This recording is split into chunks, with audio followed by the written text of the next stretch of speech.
Welcome to a groundbreaking day of GI innovation. Led by our leading endoscopists for you, you'll experience 11 continuous hours of live cases, from essential techniques to the cutting edge of AI. This is all about building our global GI community, and now, your host AI Annie will guide you through the session. Hi, I'm Annie. Welcome to the Endoscopy on Air Marathon. Let's go live to Dr. Moin Kashab. Hi everyone, good morning. Moin Kashab here. It gives me a great pleasure to welcome everybody for this Endo Marathon course. We'll have a lot of chances throughout the day to talk about endoscopy on air and our experience in the Americas. But without further delay, I want to kick off the course with the introduction of our course co-directors, including myself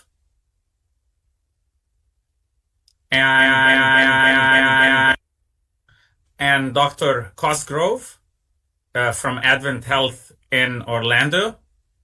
Also, Dr. Yanni Shen from McGill in Montreal, and my colleague at Hopkins, Dr. Venkat Akshintala, who is the fourth co-director. Thank you all for helping me put the course together. This is exciting 11 hours of live endoscopy and a lot of surprises. So we'll keep the surprises as a secret so that you guys stay excited throughout the day. Now I want to introduce Annie. Annie is our AI host for today's marathon. She'll be guiding us throughout the sessions with presenting the cases, the endoscopists, the moderators, and also we'll have some teaching summaries of the sessions for those who miss some of the live procedures. Annie, please go ahead and introduce the first session. Thank you very much for the introduction. It's a pleasure to be here and to be part of this groundbreaking event, bringing together the brightest minds in endoscopy from across the Americas. We are beginning our 11-hour journey with Back to Basic Endoscopy, led by Dr. Yen-Yi Chen from the McGill University Health Center.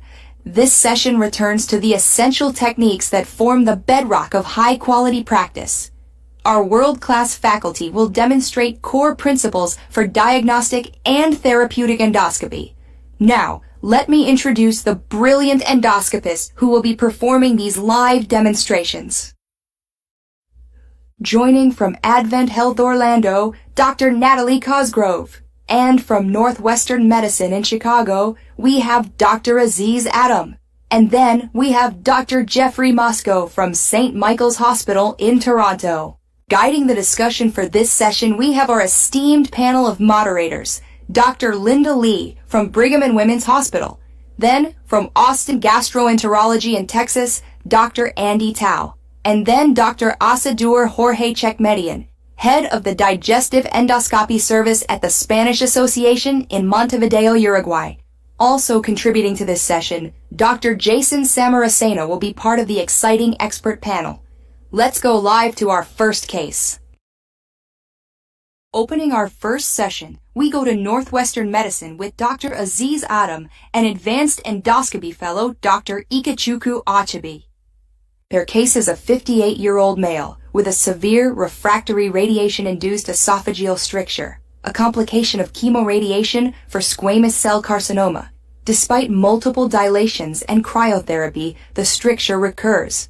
The plan is to place a fully covered esophageal stent with endoscopic suturing to prevent migration. Let's go live to Dr. Adam.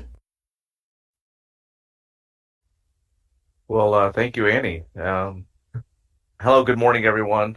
Welcome to Northwestern. As the case was presented, just going to briefly introduce the room. We have our anesthesia provider, Sunny, here. We have our nursing team, which is Courtney and I think Mary, and then we have Ike, who is assisting as well. So as you can see, you guys can see the video, the endoscopy feed and everything? Yeah. Yes. All right. Okay. So we have the scope down here. We're just past the stricture. So he's got, a pretty short, he's had pretty complicated surgery in the past as well. Um, Can we show but we're endoscopy, please, on the screen? We can see it, Dr. Chen, at the moment. Right. You can see it okay? All right. Thank you. So here we are just past the stricture. We're at about 30, coming right to the top of the gastric folds here. So we're right at about 33, I want to say. And then as we're pulling back, you'll start to see the stricture. We have the pediatric upper scope in right now. This is a fairly tight stricture. So here's kind of like the midpoint of the stricture right there. That's right about 25. And this is the proximal extent of the stricture right in here. And this is about 33. So about 33 to 35 is kind of the most significant point of the stricture. So I've got our Savory guide wire preloaded in the scope. I'm putting it in, advancing it into the stomach here. And I'd like to hear kind of the panel, what their preferred approach is when they're placing esophageal stents. We have the patient on the floor table in case we need it, but I think we're going to do it just with the scope beside the stent. But for the panel, what's your preferred method? So it sounds like you're using not a through the scope, fully covered esophageal stent, but over the wire. Is that the choice? That's correct. Yeah, we didn't have any short length stents that are through the scope. Okay. So So we're using a 10 centimeter length stent here. yeah. So I mean, I think it depends on if you decide to use through the scope or as you're doing now, over the wire. Certainly, if you're using a through the scope stent, you don't have to have fluoro if you know the full extent of the length of the stricture, and you can potentially just do it all with endoscopic visualization. But for the technique that you're doing, I personally use fluoro as well. I think you have to, so you can visualize where the stent is distally as well as proximally. And as far as I know, while the through the scope stents are fantastic because you can actually just put them through a large channel upper scope, the largest diameter, I don't know what diameter stent you're putting in here, but I think if you want the largest diameter, you need to use the technique you're using now. Yeah, we're gonna put an 18 millimeter diameter stent in. And I'm curious to know why you chose 18 as opposed to something wider. His stricture is very tight. We have not really been able to get him above like 13 millimeters. So we just didn't really want to overdo it kind of on the first time around him having a stent in.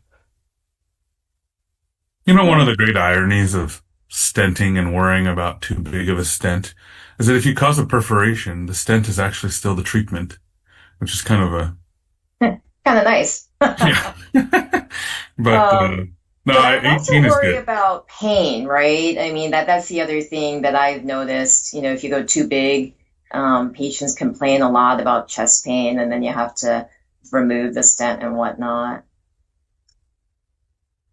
I have experienced that as well, and sometimes these newer generation through the scope stents, like the Agile stent from Boston, I don't know. It seems it seems a bit softer, and I have less problems. But I would choose an 18 too. I'm a huge fan of the through the scope stent, just because it's just so much faster and easier. But it's good to see the OG method here side by side. The OG method. And how long are you planning on leaving the stent in? Yeah, we told him this is basically going to be based on his tolerability. So, at least 2 weeks, preferably 4. Yeah, I tend to leave them in longer. But as you said, based on how well the patient tolerates, and whether or not it migrates despite, I know you're going to suture, I think, in place, but still could migrate. Okay. So we're just using really precise measurements here to place this here. So I see the string of the stent. I see the yellow at the very proximal end. So my scope right here is at 21 centimeters, so I know I'm going to be across. So Courtney's going to start deploying, and we're going to really watch these landmarks here. And you have fluoro too, Dr. Dunn? We have it available, but we're going to just try using it just with endoscopy, Okay. just to just make it a little bit simpler for us. All right, go ahead. But in case we need it, we're here. All right, so And I know Courtney you're is, scoping and someone else is deploying. Is that correct? yeah, Yes. Courtney is deploying the stent here, and then pulling kind of back tension as it's deploying because it's going to continue to feed in. So you're just keeping that endoscopic view and making sure that the stent doesn't migrate in during That's the. exactly right. Yep. Okay. So I'm just pulling back tension as Courtney's deploying. Okay, she's approaching the point of no return. The key thing here is that Dr. Adam cannot move his scope because Courtney can only determine that she's doing the right thing if he remains in a stable position.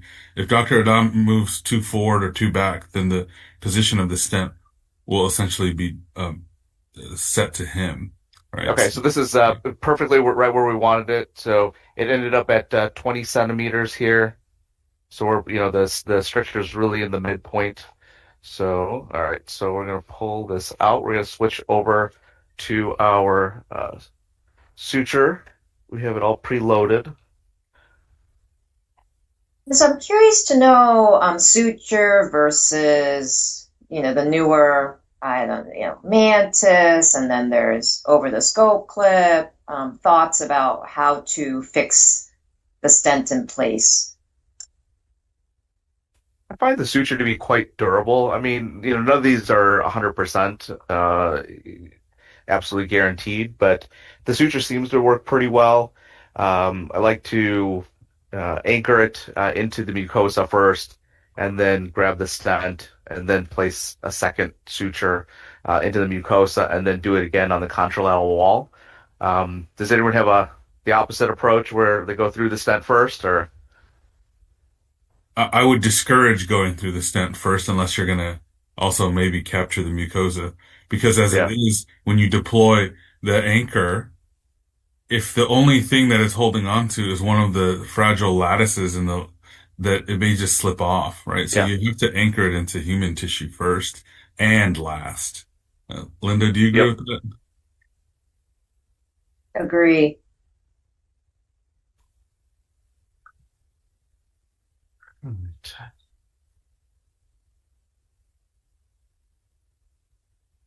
Our staff loves the suture and they love to preload it for me, which is great. I noticed there that you already have a little baby alpha loop there preloaded. I feel that to be extremely important because you don't want to be giving yourself slack by using the patient's own body as the tension hold. Yes, exactly. So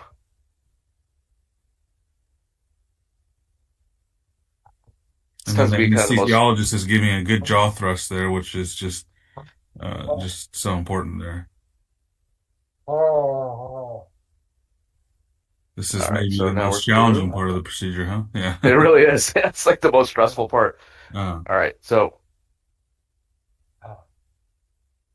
so we're preloaded here.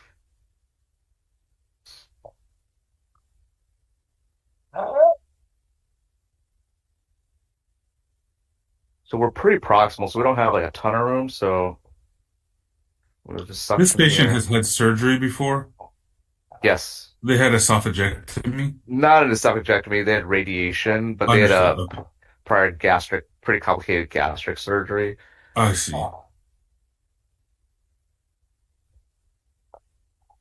And I can't tell, is your patient intubated or is this being done under MAC? Mac actually. It's important then, as you've done, to make sure that the stomach is empty prior to embarking upon this, because the lower esophageal sphincter is now stented open. Uh, uh, just for the audience there. All Yeah, right, so I've got the first suture in. That was so fast, I didn't even see it. That was nice. So I'm going to load the next suture here.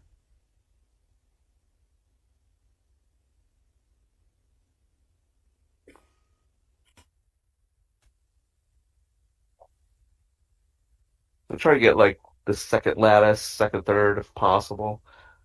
All right, so now we got the stent, suture through the stent.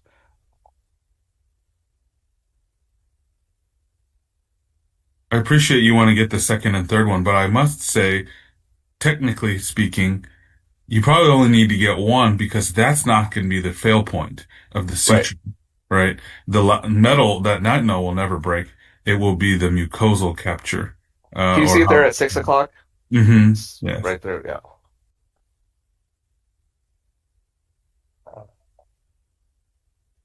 So the tricky thing is in these with suturing is that the field of view kind of gets obscured with all the fluid, saliva, all this stuff. Mm-hmm. So you just want to make sure that your needle driver is capturing well.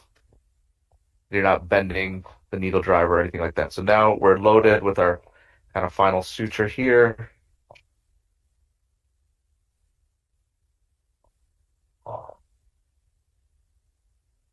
I mean, the other thing I'll say is, as far as I know, I don't believe these fully covered stents are FDA approved for benign strictures, right? I mean, obviously we use things all the time that are not FDA approved for certain indications, but Yeah, we had a long kind of conversation with the patient. He's just had so many refractory interventions, and what can we do to kind of give him a boost here? So this is kind of what we landed on. So here we're kind of putting in the last part, the suture cinch. So it's all loaded now.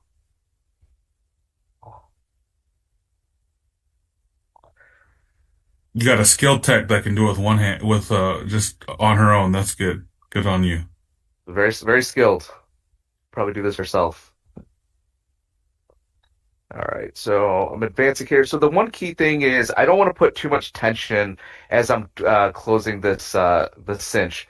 I want to have, because the esophagus is going to have continued peristalsis, we want the stent to kind of move up and down.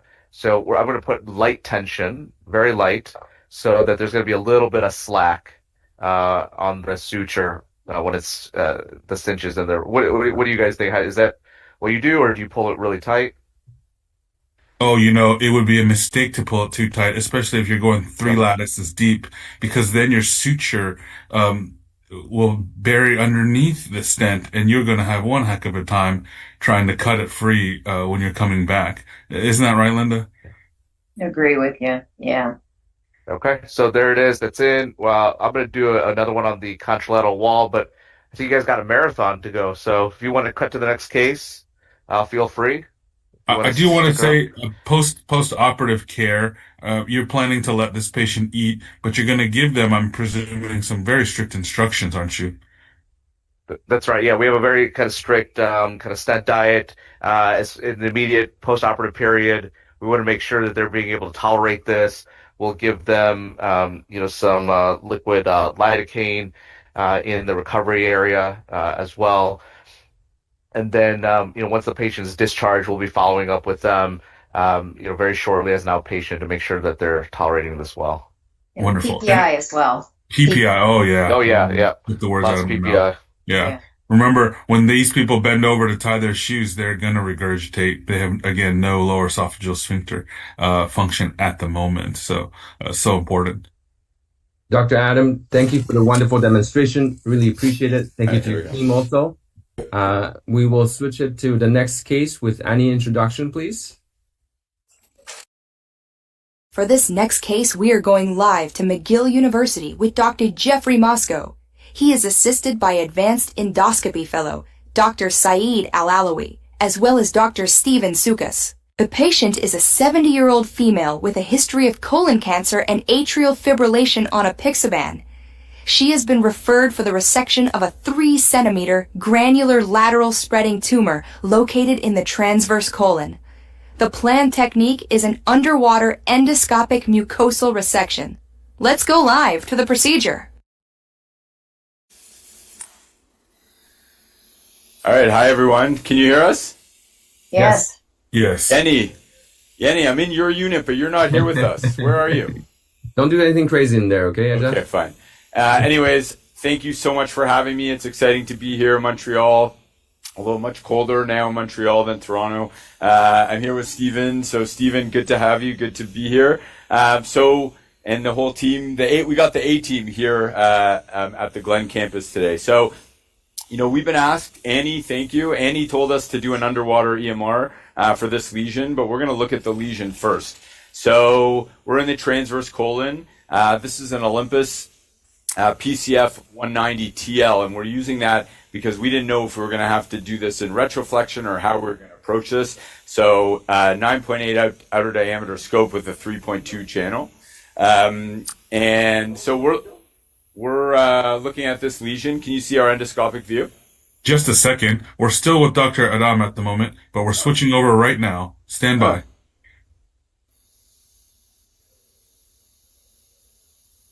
There's some issues with the screen here. Be with you in a second, Jeff. Anyway, no problem. Yanni, tell me when you got me. Yeah. I actually can see his colonoscopy. Yeah, me too. Okay, we're good. You're good, Jeff. Okay, perfect. Okay, thanks, Moen. So, anyways, here's the lesion. So, hopefully, someone in the panel knows how to best treat this. So, you can see the lesion here. So, it's around 3 centimeters. We have gravity here on the right. I'm going to suck out some fluid for you.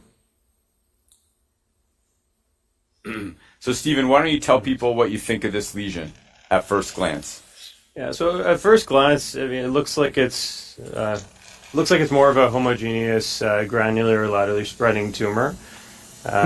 There is just a little fold here, so it gives that impression that there's a depression. We had a look on the way in. It's just more of a pseudo-depression, if anything. But it looks like it's just traveling up the fold. On appearance with NBI, it looks more likely a JNET 2A lesion. So suitable for attempted en-bloc EMR. Yeah, so when we look at any lesion, the way that we approach it is to first determine the risk of submucosally invasive cancer. So Stephen has sort of given you all of the factors that we need to use to make a decision about this. And so, we take the location of the lesion. We're in the transverse colon, so above the splenic flexure. We take the gross morphology of the lesion. So to me, this is a Paris 2A lesion. What you're seeing here is not a true depression. This is just based on the morphology of the fold. And so we start with gross morphology, so location, Paris classification, and then the granularity. So this isn't a flat and smooth lesion, really. This is a granular lesion. So we call this a laterally spreading tumor, granular lesion, mostly homogeneous, no big 1S components. So this is an LSTG homogeneous lesion. And so we can take all of that to start and say that the risk of submucosally invasive cancer, we think, is probably less than 5% here. So then you can argue, okay, well, what does the surface pattern show us? Is there anything on the surface pattern assessment that makes us concerned for submucosally invasive cancer? And the answer to me is no. This is a predominantly Paris 2A lesion, and so again, nothing concerning here. So then the question comes to what technique should we use? So there's tons of options on how we can approach this. You could argue, some people would argue for cold EMR here. I think that the risk of recurrence here outweighs the benefit of cold EMR. Some people would do straight hot EMR. But in this range, if you can, there are some benefits of getting this en bloc. So would you do ESD on this lesion, Stephen? I would love to do ESD on it, but I wouldn't necessarily. I think in this case, even a piecemeal EMR would be appropriate. But given we have the option of underwater EMR, we might be able to take it as one piece, which would be a benefit to the patient. Yeah, so the benefits obviously of ESD are histological assessment and no recurrence and the cure of submucosally invasive cancer. And so getting something, but when we talk about ESD EMR, it's really, does this need en bloc resection? And there are some benefits of en bloc. In the 20 to 30 millimeter range, we think about different options of how to get lesions en bloc. You can do just hot EMR, but this is too big for that. You can do a hybrid EMR, which I do a lot of. Again, has some of the benefits of ESD without the length of procedure and need for anesthesia, so that's an option here. And then underwater EMR is an option too. The nice thing about underwater is in the 20 to 30 millimeter range, there's data that supports increase en bloc resection, low complication rate, and decreased recurrence. So I think, although technically probably challenging, we're going to attempt what Annie recommended, which is underwater EMR. Anyone from the panel have any comments here? I think that was a beautiful description of the lesion and beautiful view of the lesion. I think, just for the audience, the MBI, obviously very important, or, if you have Fuji scopes, BLI, LCI to characterize, CAP, you're using a CAP here, which I think is very important too. And then, of course, underwater is a beautiful technique, but need to have a clean, well-prepped colon, which it looks like you do, thankfully. Yeah. So I was up all night with this patient making sure she was prepped. So, yeah. That's true. Anything for EOA Americas. Stephen was, not Lisa. Let's not lie. One question here, Asadur here from Uruguay. About the classifications for the characterization, are you prefer one of Chinet, etc., nice, Udo? Which one you prefer? Sorry, not really hearing. Yeah, we can't hear. Yeah, about the classifications for the characterization, which one you prefer? Chinet, Udo, nice? Yeah, so JNet is good. I mean, we can't really do use the Kudo properly here. We don't use the right crystal violet light. We don't have indigo carmine, and so I don't think we're doing it properly. So I think I like JNet. I think it's simple enough to remember, but and functions to help us make. Okay, we're changing the water. It helps us make important decisions. And there's also the Connect classification too, which can help you with your decision making. Good. Yeah. Okay. So who has any thoughts about technique? Moen, how would you remove this? He's not here. Moen is not here. No, okay. I'm here. I'm just trying to get Yanni to answer these difficult questions. Wow, we all know that Yenny doesn't know the answer to this. But I will say something. When we do underwater EMR, I tend to turn the CO2 off. Just to make sure we're not insufflating by mistake, and try to deflate the colon before we start injecting. And sometimes, we turn the pump a little down. Like if it's too strong, it creates more bubbles. Yes. So you don't have to have a very strong pump in this instance. Okay, we'll take the snare. You can also rotate the patient if you're having a real hard time, getting the thing underwater, right? Rotate the patient to help you. For sure. Yeah, so we've talked about all those things, and we have tried some of those. So those are great suggestions. So my only concern with underwater EMR here is this fold. And so you see, the beautiful thing about underwater EMR is the buoyancy effect that you get. It sort of floats the mucosa up and it floats the muscle away. And that's like the magic of underwater, is this safety profile. It's actually what happens when we roll the patient a bit this way. Roll a bit this way. Yeah. Ooh, okay. So you get that buoyancy effect. But here we're getting the buoyancy effect from the two folds, but not from what's underneath. So we may end up aborting this technique if we're not comfortable that we're going to get this whole lesion en bloc. Because a partial underwater EMR, to me, doesn't really help anyone. This is a 27 millimeter captivator hex snare. So we'll see if that can work. You're going to need a pretty big snare to do this. Open.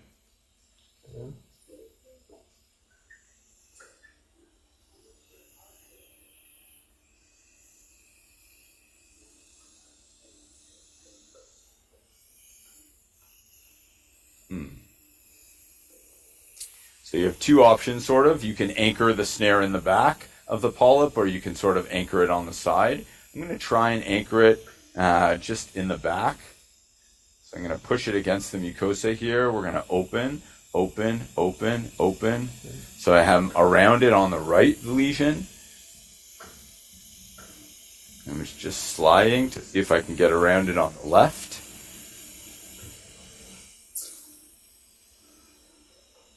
So far, not fully around it on the left. Do you want me to turn the water down? So we're almost there on the left. Maybe there. A little meniscus here. Okay, so now I'm going to give a little bit of suction. Are you using a pediatric colonoscope? Yeah, a pediatric colonoscope, but still has the 3.2 channel still gives us a bit of suction. So I'm now sucking the lumen, putting water. See if I can get that fold in the middle to kind of suck towards me to grab. So I'm sucking, sucking, sucking. Jeff, if this doesn't work, would you also inject in the middle maybe just to get more lift? Well, I think if this doesn't work, we're gonna abort this altogether and go to just straight hot EMR, or maybe do an incision and then take it on block underwater. So let's see. So I'm getting a little bit of. This is maybe working. Yeah, it looks like it's coming up a little. Okay, let's start closing the snare slowly and see what happens. Slowly. Close, close, close, close, close, close, close, close, close, close, close, close, close. What do you guys think? It's really hard to tell. Yeah, it's Hard to tell. Yeah. But, I mean, what's the loss here if you cut it, right? You're just Yeah. gonna Well, push it. no, I actually see it didn't work. Right Yeah, now. open. Yeah. Yeah, we Yeah, missed it. slowly. We'll try one more time. The loss is that, I mean, listen, this is all for learning, and also it's nice to see where the limitations of these techniques are. And so, this is the top end of size for underwater EMR, and so we know that it may not be possible.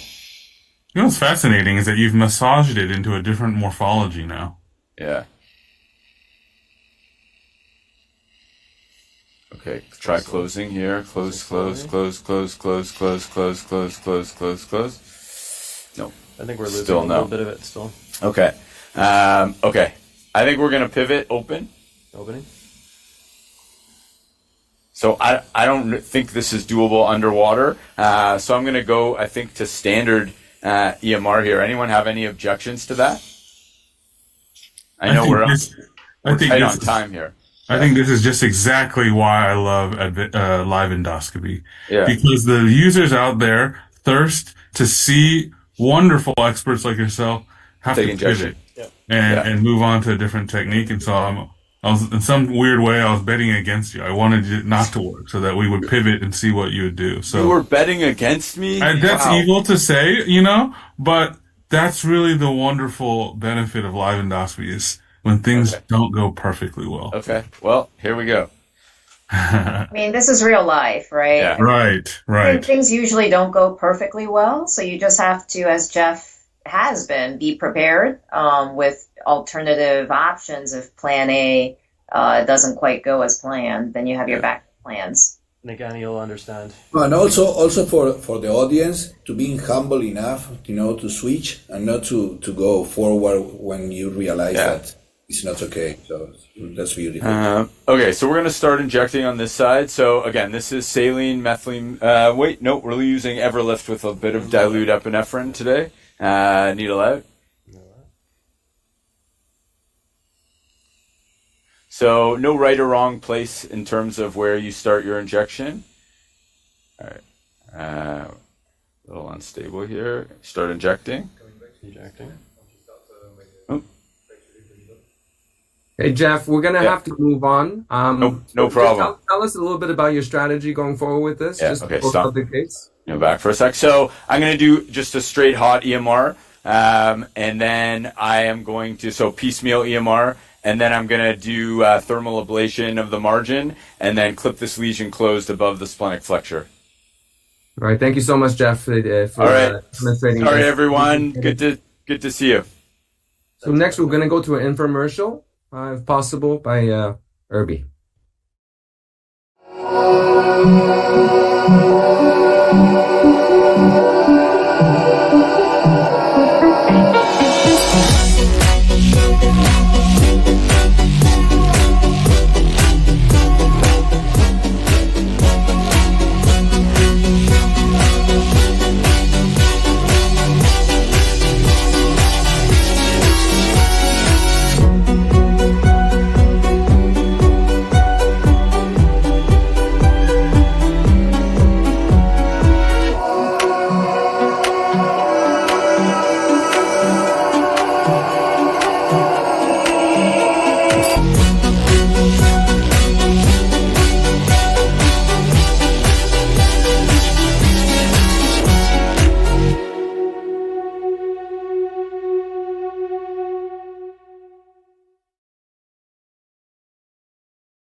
This next case features Dr. Natalie Cosgrove at the Advent Health Orlando Center for Interventional Endoscopy. She is assisted by Interventional Endoscopy Fellow Dr. Zubair Khan. The patient is an 82-year-old male with recurrent dysphagia to solids despite prior serial dilations. A recent EGD revealed a diffusely narrowed esophagus, and the patient has just undergone a savory dilation with steroid injection. Let's go live to Dr. Cosgrove. Hi guys, how are you? Hi, Natalie. So excited to be part of this. One correction, our fellow today is Dr. Bertrand. So anytime you hear Dr. Khan's name today, it will be Carlos to my left, but very excited to have him part of this. So this gentleman, last time I dilated him 2 weeks ago up to 13, he said some improvement in his dysphagia, but still some dysphagia to solids and larger pills. We were looking here, and the other cases are, amazing. It's been amazing to be part of this and to watch. Ours is a little more straightforward, but hopefully it'll prompt some good discussion, and we figured it would be a good case for the Back to the Basics session. So I am starting out in the proximal esophagus, and you see it's somewhat diffusely narrowed. I'm able to get my scope passed. And it has almost kind of a ringed scar appearance. When I initially did his endoscopy, his prior presentation, I was initially concerned for potential eosinophilic esophagitis, had taken some biopsies, and those were negative. When we get into the downstream esophagus, we do see some spasm, interestingly, which has been pretty consistent with me advancing my scope here. He's not had any dysphagia to liquids, so I hadn't, been considering any motility disorder. But it does seem a little less narrow in this space, but still narrowed in the upper esophagus. So wanted to ask you guys just to first start, would you do dilation? We can get the scope passed. It's about 8.9 millimeters in diameter. He still has dysphagia, only dilated to 13 last time. And do we think that this narrowing is the cause of his ongoing dysphagia? And then what would the technique be? We saw a stent earlier. He's had strictures before, although this is only the second EGD this round. Or would you do some type of dilation? If so, what kind? I'm a big fan of using the Sabre dilator for multifocal strictures. I think if we remember back to our days of taking physics, it's really their dysphagia experience is likely the sum of all these small resistances added in series. Yes, I do believe that their dysphagia is probably related to that. I like the bougie dilation over the guide wire because quite frankly, it's just so much faster. Though there is a nice technique sometimes that people use where they do serial balloon dilations and they drag the balloon back under constant tension and it stops at a perhaps unforeseen stricturing site that perhaps needs a further dilation. Those are just a couple of my thoughts. Yeah, I think the pulling the balloon back is a nice technique. You also have the Vesco bougie cap that you can think about using as well, especially because this looks like a multifocal stricture here as opposed to just one, at the GE junction or something. The bougie cap is basically a clear cap, guys, that has a little hole at the end of it that can pass the guide wire, and it converts the scope itself to a bougie. But of course, it only has one segment that it has a dilation ability to dilate. It's not an entire bougie itself. Yeah, I think those are all valid points. The one concern I have with the balloon technique with him is, and it's hard to get a feel for this, probably just watching on camera, but his esophagus is almost kind of sticking somewhat to the scope. So I would be concerned kind of dragging with the bougie cap, but I agree that I think that would otherwise be a good choice. We decided in this case to do savory dilators, so while you guys were speaking, I placed the wire, so really important that you have long enough wire to really kind of guide that dilator so it's not, going crazy and haywire and potentially causing a perforation or complication. If the camera can zoom in, so this wire has markings, and each mark is 20 centimeters. So I think it's important to keep that in mind, and also keep in mind that when we're doing these dilations over this savory wire, we want to make sure that the wire is staying in place. It's not going in, it's not coming out. So I like to keep in mind where this is so that I'm checking this before I pass every dilator to make sure that it is in place. So there's 1, 2, 3, 4, 5, 6 marks here, and actually at the mouth there's 5. So that's something I'll consciously be checking on during the case. Any thoughts with that, Dr. Bertrand? So yeah, so far I think so. I'll take the 13. I almost always try to make sure that I'm between 4 and 5. Right, 'cause that should ensure that you're in the antrum at least in the stomach. So between 4 and 5. Is that correct? Do you guys feel that that's a good number for the markers? Yeah, I think that's reasonable. And Natalie, can you talk about how you're choosing the size of savory? Yeah. No, good question. And actually, I was going to ask you guys too. So, I think getting a sense of the size, first of all, is kind of step one. The scope diameter is 8.9, so almost 9 millimeters. I was able to get, past, and it seemed like it was a couple millimeters larger than that. When I'm starting off with dilation, I do want to stay 1 to 2 millimeters as far as my first dilation size above the size of the lumen. Last time I dilated him, I dilated to 13, so that's always an option too of starting the last size that you dilated at, unless it's really closed down again. So I was planning on starting 13 millimeter, which is 39 French. I have to do the math. We cheat and we write the millimeter on it. So the French is divided by 3 is the millimeter. So 39 French, 13 millimeter. Do you guys have any objection to that? You think larger, smaller? Any thoughts from the panel? I was always taught, the rule of 3s, but you have to ask yourself, what does that really mean? My practice is that you start counting the rule of 3s when you've actually made a mucosal injury, like you've actually dilated them. Sometimes, like if I were to start at 13 and I see no mucosal trauma or I see no heme on the dilator, I'm not really sure if I did anything, right? So I start counting up when I notice that there's actually some mucosal tears. I don't know about you guys. No, can I ask to your point? Do you do one savory dilation and then put the scope down and look, and then do more, or how do you do that then to assess? I feel like if I feel resistance and I see some heme on the dilator, I do look again. I look in between every meaningful dilation I look, but that may be just me. And that's the resistance is also very important. When you feel the resistance is like when you start. And something else about the wire guide is to be extremely careful. Always have it in your hand, never lose it. That's very important, very important. Yeah, absolutely. I agree. I'll do 3 stepwise and then check. And I agree with Andy. If I don't see a tear, I might do an additional 1 or 2, especially if I didn't feel resistance, maybe felt like I started too low. And if I feel a lot of resistance and see heme, I might check early. So we have our tech here. I don't know if you can see Gene on camera. He's holding a little bit of back tension on the wire. He is not pulling on the wire, though, so we don't want to pull the wire out. We want a nice one-to-one movement. And I'm just going to be kind of advancing it, rocking back and forth. Sometimes tilting the chin up as well helps. When I explain this to patients, I say it's like medical sword swallowing.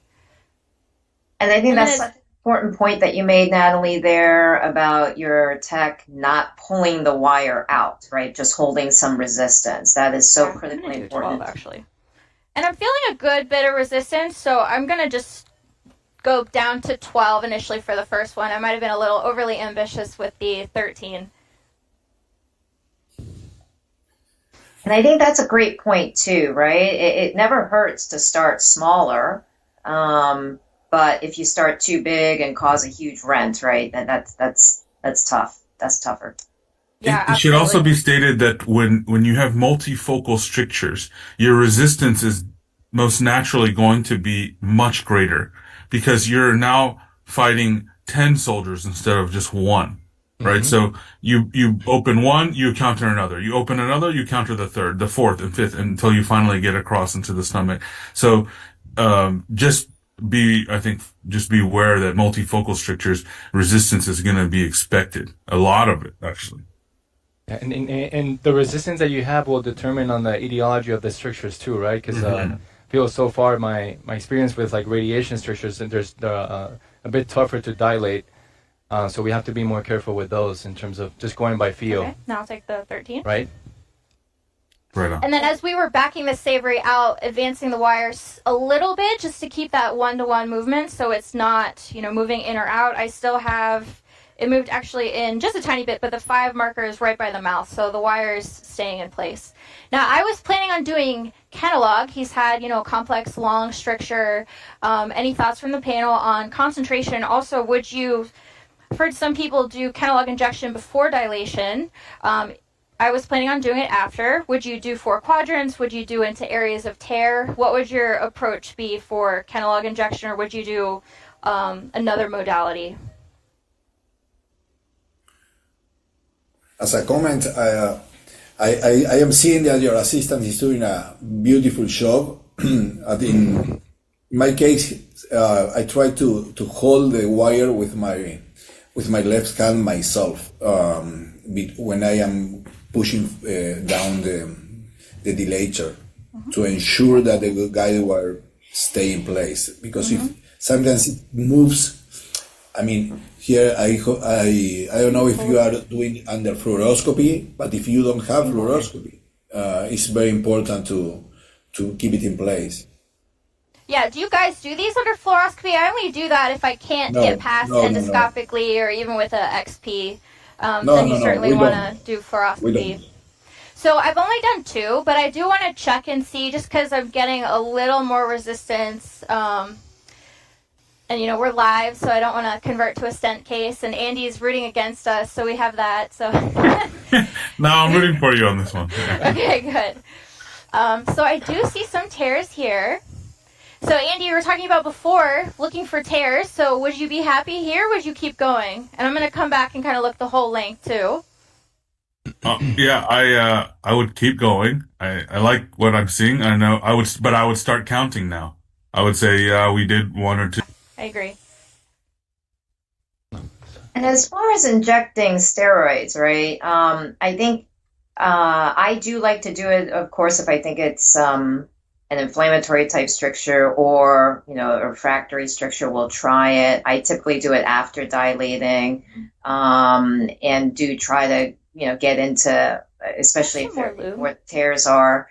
I think one issue in your case is that there's so many strictures, right? It's like all up and down. So you can't really inject the entire esophagus. So wondering, what your thoughts were in terms of targeting where to inject.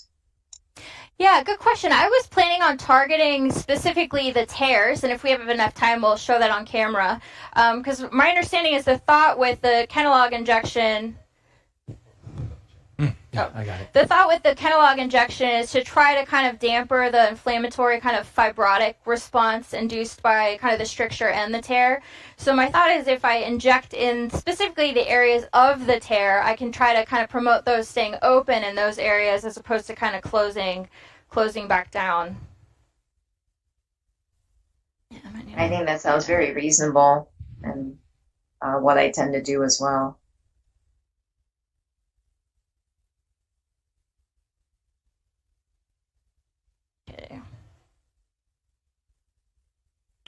And I'm getting, a decent amount of resistance. We don't usually do these with general anesthesia, so I'm wondering if kind of the ET tube is contributing a little bit as well. There you go. So I might look again, so we'll make it like a little slower than typical. And then can you hold right here? Mm-hmm. And then again, the markers are at 5. Now, are you guys concerned at all about, the etiology? So as far as, dilating these strictures, yeah, it looks like we've got some trying to suction just to make sure it's not heme from trauma and try to actually differentiate tears. But we definitely have some more tears. We'll see if Andy's happy with that. We'll go down and look again. Oh, this is work now. This is good. Good work. Yeah. Oh, yeah. Yes, this is good work. I think we have a decent tear. So I will stop dilation here, and then we'll convert to injecting Kenalog in the area of tears. And then I think it's, when we're doing these, we get referrals a lot from community for, these refractory complex strictures. I think it's really important to keep in mind, is there an underlying etiology? You can pull that and I'll take the needle. Underlying etiology that we need to address. I've diagnosed like lichen planus, eosinophilic esophagitis. We were talking about a case of Plummer-Vinson syndrome. Do they have a hiatal hernia? Is this a peptic stricture and they have uncontrolled GERD? Do they have Zollinger-Ellison that's undiagnosed? So I think it's always important to keep that in mind. I actually reached out to our pathologist about his pathology just to ask, no connective tissue disorders, nothing, just because the way his esophagus looked originally had kind of a ringed appearance. But I think it's just scarring from chronic inflammation. What do you guys think about as far as when you get concerned for potentially looking for an underlying etiology of, strictures and refractory esophageal strictures? Hey, Natalie, before we go to that, there's just some questions from the audience. Okay. Where would you inject your Kenalog here? CC? Well, you're sorry? showing them right now. Needle back. I'm sorry, can you repeat that? So just the location of your injection for Kenalog, what's your strategy and how good question. So I, kind of like we talked about, I'm going to go right into the tear with 0.5 aliquots at a time. I have Kenalog mixed with saline, so the concentration is 20 mg per ml that we are injecting. And I'm just kind of looking for tears. As was mentioned before, this is too long of an area just to do 4 quadrants throughout. So kind of the more prominent tears, I'll inject some Kenalog in. Do you guys have any different thoughts on strategy with that? Out. Inject 0.5. That's what I would do in this particular situation as well. And I'm curious, after the procedure, what kind of diet instructions are you going to give your patient? Yeah, great question. I feel like sometimes, especially if you do 4-quadrant Kenalog, there can be a lot of swelling. And patients are very, very eager to advance their diet. So I tell them to be cautious, might keep them on clears, and then advance to soft. If I haven't dilated them up to an adequate number, I think we went to 14, so he's probably still going to have some dysphagia, so I'll tell him to still be cautious and not go crazy and try to eat steak. And then when would you guys bring him back? I was planning on 2 weeks. I think an issue sometimes is that patients are spaced out too long, so I try to keep them pretty regular with 2 weeks just to keep making progress with their dilation. Any thoughts on if that's too soon, too late? That's what I do too, 2 weeks. Yeah. I completely agree. I don't think you go any longer than like 2 to 3 weeks because you want to keep making progress rather than having it, clamped down to a pinhole again. Yeah, absolutely. And of course, once you reach the good diameter, then you can start spacing out. But in the beginning, I totally agree. Natalie, thank you so much for a wonderful demonstration. Yeah, thank you guys. We'll see you later. Thank you to your team, and we're going to have to go to the next case with Annie's introduction, please. Thank you.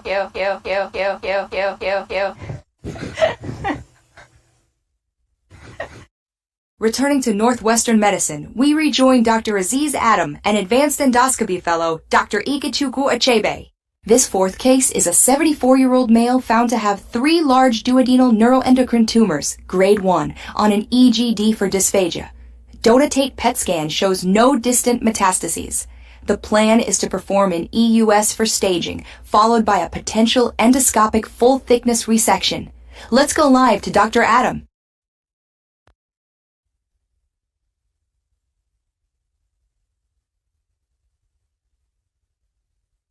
Dr. Adam, you're live. We can't hear you.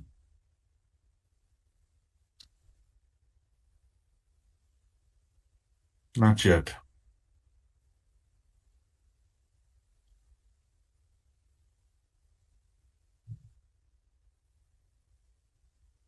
Okay, sorry about that. So I think we were muted. You guys can see our screen okay? Yes. Yep. Yes. All right. Okay, so this is a very interesting case. So this patient was referred, incidentally found to have these carcinoid tumors. And so there's one right there next to the ampulla. There's a little ulceration there as well. There's another one here. And then there's a third one that is right here, the duodenal bulb. So we got a PET scan, a PET dotatate, to make sure that there weren't multiple others that we might not see. And it was actually just these three.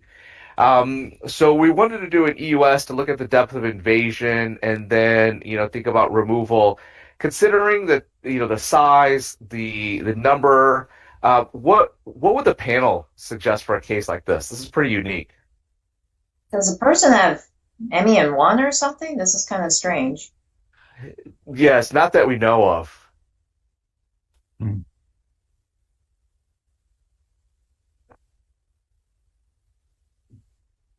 Yeah, you can see this. There's the three right there, and then there's also these little kind of mini areas here.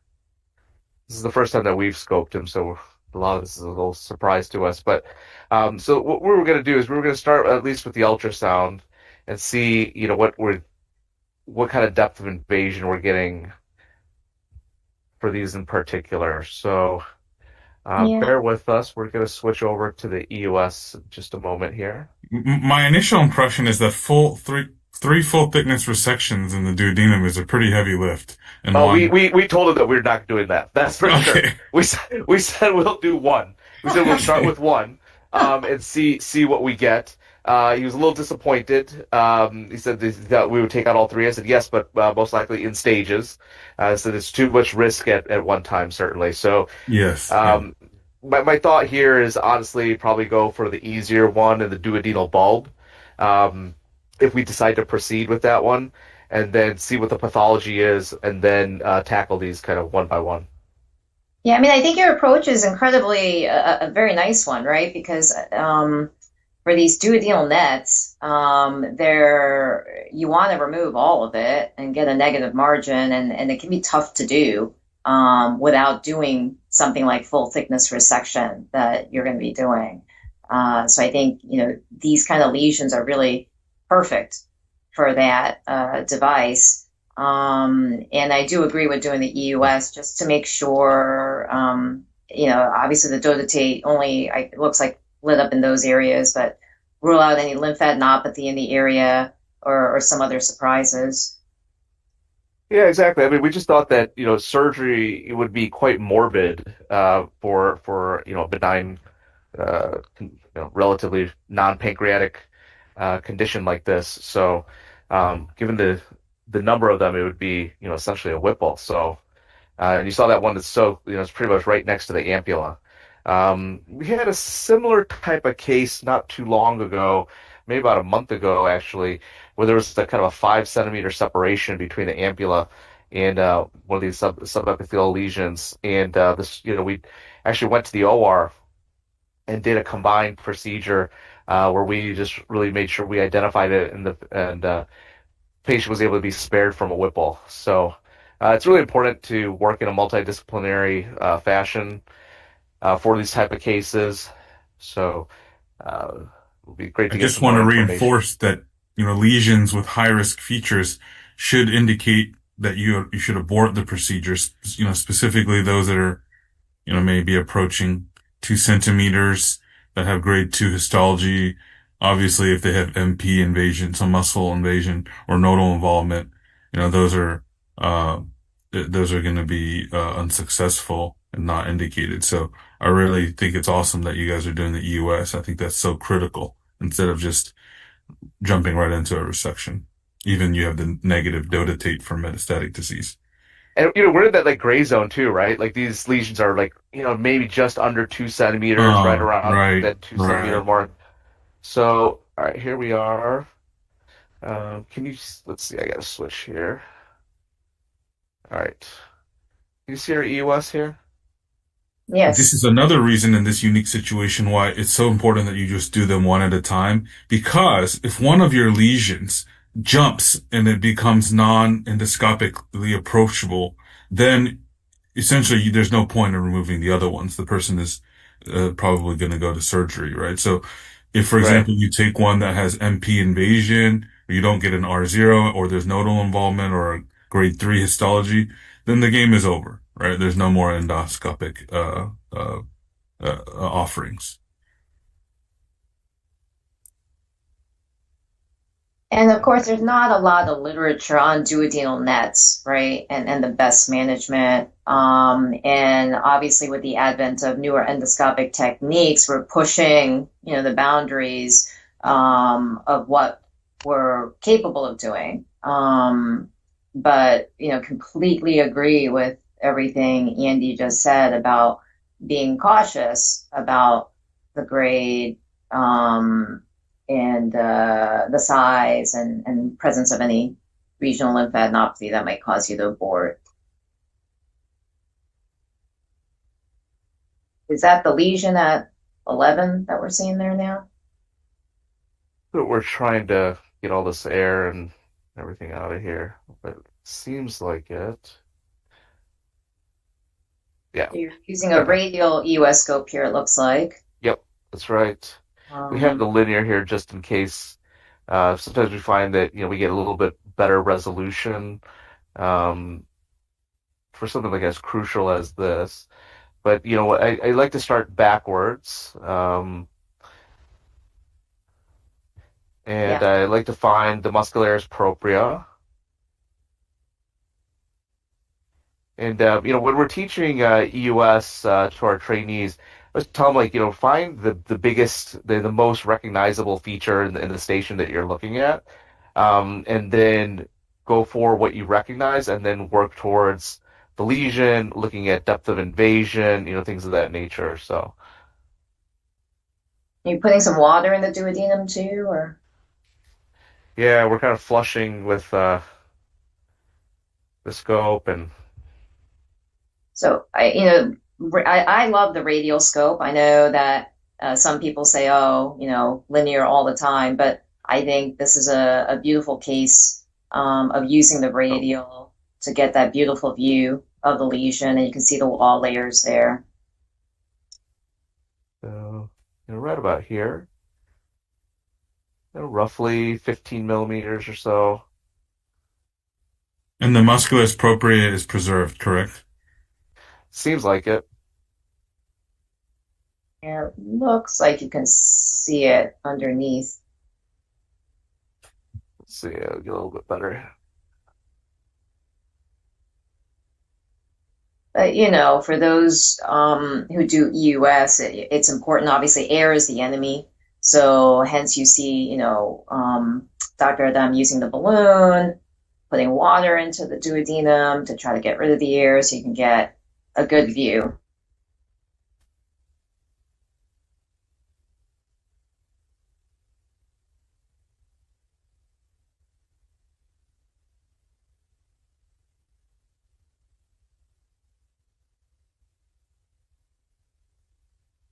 Okay, there we can see a little bit better. You can see the muscle is really nicely intact here.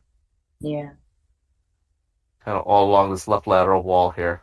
Yeah, and you can see the submucosa like deep to the Yeah. lesion too, right at like 7 o'clock as well. Yeah, so I feel pretty favorable about this one.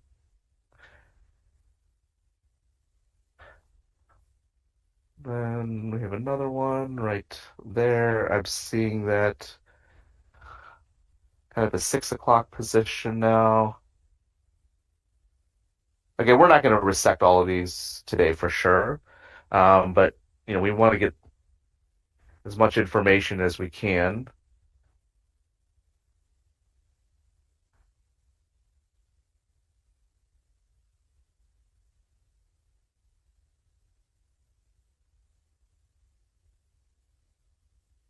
ton of error here.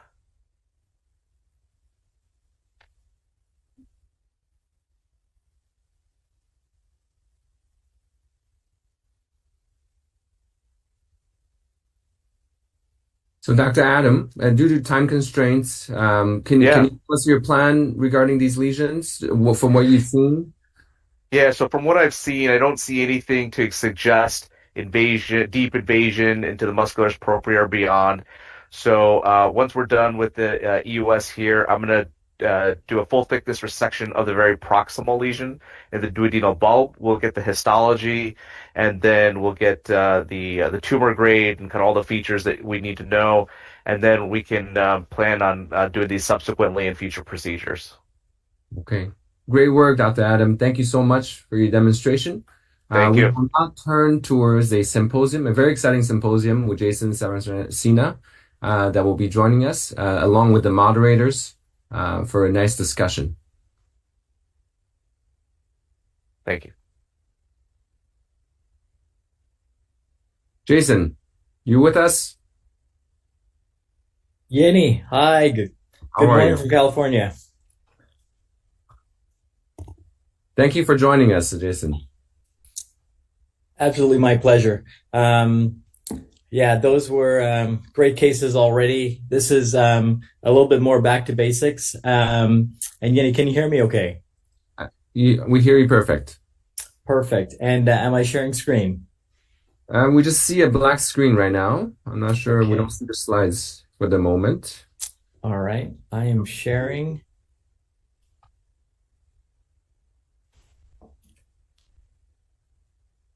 Jason, I can see it. I think you're good to go.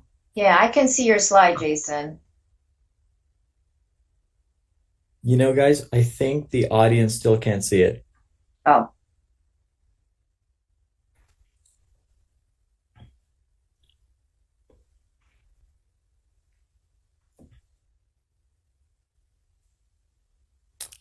Linda and Andy, great to see you guys.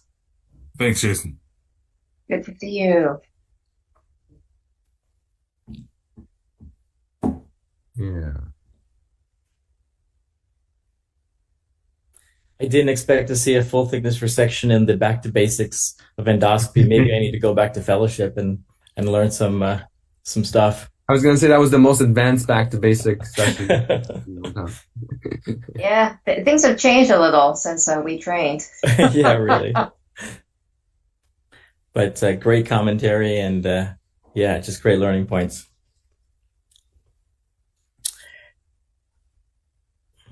Still not having your slides up here.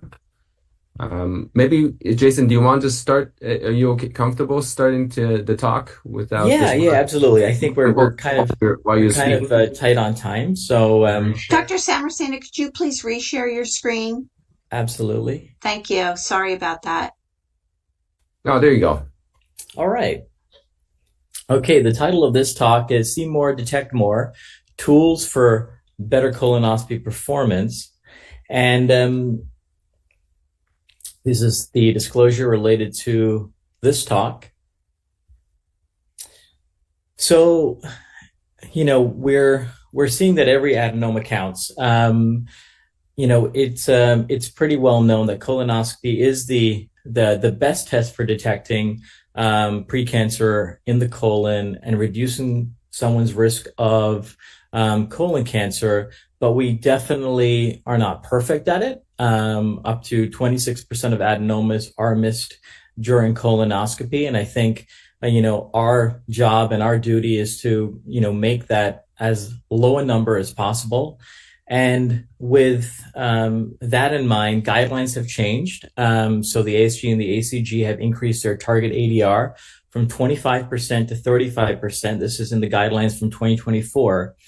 And of note, this ADR actually applies not only to screening colonoscopies, but it also applies to surveillance colonoscopies and diagnostic colonoscopies. So 3 different indications. And as you may recall, this ADR target was really just reflected in the screening population before, but now using those 3 indications, that's how we should be measuring our own ADR. I think a lot of us have seen the New England Journal of Medicine study by Doug Corley that showed that each 1% increase in adenoma detection rate correlates with a 3% decrease in the risk of cancer incidence. So this is a very, very impactful statistic that I think we all need to, keep in mind. And now, most recently, the ASG and the ACG has introduced a 6% sessile serrated lesion detection rate as a quality indicator. And I think this is also very important, as we have learned that post-colonoscopy colorectal cancer, a lot of these cancers are right-sided, probably originating from serrated adenomas. And this is something that we also now should be tracking. But there's two obstacles in detection. One is hidden mucosa. Really, there are numerous haustral folds, flexures, and valves that really make up what we call the colon. And then sometimes lesions are flat or subtle, and their profile and color escape detection, despite them actually being visible on the endoscopic monitor. So in terms of overcoming obstacle number one, really, we want to gain as much exposure to the mucosa as we can. This is one device called the Olympus Endocuff Vision, and it includes hinged arms that expand to gently flatten large mucosal folds, bringing difficult to see areas into view. So this is something that we use in our practice quite a bit. And as you can see from this animation, there's the arms are helping expose and bend the fold and exposing the mucosa behind it. One of the things that I find useful about the endocuff also is that it really does stabilize the scope during polypectomy. And actually, maybe even more importantly, sometimes you see a little polyp and then you're distracted for, a few seconds because you're getting your instrument, and then you look back at the screen and the polyp's not there anymore. And then you spend, a long time, longer than anybody would like to spend re-looking for that polyp. One of the things about the endocuff that I find useful is you can kind of lock the endocuff in place right in front of that polyp, and then you're going to be secure to take your eyes off the screen for a few seconds to get things prepared for the polypectomy. This is one example of a polyp that I really believe we would have missed if we didn't have the endocuff device. And this was actually in the cecum. So the cecum is a difficult area to examine, and probably something that, we should train our fellows to do better. But this is a polyp that was really hidden by the IC valve. And by using the endocuff, you can see the arms holding the tissue back and the IC valve back. And as the endocuff gets we withdraw the scope, you can see the IC valve sort of covering over that polyp. And that, as you could see, was a pretty large polyp. And if it had been missed and that patient had gone for a longer surveillance interval, that potentially could have been a risk for cancer. So obstacle number two is where you potentially have a lesion on your screen, but it's very subtle. The color profile is such that it would escape detection. And so seeing greater mucosal detail is something that companies have worked on. With the Olympus EVIS X1 system, they have a new feature called TXI, Texture and Color Enhancement, that improves visibility of subtle mucosal patterns and lesions, especially for flat and right-sided polyps. And so this was there was a study done by Young and colleagues in Australia. It was published in Gastroenterology last year. And it was a randomized trial looking at over 300 patients with TXI on versus white light alone. And there was a 13.61% increase in ADR over white light endoscopy. And what was actually also notable was, even in the white light endoscopy group, they were all high performers. The ADRs in the white light group was 40%. So this was an increase of 13.61% over 40%. There was also higher detection of flat adenomas per colonoscopy. And there was another study looking at TXI in combination with endocuff. And with the endocuff vision device, there was a statistically significant improvement in ADR from 52.1% with TXI alone to 65.6% with endocuff vision plus TXI. So I think this is really combining, both strategies to get the best result. Now, another thing that has come to market recently, and I think a lot of us have heard about this, many of us have had a chance to use computer-assisted detection, and essentially this is an AI algorithm that is running in the background and serves essentially as a polyp spotter. This is a continuous real-time algorithm that is essentially drawing boxes over polyps. And some of these polyps are subtle, like the frame on the right. That polyp is pretty subtle, that potentially could have been missed if your eyes are looking elsewhere on the screen. And so this new system called the CADI software really aids in detection of high-risk lesions such as SSLs, large polyps, adenomas, and specifically specializes in detecting really the hard-to-detect polyps. And when you have an AI algorithm detecting polyps, it really depends on the training set that was used. And I know for a fact that this particular algorithm used a lot of training with SSLs. And so a lot of the work in developing this algorithm went into aiding endoscopists detect SSLs. And so in the trial that is still not published, it's called the EAGLE trial, but in abstract form, there was 136% relative increase in the detection of large polyps, 93% relative increase in the detection of large adenomas, and there was a 57% relative increase in the detection of flat adenomas. And I think there's been a lot of actually very good data on the randomized controlled trials with artificial intelligence algorithms. There's a lot of different options out there. A lot of these have been available in Asia and Europe, and now in the United States, we're starting to see more products to market. So with that, I will end my slideshow.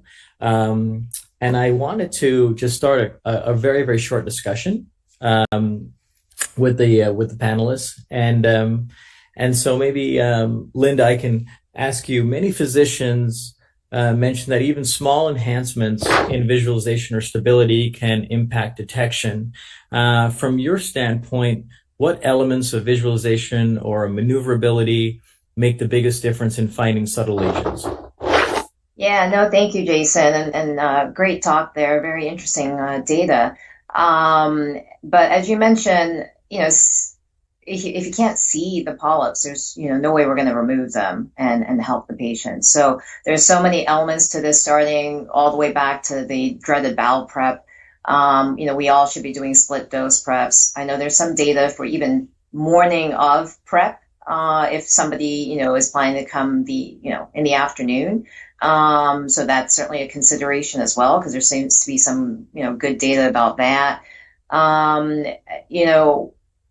I would also say when you're doing the colonoscopy, my personal technique tends to be water exchange technique. I use a ton of water, and I'm cleaning as I'm going in. I use simethicone as well, because you can't see through bubbles. So if there's bubbles, use the simethicone through the scope channel, not in your water pump. And then also, in terms of just technique of looking, right, you have to be very anal and careful and thorough. Certainly in the right colon, there's plenty of studies showing how you want to do more than one look, right? You want to go in, come out, go in, come out. And I myself, even though I have a very high ADR personally, but I have found things on the second or third look that I'm like, oh wow, I did not see this, the first time I was looking. Retroflexing in the cecum, if you feel comfortable doing that, if you think it's safe enough to do that, that's something else to think about doing as well. And then in terms of working the fold, so to speak, right? I don't use one of those ancillary tools on my colonoscope, so I use the scope and my personal technique to look in between the folds, to flatten down the fold so I can see behind the fold. And so you just have to you don't just pull straight back, right? Because there's folds, so you have to turn, torque, look in between the valleys there, and whatnot. But, if there's a lot of data on what you just talked about with endocuff and endocuff vision in particular, showing increase in ADR. I think that's probably the one that's best studied. There's other ones, of course, endo ring. There's something I read, amplify, wing cap. I mean, I personally haven't used those. I think wing cap is the only one of those that may have suggested increased ADR. So again, I think, and they're all kind of variations of what endocuff vision and endocuff is, right? Just to help flatten out the fold. Linda, those are all excellent points. Really appreciate it. And thank you, Jason, for leading the discussion and the importance of ADR. And thank you to the panel. We will have to move to infomercial next. And thank you. Thanks, Annie. Thanks.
In case you're just joining us, my name is Annie, your AI host. Welcome to Endoscopy on Air Americas. We now move to Session 2, Resection and Closure, directed by Dr. Yenny Chen from McGill University Health Center. Let me introduce the endoscopists leading this session. From Indiana University, Dr. Douglas Rex. From Johns Hopkins, Dr. Muin Kishab. Also from Johns Hopkins, Dr. Sawani Nam. From Advent Health Orlando, Dr. Mohammed Hassan. And from NYU Langone Health, Dr. Greg Aber. Our discussion will be guided by moderators Dr. Daniel Von Rentel, Dr. Ryan Law, and Dr. Amit Bhatt. We're also pleased to have Dr. Dennis Yang join us for a symposium discussion. Let's go live to our first case. This next case features Dr. Muin Kishab at Johns Hopkins Hospital. He is assisted by Advanced Endoscopy Fellow, Dr. Harjot Bedi, and anesthesiologist, Dr. Catherine Norgard. The procedure is a polyp resection for a 69-year-old male patient with a history of hypertension and hyperlipidemia. He was found to have a 3-centimeter sigmoid colon polyp during a screening colonoscopy. He is asymptomatic, and a prior biopsy confirmed a tubulovillous adenoma. Let's go live to the procedure. Okay, hi everyone. Can you guys hear me? Yes, Moon, we hear you well. Okay, great. Thanks for joining. And what a lineup in this session. This is an over 2-hour session, so we're very excited to kick it off with a sigmoid polyp. It's a 1S polyp. If you have my endo view, please. And you see the tattoo here. Sorry, I didn't introduce the team here. These are the usual suspects. We are live pretty often, so you guys have met Denise and Tanya here on my right, Kevin CRNA, Harsh, my advanced fellow, who has really assisted a lot with the course, and Dr. Norgard, our anesthesiologist, who you'll be hearing from very soon. I will start the resection and then we'll give the podium to Dr. Norgard to teach us a little bit about sedation during endoscopy. But this is, I'm using a PEDS TL scope from Olympus. It's a slim pediatric colonoscope, very flexible. I like it here in the sigmoid in case it's a narrow lumen, easy to retroflex with this scope. And I like the 3.2 channels. Some people like to use an upper scope in this area with the 2.8 channel. I like the 3.2 channel. Thankful to our referring physicians. You see the tattoo here is a little distal and a little proximal. So they didn't tattoo close to the lesion, so that helps us. So this is the 1S, but you see it's over a fold. So we have to be careful with the injection. Over injecting on the anal side will tend to flip the polyp to the other side. But I want to show you this is a very simple EMR, obviously. I want to show you, and Daniel here as a moderator will teach us more about using hybrid APC for margin ablation and also base ablation. And at the end, we'll show you closure, clips, or X-Tack. We'll choose at the end. But while I'm injecting, I want to bring Dr. Norgard to camera here. And Dr. Norgard, we use this OptiFlow system from Fisher and Paykel, and it's a high flow. Please let us know what you think about it in terms of advantages in a busy endoscopy. And Dr. Norgard, thank you for being with us. Oh, thank you, Dr. Kashab, for allowing me to participate in this. It's a real privilege. We recently acquired Fisher Paykel's OptiFlow high flow nasal cannula. It's been a wonderful.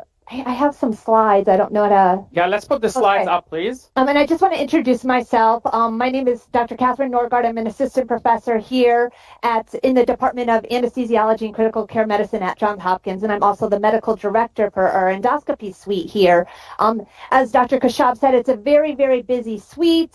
We have 9 procedure rooms, and actually, usually we typically run 6, but we're trying to increase our capacity. Just on Tuesday, with 6 rooms, we did 75 cases. So anything that can improve efficiency and maintain patient safety is greatly appreciated. And that's why I want to discuss this device by OptiFlow by Fisher Paykel, which has really been a great addition to the unit. Could I have the next slide, please?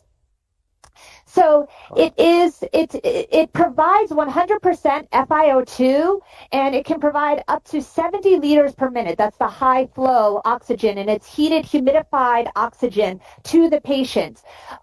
Providing oxygen in this manner has been shown to reduce the risk of desaturation, reduce the risk of incidence of airway-related interventions, and it also improves patient safety.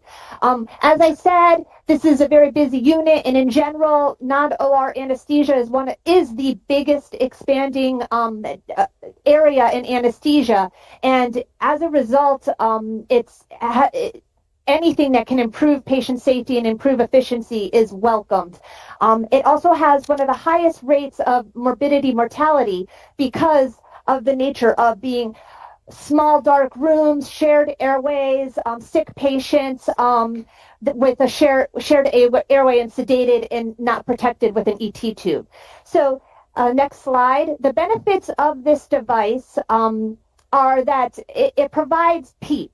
It's when we give anywhere from 10 to 70 liters of oxygen per minute, each 10 liters provides 1 millimeter of mercury of PEEP. So when we're giving 70, we're at 7 millimeters of mercury of PEEP. This improves oxygenation. It washes out nasopharyngeal dead space. All of this contributes to prolongation of desaturation of time to desaturation after apnea. So this device can also be used for difficult airways, but it creates a buffer where when we're sedating patients and they have some apnea, they're not going to desaturate. We're not going to need to intervene and adjust the patient. And also this improves workspace area for our endoscopists. So it creates a large reduction in procedural interruptions and improve patient safety. And to just discuss the device and show it, actually, could I go back to, well, we'll just look at the device here. It comes on its own pole. This blue tubing can be used within 24 hours on up to 30 patients. Then the white device that goes to the patient here is switched out for each patient. It also, you can monitor continuous end-tidal waveform capnography, which is gold standard for patient safety from the ASA, and we can monitor that, which is a real attribute. And again, here's the flows. You connect it to wall flow oxygen to provide such high flow, and here's the humidified sterile water. Katie, thank you, Katie. All right. Do we have any more slides to show? One more slide. Okay. The real benefit is going to be seen. One more slide after this. It is going to be seen in patients who are higher risk, COPD patients, obese patients, OSA, and elderly. But again, I feel Dr. Kashab agrees. It's been a real attribute for efficiency, safety. Yeah, okay, Katie, thank you. So we intubate less patients. Mm-hmm. This is a live endoscopy case. We feel good about doing it with sedation and not general anesthesia. We avoid desaturation, interruption of procedures. So I think a direct impact on efficiency of the unit and safety of patients. Yeah. So let's go back to endoscopy. Thank you, Katie. Appreciate it. So this is, I injected the polyp, and are you tight, don't let it slip. Good. We injected, and we're using a 20 millimeter. Let's make sure we didn't slip during discussion here. 20 millimeter captivator snare.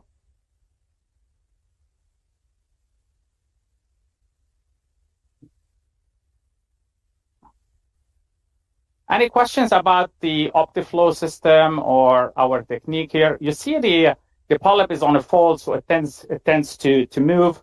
We're using, are you tight all the way, please? Yep. So we're using EndoCut Q, and all right. So so that was a big snare, and let's get a 10 millimeter snare. I like to start with a large snare, move to a smaller snare. And this is what happens typically with polyps over a fold. You will have a little residual on the proximal side. Sometimes it's hard to capture. Of course, if we can get it on block, we should. Here we just have a little residual, which is okay. It's kind of the base is narrow, it's not wide. So we'll still demonstrate the APC, especially that Daniel is here open. So we'll see how the benefits of that. And of course, we'll close at the end, but this will be probably just a simple clip closure. Anyone does anything different here? Maybe underwater, cold? What do you guys get? Not too tight, just close. Hey, Moen. I just want to say it's great to see others using the high-flow nasal cannula. Yeah. I think during colonoscopy, especially when we have obese patients with obstructive sleep apnea, there can be a lot of respiratory movements during it. So we were intubating in the past, but we've really found the high-flow nasal cannula as being able to keep these patients under not conscious, but monitored anesthesia care without the need for intubation during these colonoscopies. Yeah, and similarly, like Barrett's patients, Barrett's patients who are typically obese, and a lot of them have obstructive sleep apnea. We just find a great use to it. Initially we trialed it. We had one unit in one of these units here. Now we have 4, I think, and we're increasing to 6. So gradually we've been, I think everybody has been buying into this. So if we go back to the EMR site here, guys, so this is obviously a vessel here. And anyone concerned about this part here on the proximal side? So Amit, what do you think this is? Some MM? I'm wondering if it's some pulled up submucosa that's turned into a strand. Yeah. So it looks like maybe muscularis, whitish, huh? Maybe muscularis mucosa, but maybe I'll see if I can take it out. Open. Will you consider snare tip coagulation of those vessels? I'm gonna close. So we're going to, just for the sake of demonstration here, we're gonna ablate actually the base. We're gonna show you this new technique that keep it open, please. Keep it open. That Daniel has championed, and that technique tends to coagulate the vessels in the base. The hybrid APC. We'll show it to you in a minute. I think you're gonna go to another case, come back. We'll show that to you.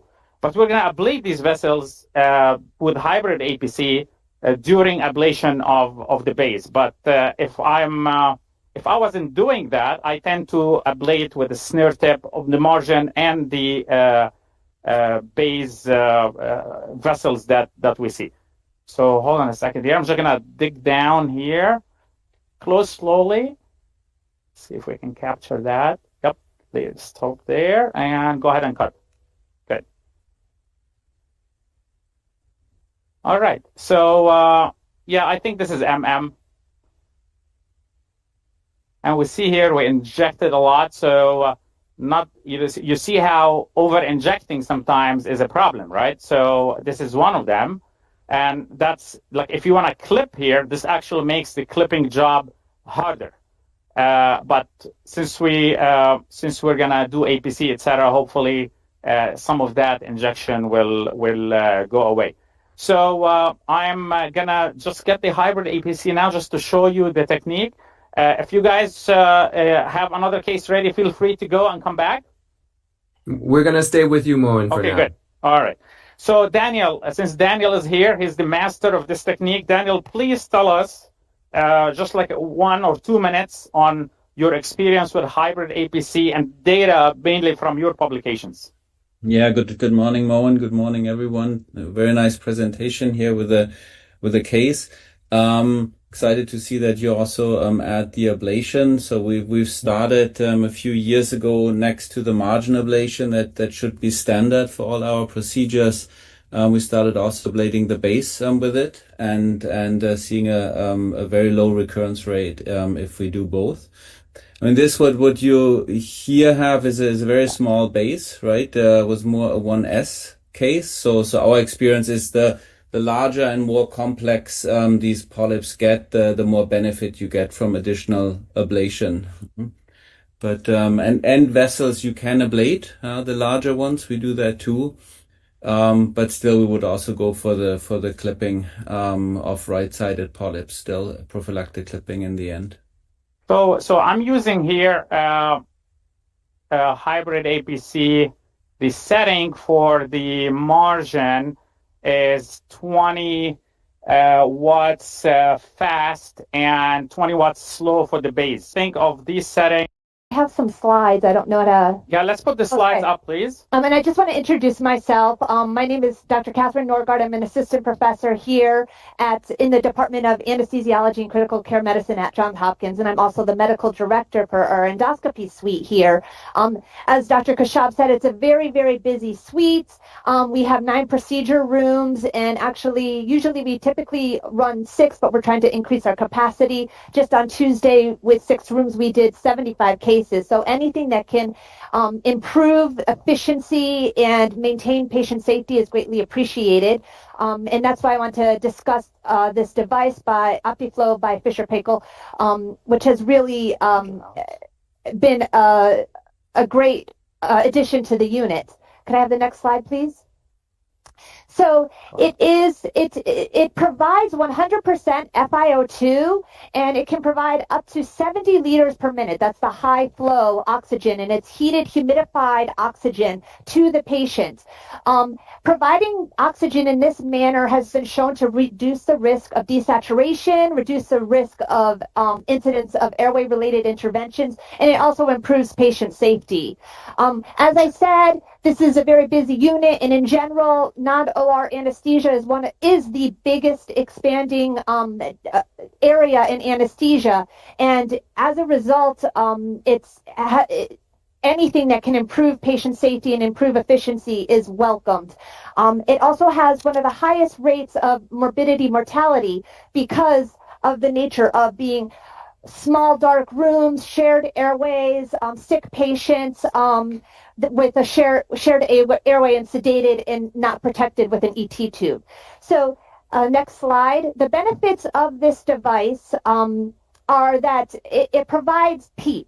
It's when we give anywhere from 10 to 70 liters of oxygen per minute, each 10 liters provides 1 millimeter of mercury of PEEP. So when we're giving 70, we're at 7 millimeters of mercury of PEEP. This improves oxygenation. It washes out nasopharyngeal dead space.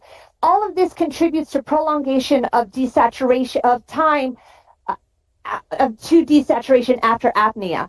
So this device can also be used for difficult airways, but it creates a buffer where when we're sedating patients and they have some apnea, they're not going to desaturate. We're not going to need to intervene and adjust the patient. And also this improves workspace area for our endoscopists. So it creates a large reduction in procedural interruptions and improve patient safety. And to just discuss the device and show it, actually, could I go back to, well, we'll just look at the device here. It comes on its own pole. This blue tubing can be used within 24 hours on up to 30 patients. Then the white device that goes to the patient here is switched out for each patient. It also, you can monitor continuous end-tidal waveform capnography, which is gold standard for patient safety from the ASA, and we can monitor that, which is a real attribute. And again, here's the flows. You connect it to wall flow oxygen to provide such high flow, and here's the humidified sterile water. Katie, thank you, Katie. All right. Do we have any more slides to show? One more slide. Okay. The real benefit is going to be seen. One more slide after this. It is going to be seen in patients who are higher risk, COPD patients, obese patients, OSA, and elderly. But again, I feel Dr. Kashab agrees. It's been a real attribute for efficiency, safety. Okay, Katie, thank you. So we intubate less patients. Mm-hmm. This is a live endoscopy case. We feel good about doing it with sedation and not general anesthesia. We avoid desaturation, interruption of procedures. So I think it direct impact on efficiency of the unit and safety of patients. Yes. So let's go back to endoscopy. Thank you, Katie. Appreciate it. So this is, I injected the polyp, and are you tight? Don't let it slip. Good. We injected, and we're using a 20 millimeter. Let's make sure we didn't slip during discussion here. 20 millimeter captivator snare.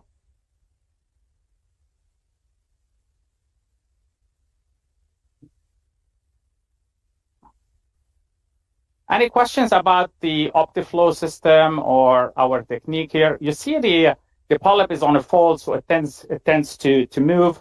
We're using, are you tight all the way, please? Yep. So we're using EndoCut Q, and all right. So so that was a big snare, and let's get a 10 millimeter snare. I like to start with a large snare, move to a smaller snare. And this is what happens typically with polyps over a fold. You will have a little. Keep your distance with a hybrid probe tip, and you can really keep the hybrid probe tip very short, and also can let the argon gas really jump over the rim of the cap. So you always have this, 0.5 millimeter distance between the probe tip and the tissue. So I think the cap, if I do a resection with ablation, that's always part of it. And finally, let's talk about the base, because obviously that's what people are worried about, Daniel. So we're going to inject the base, but talk about risk of perforation, and why are we ablating the base? That's one. 2, risk of perforation. And 3, how do you know you've done enough? Yeah. Good question. So this the concern about perforation, I think is we didn't see that in the studies so far. We've done more than 500 patients in different studies with that technique now. We didn't see complication if it's done carefully and right. Of course, you wouldn't add 60 watts here and really go deep. You have of course to be a bit careful here how you ablate the base, create a good safety cushion, and saline is an excellent heat sink there, so you have protection through the injection. Whenever the cut, the EMR is deeper, meaning I see the muscularis propria shining through, that's where I stop. I would if muscularis propria is visible, I wouldn't ablate on that. But as long as you have a nice submucosal cushion, you still ablate from the top. And again here, if it's more or less an en bloc resection, the benefit is likely limited of base ablation. But if you have very large resections with multiple cuts across the base, that's I think where you see your benefit, where this technique really shines. And you're looking for some basically shrinkage of the submucosa. Exactly. I'm not looking for it to get black or charcoal. That's not the goal. But you usually see when you start ablating it that the submucosa tightens up a bit, and you get this shrinkage that you can observe. Okay. Anyone from the panel is using is starting to use. I mean, we're part of the randomized trial now that part of you guys are doing. But okay, so we're basically including these patients in a trial to have level 1 data that this is beneficial in terms of recurrence. And Daniel, I think your data is like for the recurrence rate, it's down to 2%. So you're you're trying to compete basically with ESD here. Yeah, that's exactly. That's a bit also if people talk about cost of the device, right? We're trying to get the same recurrence rate as ESD with this technique. We're trying to systematically go below 5% recurrence rate, and that will also bring us into a range where you can discuss for patients who don't have high-grade dysplasia, do they really need to come back after 6 months, or can you extend the surveillance intervals then later? The initial data with 2%, that was before we included also patients who had the more difficult defiant polyps who came with after incomplete resection recurrent polyps. Now in the randomized control trial, we really have all comers, also the previously incompletely resected ones. And I think this is also where this technique shines. And we hope to get this or see that this will yield below 5% consistently across all centers in recurrence rates. Thank you. So we're Yanni, if you want to go somewhere else. Yeah. So thank you, Daniel. Thank you, Moen. We will go to infomercial right now. Appreciate your time, guys. Introducing the Mantis Clip, a first-of-its-kind purpose-built tool for closing large defects less than 3 centimeters in the GI tract. Closing large defects can be challenging, But Mantis has minimal slip design with true grip anchor prongs, allowing you to close lesions larger than its jaw opening width, approximating across the center of a defect as an alternative to a traditional zipper technique with the novel anchor mobilized close approach. This is why a single Mantis has the potential to do the job of multiple conventional clips. Mantis is designed for procedural efficiency and delivers tissue span and apposition capabilities, enabling the anchor mobilized close approach, providing a physician-preferred experience.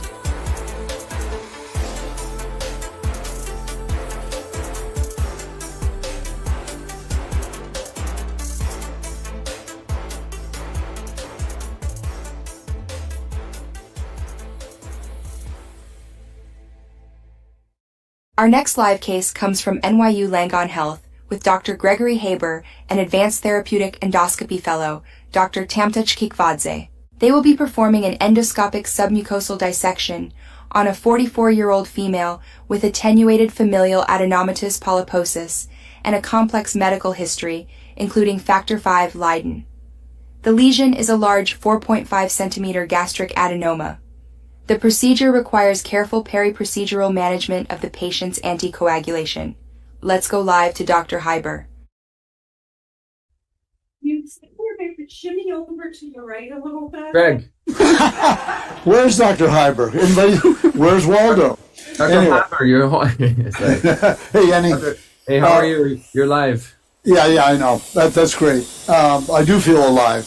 And anyway, welcome to NYU. We have a challenging case. This woman with attenuated FAP underwent colectomy about 1.5 to 2 years ago. At that time, she was known to have a large adenoma in her stomach, but it was felt to be less important than her colectomy, and she finally came back around for dealing with this. First of all, we've got a great team here, as always. Donna here, spelled D-A-N-A, Dana, but it's Donna. Don't worry about that. Mary and yes, yeah, Dr. Margolis, sorry, Stephen. Okay, and then Tamta, our advanced fellows here, and a whole slew of other people who are helping us out in the background. So let me give the audience the full view of the lesion that we're dealing with. Okay, can we give the audience the view? There we go. So you can see here we're using a Fuji scope. This lesion is along the Lister curve, just below the GE junction. And it's critical, obviously, in this location to be able to retroflex very well. I do find that this scope is very good for that. 210 degrees retroflexion. It allows us to, pull right up to the lesion. And you can see so far we've been creating a mucosotomy around the periphery of the lesion. You can talk about tunnel and pocket and whatnot, but essentially what I'm going to try to do here is create the peripheral incision first, which we're doing here with the mucosotomy, and then we'll pick an area where we're going to start to go in and dissect underneath. So, there are many different devices. Let's go with this. So I'll just inject first here. So for mucosotomy, you can use any kind of hybrid knife, which is a combination of injection and cutting. There's the Dual J, there's the Microtech Gold knife, there's Pro knife, of course, and Flex knife. So with lots of options. Here we're using, just to do the mucosotomy, I'm injecting, I've always used the Dual 1.5, the plain Dual, not the Dual J. I like the way the porcelain tip on it slides along the surface of the mucosa, and it makes it very nice for creating the mucosotomy. And then we'll go to a flex knife as we go underneath. Needle out. As far as injection, please. Now, as far as submucosal solutions, right now we're just using a little bit of saline with some methylene blue and a little bit of epi around the periphery, inject. But as we go underneath, we'll probably start to use the SIS solution, which we dilute down to give us some viscosity. It's a starch solution. We'll take the dual 1.5. And as far as the settings go, Mike Mack, my Irby man, we were discussing earlier, this woman has a BMI of 50. And of course, all her devices are monopolar, so the current has to go through her body to get to the grounding plate to have a good effect. So a couple of important things: make sure your grounding plate is close to the area of dissection. In this case, we're on the flank trying to get close to the stomach. And the second thing to remember is you may have to turn up your settings a little bit in a morbidly obese patient. And in fact, we did. We're testing out our soft coag, usually 3.5 to 4 for coagulating vessels. In her case, we weren't getting the effect, so we turned to 5. So you've got to accommodate your settings to the patient you're dealing with. Okay, so now this is the dual 1.5 needle out. I have some great folks here. Nikhil Kumta, a fellow ESDer here. Feel free to, Nikhil, come on and say hello to the group. Don't be shy. I'll give you the headset.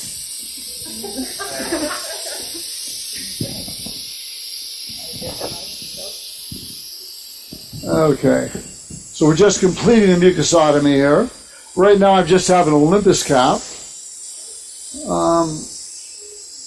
And we will go underwater, under saline, I should say. For the mucosotomy itself, because we get some bleeding and whatnot, I tend to stay in air. But when I get submucosal, it's easier, especially here. She's hard to move around because of her weight. She's left lateral. The gravity side is not where the lesion is, so the water's not going to sit there. So I'm not, I'm going to use kind of a hybrid approach as far as not water, but the saline. And if you look back here, behind Nikhil, let's show that big bag over there if we could, Sean. We use a 3-liter bag of saline. There it is right there. Oh, there it is, that big 3-liter bag. So we, have continuous. Usually, a big lesion like this, we wouldn't go through more than 1.5 bags max.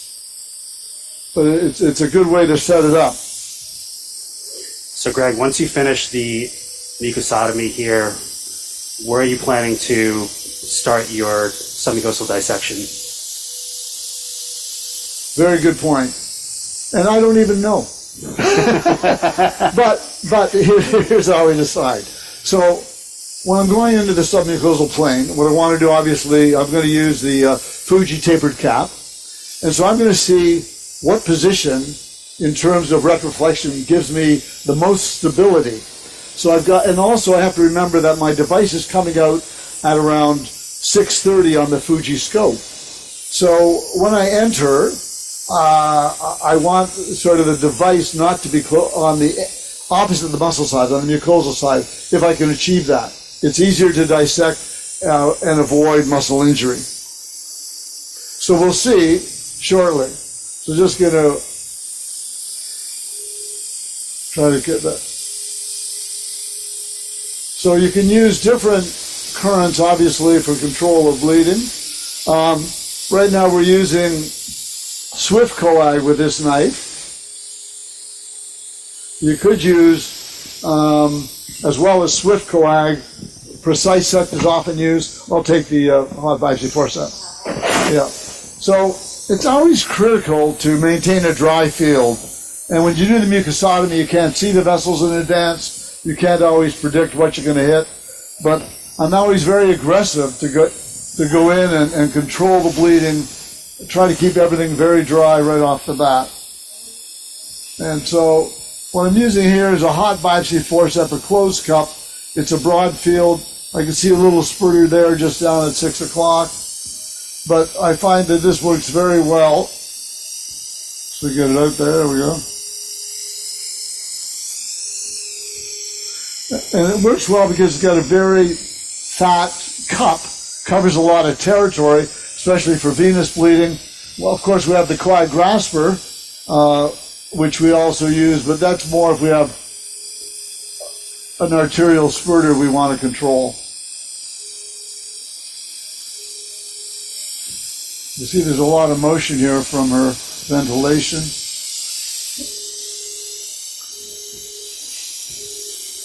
Okay, so now we've completed the mucosotomy. You can see here.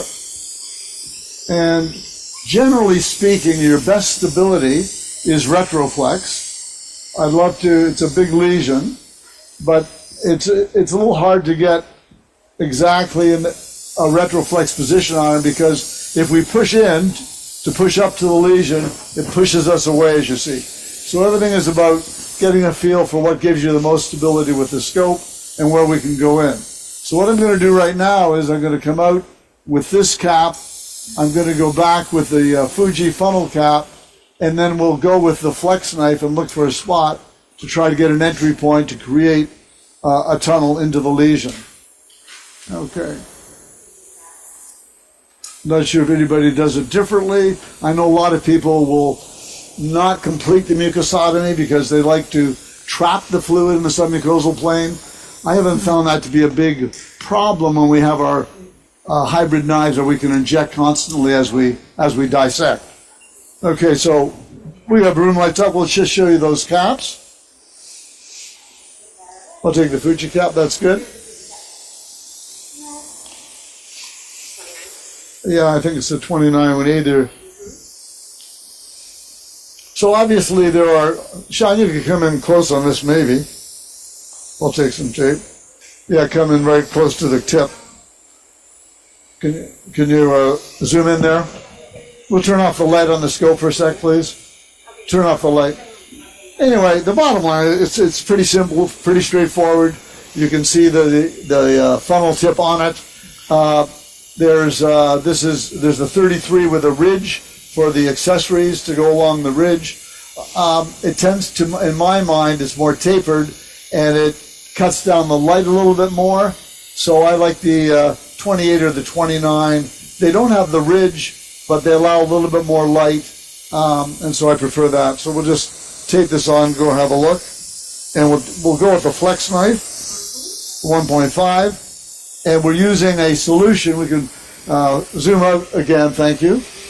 So we mix it here. One thing about the SIS solution, we don't choose the same strength that's recommended by the manufacturer. We dilute it down. We don't want it too viscous, so we use we dilute it about 3 times more than what is recommended in the instructions. Okay, you have the lights back on the scope. Okay.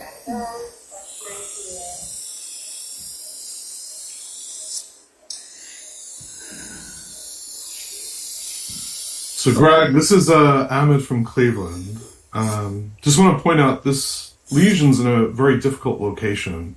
It looks like the scope axis is very perpendicular to the muscle there. That's right. Are you using deflation and underwater to be able to get more parallel to the muscle there? Yeah, so we will, exactly. Those are very good points.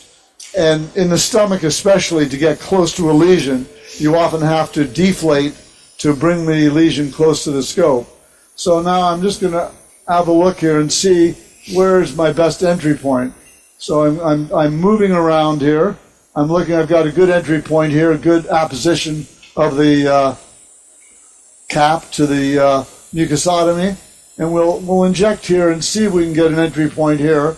I move it around a bit, and we'll go underwater as well. This is the flex knife? Okay. So we'll go down with the flex. Do you do your mucosotomy underwater?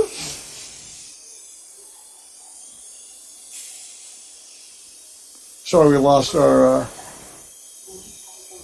Ahmed, I think you're muted. Thanks. Yeah, absolutely agree with you, Greg. I think you have a lot more bleeding during mucosotomy in stomach ESD, and that can really pollute the water or saline that you have in the area. So I tend to do the mucosal incision with CO2 and then convert to underwater or under saline for the submucosal dissection. Yeah. So the other thing I do, and I think, I'm not sure if you can see this, but we always put a piece of tape to mark the point of the catheter when the tip is out the tip of the scope. Because when you're putting accessories back and forth, in and out, in and out, in and out, if you're not paying attention, you can easily push it and jab into the dissected base of the lesion. So this tape, which we always put on, indicates to us it's a tactile thing. We know when we touch it that the tip is coming out the other end. That's a great idea. And I think that's okay. Needle out. Okay, let's see if we can see here.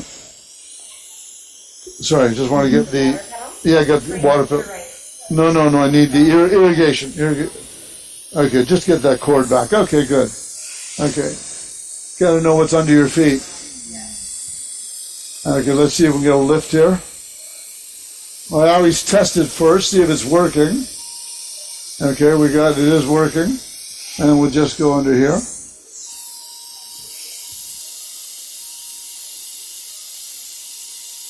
Okay, good. So it's a fairly good start. Okay. And now we're going to dissect a little bit along here. And almost always for the submucosal dissection, we're using either Precise Sect or Swift. In this case, we're on Swift right now. And we can go underwater here. And it's a little bit easier to see. Well, it just came out. We'll go back. As long as I got good vision and I'm getting good effect, I'm fine. Take a little more time when you go through vessels. Go more slowly. Okay.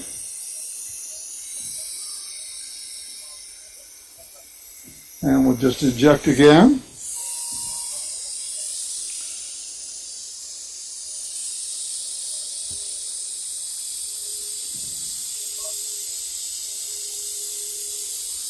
And you see, what you generally do here is you put your dissecting instrument just at the tip of the cap. So we're just outside the cap. It's a little bit of protection. You don't push too far. And as we go outside the cap, then we just move the scope along. And with the cap there in front of us, we can watch exactly what we're doing as we dissect through here. And we can always inject as we get a little closer to an edge we're not sure about in terms of the muscle. Okay. Now you do see one thing here, which is, I think, a little bit of an issue with some of the viscous solutions. And with the SIS, we do have some bubbling here in the SIS solution.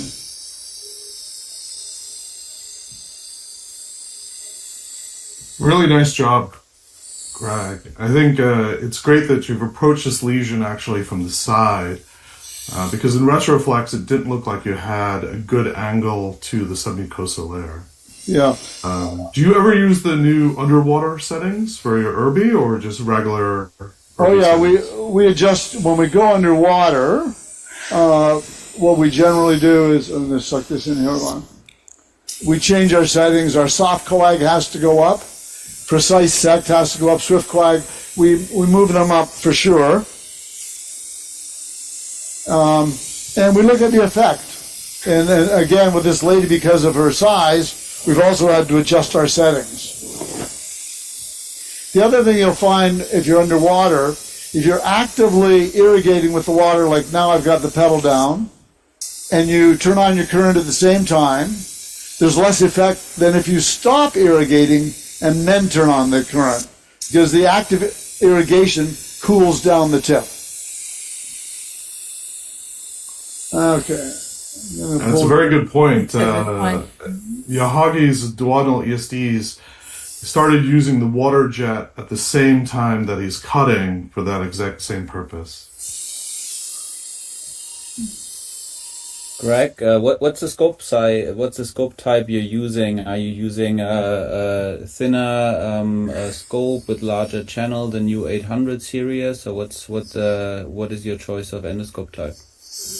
It's the Fuji. It's the BL7000. It's not the 800 series, which is even better.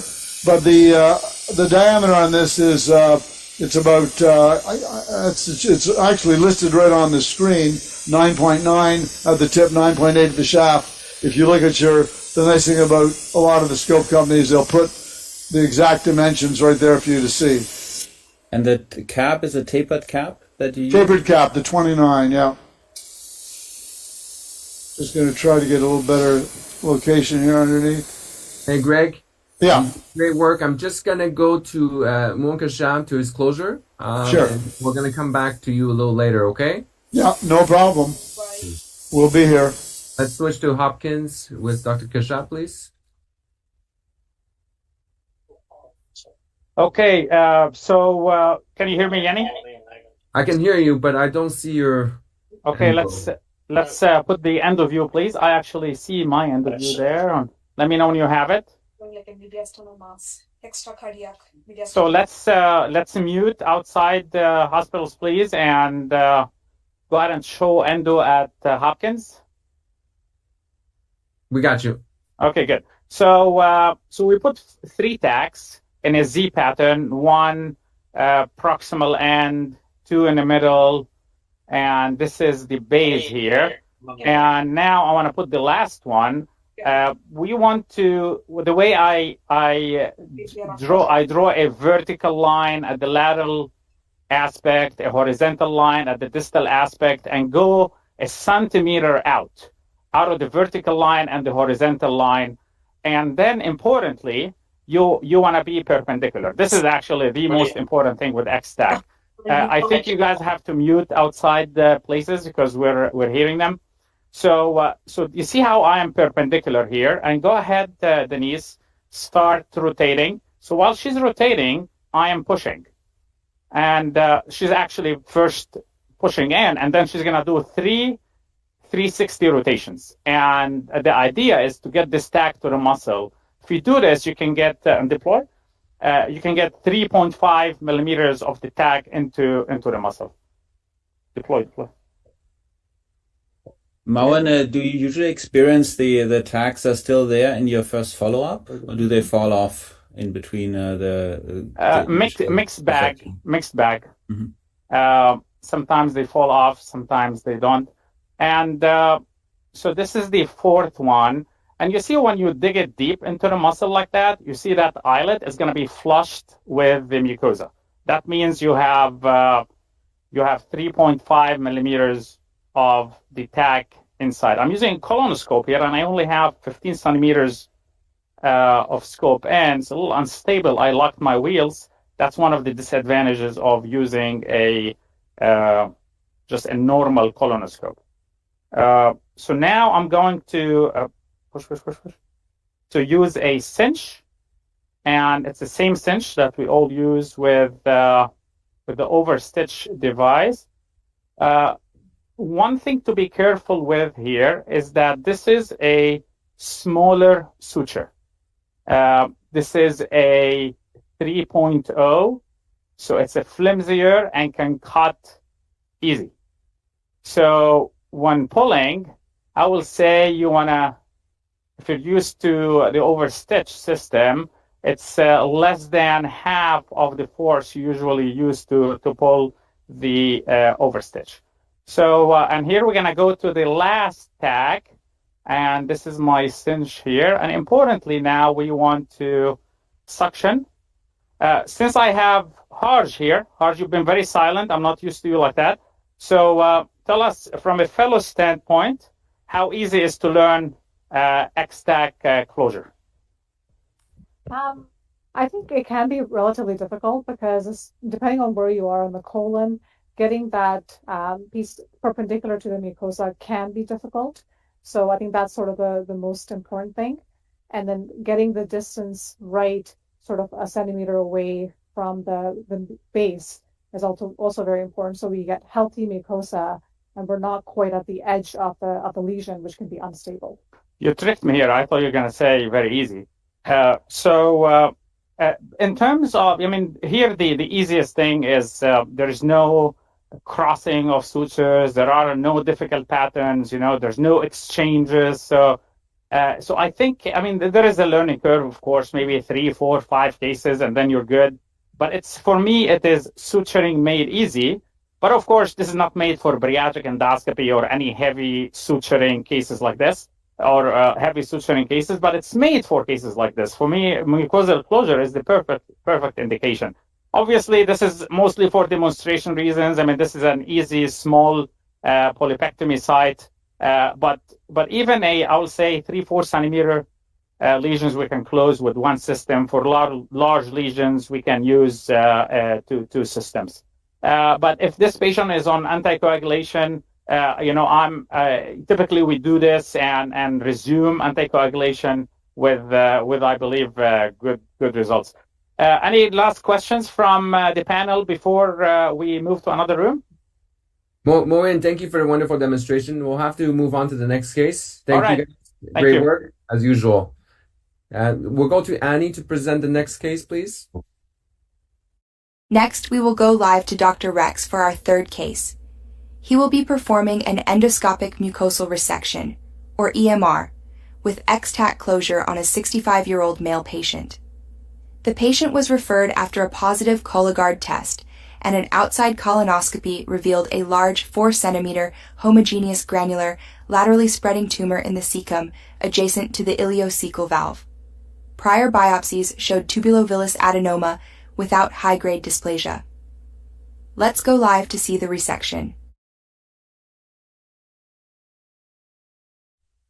Welcome from Indiana. Can you hear me okay? Yes, we hear you great. Okay, great. So I'm here with Johanny, and you can see we're just sort of opposite the ileocecal valve, and this is an adenoma. It looks to me like I would call it a granular, and I think a homogeneous, a little bit lumpy, bumpier than the usual lesion. So the plan is to do an EMR, and I just might ask the panel first if they have any concerns about the plan. I don't see anything in the vascular or pit pattern that is concerning to me with regard to a JNet 2B or certainly NICE or JNet 3 anywhere. Just looks like typical 2A. So is everybody comfortable with EMR?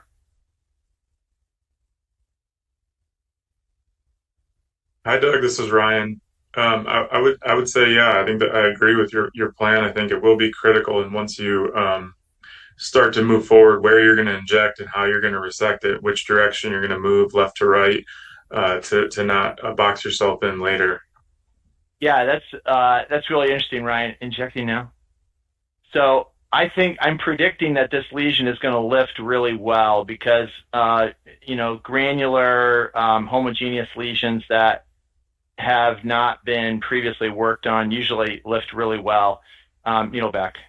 It's going over a fold, and I always say that if you can't see the cecal edge of a lesion, you should never underestimate how much needle in again, injecting, how much polyp can be hidden on the proximal side of a fold.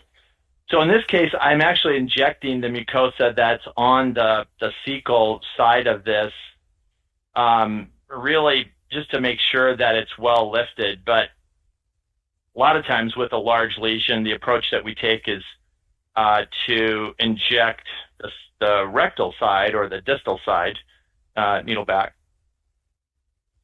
And I'm going to take it from the rectal side, but if you inject initially on the rectal side and the lesion is draped over a fold, sometimes you'll push the entire lesion away from you. And so I'm kind of trying to roll it a little bit, needle into the patient, but I am going to need to inject it a bit more here on injecting. Because we are going to start, and usually this is kind of inject, resect a portion of it, and then inject and resect again kind of approach, needle back. So, Doc, this is Amit from Cleveland. So this looks like a homogeneous LST granular type, no high-risk features. EMR seems like a very reasonable plan. Will you do any additional therapy afterwards, like snare tip coagulation or hybrid APC? Yeah, for sure. Let's actually get a 25 millimeter snare.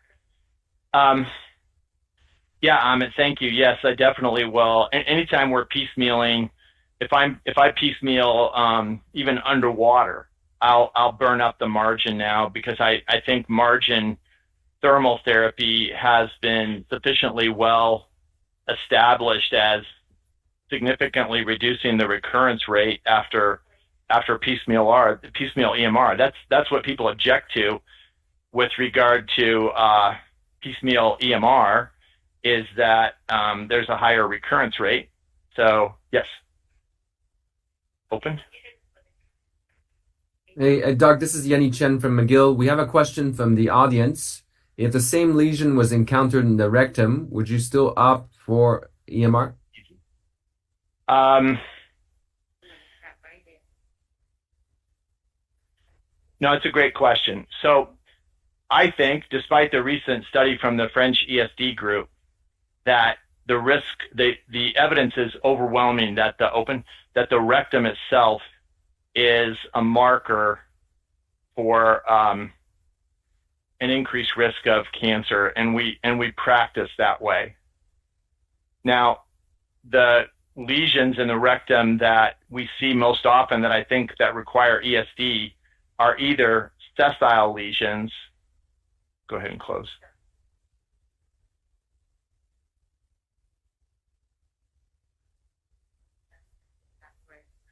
Or granular lesions with nodules in them. And the question, so I still think if you have a homogeneous granular lesion that is, just give me a little bit. I should take this off. No, open. Thank you. In the rectum, that it's okay to remove it by EMR. But this is a little bit more closing nodular than the average. You know, it's a little thicker than the average homogeneous granular lesion. So I would definitely take rectal location into account. But I think probably looking at this lesion, I might still feel comfortable with EMR. But I think the point that has been asked is a good one. Can I have some more injection fluid?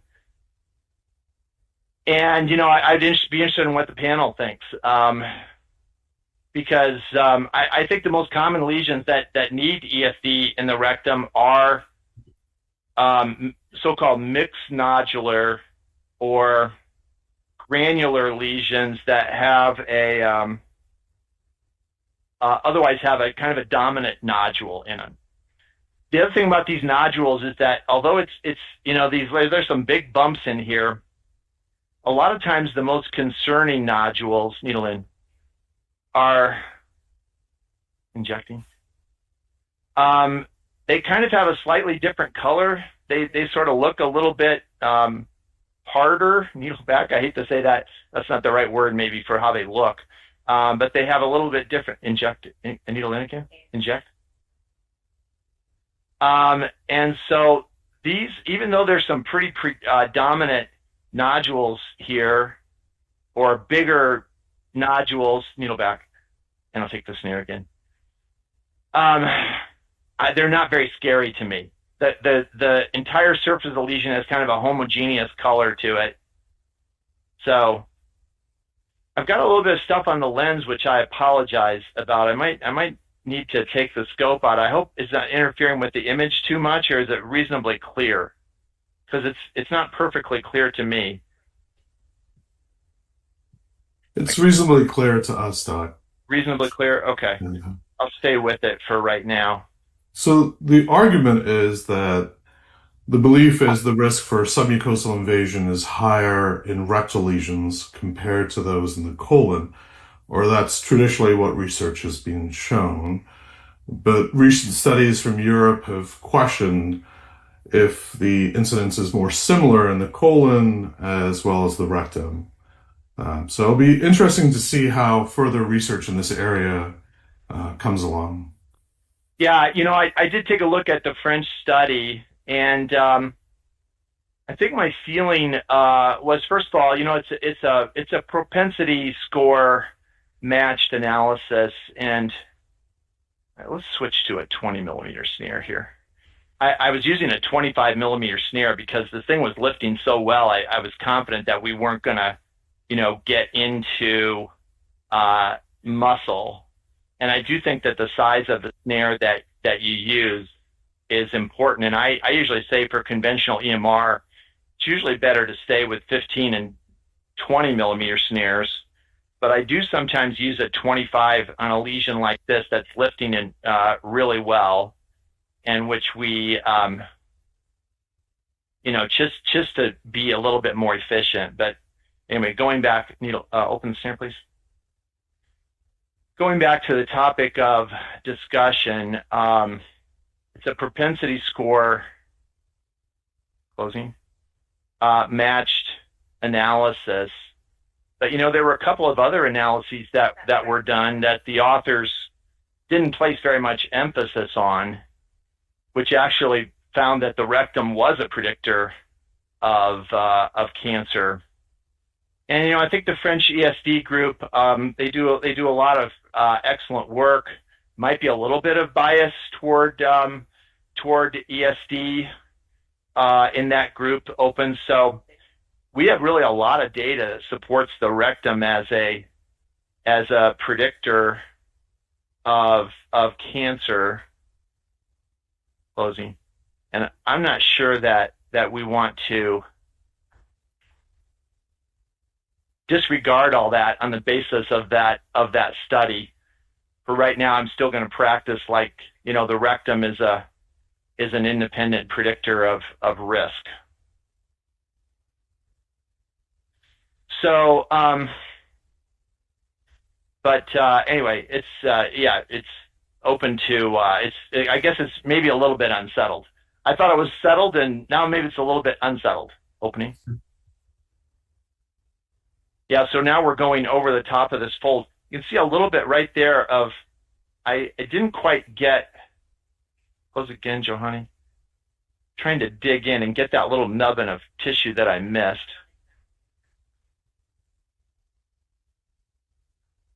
But as we go over the top of this thing, it's conceivable that it'll get a little bit more difficult to snare open. Right? I'm hoping to get to the clear edge on the cecal side reasonably soon. Sometimes suctioning will help to kind of bring the snare closing. Doug, did you lift this with Everlift or Head-A-Starch, or what do you typically use? I use a lot of Everlift, and I think it's we don't have a head-to-head comparison, of course, of Everlift to anything, but I like that it's got a lot of methylene blue in it, so it really makes for a kind of nice dark submucosal defect. Closing.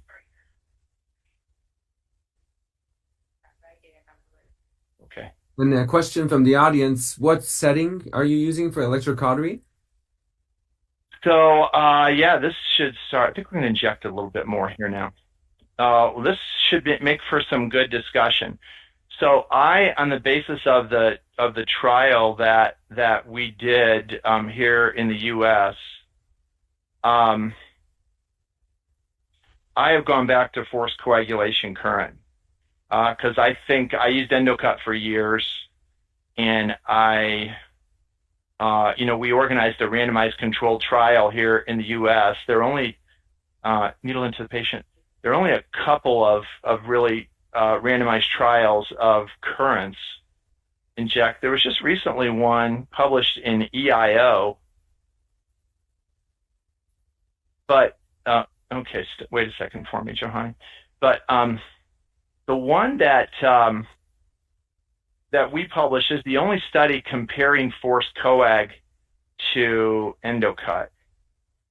Needle into the patient. I kind of want to raise this little area here just a bit more before we take it off. Inject there, please. See that the okay, that should be good. Needle back. So my interpretation of that study was that let's go with that 20 millimeter again. Was that trial was clearly won by forced coagulation current because there was no difference in delayed bleeding between endocut and forced coagulation. That's the reason why we used endocut for years, right? Everybody used endocut. Tons of people still do because we all believed it was going to cause less injury to the muscularis propria, less injury to deeper submucosal vessels that would then later bleed. But in that trial, it wasn't true. And I think perhaps the explanation for it, open, is that everybody was using a microprocessor controlled current and closing.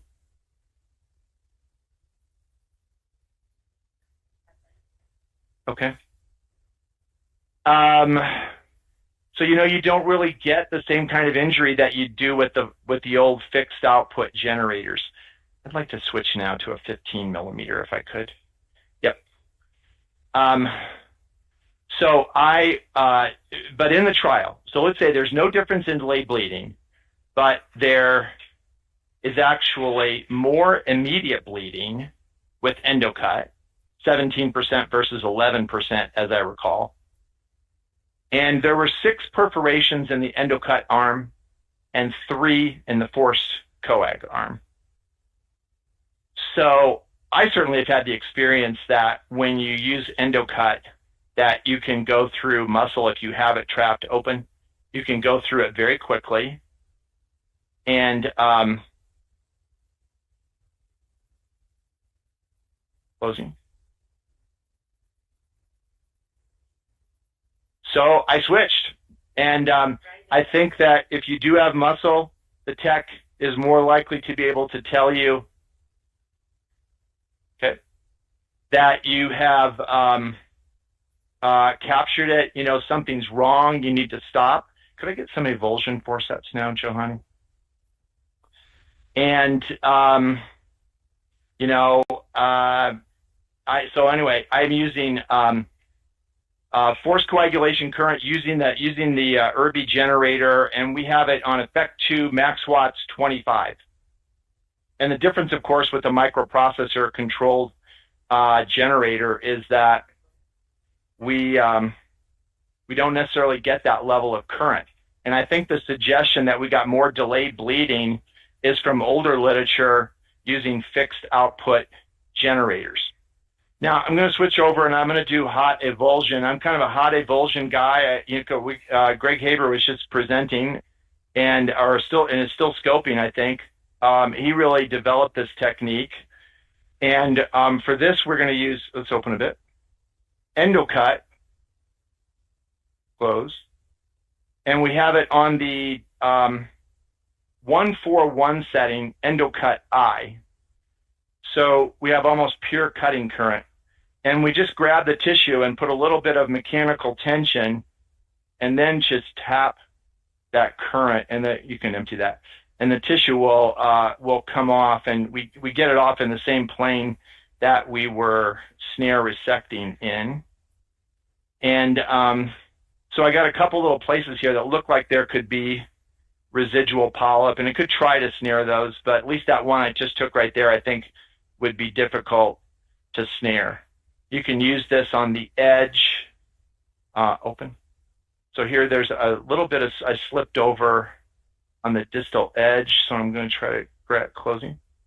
Grab that. Same thing, put a little mechanical tension, and I'm just tapping now the yellow petal until it comes off. Go ahead, Johanny.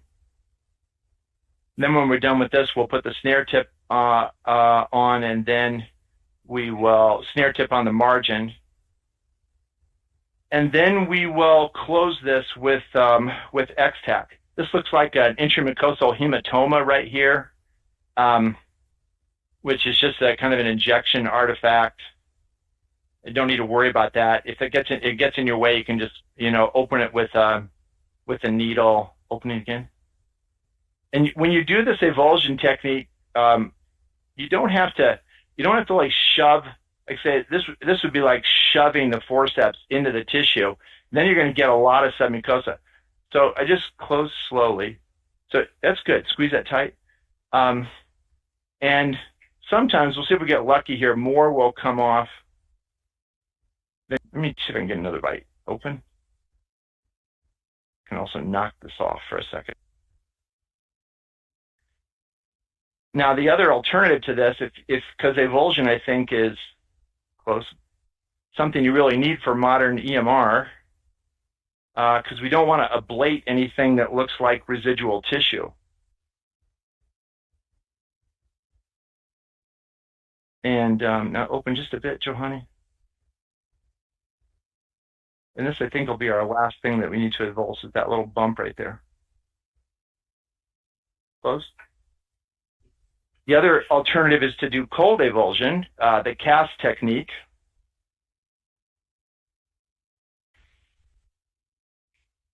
Okay, you can take that. And then I'll get the snare tip. Well, maybe I should take this one little area off here. I do think you want to be kind of obsessive compulsive to make sure that you've cleared the entire base. So this is all submucosa through here, and we don't have any injury to the muscle. There's a tiny little bit of probably intact muscularis mucosa right there, and I'll take that off. Occasionally you'll cut a lesion in the wrong plane, and you can see the sort of a sheet of muscularis mucosa intact, and you want to look for that and remove it. Open just a bit.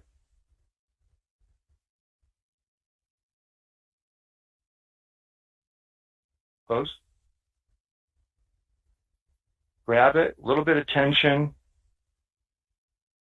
Okay, now I'll take the snare tip, Johanny. Now we'll switch over to soft coag, and our settings for that will be effect 5, max watts 80. And our goal is going to be to burn the entire 360-degree circumference of the defect, and to do it aggressively. I think the key thing is we don't have any evidence that this increases the complication rate. And so for it to work, you need to do it aggressively. Okay, so snare tip in a little bit. So we want, our target is the red, where the red intact mucosa meets the white. When we're kind of moving longitudinally, we can put more of the snare tip out. And when we're going transversely, we'll put a little bit less out.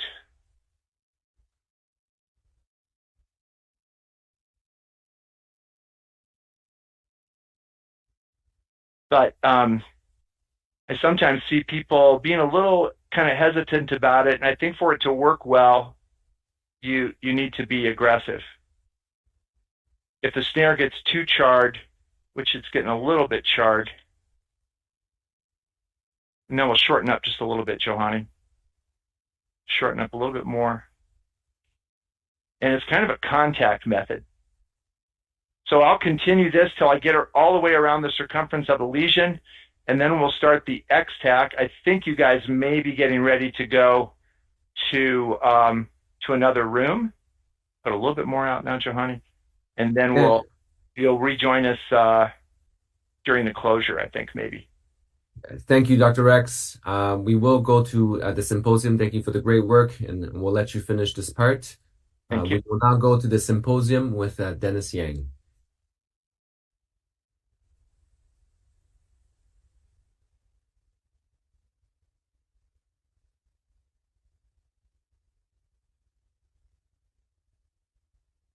Are we ready for the symposium? Yeah, there you go.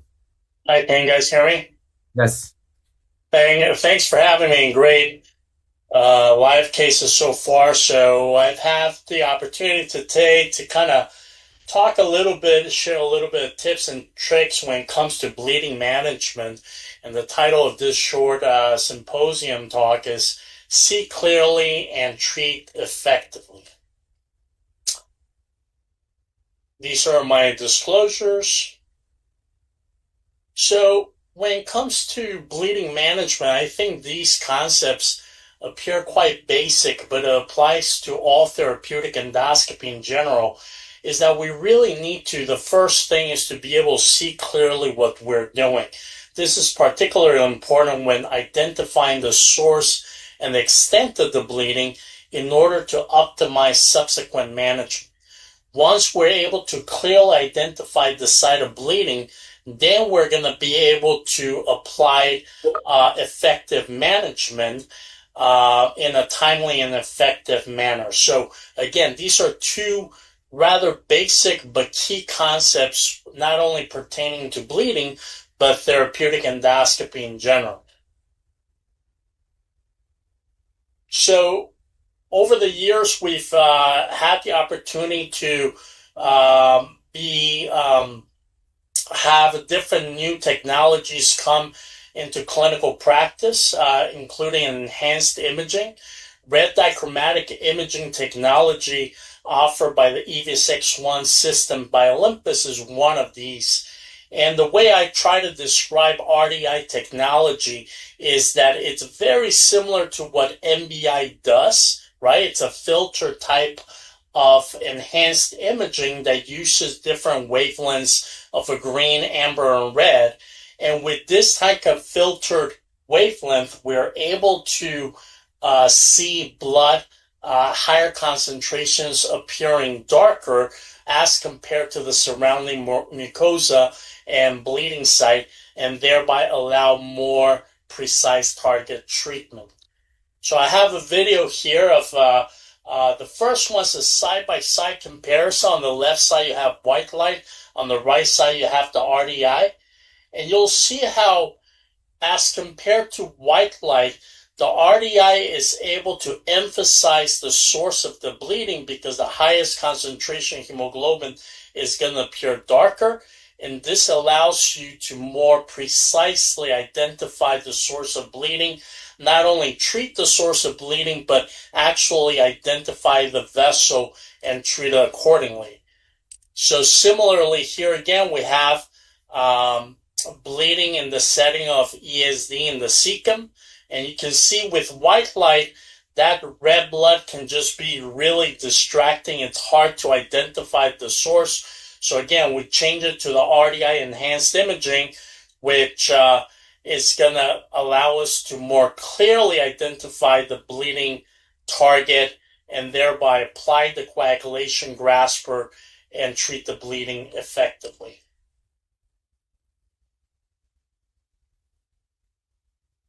So in addition to identifying the source of bleeding, fortunately now we have also different tools in our armamentarium in the management of bleeding. Hemostatic powders is not something new, but they have come a long way in terms of how they operate and how much more efficient they are. They are recommended by the ACG as part of rescue therapy for active bleeding. And there is data suggesting and confirming the efficacy not only as a primary modality for bleeding, but also as an adjunctive therapy with other treatment modalities. The Endoclap PHS by Olympus is one of these hemostatic powders available in the market. It's composed of absorbable modified polymers, or AMP, and derived from plant starch.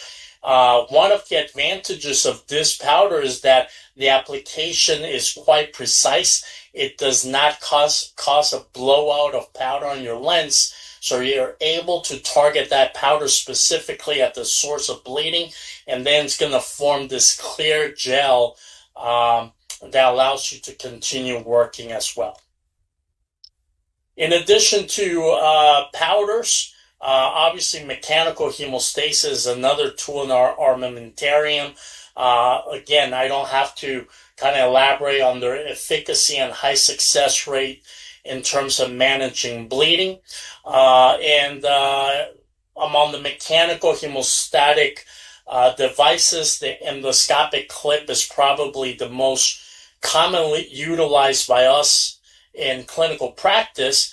There's multiple types of clips. The Retentia Hemo clip by Olympus is a new clip now currently in the market. I've had the opportunity to use it. One of the things I like the most is not only does it come in different sizes, but the very short tail of the clip really helps visualization of the target site and allows you to put multiple clips without them interfering along the way. And certainly other characteristics such as rotatability, the ability to be able to push or maneuver the clip during a retroflexion are key aspects. And again, here there's just a short video of the retention clip. This is closure of a palm procedure. And what I wanted to highlight simply is that the very short tail of the clip allows you to sequentially place more clips without it really getting in your field of vision. So this allows you to put the clips under direct visualization, allowing precise targeting. All right, so moving on again, just the take-home points again. The two main take-home points is you want to see clearly when dealing with bleeding. You don't want to start treating if you cannot identify the source. As Dr. Rex mentioned, your device can get charred down and it's going to reduce the efficacy of hemostasis. Take your time, obviously, to do so, but don't take too much time because the longer time it passes, the more inefficient you're going to become in managing the bleeding effectively. Thank you.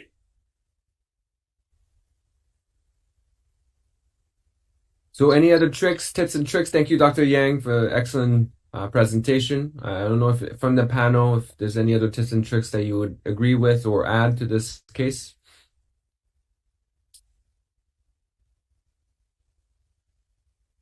I guess everyone agrees with you, Dennis. I think visualization is key. Right. Yeah, everyone agrees, obviously. And, I do agree that visualization is key. You do want to see what you're treating. And, people tend to want to just try to treat the bleeding sometimes in a blinded fashion, but those don't work out very well. So appreciate the talk. Thank you so much for your time. And we will move to Annie to present the next case. Now we go to Johns Hopkins School of Medicine with Dr. Sawini Nam and Therapeutic Endoscopy Fellow Dr. Clement Wu. The case involves a 46-year-old male with no significant history who presented with rectal bleeding. A colonoscopy revealed a 3-centimeter rectal mass, diagnosed as a tubulovillous adenoma, and staged as T2N0. The decision was made to proceed with an endoscopic submucosal dissection. Let's go live to Dr. Nam. Hi, good morning, everyone. Can you hear me? We hear you well, Sawani. Okay, thank you. I'm with Clement and our team here. So you can see on the screen, I already put a cap on. This is a lesion. I think it's about 2.5, 3 centimeter in the mid rectum, around 8 centimeter from the inner verge. We're coming in. This is the anus here, and examination with blue light imaging, which you can use. Sorry for a little blood in the lumen. You can see that this surface consistent with nice type 2 and Janet 2A, and look like tubulovillous. I did not see area of severe irregularity or depression. This is a sessile lesion, like Paris 01S over the 4. So I already start cutting the backside. So the plan is to do ESD, but you can see that MRI read T2. So MRI can overstage or understage because the biopsy didn't even show cancer and we did not see the sign of deep invasive cancer. We're going to perform ESD. However, if I see the area that look concerning for muscle retraction or muscle involvement, I will consider intermuscular dissection. So that has been discussed with the patient. So the plan is to starting the dissection, mucosal incision from the anal side. So I cut the end and we'll start on the front. And this is just a little extension. We already turn the patient to the left lateral position and lean forward slightly to move water away from the area. Initially, about 25-30% of the lesion was underwater. The patient still on left lateral but lean forward. So I noticed some difficulty with the lifting. The lifting is somewhat limited. Sometimes you see that there's no prior manipulation. The patients on general anesthesia, the scope that we use is a Fujifilm scope. This is the new therapeutic scope, EG A40T. You can see this is a. Huh? Can you hear me, right? Yeah, we can hear you. Okay. So they say they can hear us. That's okay. Thank you. So this is the upper endoscope that, but there are several important features. One is you get a 3.2 millimeter channel instead of 2.8. Number two is you get the suction accessory channel at 7 o'clock. Number three is the angulation is unique here because the look down angulation is 160 degree instead of most other scope only 90 degree. Therefore, you can if you have to remove the lesion over the fold or at the cardia anal canal, yeah, this is very helpful. So the knife that we use is the hybrid flex knife. There are two types, the I and T. This one is the I type. You can see the tip here and 1.5 millimeter. Very strong injection and use the jet injection. I use pepper starch inject through the knife. But before that, we use Blue Boost from Microtech for initial mucosal incision. I just add injection here because the fluid dissipate a little bit. So Blue Boost is a hyaluronic acid mixed with methylene blue. So this is the front part of the lesion. I am gonna start cutting and complete the cut here and go underneath. If I don't, so sometimes we plan to open the flap at the front, but if it doesn't work, we need to find the area that works best. I found that the top part of the lesion open up the best, which I open a little bit more there, as you can see. So I'm going to open more here, and I will continue dissection from here and the top part. So using the ST hood, this is also from Fujifilm, help getting underneath the mucosal flap much easier. And I use Irby YO3 and Endocut Q, Effect 2, and Swift Coagulation. 4.0. You can, some people go up, that's okay. So that's, you can see the muscle fold here. Oh, actually, I'm going so I have to be careful here because they're concerned about possible T2. I don't want to cut to the tumor. Hey, Sawani, can you hear me? Yes. You're doing great. We're just going to cut to Doug for a minute because he's closing his lesion, and then we're going to come back to you, okay? Okay, thank you. We're going to go back to Dr. Rex. Hi again. So we just closed the lesion with the defect with X-Tac, and went pretty well. I I think you have to be, when you're using X-Tac, there's a little bit of a limit to like how much you can get transversely and so we probably included, we started on the cecal side, came over here, then probably went laterally somewhere between 4 and 5 centimeters, and then came back to this side. And it looks like a reasonably good closure. Kind of peeking my nose in here, you can see that the top end, there's a little bit of a gap. And so we're just going to supplement that. I'm going to throw a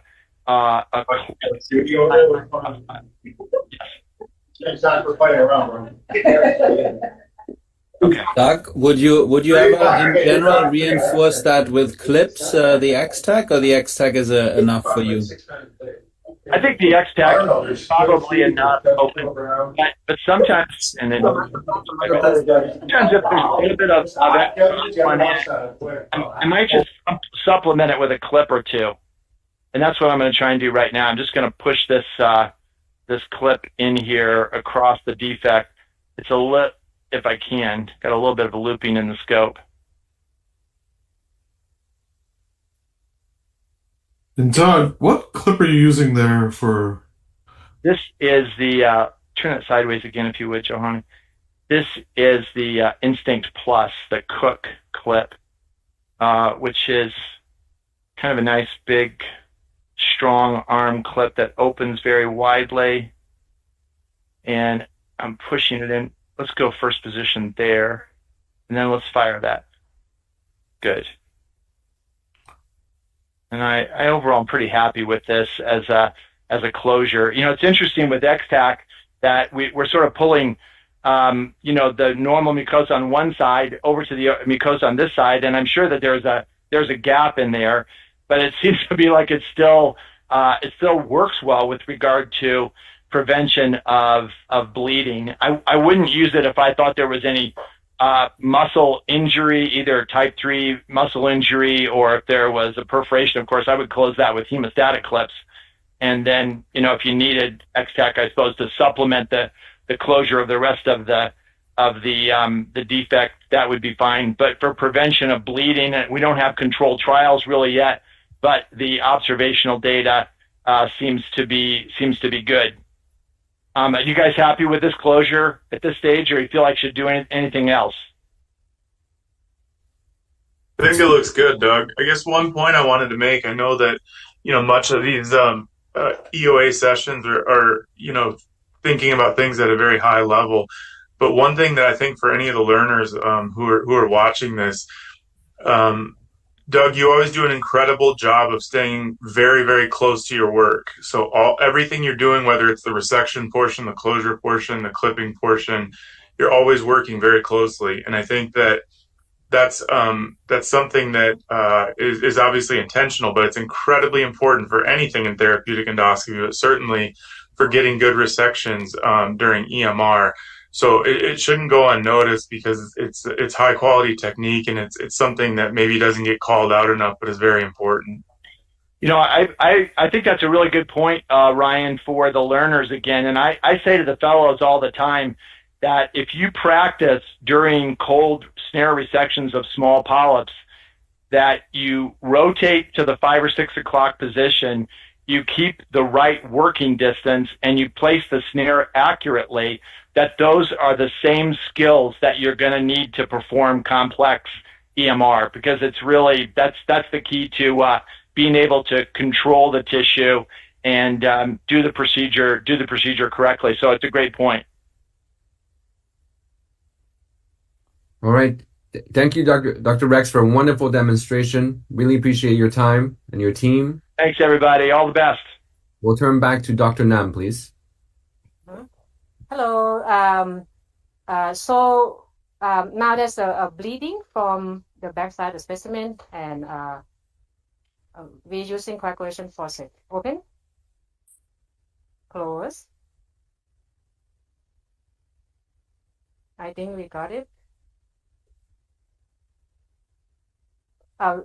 Open. I'm using 5 millimeter coagulation faucet. Close. Let's see. Still bleeding.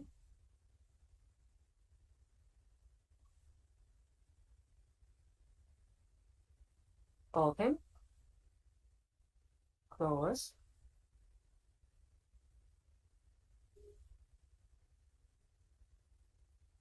Open, close. Okay, so open. So can you turn to 4 o'clock?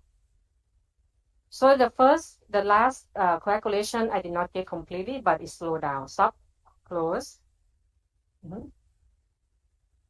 And this one we got it. Open, close. Take it out, please. So if there's a bleeding, after we stop bleeding, we remove all this blood immediately before it forms clots. So I would like to ask the panel, would you do anything different? Like, would you do EMR? Would you do full thickness? Hey, Would you do like TAMIS for the case like this? Or diagnostic ESD? Hey, Swati. This is Amit Hey, from Amit. Cleveland. Yes. So I see you're doing like conventional ESD technique. How did you end up deciding to use that versus tunnel underwater? Is it because gravity is working to your benefit here? So yeah, thank you for asking this. I do underwater a lot. I do traction too. The width of the lesion is not that much. You can do any technique. I expect a lot of blood vessels because of bulky lesion. So because of that, I prefer to move water away. So if you do underwater, you don't have to. But for this, better. I feel that if we're gonna have a lot of have to encounter blood vessels, I would like to move it away and do conventional technique. You can do, I think you can do any technique. It's over the fold here. So, and the gravity works okay. So I just do conventional technique. I use underwater slightly at the beginning because the lifting is not, it has limited submucosal lifting. So in order to open the flap, I use a cap. I use underwater to help open the flap on this lesion. Okay, so now I'm going back to check where we are. So far, I have not seen invasion area. So and the other thing is the scope stability is a little bit not optimal, not perfect, because it's over the fold. What would you do? Would you do tunneling technique? Okay, so I would like to add coagulation faucet, please. So, Swati, no, I agree. I think if you're expecting a lot of blood vessels with a bulky tumor, there's advantages to doing the conventional technique versus underwater where the water can get polluted. Or even in tunneling, bleeding within the tunnel can be difficult. Yeah. So this looks like it's working very well for you. Blood will be flat in the tunnel. So we normally try to avoid bleeding. But if there's a invasive cancer, that's sometimes it's just everywhere. So that's my approach. Usually bulky lesion, I do conventional technique.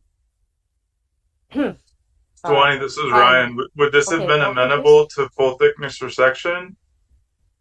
You mean the? Can you turn to 12 o'clock? You mean the endoscopic FTRD? This is bigger than the size of the cap. You cannot get the whole thing. Close. But if you want to do transanal, that is TAMIS. Right? Open, close. So if by doing that is TAMIS or TEM, transanal surgery. So while I'm having the coagulation faucet, just gonna check. Now it's a little bit blur. So if there's unclear plane, I'm gonna try to work from the area I can see. All right, that's a blood vessel. Okay, can I have the knife back?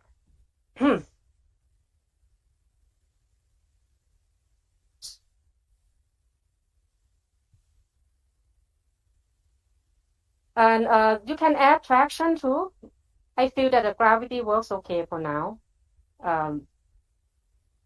And in my experience, if we use traction open, too much traction, you can cause specimen tear or damage. That's about it. So that we just calculate. Okay, so a little dark area. I'm gonna add. So the way to deal with this is find the blue plane, and so that's a space, the blue plane. Okay, so I'm gonna continue to dissect here.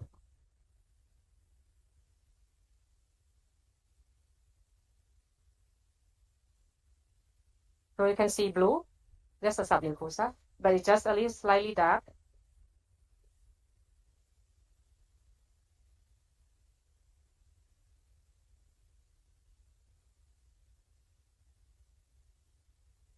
As you know, Sawani, I'm a big fan of traction. Mm-hmm. I agree with you here. I think the risk is going to be with this narrow submucosal space, is to actually pull up the muscle there with the traction, right? Yeah, we have in the room ready to use. So far, the gravity is doing helping, so I don't have to use that.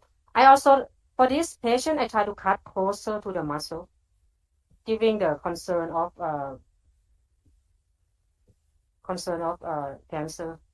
As we know that optical diagnosis for cyst polypoid lesion is less accurate compared to laterally spreading.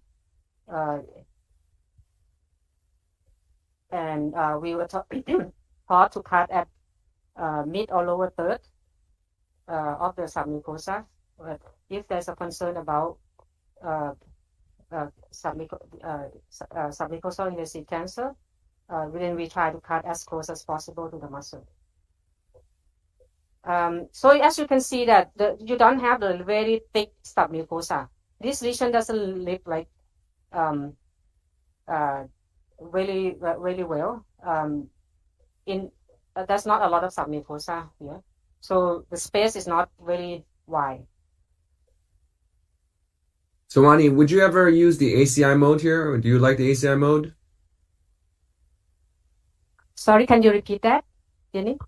I see that you have the Fuji scope. Yes. Do you like the ACI mode? Oh, so if there's a bleeding, yeah, it can help.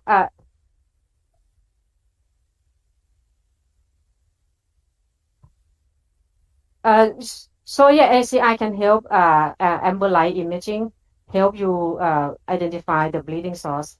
I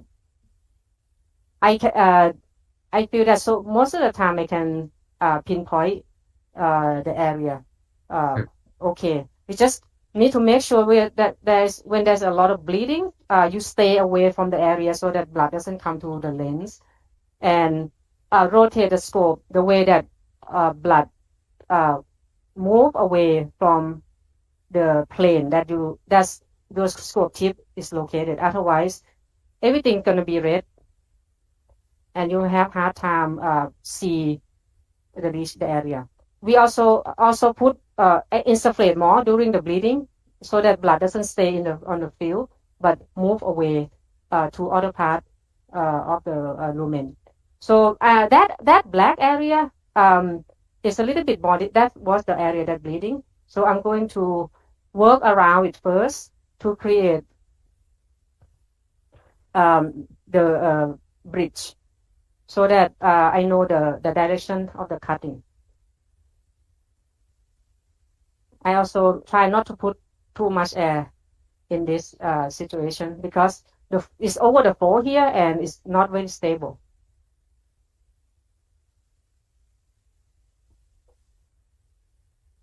Do you use a lot of amber light mode, Jenny? What is your experience? I don't, but because first of all, I don't do ESD. Yeah, for GI bleed. That's the panel. Yes, new and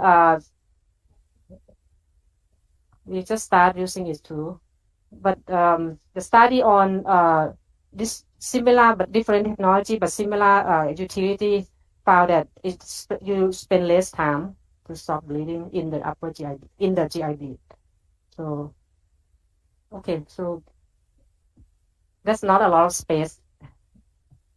Yeah, I don't have access to that technology yet, but I really like how you're identifying the normal tissues on the lateral side, so you can identify where to cut through the black area. So yeah, if you do ESD, it's gonna bleed. We try to avoid definitely, but okay. So I start, as you see that I start to cut at the black area. The coagulation doesn't cut very well at the coagulated tissue. So during that steps, I change to endocut. Usually, the rest of the area I use endocut. If it's near blood vessel, I use coagulation.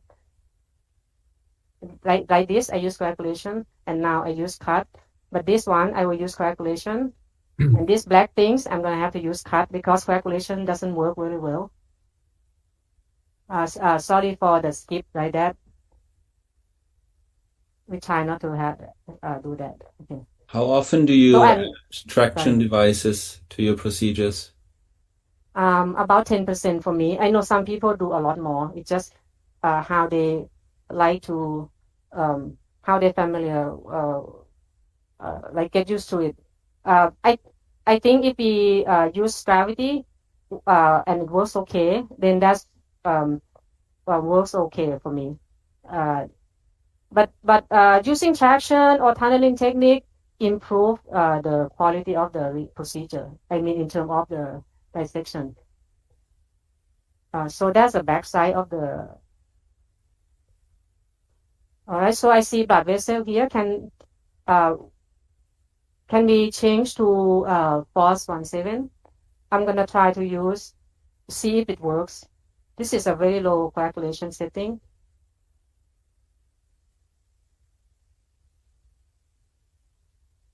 It's 0.5 effect 0.5 like what very low slow. Okay, can you change back to the switch? Let's see. I also do slowly here. I don't want to jump to the muscle, so I'm gonna pull knife back.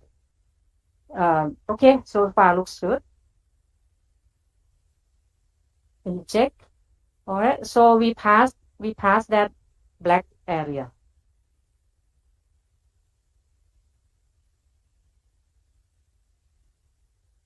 We try to avoid bleeding because of the unclear plane.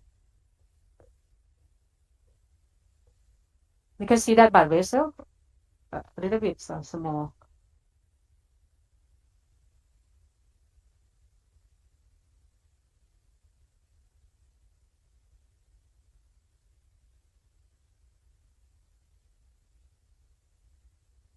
So I would like to ask the panel, anyone would do EMR for this? What would you do in your institution, or would you do anything differently?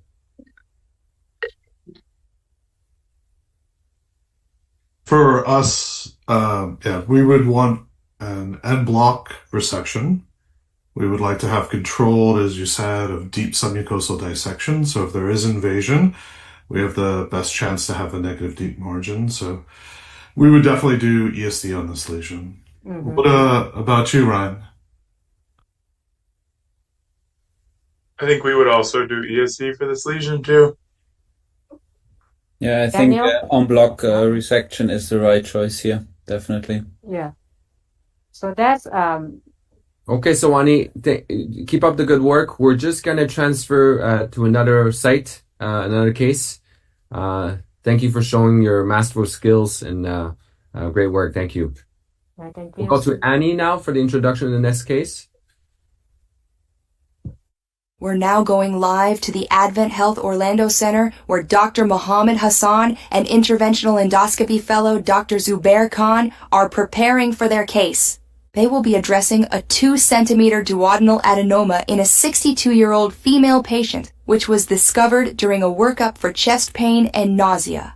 A biopsy of this lesion has confirmed a tubulovillous adenoma. We take you now directly to the live procedure. Good morning, everybody. From CIE Advent Health, you heard the history of the patient. First, the team. I have Jean here, Diane here, and Mr. McCoy, and my fellow. It was supposed to be other fellow, but he ditched us at the last minute. So I have my second fellow here, Carlos. He will go ahead and describe the lesion.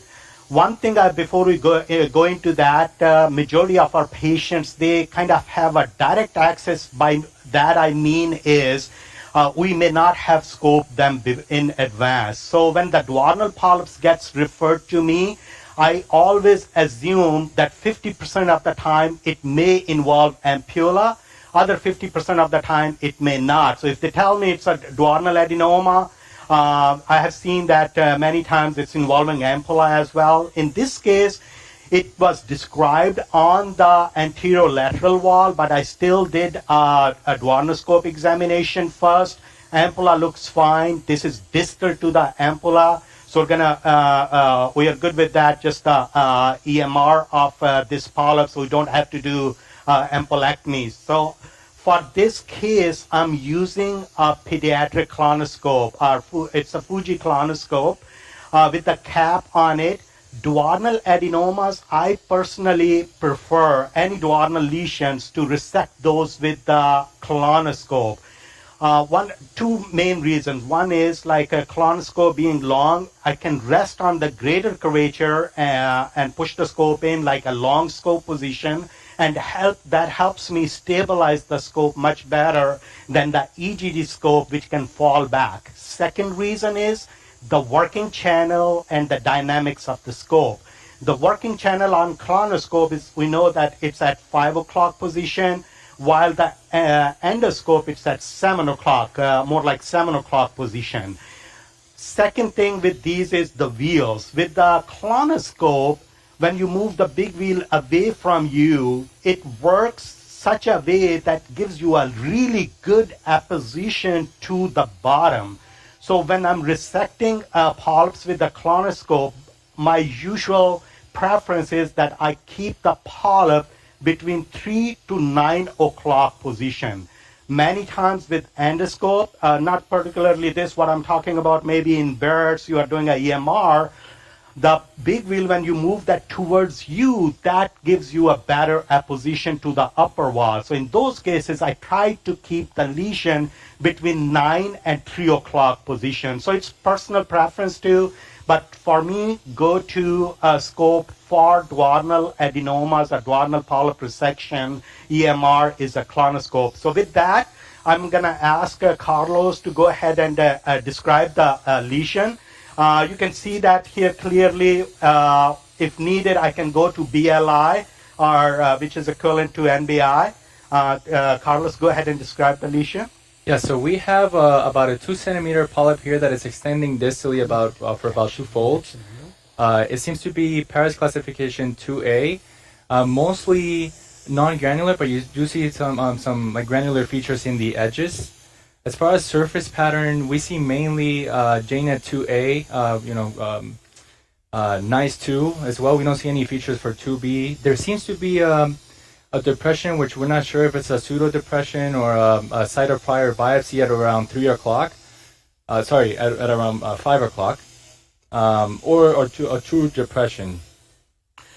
So it doesn't look like a true depression to me. Even this is, I think, is the area where it was biopsied. And other thing about the duodenal adenoma is, like if we see a denuded surface or a little bit ulceration, any ulceration in the colon polyps, we know that most likely it's an advanced lesion, there's a cancer hiding in there.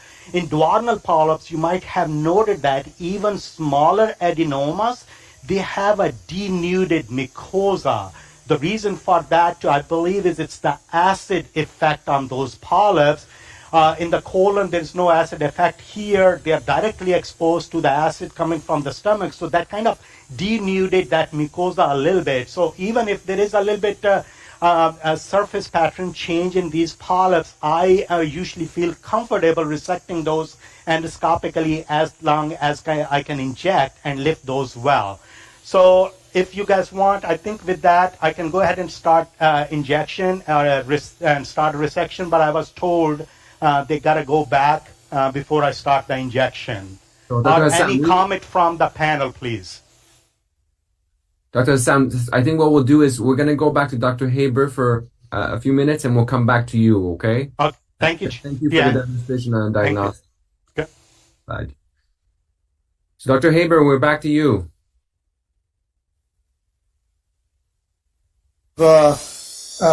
Endeavor, but let's catch you up to date. So we've basically been dissecting, tunneling down from the proximal end of this. This is the left side of it, and on the right, if we'll go in here.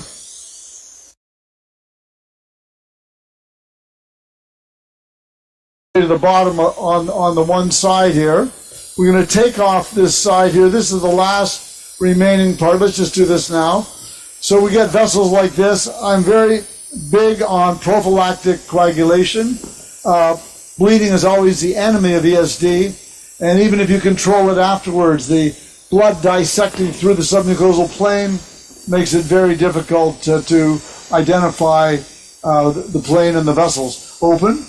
Now, one of the big challenges that Mary and Donna do is they can rotate this coag grasper. This is the 4mm one, and that's fine there. I think, Mary, open up.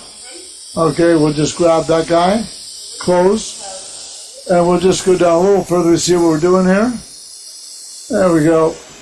And then we have this soft coag, and this lady, as I said, we've moved it up to 4.5 from 3.5, open. So we prophylactically get the vessels closed. And while we're at this, I know there's another close, please. There's another vessel up here. This is all dissected here. This is the last little bit on this side. We create a tunnel. So we get a vessel. We get these this is a very vascular lesion, and so we're very keen on. If you press too hard, you blanch your vessels, and if you, of course, go underwater, it makes it more dramatic for the audience, and a little bit tougher to coagulate because of the saline. So we'll just come off there, and let's grab this one, open, close. Now you know you've got the vessel because the vessels will, they will carry the current. So if you have a vessel that generally, you can see the effect going up and down. Open. You see we didn't get enough of that vessel. We didn't get it all coagulated. So the current closed. And now we should see coagulation go all the way up the vessel. When we have it like that. Okay, that's good. Thanks. Open. Okay. And still, it's got, I'm going to go after it again. Close. Open. Oh, lost our depth there. Hold on. Come back a little bit. Close. Okay, open. All right. Close. So let's go back and get this side. So the game plan here is, of course, we'll continue to dissect. I'll take off this bottom end. Once I get the top half more or less dissected off, I usually use the clip and line technique for traction in the upper stomach and in the esophagus. And I'll just give you an idea of what that's all about. Well, we'll dissect off this last little bit for you. There we go. And we have the flex knife 1.5, which is pretty much our preferred knife for dissection. Needle out. Needle out.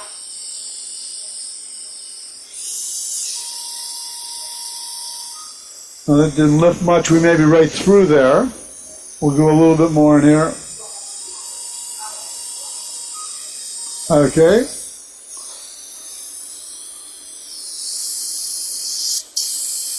You get nice views underwater, of course.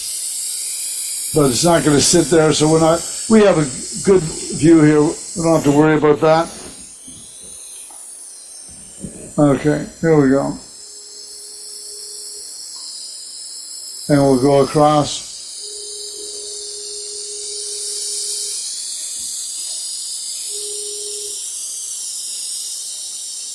Make sure. And then, just after we're through this, I'll just show you the hook and line technique.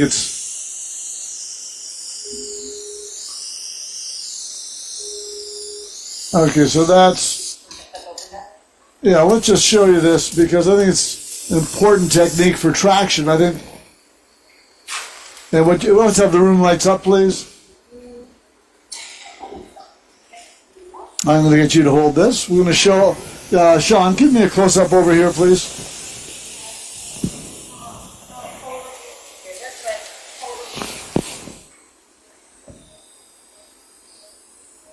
So this is a pretty standard technique, but everybody should know it. So just put that down through there. Okay. So we're going to, Sean, just focus on the tip of the scope here, if you could. That's a little higher, yeah. And lights off on the scope. Okay, there we go. Don't take the suture. You could just put that right down. Put the clip all the way down, please. All the way down. Bring it out the tip of the scope. Bring it out. Keep going. Keep going. Keep going. Keep going. Yeah, keep going. Keep going. There you go. Up more, more, more. Up, up, up, up. Okay, so you bring. I just will back off a little bit there, Sean. Could you just hold this, please, so you can. Yeah, you can hold that. Okay. So basically, we're going to take a spool of, this is a 2/0 silk.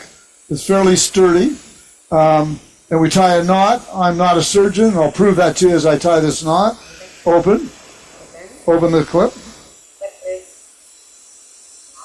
Hold on. We'll get a little clip issue here. Okay, I don't know what that is. Okay, let's just get another, hold it. Yeah, take that out. So basically what we're going to do is we're going to open the clip, and on one tine of the clip, one side of it, we're going to tie a knot. We're going to close it, go back down the scope, and then we'll be able to clip it onto the top of the lesion, and then we just drag the rest of the line out the mouth. We'll show you how that works. Hold that there. Hold that. Okay, that's it. We have scissors to cut this. So just near the base of the tine is where you want it. All I remember about suturing was under and over. I'm not sure if that still applies today.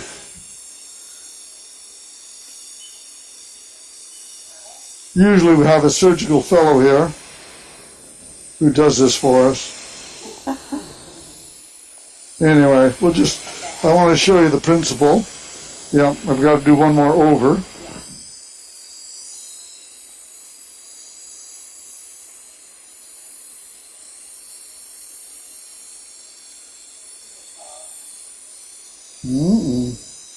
Okay, so let's the scissors, please.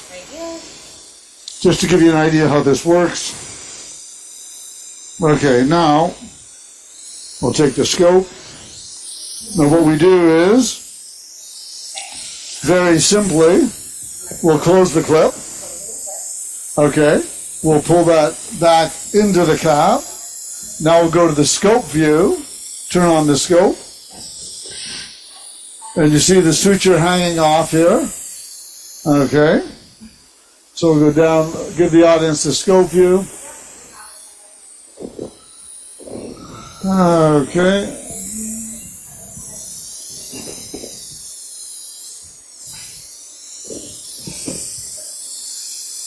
So what we do with this is we go to the top of the dissected area here on the top of it, and we open the clip up. Sorry. And we grasp. Just a sec, you can rotate that a bit. I'm not going to deploy here. Close. I'm not going to deploy this right now because I want to dissect more, but I want to show you this. So we deploy that clip that grabs the top of the lesion. You can open now. And basically, once it's clipped on, we take the suture comes out the mouth, and we attach a Kelly to it, and we have our traction. So we're not quite there yet for it. Just close. So we'll cut this off. We'll do it again shortly, but I know you have time limitations, so I don't want to mess up your time. Okay. Thank you, Greg. That was a wonderful demonstration. Very ingenious. Really Just cut this. your time and your team. Thank you so much. Wonderful case. And we'll move back to Advent Health, please. Close. So I see we're back here. I moved the scope back into the stomach just to show why I use a colonoscope. So going through the pylorus duodenum and going to the second part. This is a short scope position. If I use a EGD scope, it's along the lesser curvature, and my scope is not very far deep in there. But what I really want to stabilize my scope, I will gently, just like a long ERCP scope position, I'm gently moving my scope in, gently moving that in, and then that gives me a really good en-face approach to this lesion. And now, if I need to, I can ask my tech to hold the scope for me, but majority of the time I don't need to. In this case, it's very stable right now, so I'll go ahead and do the injection. When I do the injection, I'll show you how I do it. But one thing is the terminology. For me, here, all my techs nurses know that I use the terminology needle into the patient, out of the patient. Needle in, out could be meaning different. Does it mean needle needs to come into the lumen, or does it need to go out of the lumen? So I say needle into the patient whenever I'm ready, needle into the patient. Now needle tip is right there, and if I need it, I can ask my fellow or tech to hold the scope for me. You see the needle tip right there. So as soon as it touches the mucosa, I'm going to ask Diane to start injecting. Go ahead and start injecting. You see that fluid is coming out. And when I go in with the needle, while the fluid is coming out, and it finds the submucosa. So instead of poking through the lesion, ending up into the peritoneum, and then trying to move the needle back, I start injecting as soon as it's touching the mucosa and let the fluid find the submucosal space. And you saw that it happened there. So she's injecting. I actually went, go ahead and keep injecting. I went into the lesion center. So I'm doing a dynamic injection. If I want the right side to lift, I will lean to the left. If I want left side to lift, I will lean to the right. And if it doesn't work, I can always change the position. But if I want to inject the bottom, I will lean upwards, and if I want to inject the top, I will lean downwards. But in this case, the space being less and around the duodenal apex, the movement is not as such as you would like in colon. So here, but still, we got a really good injection with that technique. Same thing. Now what I need to do is I don't really need to use that technique, starting injecting as soon as I touch the mucosa. I still can use that. But right now I have this kind of made a platform, so I can use the end of that platform and go in, and she's going to start injecting. And you see that it's nicely lifting there, nicely lifting there. This is 2 centimeter, not very big lesion. Stop there. I can inject the whole needle out of the patient. I can inject the whole lesion and then start resecting if needed. But if the lesion is too long or too large, then I can just inject a part of it, resect, and then go to the next. But usually you don't have to. Go ahead and needle into the patient. So inject right there. So it will inject. Now it's injecting to the back. Some of it is leaking, which is okay. Go ahead and inject now. Inject, inject, inject. Okay. So I will gently advance the scope, and that would inject towards the back because some mucosa is quite lifted already. So stop, needle out of the patient. I've been told I have only a few minutes to take care of this, and we should be able to right there, you see a nice injection in the back. I still need to do at the bottom. I think I'll use a little bit on the top, needle into the patient. A needle back. Mohammed, this is Ryan. Just one thing I wanted to point out that you're doing very well is every time you inject a new site, you're putting your needle into a place at the edge that already has submucosal injection, which is, I think, a good teaching point. There's no reason you should try to find the plane with every injection. You can just work to the edge, and you know the plane is right there to expand in the direction you're hoping to. Exactly. That was the point. Thanks for clearing that up. That's the point I was making, Ryan. Thank you. Okay, needle out of the patient. I think we have a good injection there. I will go ahead and use the snare. My go-to snare for these larger polyps is Captivator 1.5. If there is a fibrotic area or smaller area which I need to resect, I'll use 1 centimeter. And all these polyps, many times, if I can keep that close to my cap, I use a suction before I close the snare. So I'll try to demonstrate that here if possible, but at times it may not be possible. So here I will push the scope in to go into the long scope position if it works. Try to find an area which is a normal area. Put the snare tip right there slowly. It's still, I will use the wheels. Okay, maybe a little bit more right there. Okay, I push the scope in a little bit because I really want more normal tissue around it. Start opening. It's okay, this snare tip went into that tissue, but it's in the submucosa, not to worry about that. So I will move a little bit back. So you saw that kind of anchored actually my snare there. And honestly, sometimes I use a cautery, just the snare tip cautery, and put that on, and that anchors, especially in difficult locations, or the polyp is kind of mobile. In those cases, I will anchor intentionally my snare tip. Here we got that right nicely there. There's a little bit tissue here in the cap. I'm going to see if I can get rid of that, but that's okay. And right there, snare tip, you see, is going to come in my way, but that's okay. I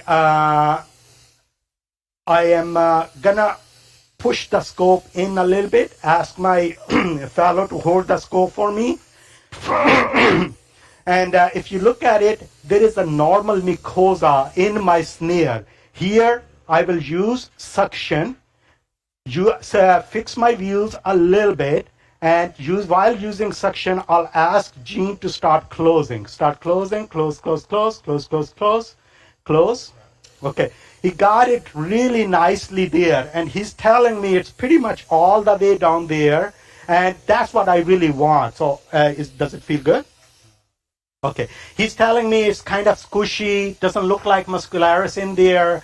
He's good to go with that. He has closed the snare completely. Ready? And it should come in one beat. Okay, right there.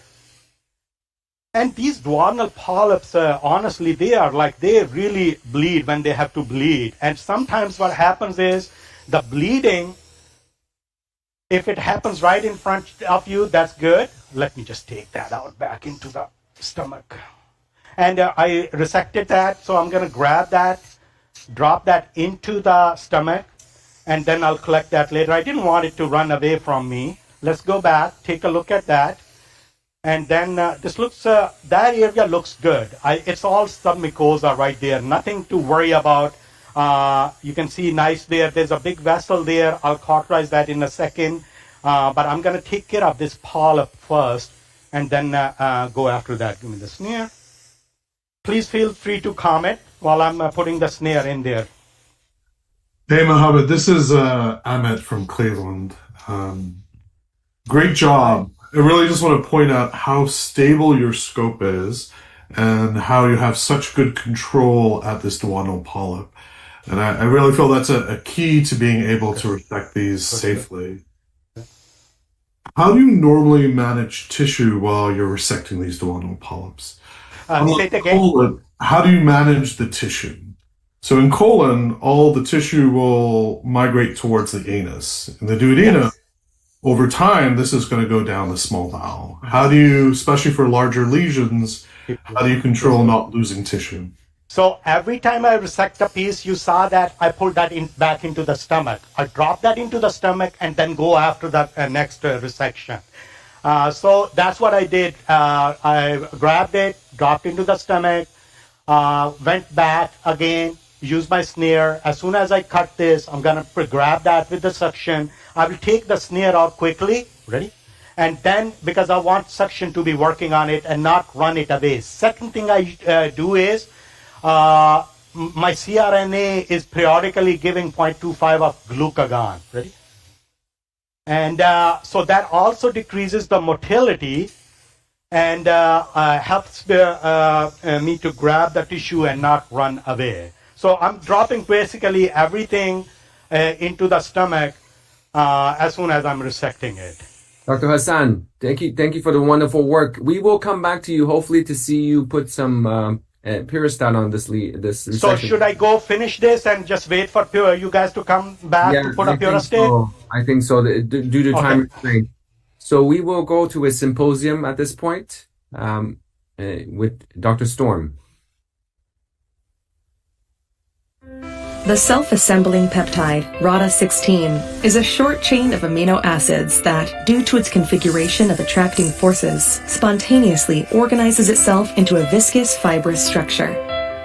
RADA16's smart peptides disassemble under shear stress and reassemble instantly to adapt to its environment, making it ideal for various clinical applications.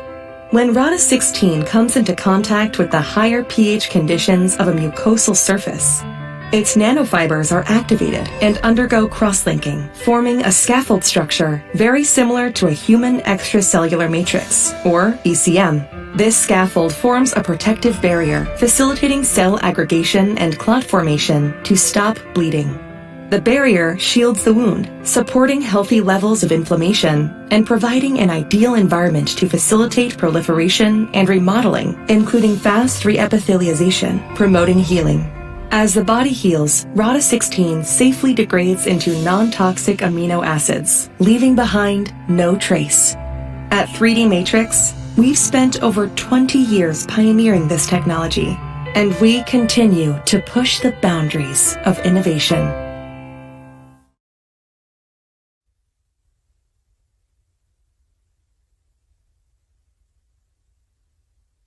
Hey, Andy.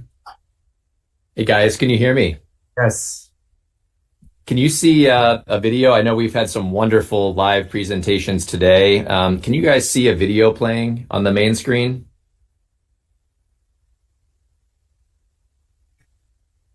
I don't see it. Not yet.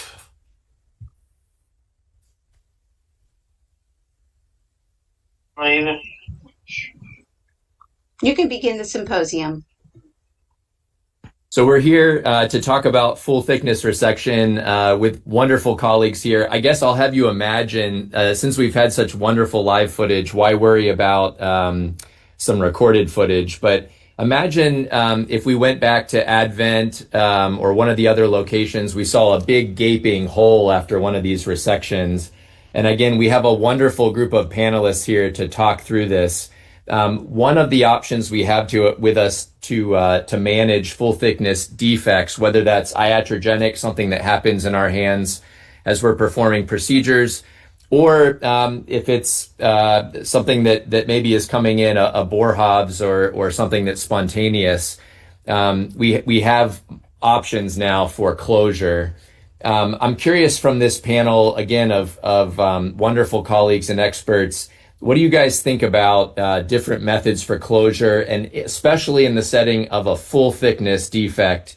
If we're talking about a distal colon defect like Dr. Haber's working on, if we're talking about a proximal duodenal defect after a duodenal resection, what tool would you reach for first and why?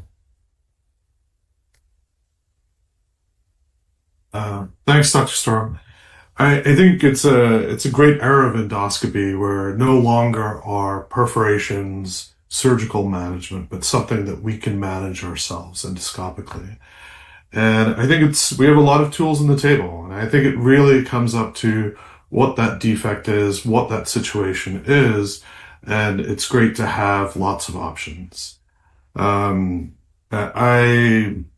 instance, for the over-the-scope clip or a Vesco, I had a case a few years ago where one of the fellows unfortunately drove the side viewing scope through a diverticulum, passing it through the ampulla, and made this gaping hole in the duodenum into the peritoneum. I couldn't even believe it was actually like a perforation, but once I convinced myself, within a very short period of time, I'm able to get an Avesco down there, grab both sides of that lesion, close it up, and we admitted the patient to the hospital, but there was no harm, and we were able to finish the ERCP. So I think in different situations, it's important to be able to suture, use over-the-skip clopes. X-Tac is also beautiful for mucosal closure after resection. Any other thoughts? Hopefully the video is showing now, guys. So this is, for example, down the hall, maybe in the fellows teach room. They're doing a retroflexion. You can see here, hopefully, a gaping defect, so a perforation from a retroflexion. You're called into the room to manage this. Ryan, I know you've been in this situation as a big helper in the endoscopy unit. Is this a time for overstitch? From my perspective, there's always a time for overstitch. I think that when you need solid closure and you have enough working space, my general feeling is that overstitch is often my go-to for kind of solid closure, particularly a bigger lesion. So absolutely, to answer your question in a long-winded format. And I think, the other thing I think of now, it can be challenging if your double channel scope is broken, like mine is now. You can't buy these double channel scopes if you're an Olympus shop currently. And so you're stuck with either moving to another scope provider. The Fuji double channel scopes are wonderful for these legacy Gen 2 overstitch devices. But fortunately now we have options for suturing. So the Overstitch NXT, I'm curious if anyone here has experience using NXT, any opinions about, if you're not a double channel shop, you don't have one of those on the shelf, what you guys think about using NXT in this situation.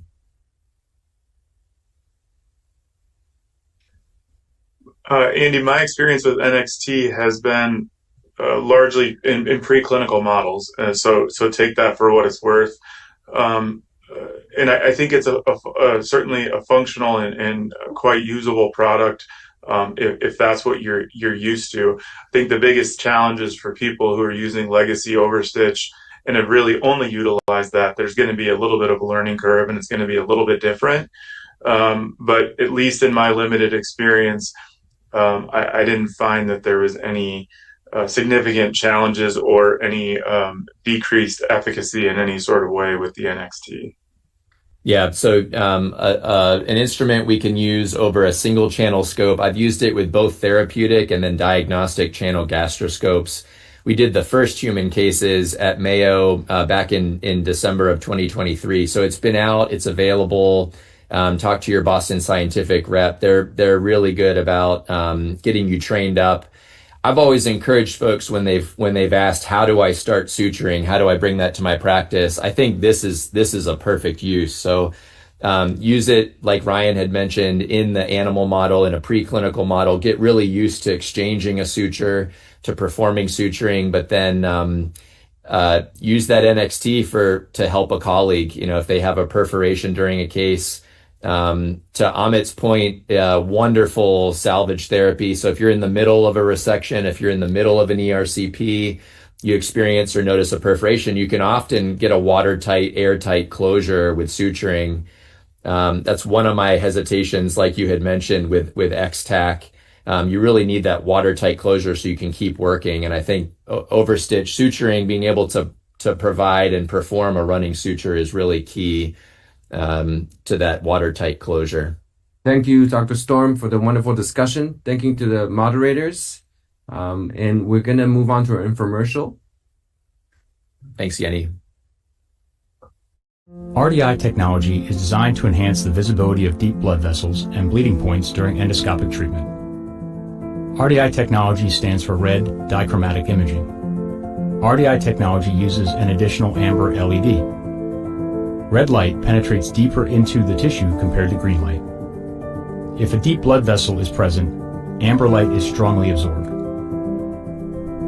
The vessel appears darker and is therefore more visible. If the amber light hits a bleeding point at which the blood concentration is very high, the amber light is strongly absorbed. The bleeding point appears darker and is therefore more visible. RDI technology thus helps to efficiently identify bleeding sources during endoscopic resections. Identification of bleeding spots through RDI technology makes hemostasis quick and easy. Therefore, RDI technology may help to reduce stress and procedure time for emergency bleeding and endoscopic resection.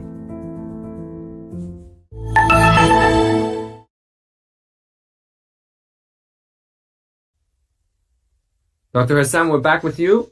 Oh, okay. So you see that the lesion is gone completely. There are few small areas of capillaries there. You can see that oozing. I usually like to coagulate those with the snare tip. And one thing before I do that, I'm putting a jet of water on there just to give me kind of a submucosal injection. The jet is powerful enough that it will lift the submucosa when you put it right onto submucosa. And honestly, I think I have said that a few times before too. I think EMR is kind of a wrong term to use. We are not really doing a mucosal resection. We're doing a superficial submucosal resection. Give me a sec. Is it on? Okay.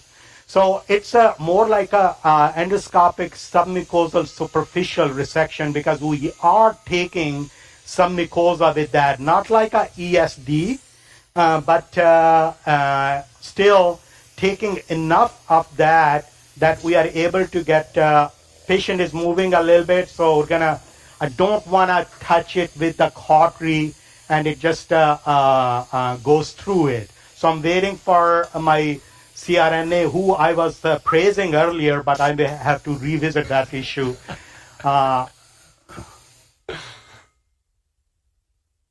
So I think he controlled it good enough quickly. Thank you. And in these ones, and there is a one area of vessel here too. You can see that I may have to come after that later, but I want to show everybody the purostat first. So let's take care of that purostat. Let's put that on there. Purostat, I would not even try to explain the composition of that because I really don't know what that is. But it's a white gel. It will just nicely cover the base of it. And you will see when it comes out. And what Diane has done is like she kind of primed the catheter already. And my goal is just to keep that in position at the base and move around so she can just really layer the whole base with that purostat. Go ahead. Okay. You see that white gel coming around, and I will just move my scope around. And I want to see actually that area where the bleeding is, like how this purostat looks on that area. And you see the scope, the way I'm maneuvering it around. This is also because of the long scope position, it being stable, moving around. My goal is, I think it's 3 ml, right? Okay. So I think we should have only one should be enough. I don't think we need to pull another one out. Go ahead and keep going. And once it feels like it's finished, refill that syringe with air and then push more. Okay. So I think we have kind of coated all of it, honestly.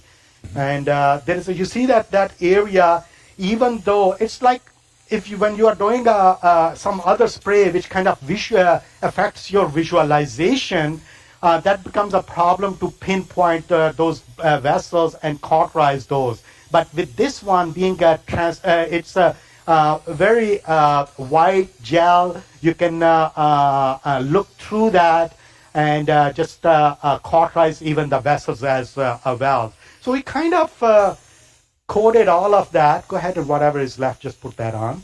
And if needed, I will wait for a few minutes. If needed, I need to cauterize certain edges, I will do that. Clipping, this is going to be a little bit challenging, but if it comes to that point, if I need to do it, I will do that.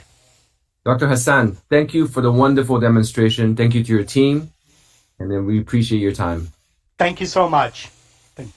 I think I may have to cauterize that. So this year we hosted a Global Fellows contest open to GI Fellows, and I'm happy to announce the winner today. This is Marina Cabreros de Cras from Rio Ordega in Spain. I actually had the opportunity to meet Marina in Spain for one of the live endoscopy course, and she's doing amazing work there. And the title of her case is post-transplant biliary disconnection with US guided magnetic reconnection. So congratulations to Marina and the team for a wonderful case. And I believe we have a video of the case that we can show.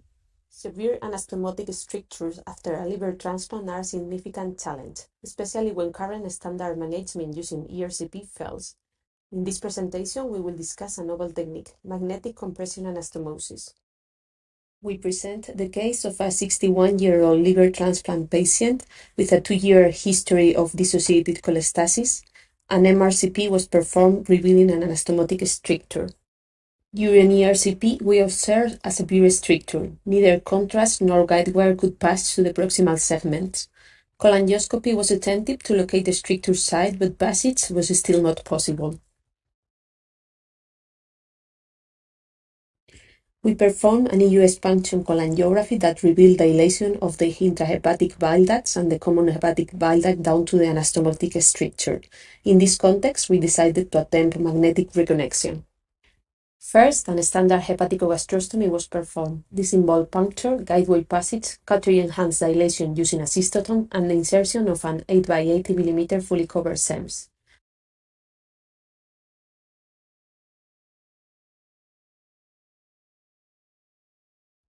Once the SEMS expanded by balloon dilation, the proximal magnet was advanced by pushing it with a Fogarty balloon.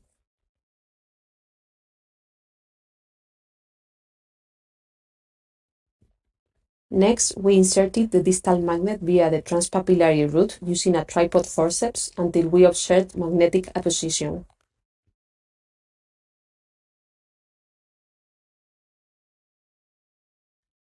Finally, we anchored the proximal magnet using a double pigtail stent.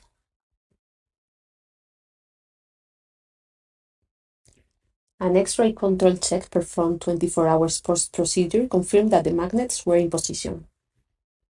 15 days later, we removed the magnets using tripod forceps and basket, applying gentle traction.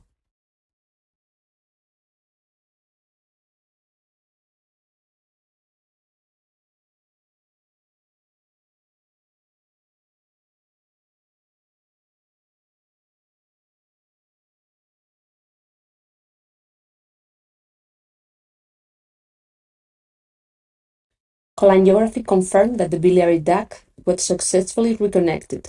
However, since the anastomotic stricture persists, we performed balloon dilation and inserted a 10 by 80 mm transpapillary fully covered SEMS to remodel the anastomosis. Finally, during the same session, the hepaticogastrostomy stent was removed. At the 6 months follow-up ERCP, a minimal anastomotic stricture persists, so another fully covered SEMS was inserted. At 12 months, complete remodeling of the stricture was observed and the biliary stent was permanently removed.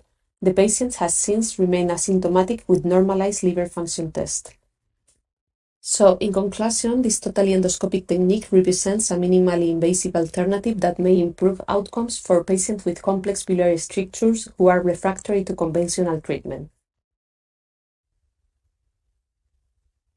Wow, what a great session on resection and closure with incredible endoscopists. I learned so much from every single one of you. And to the moderators, especially thank you to Ryan, Amit, and Daniel. Thank you for being there with us today. And it is time to turn to the next session, and I'll turn it to Annie to introduce the next section. Thank you, everyone. Welcome back. For those of you who don't know me, my name is Annie, and I am your AI host. We now begin Session 3, Third Space Endoscopy, led by Dr. Venkat Akshantala from Johns Hopkins Hospital. This session will feature live demonstrations of advanced submucosal procedures. Leading the procedures are our endoscopists. From Johns Hopkins, Dr. Moin Kashab. And from Advent Health Orlando, Dr. Dennis Yang and Dr. Mohammed Hassan. Our moderators for the discussion are Dr. Stavros Stavropoulos, Dr. Amrita Sethi, and Dr. Mohammed Al-Haddad. Let's go live to the first case.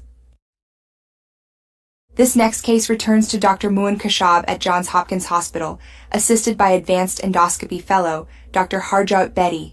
The patient is a 36-year-old female with a significant history of dysphagia to both solids and liquids, associated with vomiting and substantial weight loss.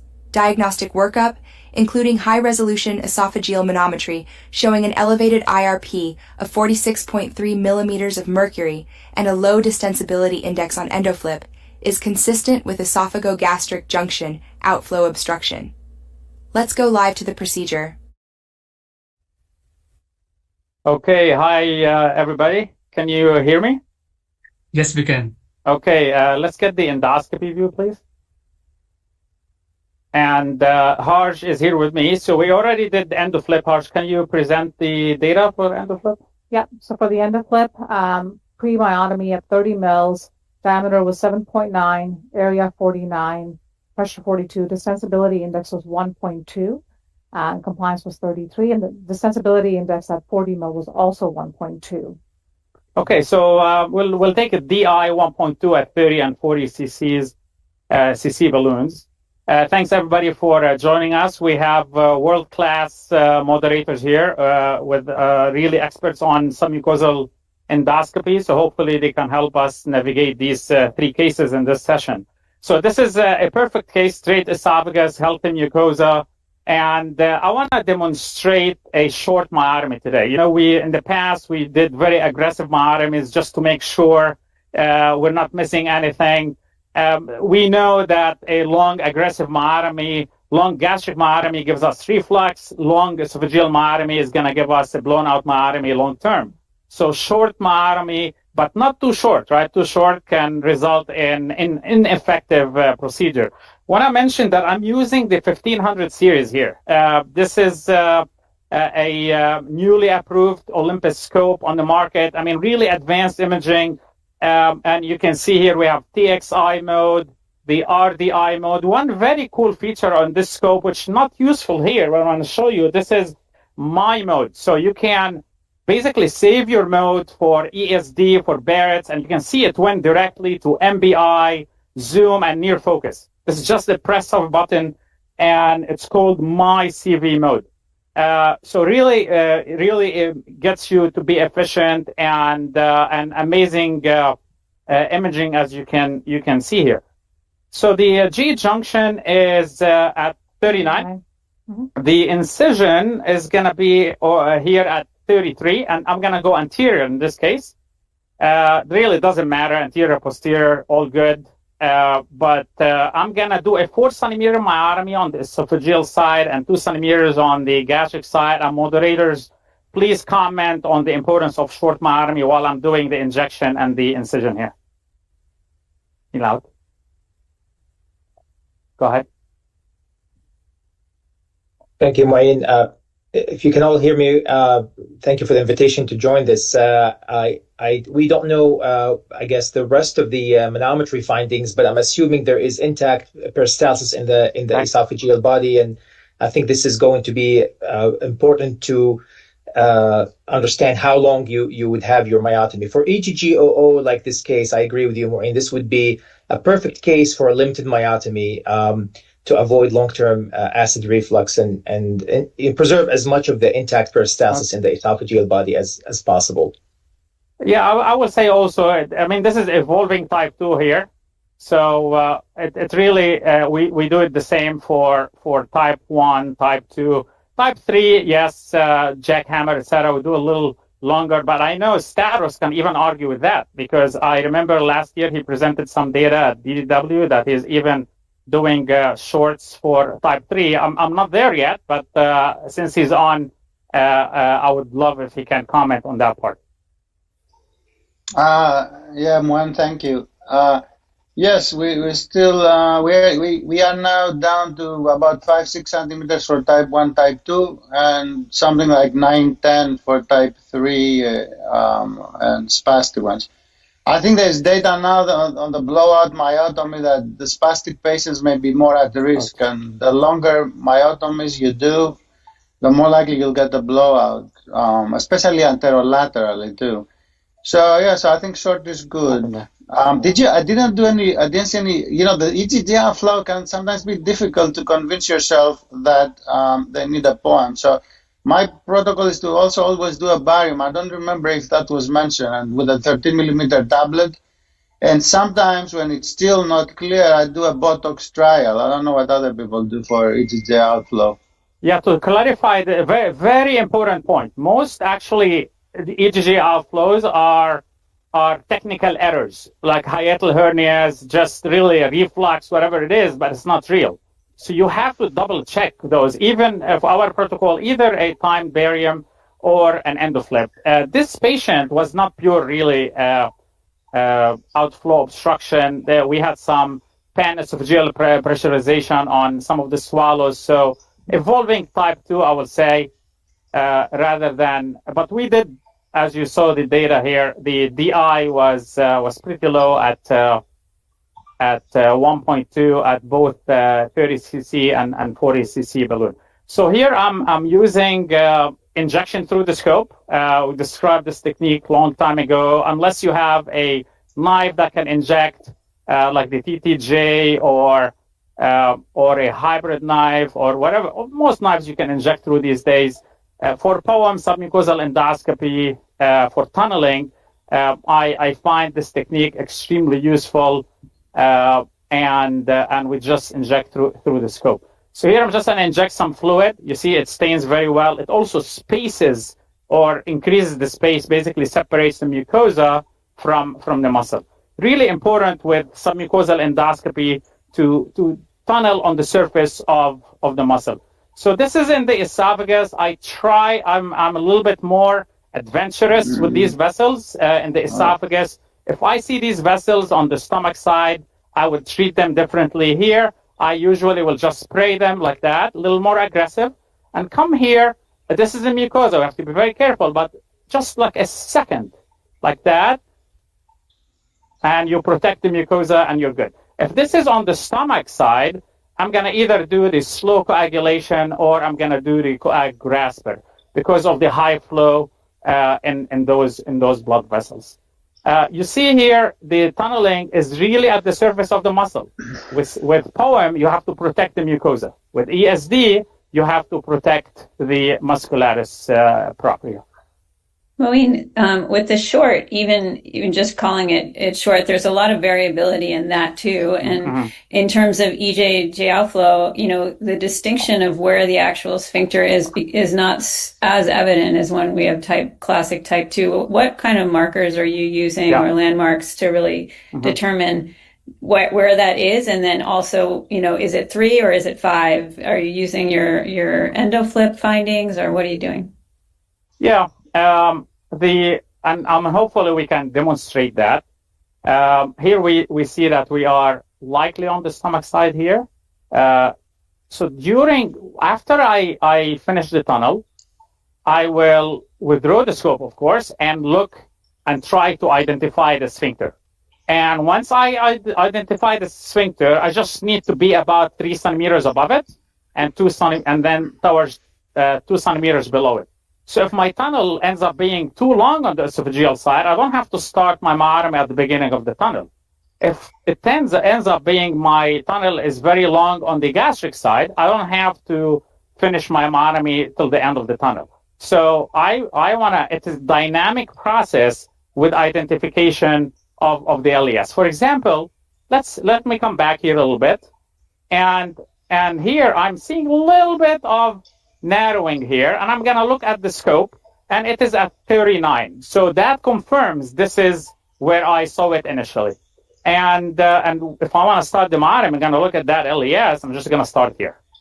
So it's really as simple as that. And then I'm going to double check afterwards with EndoFlip, make sure what we did is good enough.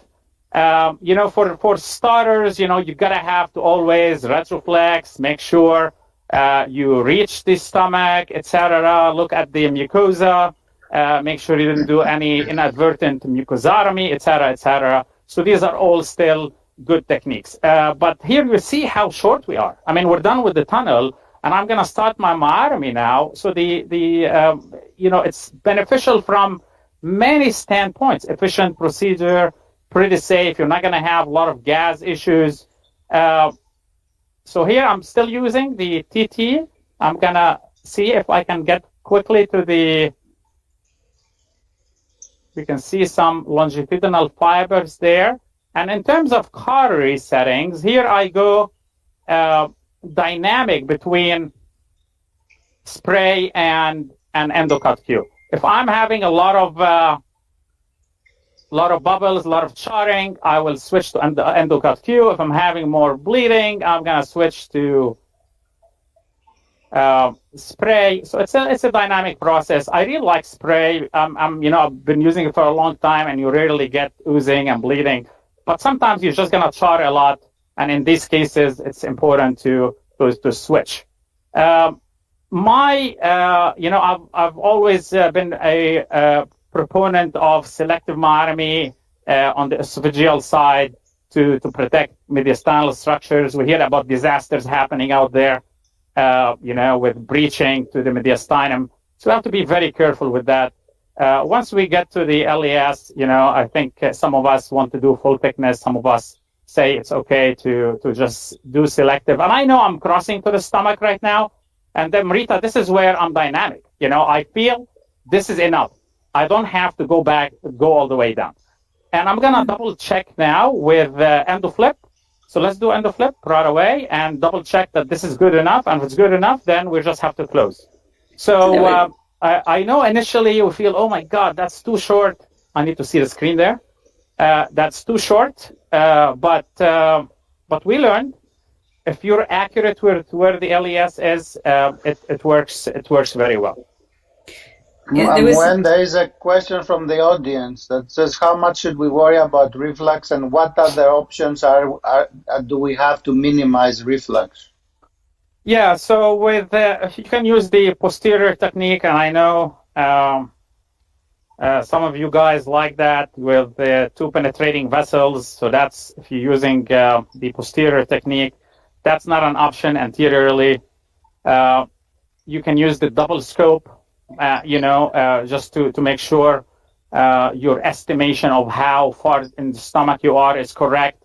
I think that's good for starters. I don't think you need it, and it's very inefficient. You need two scopes, two towers, etc. The correct localization of where the LES is, I think that's the key. Like we saw here. Let's go to 30 and Amrita is correct, and you guys are correct, where sometimes with these not full-blown achalasia, it can be harder to see the transition from really narrow to open lumen. There are other things. We look at vessels, etc. But for me, is the dynamic visualization with the transition with the LES and being open-minded, where hey, this is too long of a tunnel. I don't have to cut all the way. Is good. So let's go to with the camera. Can we zoom in here, please? On oh, you guys can see on the flip, right, on the screen. We can see you, yes. Okay, good. So this is you know, we have this sensibility of a little over 4. So perfect, right? Went from 1.2 to 4. The diameter is great. Let's go to 40. And I'm using the 8-centimeter balloon to just keep it simple. We're not really looking at topography. We're just keeping it simple here. It's going to stop on its own. And so we're good. Diameter 14, distensibility around 3. You know, in the past, we wanted to feel good. We wanted the distensibility to be 6 and 7 and 8. You know, to feel good about it. We know it's we don't need that. So a normal DI is 2.7, right? So as long as it goes up by, in our data retrospective, goes up by 2 points, 3 points, that's good enough. That's what I follow. But you see, this is a very, very short myotomy. But for me, it's good enough. We protect the patient long term. So now we're going to close. Do you guys need to go to another case, or you want to show you closer now and I come back, or we can show you closer right away? Looks like we may have another case from Advent Health next. I see Dennis maybe ready to go. Dr. Bishop, we'll go to the other case and we'll come back to you. Okay, we'll show you closer when you come back. All right. Thank you, Dr. Kashyap, and also good discussion. Now we will move to the next case. This next case features Dr. Dennis Yang at the Center for Interventional Endoscopy, Advent Health Orlando. He is assisted by Interventional Endoscopy Fellow, Dr. Zubair Khan. The patient is a 78-year-old woman with a complex history of Crohn's disease, primary sclerosing cholangitis, and long-standing symptomatic gastroparesis. Her symptoms of early satiety and bloating persist, and a recent gastric emptying study showed 70% retention at 4 hours, confirming severe gastroparesis. Let's go live to Dr. Yang. Hello, everyone. How's everybody doing? Hello, Dennis. Hey, Good. Dennis. How are you? So I'm here with my team. This is Carlos, our fellow again, Cherry, Nate, and Omar, who will be assisting me in the case. One important detail that was left out in the history is that the patient actually has a history of paraesophageal hernias, and she's undergone 2 paraesophageal hernia repairs. As you can see here, there's some recurrence of her paraesophageal hernia. Her symptoms of gastroparesis started after her surgery in 2019. So here we are. Based on her history and her symptoms, we thought it was a reasonable candidate for a G-POEM. Off camera, we already spent a good 15 minutes kind of cleaning her stomach with a Rothnet. She had some retained pills as well as food. So here we are moving towards the distal stomach. One of the things you'll notice is that her pylorus is eccentrically located. So a lot of times when we have a straightforward, easy case, the pylorus is straight ahead of the scope as we move along the greater curvature, and here is towards the left. I tell all the people who are starting these procedures to take your time, and I like to kind of move my scope in and out several times to get a sense of the direction of my scope in order to predict what is going to be the easier trajectory of my submucosal tunnel towards the pylorus as opposed to deviating too much. So based on this, I think kind of starting in this area will be a reasonable direction. I generally start about 4 to 5 centimeters away from the pylorus. And obviously I don't want to start too far away because it's going to make the procedure more difficult in terms of the tunneling. And given the fact that the myotomy is not going to be too long, it's just going to add further to the procedure. Dennis, this is Mo Al-Haddad. I just wanted Mo. to, good to see you performing a G-POEM. And sounds like this is a vagal nerve maybe induced injury, which we see a lot of. Prior to this, we know G-POEM doesn't help everyone, but I wanted to see if you had any thoughts about whether you pursue routinely things like endoflip or Botox trials to further kind of narrow down your most suitable candidates. I would say for G-POEM, or if you go truly by vagal nerve injury and you think this is going to be a high yield type of G-POEM. Yeah, I think the jury's still out regarding what kind of preoperative assessment you do. We routinely do endoflip in these patients, but it's primarily for a research protocol perspective, and we have published data regarding preoperative results with the endoflip and what parameters seem to be associated with the response. In summary, patients who have a lower distensibility, higher pressure, lower diameter seem to respond more appropriately, which would make sense, right? Because those parameters would be most likely associated with somebody who has a tighter sphincter. Regarding Botox injection, this patient actually did have Botox injection. She's had 3 sets of those by another gastroenterologist. She mentioned improving on the first Botox injection, but not on the subsequent 2. I haven't put much weight into the Botox just because of the randomized data from Botox, and also given the short time between these procedures and the potential for placebo effect. So the mucosal incision, the initial mucosal injection, to create the lift, I tend to use saline to find the submucosal plane. Once that is found, I'll switch to my more viscous solution to lift the submucosa. We're using a needle type of knife. In this case, this is the Microtech a gold knife. It's a 2mm knife, which is appropriate for the stomach. It does inject through the needle as well. One of the most important steps during this procedure is creating an adequate mucosal flap in order to allow you to enter the submucosa. So you want to be patient.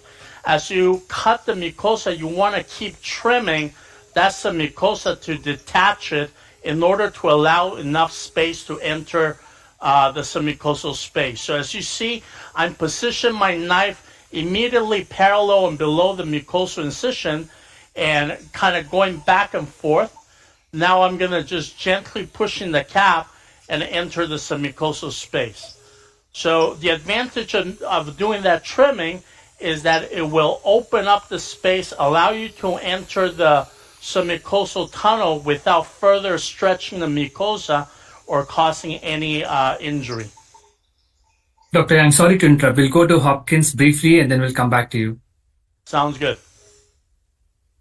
Dr. Kashyap, we are back with you.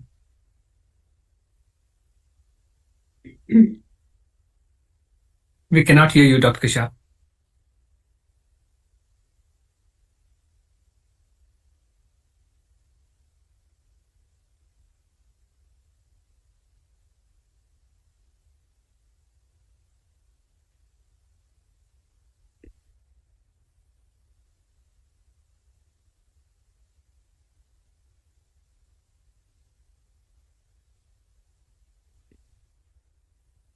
We still cannot hear you.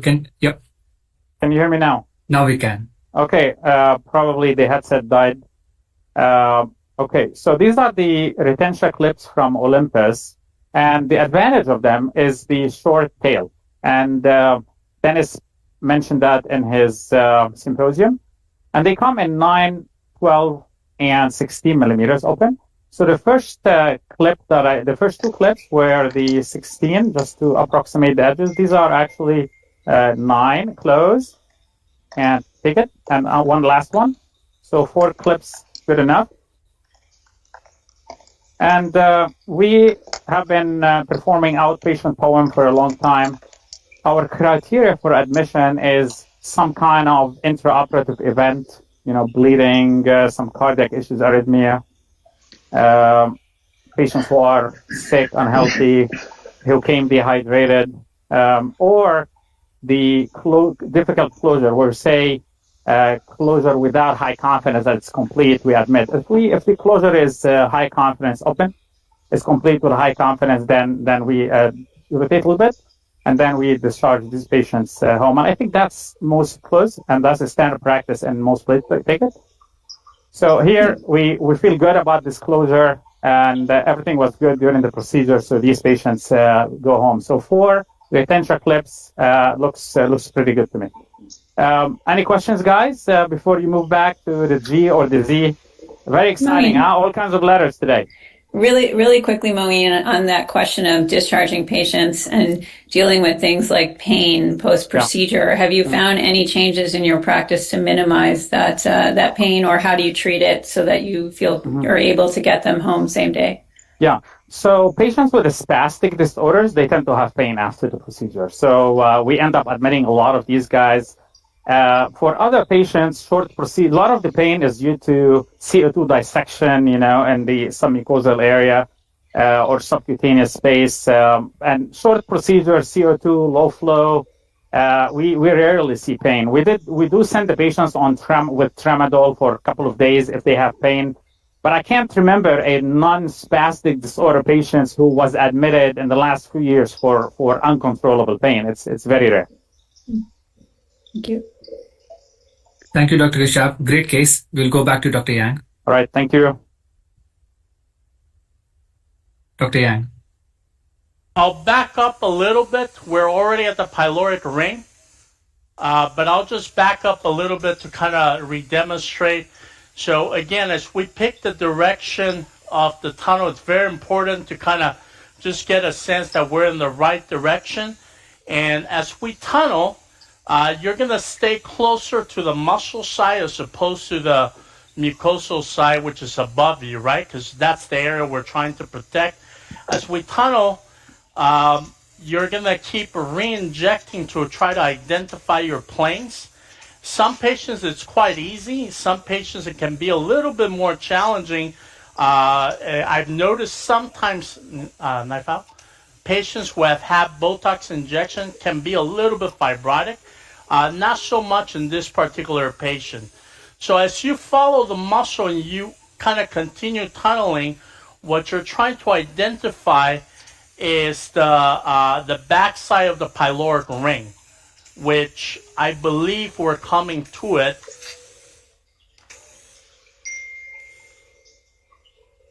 Dennis, if you don't mind my asking you a question while you're doing that, in reference to a comment you made about the injectant, it's really interesting because I think typically I've heard of the reverse, like the first injection being the viscous solution, and then given some of the knives that we're using now kind of requiring that we don't do anything more than saline, the rest of it is with saline. Is there a specific advantage for the tunnel? I think classically when we were doing esophageal, we're really just using saline or underwater. Is there an advantage that you're finding to using the more viscous during a GPOM? I still use it even when I'm using a needle injection capable knife, just because it maintains the lift a little bit longer. Now, granted, I agree with you. We're in a tunnel. Take a picture. So thereby maintaining the fluid is not that much of a problem.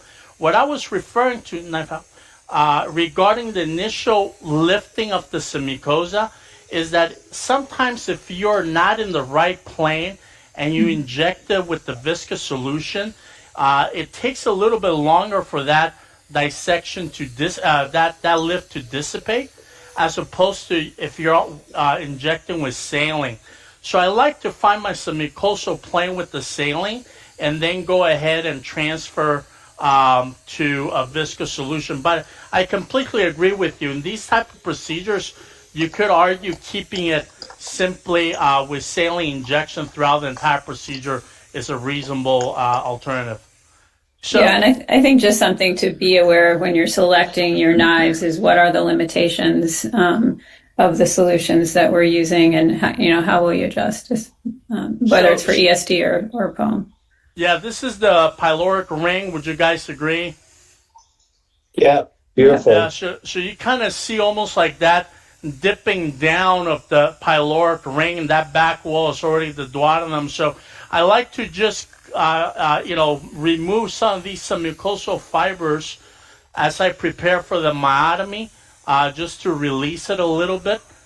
But you just want to be careful, for those of you starting the procedure, not to hit this back wall. All right, let's go. For this procedure, we're going to switch knife for the actual myotomy. We'll switch to the insulated tip knife. One of the advantages of the insulated tip knife is that because it's got that ceramic tip, it's going to protect us as we advance the knife towards when we position the knife for the initial myotomy. And then we can cut the pyloric ring by simply pulling the knife. So it's going to be, from a technical standpoint, much easier than trying to do this with a 2 millimeter knife. Now, if you were to have a longer needle type of knife, like the one that Moeen was using, then you could consider doing the entire procedure with that single knife as well. But Dennis, if you're cost conscious and you only would want to use one, would you go with triangular tip, or would you go with maybe a hybrid, the new Hybrid Flex, or what would be your single platform go-to? Yeah, I think all of these are reasonable considerations. I think a longer shaft knife would be my preference. So, like the hybrid knife, as opposed to a flex knife or the TTJ knife, are both reasonable options. So, as you guys see, I'm just positioning my knife along the pylorus, making sure the ceramic tip is against the duodenal wall. And I'm not going to put too much pressure. I'm just gently tapping on the cut current. And as I cut, I'm just going to let the weight of the knife do its work. I'm gently pulling back on the scope, being cognizant that because my scope is looped, I don't want to go too fast or I'm going to slip. And thereby, you got to kind of maintain that pressure as you pull back.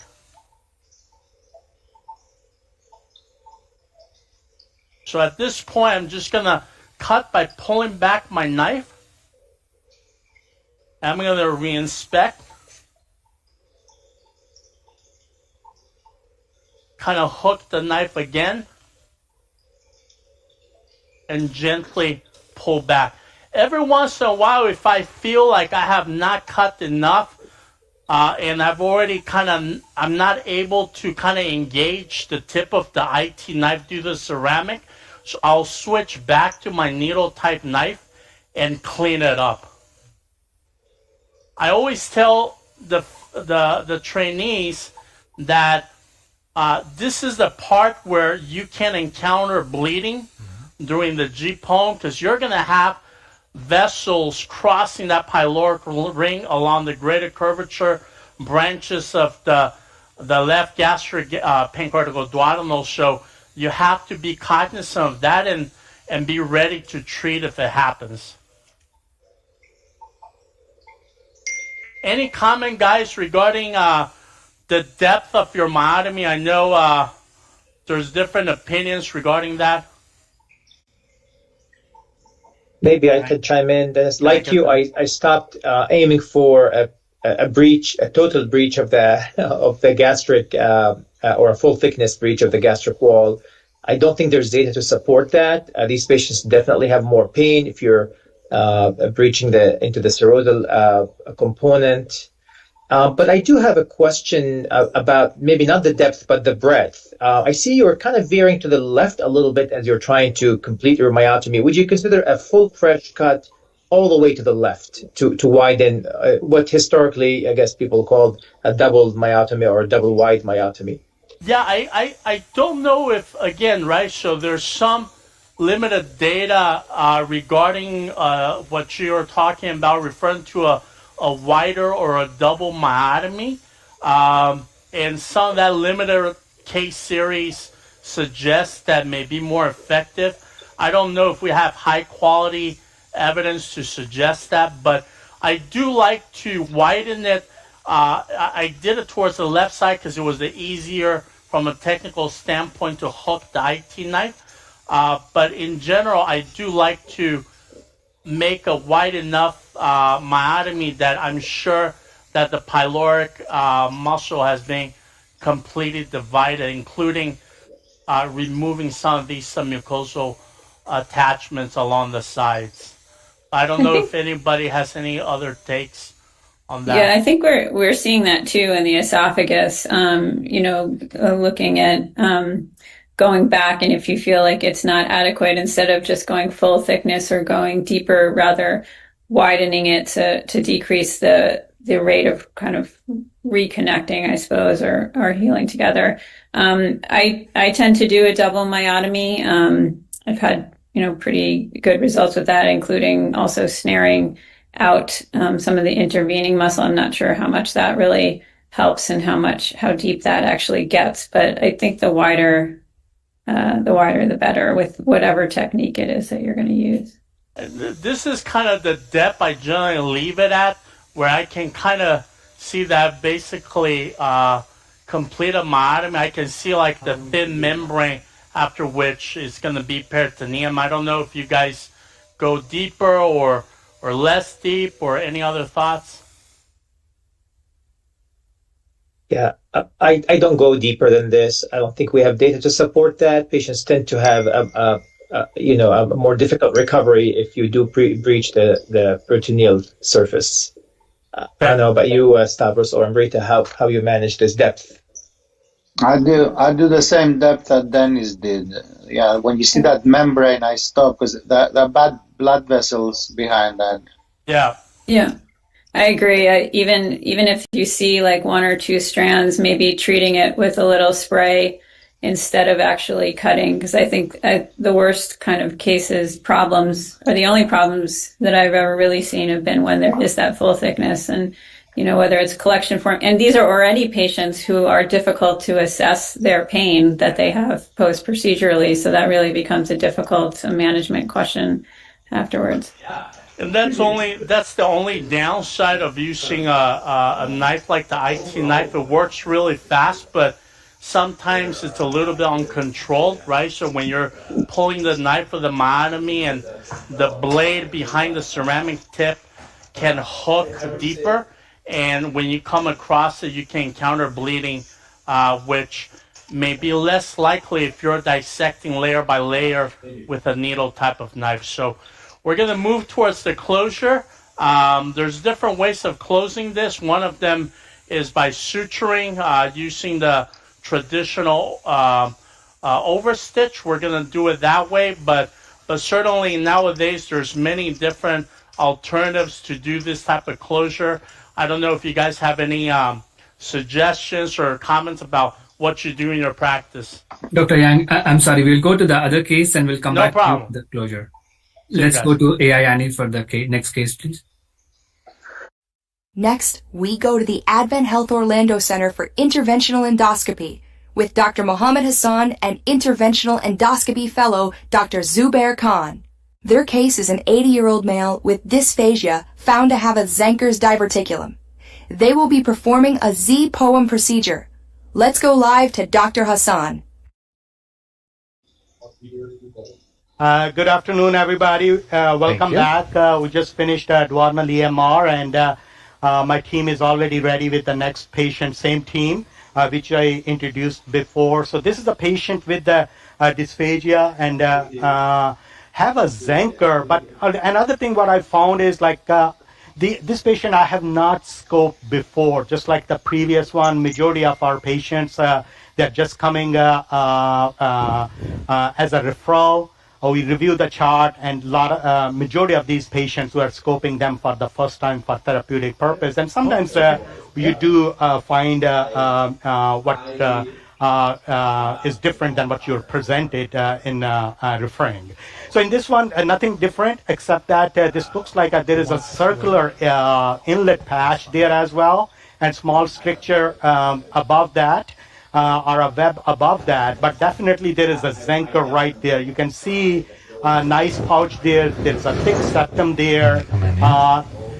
Usually, my go-to treatment of these is septotomy. I use a scissor knife and do a septotomy to the base of these.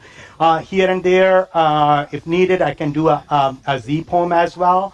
If it is a cricopharyngeal bar, I prefer, if I need to do some dissection of that or I need to do some treatment of that, I prefer to do a Z-POEM or some mucosal tunneling and cutting those. Here I'm using Olympus EGD scope, using a Fuji cap. As you can see, we'll go ahead and do an injection and then start the procedure. Happy to take any comments from the panel.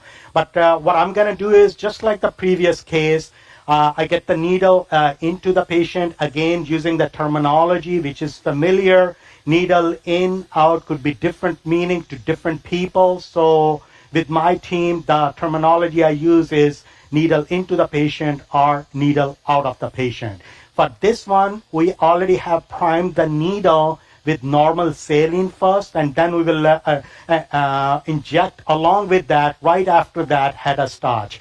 Normal saline, I use it just in a case if I'm not in the submucosa, to find the submucosa with that before injecting too thick of a solution. So what I'll do is needle into the patient. As soon as the needle touches the mucosa, I still see the bevel of the needle. So I'm going to ask Diane to start injecting. She's going to start injecting, and I will push gently that needle in, and hopefully that will find the submucosa right there. So I think this is a good injection. You can go ahead and inject a bit more. I'm injecting on one side of that septum. And from here, I will start a dissection, or at least an entry first, to upwards towards the septum. That's good enough. Needle out of the patient. Okay, and I am used to different knife, but this is a knife. What I'm using is a flush knife from Fuji. It's a ball tip. I don't have the other one. There are two knives, flush knife. One is a ball tip, and the other one straight without a ball tip. You can inject not through the knife but through the catheter in both. They come in two different sizes. It's a 1.5 and 2, and I believe we are using 2. Just important to know the length of your knife. Obviously, which one you are using for the trainees. If you're using a 4mm knife or 5mm knife, you need to know, because then your knife, you have to keep it pulled back towards the scope quite a bit into your cap. This one probably is going to be okay, even if my knife is completely out or into the tissue, because I have injected enough there for space for the knife. Go ahead and knife into the patient. Okay, so I will use the same area where I did an injection, and then I will pull it back a little bit because I want to see the tip of the catheter, and from there I will gently move up over the septum, gently up, and using my current, you can see the submucosa there. Obviously, it's not that much of a space to work with, so you have to be patient there. I will ask Jean to go ahead and inject. With this one, I didn't know before, but I just looked at the knife, and when the knife is out of the catheter, like knife is into the patient, it injects actually better than closing the knife. So we'll gently, okay, there you go. Okay. And my goal is to go first initially on the both side of the septum. I've been asked to use a scissor knife, SB knife, to cut the septum. That's not my preference. Usually what I will do is I will keep cutting the muscle keep cutting the septum while I am doing a dissection on both sides of the septum. But I may have to do a little bit of that because that's what I'm used to. But happy to take comments from the panel. Okay, let me go ahead and inject. I think, Mohammed, good to see you. Wonderful technique as always. I think we're all moving to this style of Z poems where you're definitely not doing you're not tunneling to get to the septum. You're riding on the septum, dissecting through a mucosal incision. That's A. B. We're not doing obviously a direct mucosal and muscle cut simultaneously, and clipping at the end like we used to maybe 8-10 years ago. This is a very well-controlled technique. You reduce the risk of leaks. And I see you have access to both sides of the cricopharyngeal muscle here, which is nice. I think that will give you enough room to maneuver on both sides and free up the muscle and then finally cut it. Very nice. Exactly. So that's what I'm trying to do, get on both sides of the muscle. And you see that's the esophageal side. There is a nice submucosal injection. We'll do a bit more. Go ahead and inject. Okay. So that is a nice injection on there. You can clearly see that. On the diverticulum side, I need to open it up a little bit more. Go ahead and inject. Okay. And we are seeing there as well now. I will opening up a bit more. Once I get in, usually what I do is from here, what I'll usually end up doing is I start cutting the muscle too. So dissecting, keep dissection, keep cutting in the muscle, keep dissecting until I get to the fascia. And at that point, then you know that your muscle is going to become very thin. That's where the esophageal wall is starting. And that is an indication that you are right at the base of the septum. So let me just make a little bit space for me so I can do a dissection after that. And later what I'll do is I can use the SB knife to cut the rest of the septum. Okay. Go ahead and inject here. Yeah, nice technique. I do exactly how you do it. This is probably the only place where we do back and forth dissection, myotomy, since it's a very limited space. Nice back. You can also argue that you would be able to finish this procedure with what you have now, obviously, but space is limited, and SB knife might be an attractive option in tight spaces. I think the only difficulty with doing that is, sometimes it's absolutely necessary, but is actually having the space to get on the diverticular side of the septum to see where the end is. I think one of the things that I'm seeing a lot or hearing a lot, particularly from people who are just starting their POEM experience and have been treating with septotomy, is kind of really making that decision. When do I do septotomy? When do I do Z-POEM? And, wondering if you guys have some sort of guidelines that you use. Is it based on size? Is it based on maneuverability? As something additional, like as Mohammed showed us, a ring or perhaps some hypertonicity in the esophageal muscle just distal to the Zenkers. Would love to hear your kind of advice to people who are just starting and trying to make the trigger. When do we do Z-POEM? When do we do septotomy? So for me, I think septotomy is if the Zenker is quite big, I prefer septotomy on that. The one where is like a septum is really thick, as I mentioned, even a bar, hypopharyngeal bar, or where there's not too deep of that diverticulum. In those cases, I would prefer a Z-POEM. Any other comments from the panel for the rest of? Go ahead. I'm moving away from the tunnel thing. I'm very disappointed with it. I'm cutting the mucosa now more and more. Like Muen is opening up things now. He cuts the mucosa too. In fact, he doesn't even clip afterwards, which I don't agree with. So I'm getting tired of this tunnel thing, and I think that it may create more leaks than the traditional technique, paradoxically, because it leaves that mucosal septum that diverts food on the left where the mediastinum is. The other thing, my suggestion for this is to do it underwater. It's a very useful because you see all this bubbling and dirty fluid, and it's underwater technique, like underwater ESD, is very useful for Z-POEM. Like it gives you a continuous clean view and magnified view. So in this case, when you at the stage you are now, I would have been continuously underwater. Or Dr. under Hassan. saline. Sorry, some people are sticklers. Yeah, under saline. Dr. Hassan, I'm sorry. We'll go briefly to Dr. Yang to see the closure, and we'll come back to you. Yeah, I think looks like I'm done here too. Okay. Hey guys, so we're at the end of the suturing. Again, we decided to use the overstitch. Sometimes when you do a transverse mucosal incision in the stomach, closure with clips can be a little bit more challenging for the lining up of the clip. Due to the thickness of the gastric mucosa and the space you have to operate over the scope suture, I think this is a great option.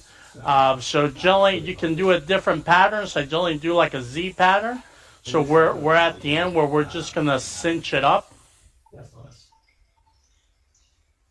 Okay, go ahead. And we'll just take a final look at it.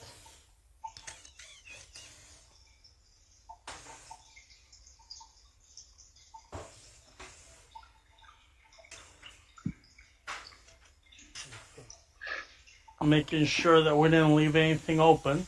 Like through it's not intended to be like a traditional tool, so it's not going around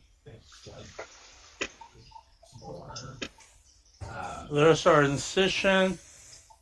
I guess that's certain rankings, or making so focus what the elements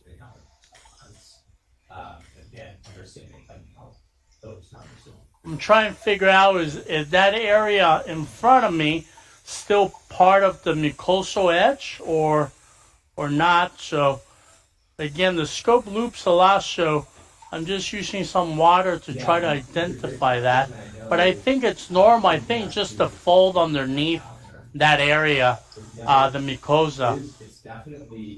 Yeah, I think also sometimes it depends the needle trajectory that comes through. Is it going very close to the edge, or is it going kind of far away from the edge? It can fold it over, but it's still sealed.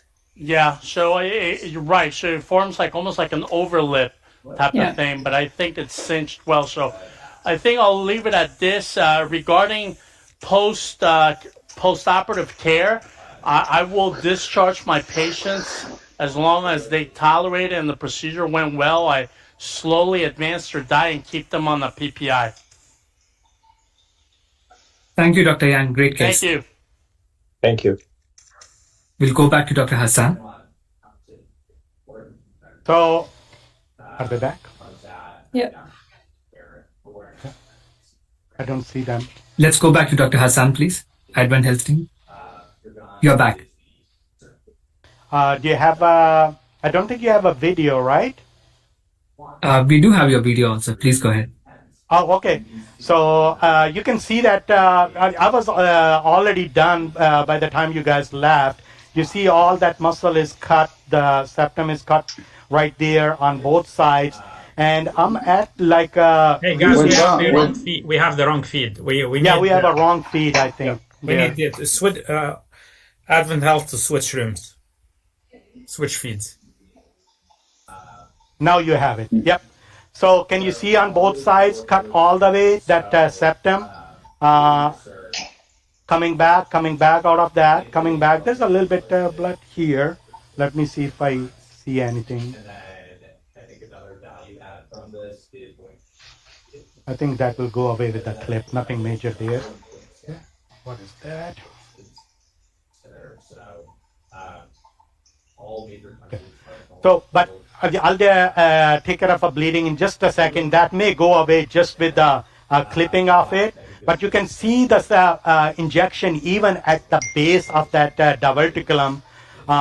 We are way beyond that where that ends. So I think I'm done with that dissection part itself. Now I will just be closing, and it's just a mucosal oozing there. And I think once I close with the clip, that would take care of it.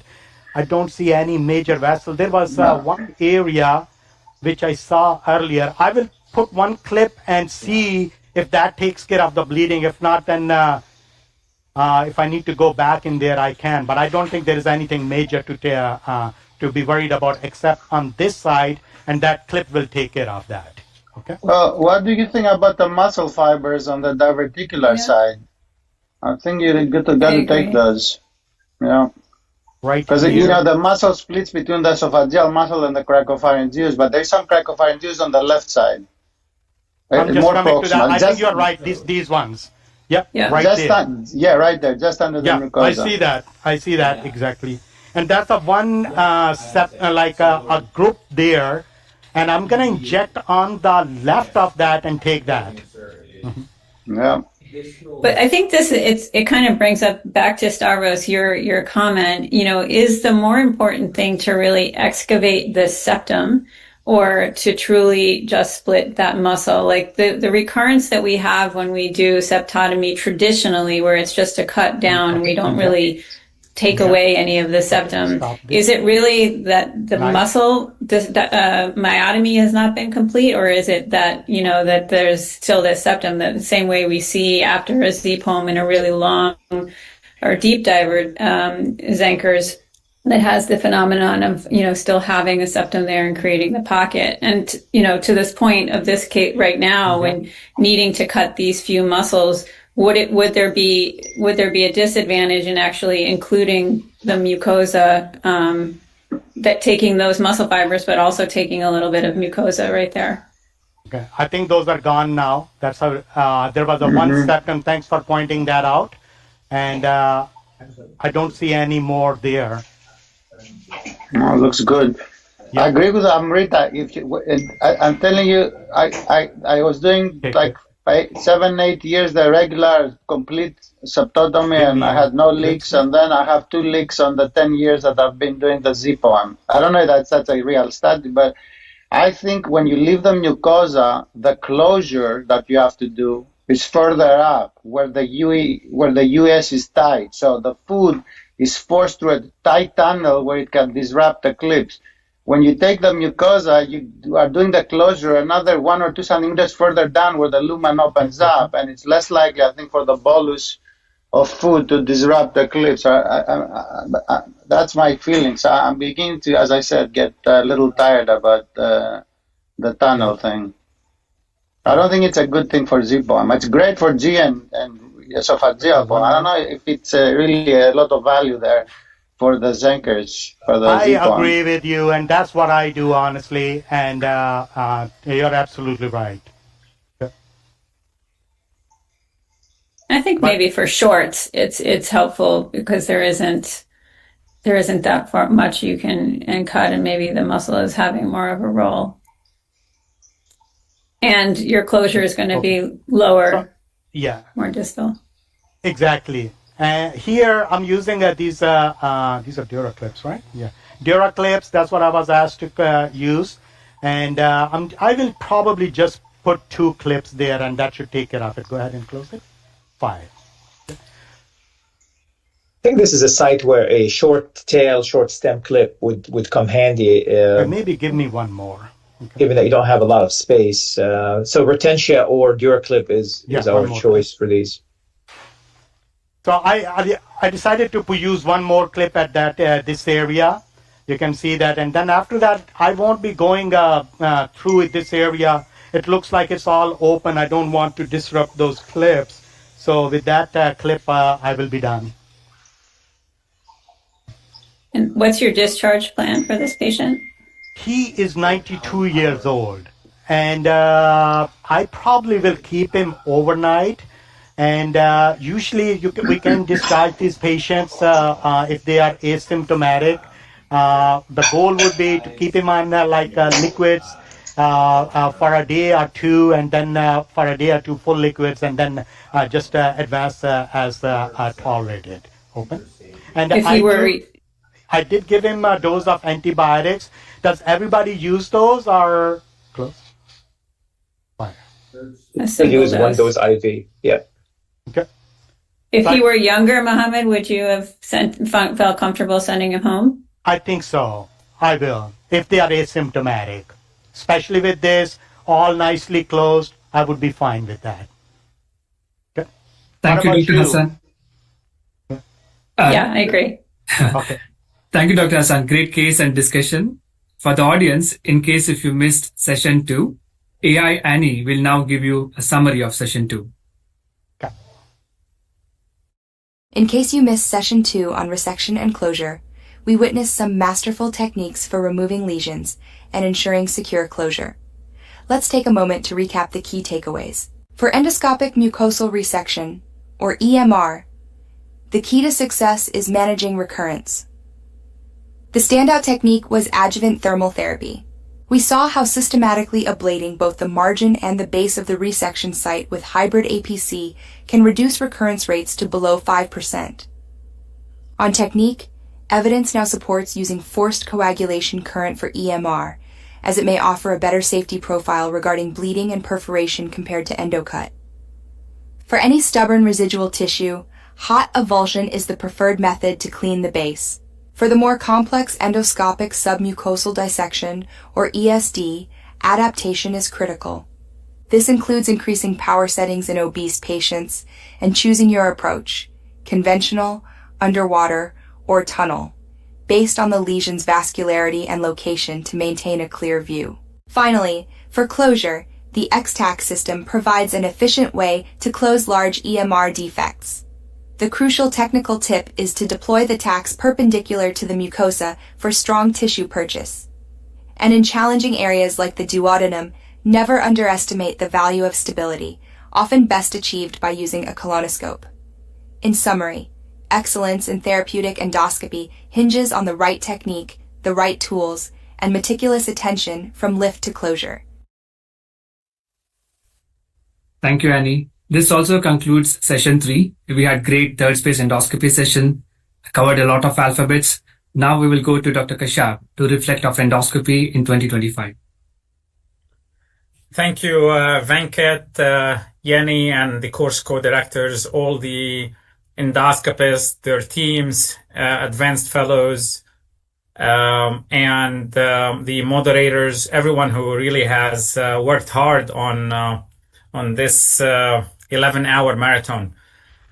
We started Endoscopy on Air in April of 2025, along with Alessandro Repici. You know, Ali is the founder of EOA Global, and he took a bet on us to start EOA Americas. We cover Canada, US, and Latin America. It's been a wonderful experience, but it really takes a village to do all these courses. So up to date, we've done 16 courses. Over 8,000 people have watched our events. Today alone, we have over 5,000 registrations. We have worked very closely with our industry partners. Without them, none of this could have happened. So we're very grateful to everybody who has been loyal to this. Most importantly, really, it has been a great experience working with the EOA family. It's a huge family, and I'll be able to thank everybody, specifically Amy Patel and the Americas team, in addition to the European team, and hopefully we'll mention all the names at the end of the course. But let's play a video just to show you some of what we've achieved this past year, 2025. What an incredible year of connection and education. None of this would be possible without the steadfast support of our incredible partners and sponsors. To our brilliant and dedicated faculty, your expertise is the foundation of everything we do. Thank you. Together in 2025, we created 16 events, engaged a growing global community, and shared knowledge on an unprecedented scale. From the entire Endoscopy On Air Americas team, it's been an incredible first year for the Americas chapter, and we're excited to continue bringing world-class education to our GI community.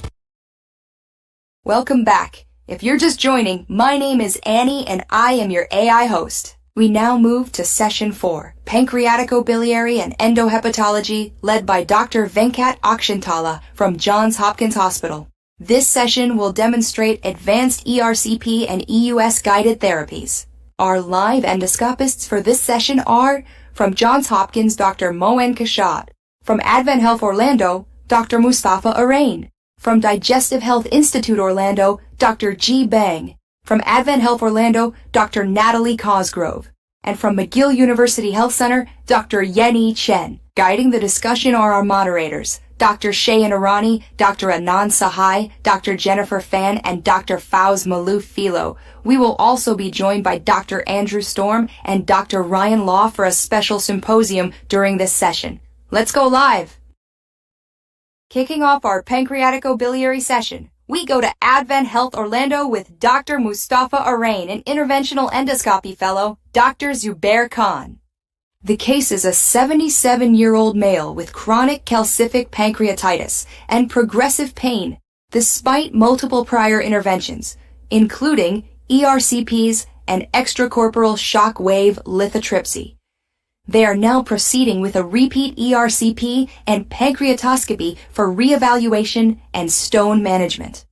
Let's go live to Dr. Arain.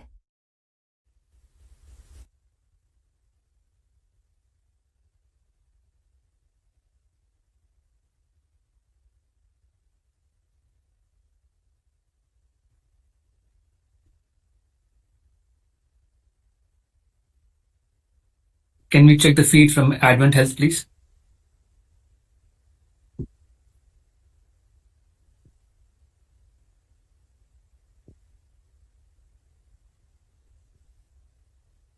Venkat, if they are not ready, you may have to go with a symposium if any of the speakers are on.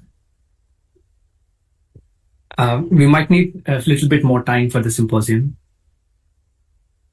Maybe Dr. Kashab, you can reflect on a few more things from the previous cases.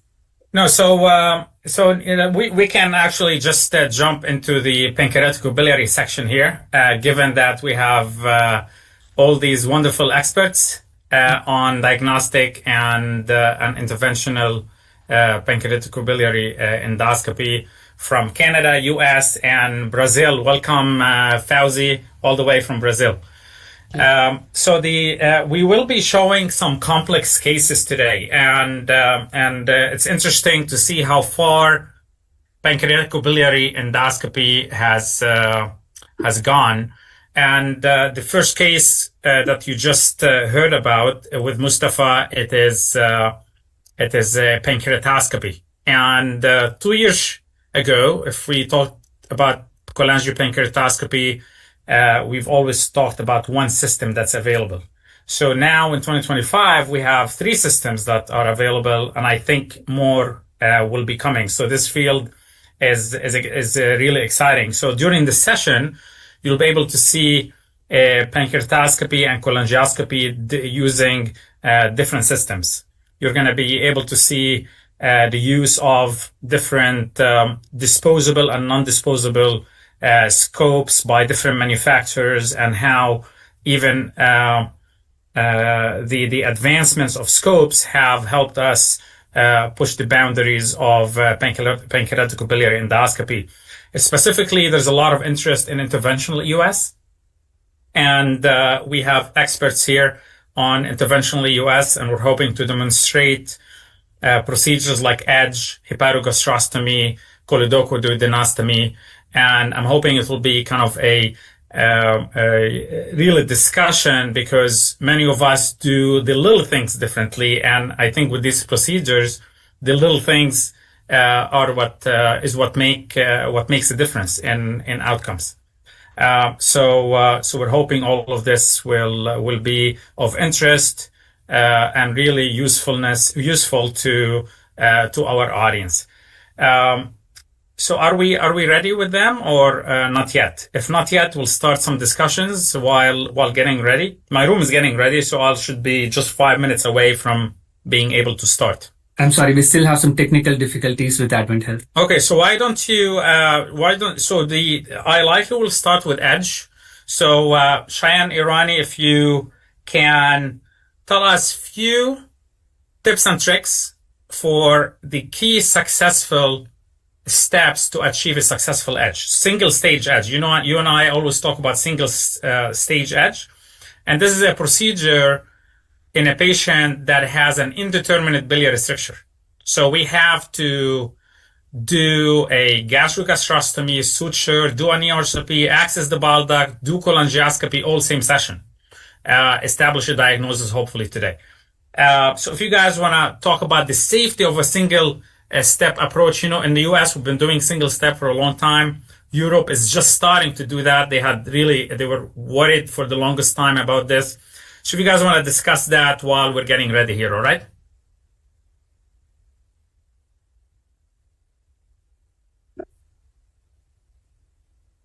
Cheyenne, I wonder if you're frozen because your head hasn't moved for like 3 minutes. If the others can start the discussion, please, while we're getting ready, all right? Okay, I think I'm the older one, so I'm going to begin. I'm going to start, okay? So Moen was making some comments on edge in a single session. I think it's we all agree that use a 20 millimeter diameter luminal opposing stent is better, right? And if you can have some suturing of the stent to prevent migration, it's also good. Nowadays we have both the suturing machine by Boston Scientific, and we also have the Ovesco clip that we can use to keep the lambs in place. But I have already followed some procedures, not myself, of edge with 20 millimeter luminal opposing stent, dilation, and no suturing. And you go down with the endoscope, and usually you can get the major ampulla and not cause a problem. But I think that if you can suture the lambs in place, I think it's better for the patients, more safer. What do you think, Dr. Irani? I agree with that completely. So when Muin and I first published this, we used a combination. The first thing I used was an Ovesco to grip the stent in place, but it was really difficult without the Ovesco cutter to take that off. So we switched to suturing. And I always throw in 2 sutures, and I find one of the most safe places to throw that suture is into the full thickness area near the gastrojejunostomy. And so you get a very secure bite, and you don't have to worry about those sutures dislodging. And then I'll throw one opposite that. So I'll always throw in 2 sutures just to make sure you have a nice grip on the lumen opposing stent. So then no matter what kind of force you're generating on that stent, you don't dislodge it. So I'm happy to touch wood. In 10 years, I haven't dislodged a stent yet in a single session edge with suturing. Now, the other word of caution is to make sure you'll evaluate the cross-sectional imaging and there isn't a big hiatal hernia, because the last thing you want to do is not go transdiaphragmatic, which has happened. So just make sure the gastric pouch is below the diaphragm under fluoroscopy before you find your spot to create your edge. And then the last thing is I find it's useful to try and stay in the body of the stomach and truly try and avoid very close to the pylorus. You don't want to be very high up in the fundus and bow your scope, but under fluoroscopy, as straight as your endoscope can be, I find that very useful to having a nice straight trajectory then to the pylorus to push through. And then the last trick I would say I use a fair amount of either PAM or some sort of spray or olive oil or whatever you want to use on the endoscope. So once you have that 20 millimeter stent, then there's very little friction as you pass the endoscope through the pylorus. Dr. Rennie, could you further elaborate on the selection of the spot for the puncture of the excluded stomach? Yeah, so I really like the distal body of the stomach, which then you're not in the antrum where there is so much trituration that you're at a much higher risk of the stent getting buried or pulled into the antrum, which I have found in a couple of cases. Now, if you don't have a choice and that's your only target and every other option has been exhausted, you can take the antrum as a position. But I like the distal body of the stomach because it gives you a nice straight trajectory of your endoscope going into the antrum. Okay, and just for clarity's sake, you puncture the body to distend the stomach, but for the selection of the liver of the stent is another spot, right? Correct. So I'll puncture anywhere I see that's convenient, fill the stomach with somewhere between 300 to 500 cc's of fluid, first being your contrast injection to make sure you're in actually the gastric lumen. Because sometimes the gastric decompressed stomach is so closed off, you want to make sure you're not getting a submucosal injection. So I always inject about 10 cc's of contrast, make sure it's flowing nicely in the stomach, and then I feel comfortable attaching the pump and distending the stomach. Okay. And after distension of the stomach, how do you do to select the right spot for puncture for the LAMS introduction, the LAMS deployment? So I'm looking under fluoroscopy and making sure my scope is as straight as possible. But then also your landing zone in the excluded stomach is important. So when you're using a 20 millimeter stent, having at least a 3.8 to 4 centimeter landing zone or distance is what I like to use, just to avoid the chances of misdeploying the stent. Mm-hmm. So then you take what you get. Now, I do tend to try and avoid the staple line, which is another little trick I use with edge procedures. Just anecdotally, I feel if we're going to go through the surgical staple line, we're more likely to develop a chronic fistula than a new puncture site. Any places to avoid? You may want to repeat that. Sorry, got cut off. Any places to really avoid? Many places to avoid. Or any places to avoid? To avoid. I don't like going in the very proximal stomach and the antrum, which is why I like the distal body, which gives you a fairly good trajectory towards the pylorus. Thank you. Great discussion. I think it looks like our cases are getting ready. We'll go to a brief infomercial first, and then we'll go to cases.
Thank you. Let's go to Advent Health, please. Dr. Arain.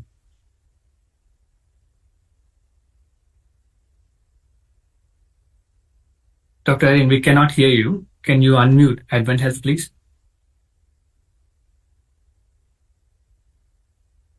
Okay, can you hear me now? Yes, we can.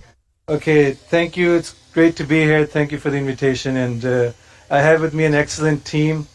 Gloria is our CRNA, Bevan's the tech, Leanne is our nurse, and Veronica is our X-ray tech, and then Carlos is here with us. Did you already hear about the case yet? Yes, we did. Okay, so as you heard, this patient has had 2 attempted ERCPs and S-walls, and now has come back the 3rd time. And appropriately, the wife's first question was, what if it doesn't work this time?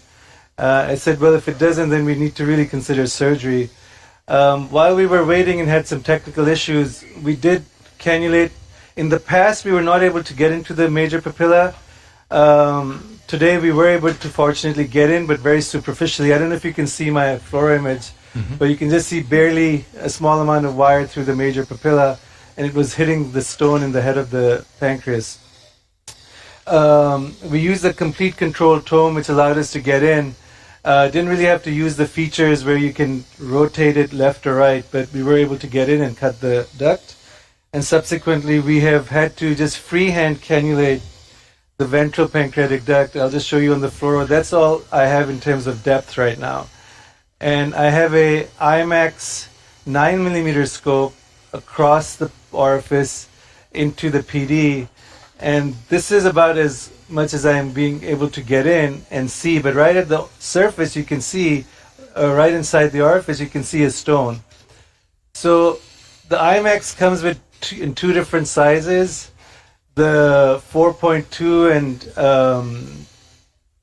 4.2, and I believe it's 3.9 centimeter, 9 French basically scope, and this is the 9 French scope, and the EHL setup from Waltz that they offer comes in 3 sizes, 2.4, 3, and 4.5 French. So in this one we can, because the inner channel is 1.2 millimeters, we can go with the 3 French probe, which is my goal here. I'm going to go in with the probe and see if we can start chipping away on this stone here.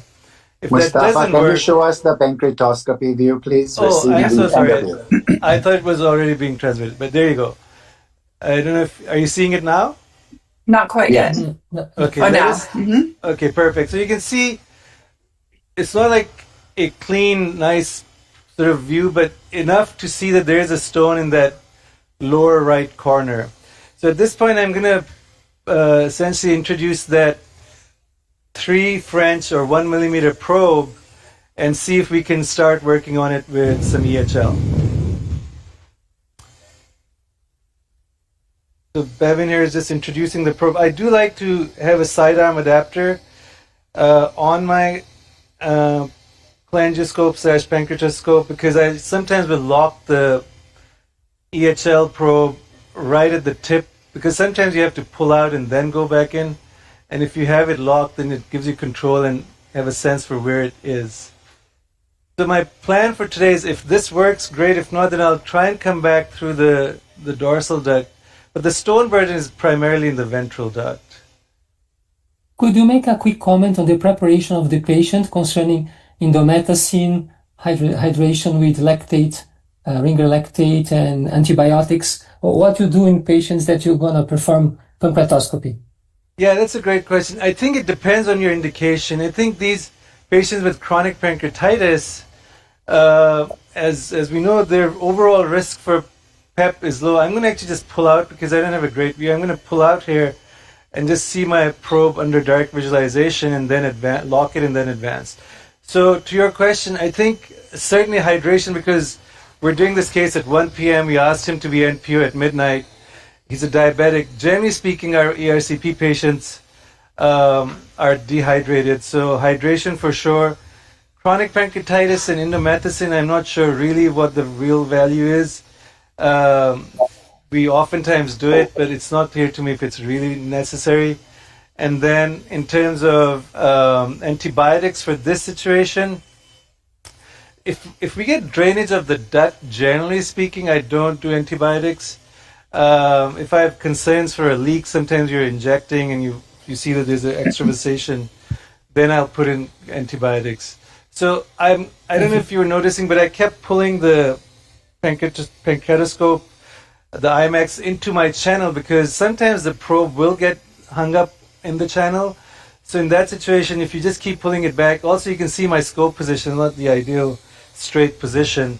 So I did pull back to advance the probe. Now I can see the tip, and I'm just going to lock it and just have it. It's okay to have it sticking out a tiny bit.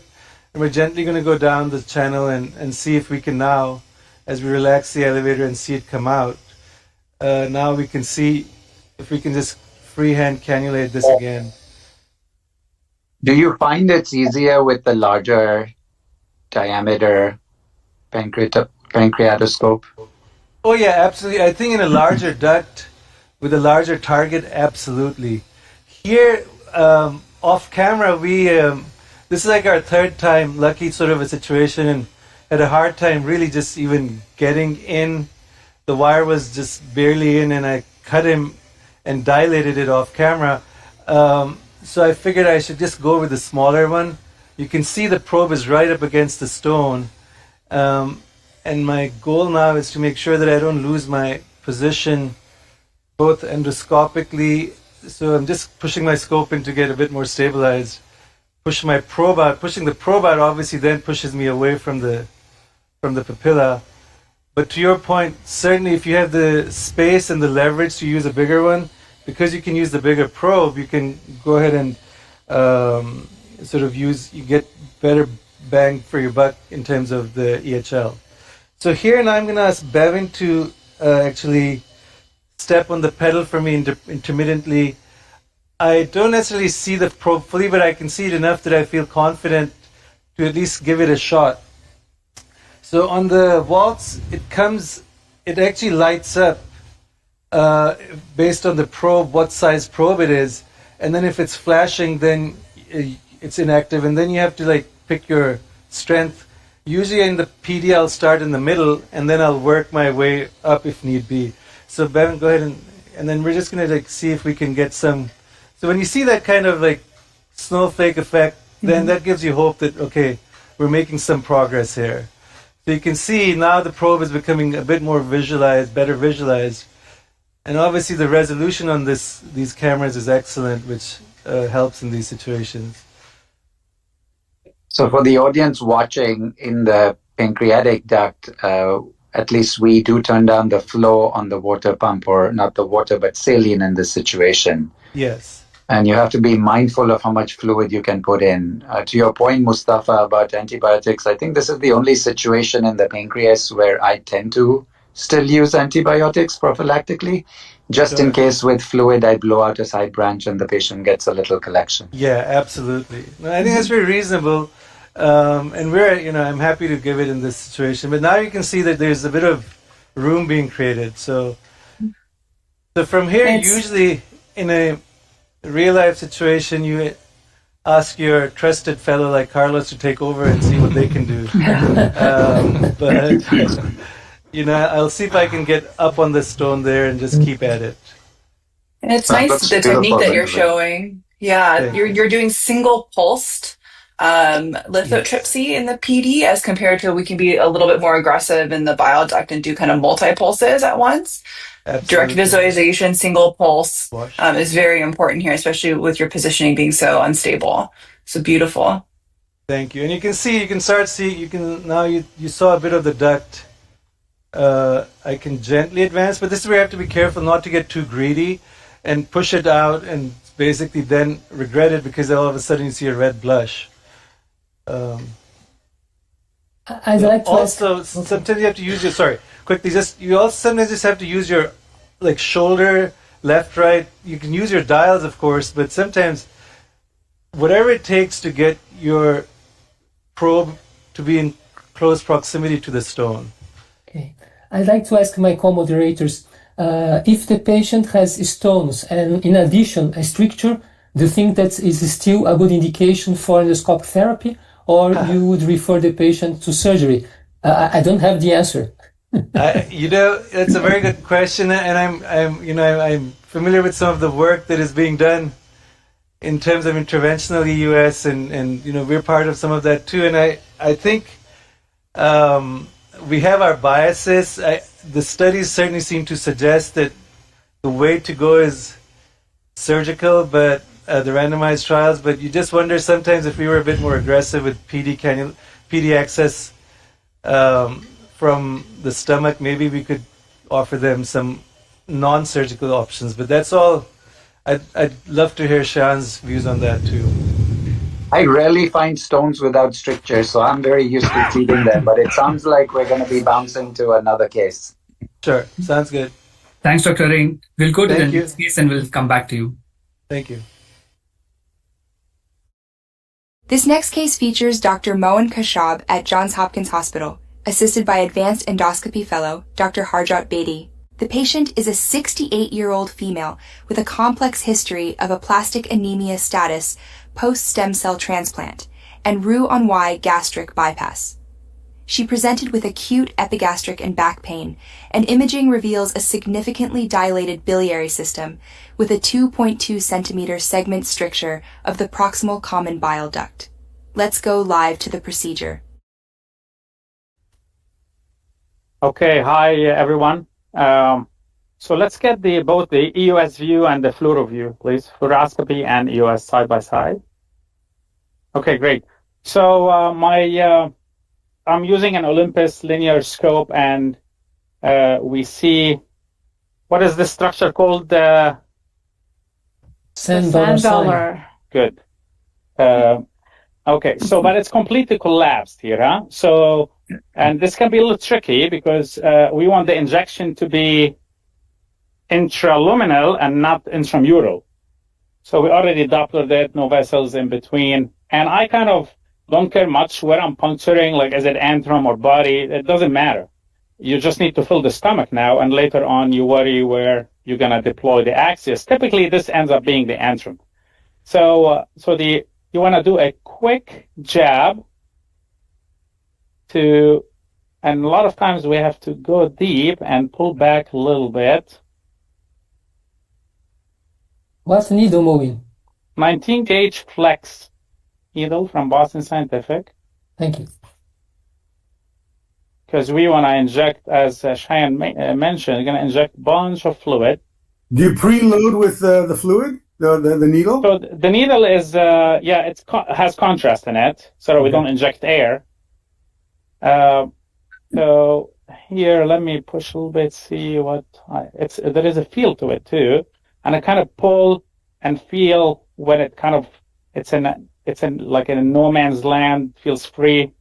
So what I'm gonna do now, I think it's good. So let's get fluoro, please, live. And you see here we have a flow, right, of contrast. It's not staying in one place, so it means it's good. Off. So now we're gonna give a milligram of glucagon and push it, please, through. And let's attach the pump. If you get a submucosal injection, what's gonna be your next step? You're gonna select another puncture site or just move the needle? Repuncture. Repuncture. Yeah. Thank you. So we're gonna start. So I gave glucagon just for the water, this is saline and contrast. So sometimes, Moin, if the antrum empties too quickly, do you put them head down so that the fluid collects back up in the stomach? So I do reverse Trendelenburg them sometimes. Yeah, if need be, we can do that. Obviously, we need here the proximal part of the stomach to fill. Fluoro shot.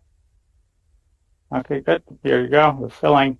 It's always good to see also some small bowel filling to make sure all is good. We had one case where the first injection was intramural and we still attached to the pump, and you see a contour of the stomach, so you can be really fooled with this. Fluoro shot. We see here, we're starting to see an enterogram down there. You guys see it? You don't think you have enough space? Sorry? You don't think you have enough space yet? Who's that? It's Anand. No, in the U.S. that's not acceptable. So prepare the 20 Axios, please. So Anand, bigger is always better. Fluoro shot. I guess. I mean, this is free. This is contrast, It's not like I'm injecting gold. We don't use fluoroscopy. We just do this under US. It saves money. So you see here where we're puncturing? We're puncturing proximal, right? So that's good. Okay. So let's get the 20 Axios, please. So you guys have already talked about it. You gotta use 20. You gotta use. You gotta dilate. You're gonna use suturing or you gotta secure the stent basically one way or another before you do the ERC. Oh. Careful. So can you please come closer because that's gonna fly out.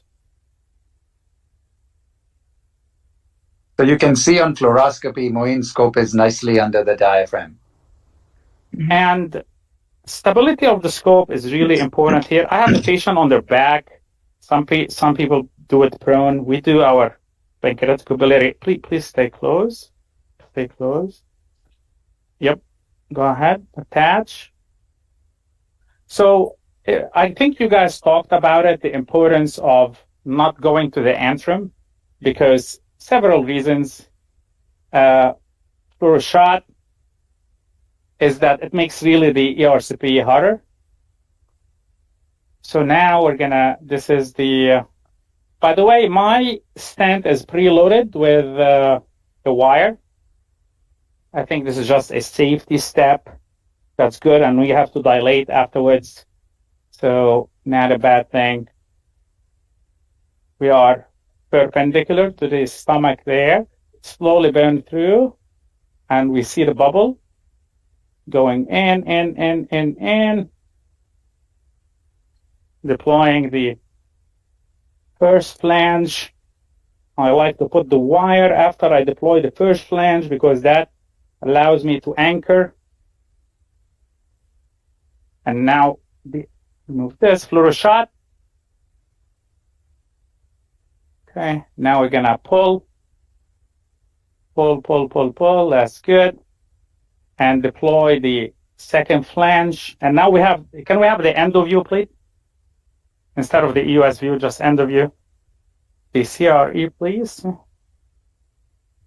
Good. And just gonna push it out of the scope. And Does here you go. Wire? Sorry? Do the other folks use wires? We never use a wire. I mean, once you're in, you're in. You know you're in.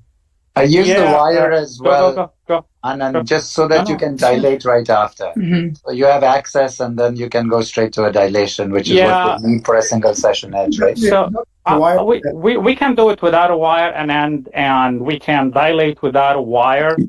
There are occasions we've had, I've done a lot of these, as you may know, and there are instances where if the scope is at an angle, that the flange will not open. The proximal flange will not open, and that can be an issue. So that actually is the only reason I put a wire. Especially in the jejunum, when you're targeting from the jejunum, you can get a really awkward angle. Yeah, that's really the wire, right? reason. And it has nothing to do, like I'm brave or not brave. I mean, that's a simple safety feature. And for everybody who's new to doing edge, my advice is to do this, because once you see a dislodgement or a problem, that's your lifeline. So it's good. We actually were doing a case live once, and the scope was at a bad angle. The flange wouldn't open. So we got into trouble for a little bit. So this is our safety line, especially when you're doing live cases, Anand. There have been some issues with the 20s not opening properly, the internal flange anyway. Yeah, I think that's probably related to angles and stuff like that. But here we have to use the 20 as you can see. Tension. So I like to dilate to 18. Go ahead, please. Dilate slowly here. So I like to dilate slowly so that we don't really shear any vessels around, especially when you're in the proximal stomach. The vessels can be larger. You guys know the proximal you are in the stomach, the larger the submucosal vessels are. So that is, I think, is a good practice, huh? Yeah, go to 18, please. Fluoro shot. Excellent. And once I dilate to 18, we're gonna deflate, take everything out with the wire, gonna suture, and then do the ERCP. 18, okay, deflate. So this is where, if you guys wanna go somewhere else and come back to show you the more important parts of this, we have a lot of steps here. Now we have to suture, go and do the ERCP, cannulate. We're gonna do cholangioscopy as well. Right. Thank you, Dr. Kashab. We'll go to a brief infomercial next. A better view of a patient's treatment starts with a clear vision of the future. At Microtech Endoscopy, we've developed an exciting new cholangioscope that will change how physicians around the world approach diagnosis and treatment. Introducing IMAX, a new age in endoscopic visual clarity. Our IMAX system offers a level of precision and control never before seen in cholangioscopy. Our imaging technology allows doctors the ability to spot and treat conditions that before may have gone unnoticed. And with multiple channel diameters, larger biopsy forceps, and more game-changing tools coming in the future. Providers will find unmatched flexibility and intuitive control handling, no matter the procedure. It's not an evolution in treatment innovation, it's a revolution. IMAX represents our vision of the future, an opportunity to do more, to improve lives, and keep us all moving toward tomorrow.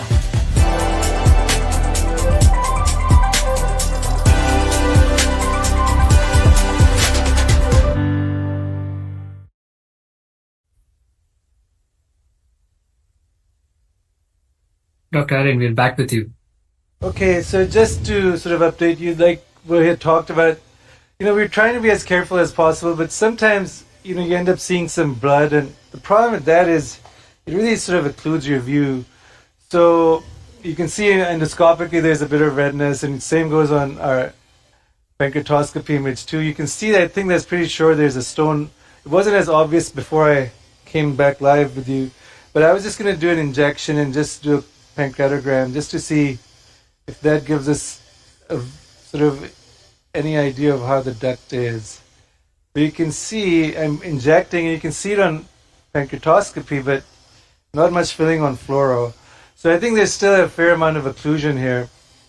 What I'm going to try and do is see if I can get a bit better visualization and keep at it. One of the questions in these situations always is, how long to keep going for. But I think for now we'll probably try and do a bit more EHL, because this is his third procedure, to see how much we can accomplish.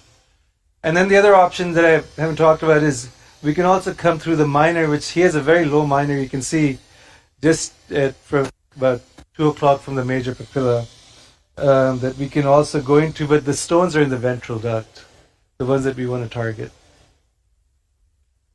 Could you make a quick comment on your experience with external shockwave lithotripsy for this condition, both availability and the results that you have experienced with this technique?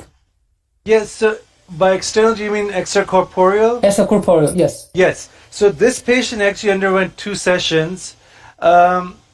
I think the key, I think there are multiple variables in that, but for these hard calcific stones, if you can get either do it yourself, which we don't have that, unfortunately, but we have a urologist who is excellent. He goes up to 5,000 shocks per session. And he had actually sent me a text that I'm really hopeful that you'll be able to do this, but this is now looking into ×2 for extracorporeal plus 30 RCP.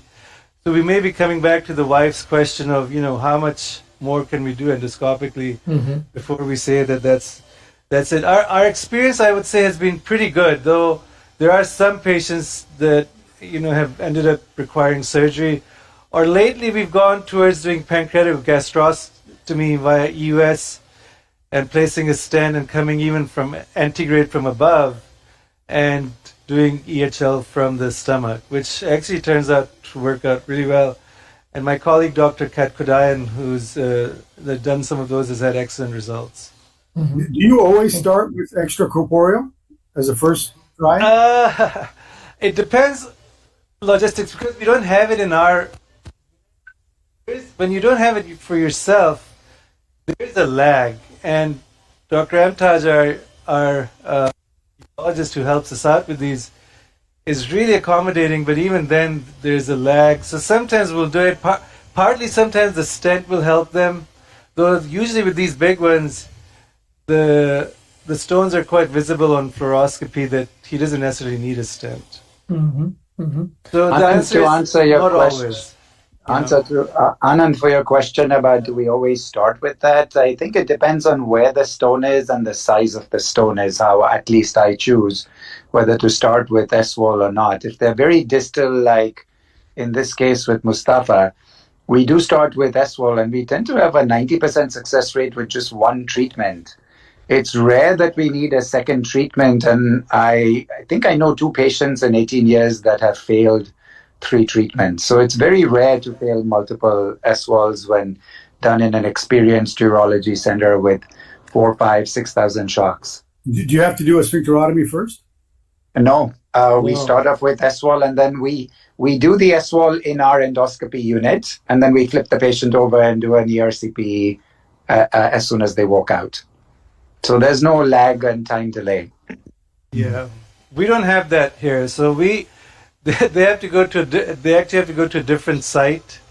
It's just the way it's set up, but certainly it sounds like that approach is good. I will say some of these stones though, like on EUS, when I did his EUS before this case, I just dropped an EUS to see what we were dealing with. Some of these large refractory headstones, it can be like multiple sessions, and so I don't know. I think it's certainly aggressive. Yet S-wall helps, but as we know, none of these is a perfect modality. Even whether that's EGD, EUS, ERCP, S-wall, or even surgery. But I'm just wondering, can you just do S-wall with no ERCP, no sphincterotomy, and see what happens? I think there's data from India on that. Though some of the composition on stones may be different there. Venkat, I think, is there. He could perhaps comment on the experience from AIG on that. Absolutely. I mean, a lot of the ERCP experience comes from India, where they have published series of over 15,000 patients. We have actually looked into the composition of stones. More and more work coming up from our side and other groups. It's actually calcite, and seems to be that the calcite is not too different. But every patient seems to be different, as Dr. Irani was mentioning. Most of these patients have tight stricture. So when there is a tight stricture, it seems to be that this ESWL has only so much effect, because as the stones get broken up, they fragment. And surprisingly, the stone fragments clump up together very quickly. In our lab experiments, we saw that they clump up and recrystallize very quickly. So a combination of ERCP and ESWL case-by-case basis seems to be the way to go. But Dr. Arain, this is a tough one. Yeah, I think I'm hitting a dead end on this one, and I don't know if it's the other question is always in these situations: is it all stone obstruction, or could this be true divisum or not with head dominant disease? There's all these variants that honestly I can't answer, but here at this point, I think I might quickly just go into the minor and make sure that's cleared out. See if I don't get a wire across into the main duct, maybe just put a stent in on this side and stent the minor, and then go back to the drawing board and talk to them about a surgical consultation even. That seems like a good idea, Mustafa. Drain the minor, and this could be even a pseudo-divisum, and that should be sufficient to decompress the majority of the pancreas. Yeah. He did have 2 stents in the minor before we started that I took out. I can see if we can get into it, just to see if we can get, I may have to balloon dilate it, but to see if we can get to into the main duct and go towards the body to see what the rest of the duct. On the EUS, the duct was dilated because the stents had been in for a while since this procedure. But here now we're inside the minor, and we're just basically advancing the scope to see how things look. This is probably the turn in the genu. Tap fluoro, please. So we're just at the genu area, and I just took the turn. Do you ever get uncontrolled bleeding in these cases? I fortunately have not had one, though. I had a patient with cavernous transformation of the portal vein, and I did a, in quotes, pancreatogram after some oozing, and I just saw a blush of contrast go right up towards the liver. Nice. Which told me that we were actually getting into these vessels instead of the duct. Fortunately, and her PCO2 went up. So the first thing I checked with our anesthesia colleague, and then I told them, just keep a close eye on, because there's an risk for CO2 embolism. But I turned off the CO2 and I pulled out the scope. We just blew off the CO2, and fortunately there we were able to essentially get back in, put a stent in, and get out. We didn't prolong that. So I don't know if you can see on the fluoro, so there's some little fragments here in the tail. Where actually, if I could show you the sediment's obese too, but I'm going to take a high resolution image. Could you change the angle on the fluoro? But if you see the tip of our, no, go towards the feet. Yeah, towards the feet. Keep going. So you can see that the tip of the scope is right, the pancreatoscope is right behind our ERCP scope. So we're all the way out in the tail. That's one of the advantages of the smaller caliber phalangioscope, that you can go all the way out to the body tail area and really take a good look, whether that's for diagnostic or therapeutic purposes. So there's this little guy that I'm just going to break up. I'll likely just stent him and maybe just call it a day for this case for today. Thank you, Dr. Rain. Great case and tough one, but thank you for the nice demonstration and the discussion. Yes, you're welcome. We will go back to Dr. Kashab. To Johns Hopkins, please. Okay, hi everyone. We can get the endo view and the fluoro view. All right, so we sutured, put a couple of sutures, one on each side of the axius, and the ERCP scope went down nicely. So and now, why didn't you do an EUS in this patient? Sorry? Why didn't you do an EUS in this patient? You mean like EUS now, diagnostic EUS? Yeah. Yeah, thought about it. I find the EUS scope, larger, stiffer, and I may be able to get away with it just with cholangioscopy. And also the yield of EUS for proximal strictures, as you know, is less than distal strictures. Mm-hmm. So I decided to forego EUS for now. Obviously, if a normal anatomy, the decision is totally different. So this is a very bulky and floppy papilla. And you see, once you push a little bit, it kind of tends to. So I changed my wire into a floppy angle tip wire to allow me to manipulate this long intraduodenal segment. So let's see here. Position of my scope is good. It's not too bad. Not.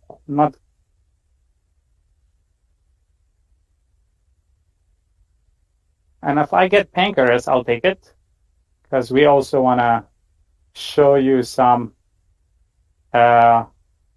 new things we have with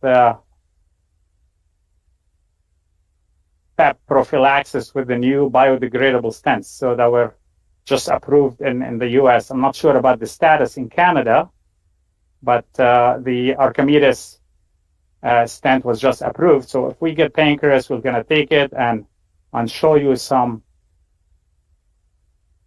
just how we use that to the advantage of patients. Can you bow for me here? Moen, what's your algorithm for difficult cannulation?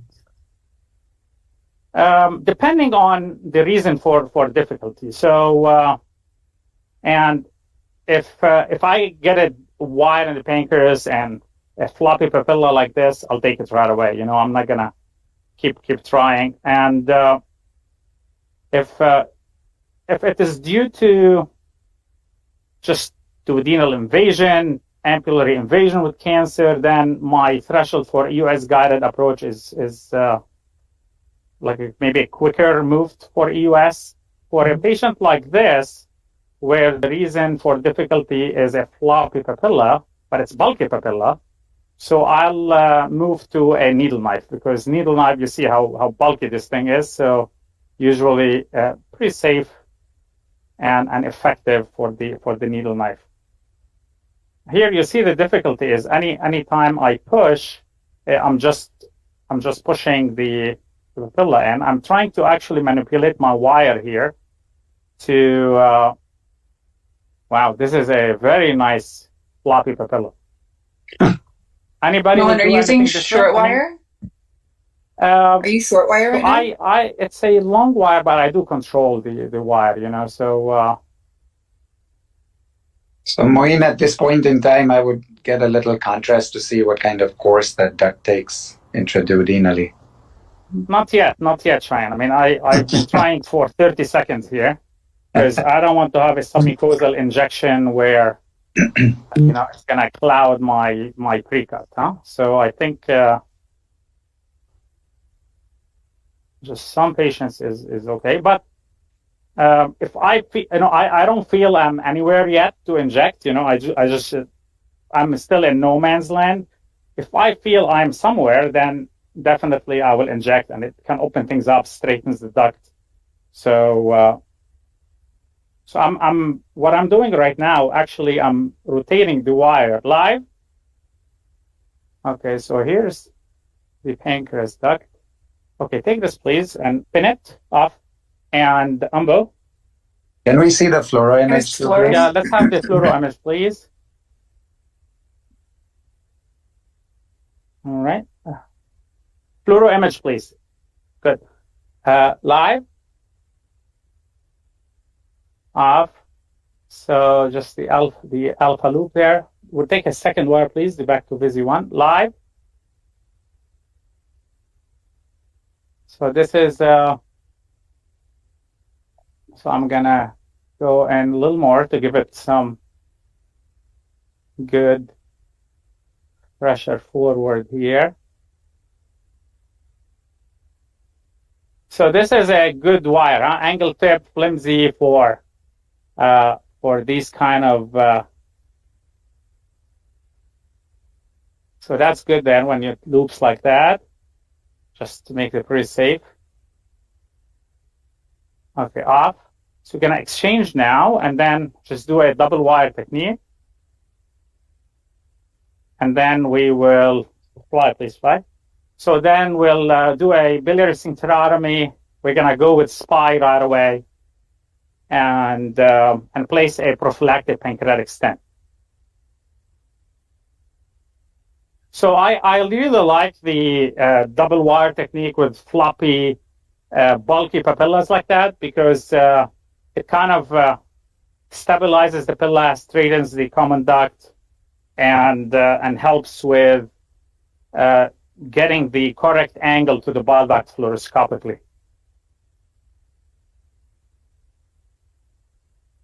So initially, I started the procedure with a straight wire, but once I saw the papilla like that, so I went straight to an angle tip floppy wire. Showed us a nice trick during cannulation.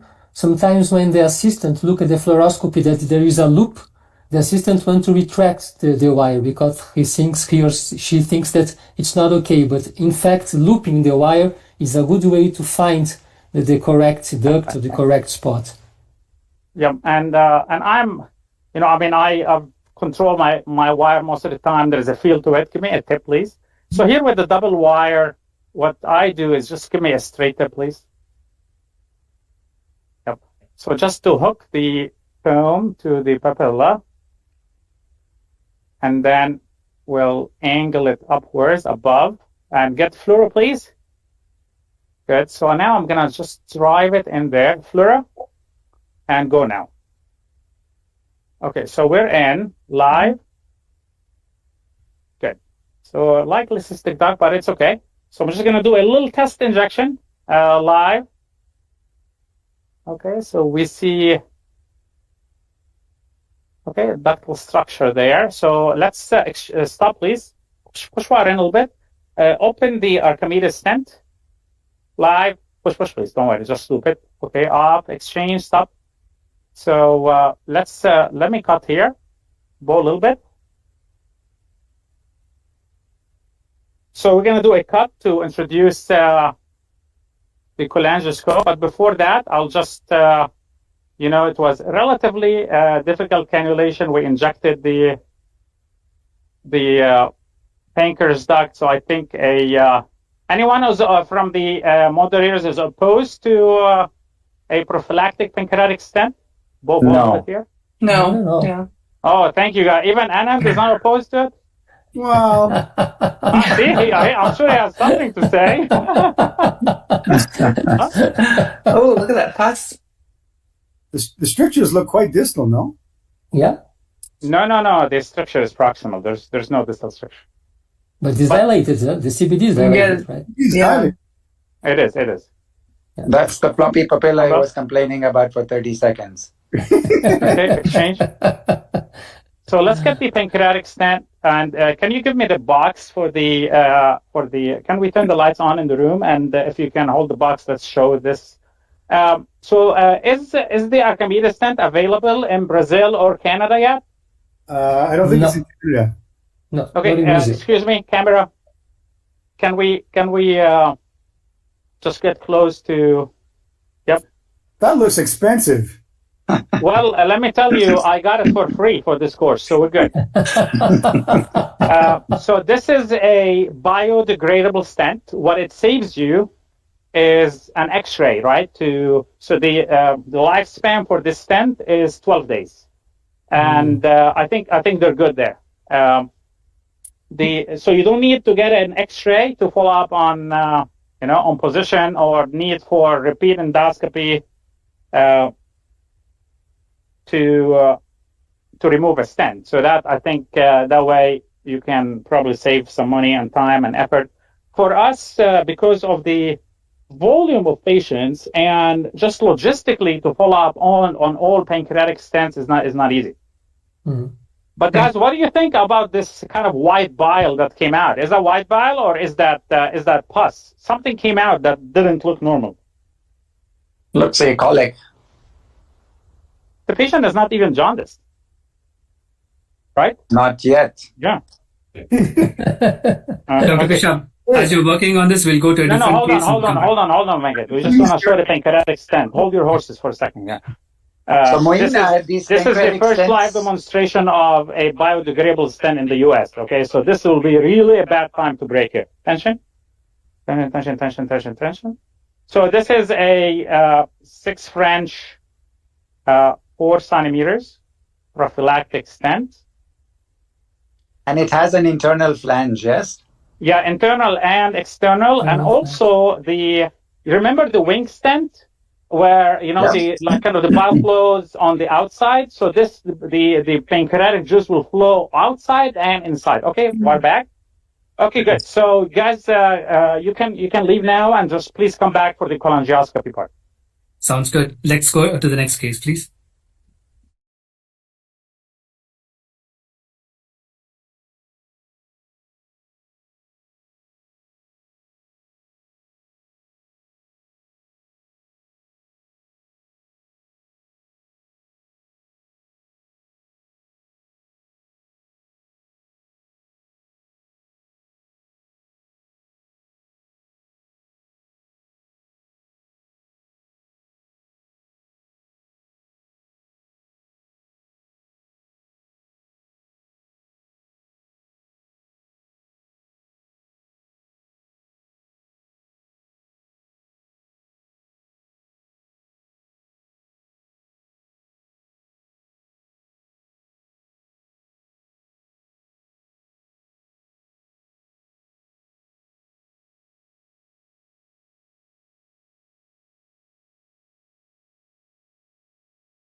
to hypertriglyceridemia. So have an amazing team with us. Have Max, Isaac, Jamie, JP, Vanessa. So without further ado, we'll show you the actual EOS images. So we're in the stomach here, right in the cardia. If we do a little rotation, you can see this really large necrotic collection. There is quite a significant portion of solid material, but also a lot of liquid component also. So this will drain nicely with placement of the Axio stent. So because we know that this patient is most likely going to be needing endoscopic necrosectomy just from how large this collection is and how sick he is, when you are choosing where to place the stent, you want to try and go as distal as possible, because that will give you the easiest route for performing an endoscopic necrosectomy later on. So we have a really good location here, as you can see. There's a lot of liquid component here which will drain easily with the Axio. So this is where we'll go. This is about 8-9 centimeters from the GE junction. Okay, so and then do you plan to perform index necrosectomy at this time? So we can. We did a randomized trial called Destin, multi-center randomized trial where we compared step-up approach endoscopically, which is US guided drainage, and then endoscopic necrosectomy as needed, and then immediate necrosectomy after drainage. We did show that performing an endoscopic necrosectomy immediately after drainage did have some advantages, mainly reduce the number of interventions needed for clinical improvement. We can, and I'm happy to do so, and we often do, especially for sick patients like this, but for the sake of time, today we'll probably just do the drainage and have you move on. And G, the patient is under general anesthesia and on supine position, is that right? Yeah, so the patient is general, and then he's left lateral. Left lateral. Yes, and especially with a large collection like this, it's probably safe to do general anesthesia because there is a significant risk of aspiration with all the fluid that will be coming out into the stomach. And the study showed it was better. Why don't you always do it, the necrosectomy right away? Say that again, Anand. The study, the randomized trial showed it was, in quotation marks, better. Why don't you always do it? I'm getting the feeling you don't always do it now. Yeah, so we do immediate necrosectomy mostly. I think we would have to be careful for patients with a more acute necrotic collection where you're worried that a fully mature wall hasn't formed around the entire collection. And usually for some of our colleagues, especially in the United States, time constraints is a consideration also. You don't want to do a necrosectomy for 10 minutes. You know, in our randomized trial, we perform necrosectomy for 90 minutes. That's standard. So, you know, that with general anesthesia plus drainage, that's 2 hours. And a lot of our colleagues in the United States don't have that luxury, so it usually has to be planned. So those would be kind of the main factors. All right, so this is a good location. We're going to do flow. So we'll see. Just make sure we don't have any vessels in the way. Excellent. We have to talk about this processor also. This is the Aprio processor from Olympus. It's their latest, brand new. I think we're only one of the very few centers in the entire country/world who has this, especially in North America. And it shows the most beautiful pictures. You can't appreciate it fully because this is a collection and it will be looking similar with any type of processor because it's hard to miss. But we'll be showing soon, hopefully. But it has amazing features, especially for patients with cancer and solid mass lesions in the pancreas. So something to be aware of. Now, everyone's already aware now how to place Axios. We'll just go through it kind of very briefly. So once you have a good location, thank you. We'll put the Axios down. This is a 20 millimeter Axios stent. We've done the Doppler, so we know there's no vessels in the way. This is the catheter, as you can see in the corner of my screen there. Okay. And what I like to do with the Axios is to press on the pedal as you are entering through the wall. So we'll do a little tap, and then we'll do a continuous tap as the catheter goes through. Here we go. And then we'll release this distal flange. Okay, so here we go. Thank you. So you should see the distal flange deploying.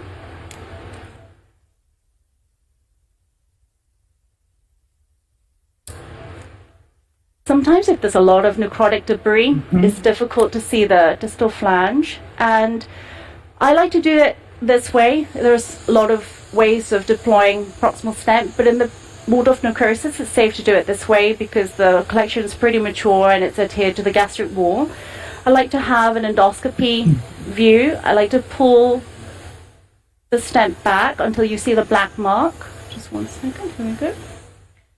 Okay, so you can see the black mark coming. I lock the catheter and we're going to have a very gentle grasp of the scope so that we can allow the catheter come out, and then the proximal flange will be deployed. If it's smushed like this, you can just do this. And there's a lot of purulent material coming out, so he'll be feeling much better after this drainage. We're going to send a sample off for gram stain and culture so we can tailor his antibiotic therapy and antifungals as needed. Here we go. Thank you.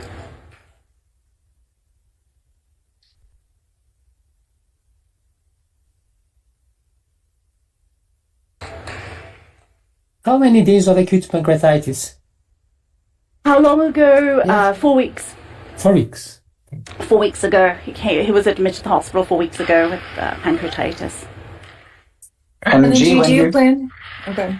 when you do an index necrosectomy, are you securing the lumen opposing stent in any way, or just being cautious and advancing your scope through? Oh, say that again.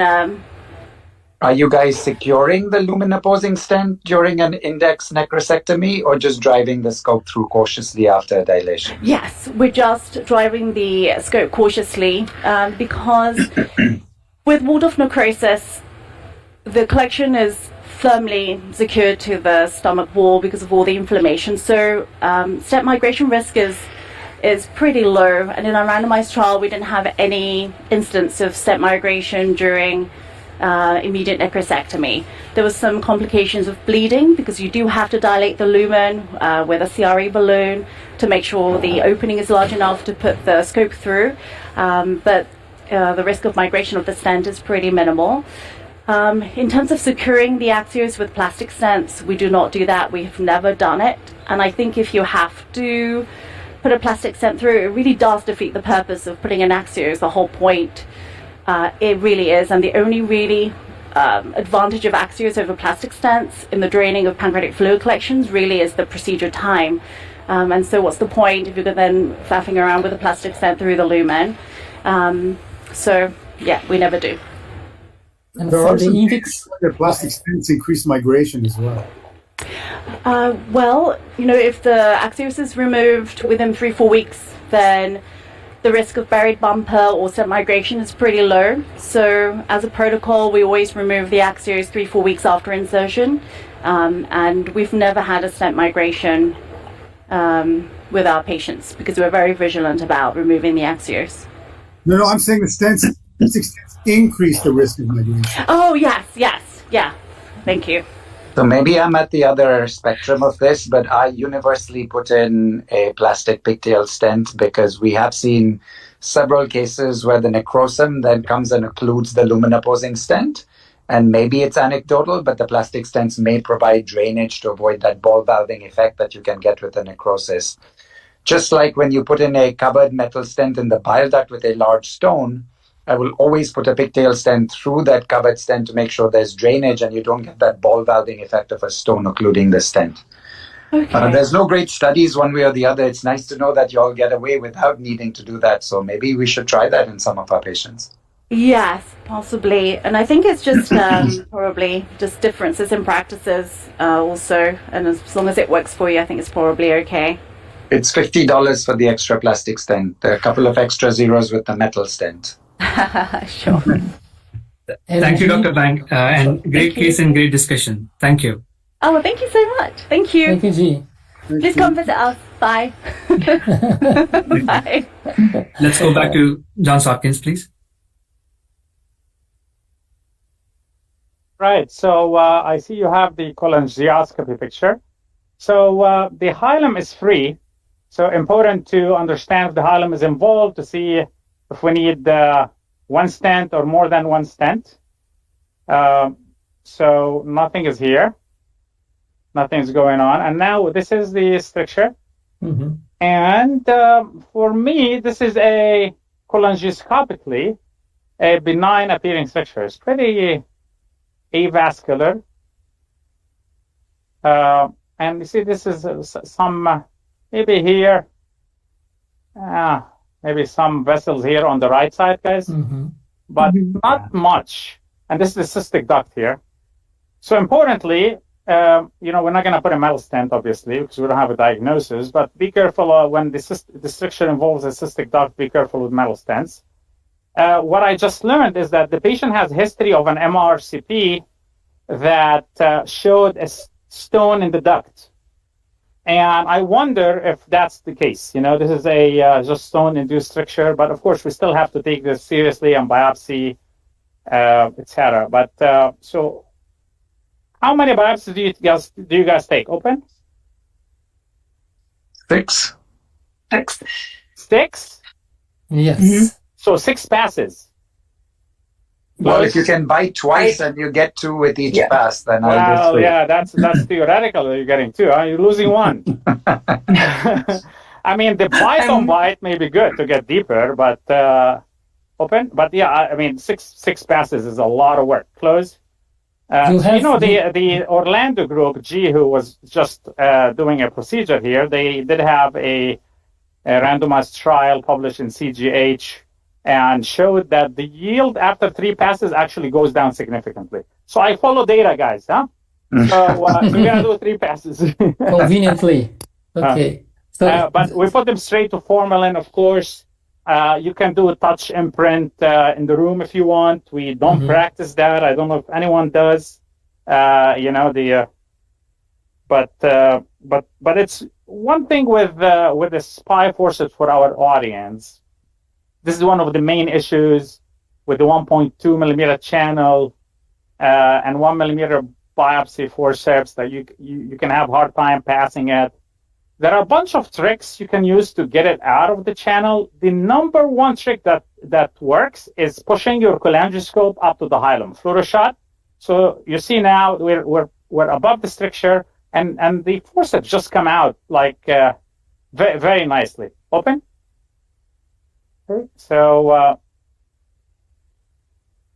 the other thing is when you get these closed, you really want to push against the wall. Don't be too soft with that. So I would push against the wall to try to get good tissue, and we see a good bite there.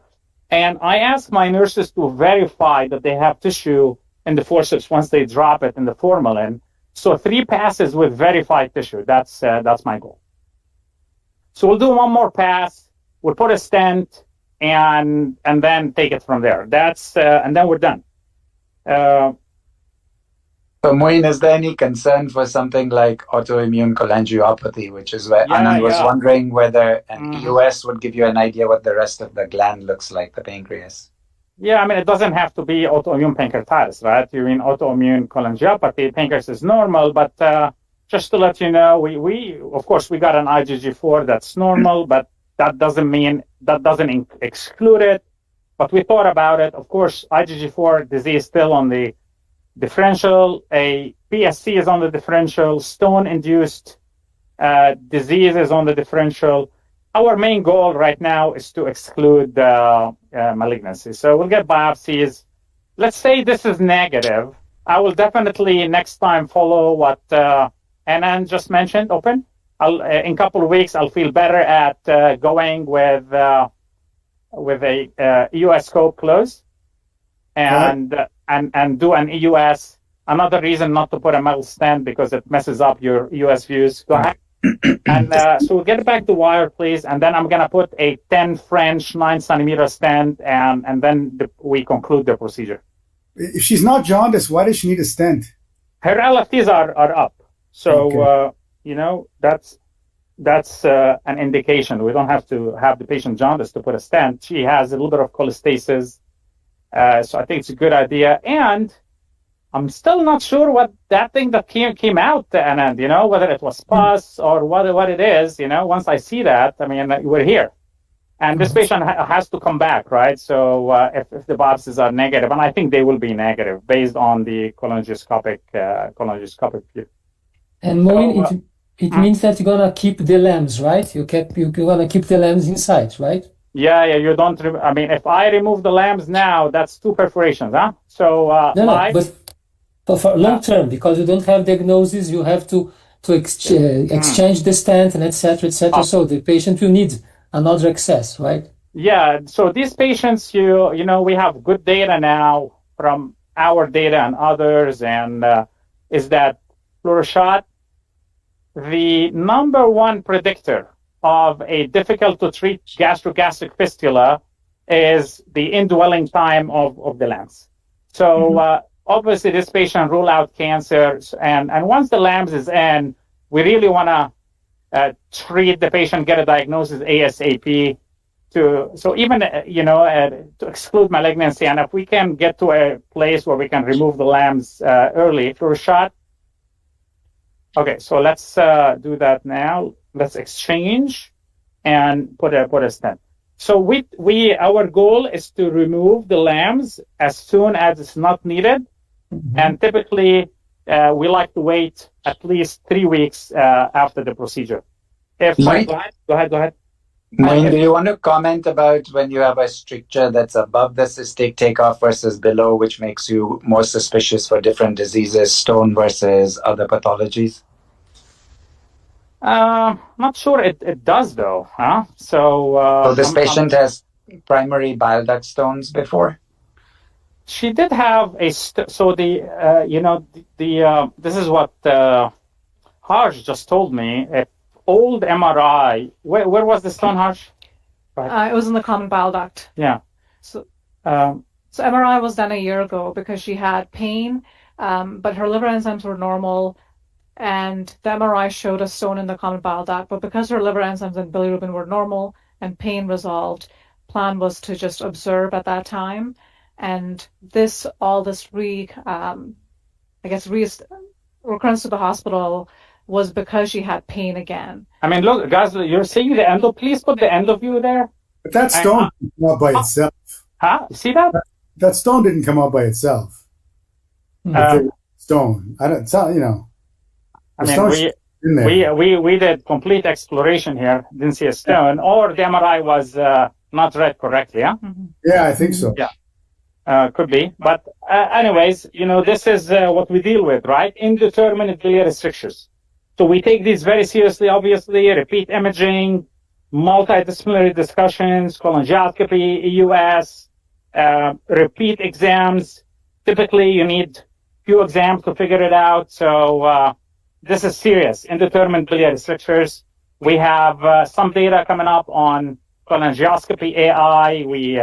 We have looked into that, and I think it's promising as kind of a phone a friend. Fluoroshot, guys, will be done in 2 minutes. You can. So this is just a 10 fluoroshot. Okay, go ahead and deploy, and then we are done here. So importantly, coming back, guys, just to. I mean, that's pus coming out. Pus. Yeah, that's pus. So there's no question about that. But she this is an outpatient who came and telling me she's feeling good. She lost a few pounds, but she's feeling generally good. So does this make you worry about cholecystitis then? I actually examined the cystic duct. There's no obstruction there, and no stones, and no pus coming from the cystic duct. The pus was coming from the liver. So you go up the liver, you lose view. It's a lot of. So importantly here, guys, I'm coming back. So I'm straightening the scope, fluoroshot. So come back. Can you center the image where the scope is? Towards us here, fluoro. So you see how this scope is straight, so that you don't knock out we don't have fluoro. Axios. Yeah, let's show fluoro. Let's show fluoro. Show fluoro and endo view, please.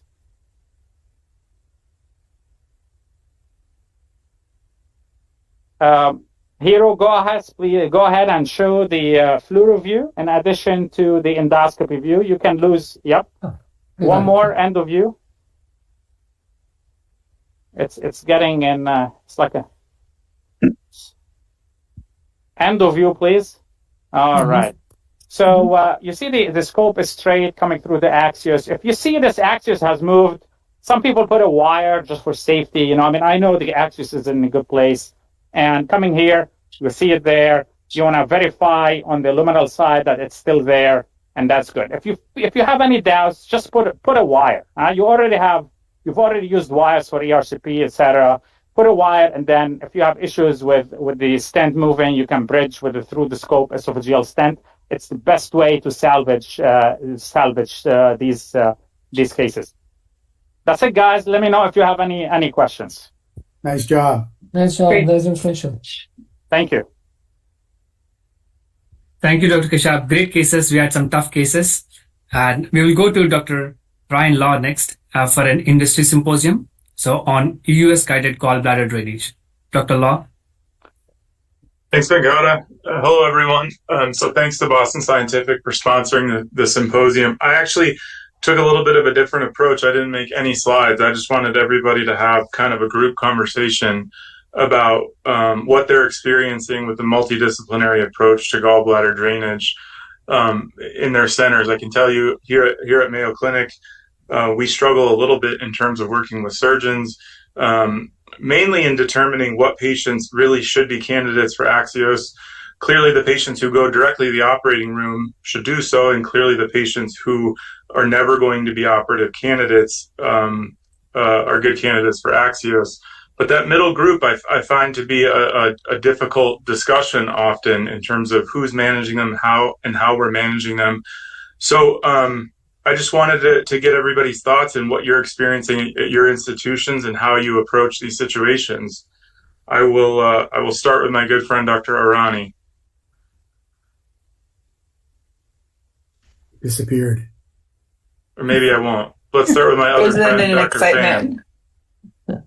Thanks, Ryan. So in our center, again, the two groups that you say are quite easy in terms of whether they go to surgery or endoscopy. Thanks to my colleagues that predated me at Hoag, so Paul Quirk and Ravi Concodia, they have multidisciplinary conferences for almost every patient that's in between. And the hope is to never send a patient to PERC unless we don't have endoscopic access available. So we have dinners and multidisciplinary conference with our acute care surgeons as well as our hepatobiliary surgeons. And so every patient that comes into that intermediate group goes into one group chat with IR, surgery, and endo, and moves to endo if appropriate, and again to PERC only if there's no good window on CT scan. So we are heavy gallbladder drainage, endoscopic gallbladder drainage here. Ryan, your good friend is back. Sorry, he needed a bathroom break. I'm glad you were frozen then. Yeah, thanks, Cheyenne. What are you experiencing at Virginia Mason? So I think first thing is to determine who decides the patient's a non-surgical candidate. So we make sure that we get our surgeons at a tertiary referral center to truly determine they are never a surgical candidate. And if they're never a surgical candidate, then we lean towards EUS gallbladder drainage. If they are a potential future surgical candidate, we do try as hard as we can to get a transpapillary access just for the safety of surgery later. Because still our surgeons do find, even though they've operated on enough EUS gallbladder drainages, they do prefer not to have to close the duodenum. And then it becomes a discussion between the 5 surgeons that we have that do gallbladder surgery over here, and we just text each other and we come up with a plan. So it's a very easy and a very quick conversation for us. Dr. Sahai, do you often have patients who will get a gallbladder Axios and then ultimately also still go for cholecystectomy, or no? I think, first of all, we just make that the surgeon tell us what to do. So in our center, it's a big biliary center. All the complicated gallbladders basically come to us. And more and more peripheral surgeons, though, are aware that we can do it. And when they decide just the patient, for whatever reason, they don't want to operate, if we can do it, we do it. I haven't asked them how many patients they've taken to surgery after an Axios, but I get the feeling it's pretty much zero because they're not using it ever really as a bridge to surgery. I think for those patients, they're just going to percutaneous, and then they'll take those ones to surgery if they need to. Yeah, go ahead, Cheyenne. I think there are words of caution over here. I think a group of patients we have to be careful about are the potential future transplant candidates as well. So they don't get lost to follow-up where then a surgeon transplants a liver with an indwelling lumen-opposing stent. I think that we have to be really cautious about. Our center as well, they come to those surgeons as well. So. Yeah, I would agree. I agree with Jen's statement that we should do anything possible to avoid percutaneous tubes in these patients. While internalization is feasible, it's very challenging and very difficult, perhaps not feasible in many patients after drainage. Fauzi, what's been your experience in Sao Paulo? Thank you, Ryan. Good to see you. The surgeons rarely refer patients for gallbladder drainage. They are very conservative. They operate on every patient. So it's very, very uncommon to see these patients in our endoscopic suite. Thomas Roche made an interesting comment about how we only send non-surgical patients for gallbladder drainage, but then when it goes bad, they all go to surgery and nobody dies. So these non-surgical patients, a lot of times, I think, are actually surgical patients, Yeah, I would say that I think the trend definitely in the U.S. is the rules about who's going to have their gallbladder removed surgically are changing maybe too much in the other direction. Historically, I think all gallbladders came out, surgically and no matter what. And now I think we're seeing the scales tip in the other direction. The other thing that I'm starting to see as a concern is the idea that open surgery is really not even part of the discussion. I can't tell you how many notes I've seen from our surgical colleagues that refer to, this would be a very difficult procedure with a robot or laparoscopically. Well, then take it out open. And I think that's the other battle that we're going to have to face moving forward. Are you all seeing the same trends? But from what I understand, though, because they're basically only learning laparoscopy, I think it's an issue that surgeons aren't learning how to do open cholecystectomy anymore. Yeah. I mean, we're going even further, right? They're going robotic now and less lap even. So there's not even a lap rescue since a lot of new trainees are coming out with robotic choles only, which is tough in certain patient populations. So I have two surgeons over here who are above 60 and are very comfortable with open surgery. So when they tell me that they should not operate on a patient, then I say that's a 100% no. So again, it depends on the surgeon that's saying no to surgery. And when you all are doing your EUS guided gallbladder drainage and those patients come to you, is it through the duodenal wall 100% of the time, or is there patients where you'll go through the gastric wall? Who has a strong preference in one direction? I have a strong duodenal preference. Unless you're planning on removing it for future surgery, then I think the stomach is actually a better site because the stomach closes very rapidly and nicely. I agree. Same. Fauzi, do you agree? Yeah. And how do you manage long-term the stent? If the patient survives and you just leave the stent for good, or you replace with pigtails? What's your personal bias concerning this situation?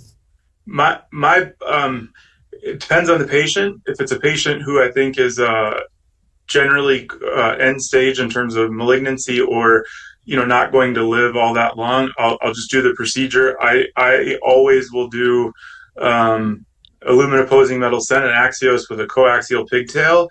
If it's somebody who I think is going to live for quite some time, I'll bring them back in 4 weeks, take everything out, and then leave a couple of parallel 7 French pigtails and be done and use that as destination. That's my typical approach. And I also 98% of the time will go through the duodenal wall.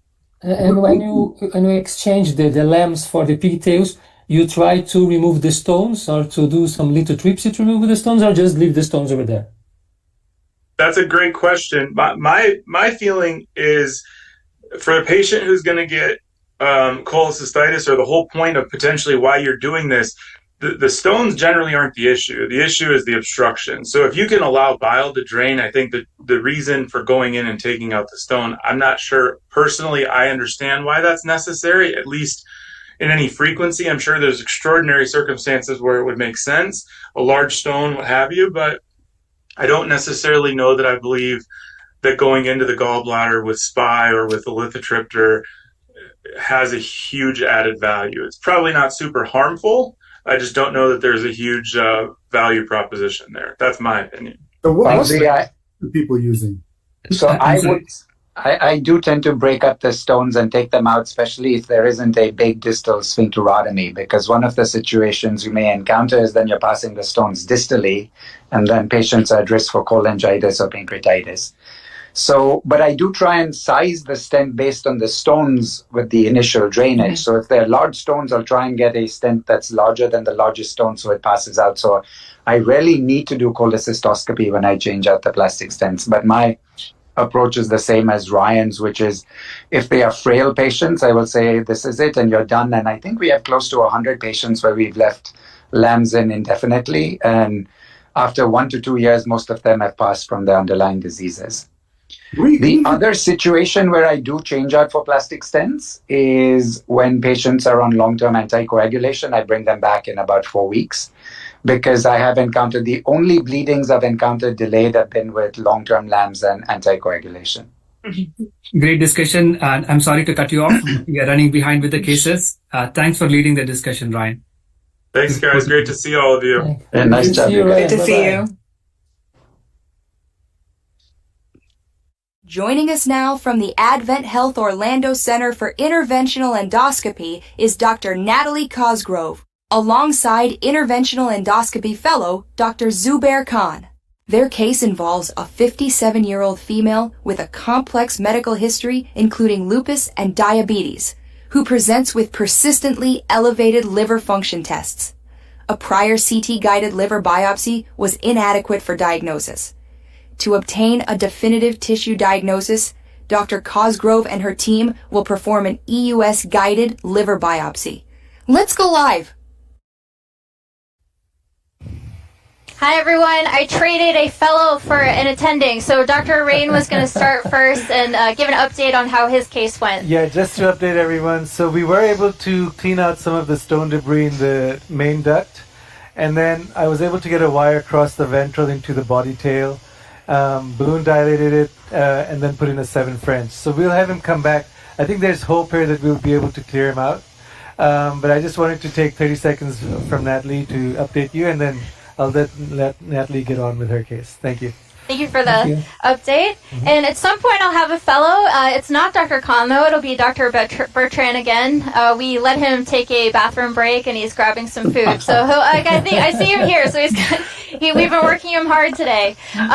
So this case, while we were waiting kind of for your discussion, we were talking and also getting some shear wave measurements, which I'll show first in a second. So this patient also, I had to kind of dig into her chart, but she had an ultrasound FibroScan that was suggestive of F4, and she also had a FIB4 that was suggestive of very high risk for having advanced fibrosis or cirrhosis.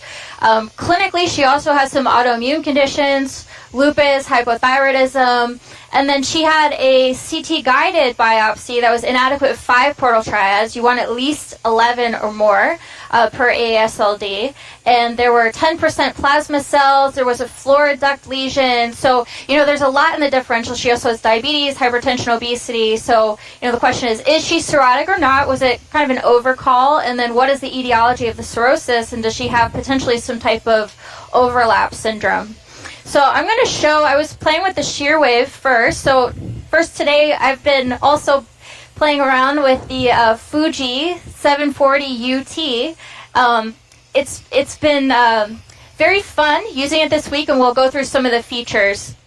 Natalie, the liver looks pretty soft just from the way you're pushing in on it with the ultrasound probe. Yeah, absolutely. And then I looked endoscopically first. I don't see any varices, any portal hypertensive gastropathy. The liver has a nice smooth margin. And let me show the... Yeah, Natalie, you flew by it real quick, but the tip looks non-blunted, looks pretty sharp when you were moving around there. Sorry, I'll go back to that. I wanted to pull up kind of off camera. We did the shear wave measurements, and it says 11 or so kilopascal with pretty good reliability index of 86%. So everything so far is, suggesting not cirrhotic, and I don't see any collateral vessels either. But I do think it's still worth getting the biopsy just to see what the etiology of this is. She's had high LFTs for years. So I was scanning off camera, and I, want to find a nice long throw because our pathologists will say they want intact liver specimens. And I can get a decent area, but it's not as great from the bulb, and I'll show you that in a second.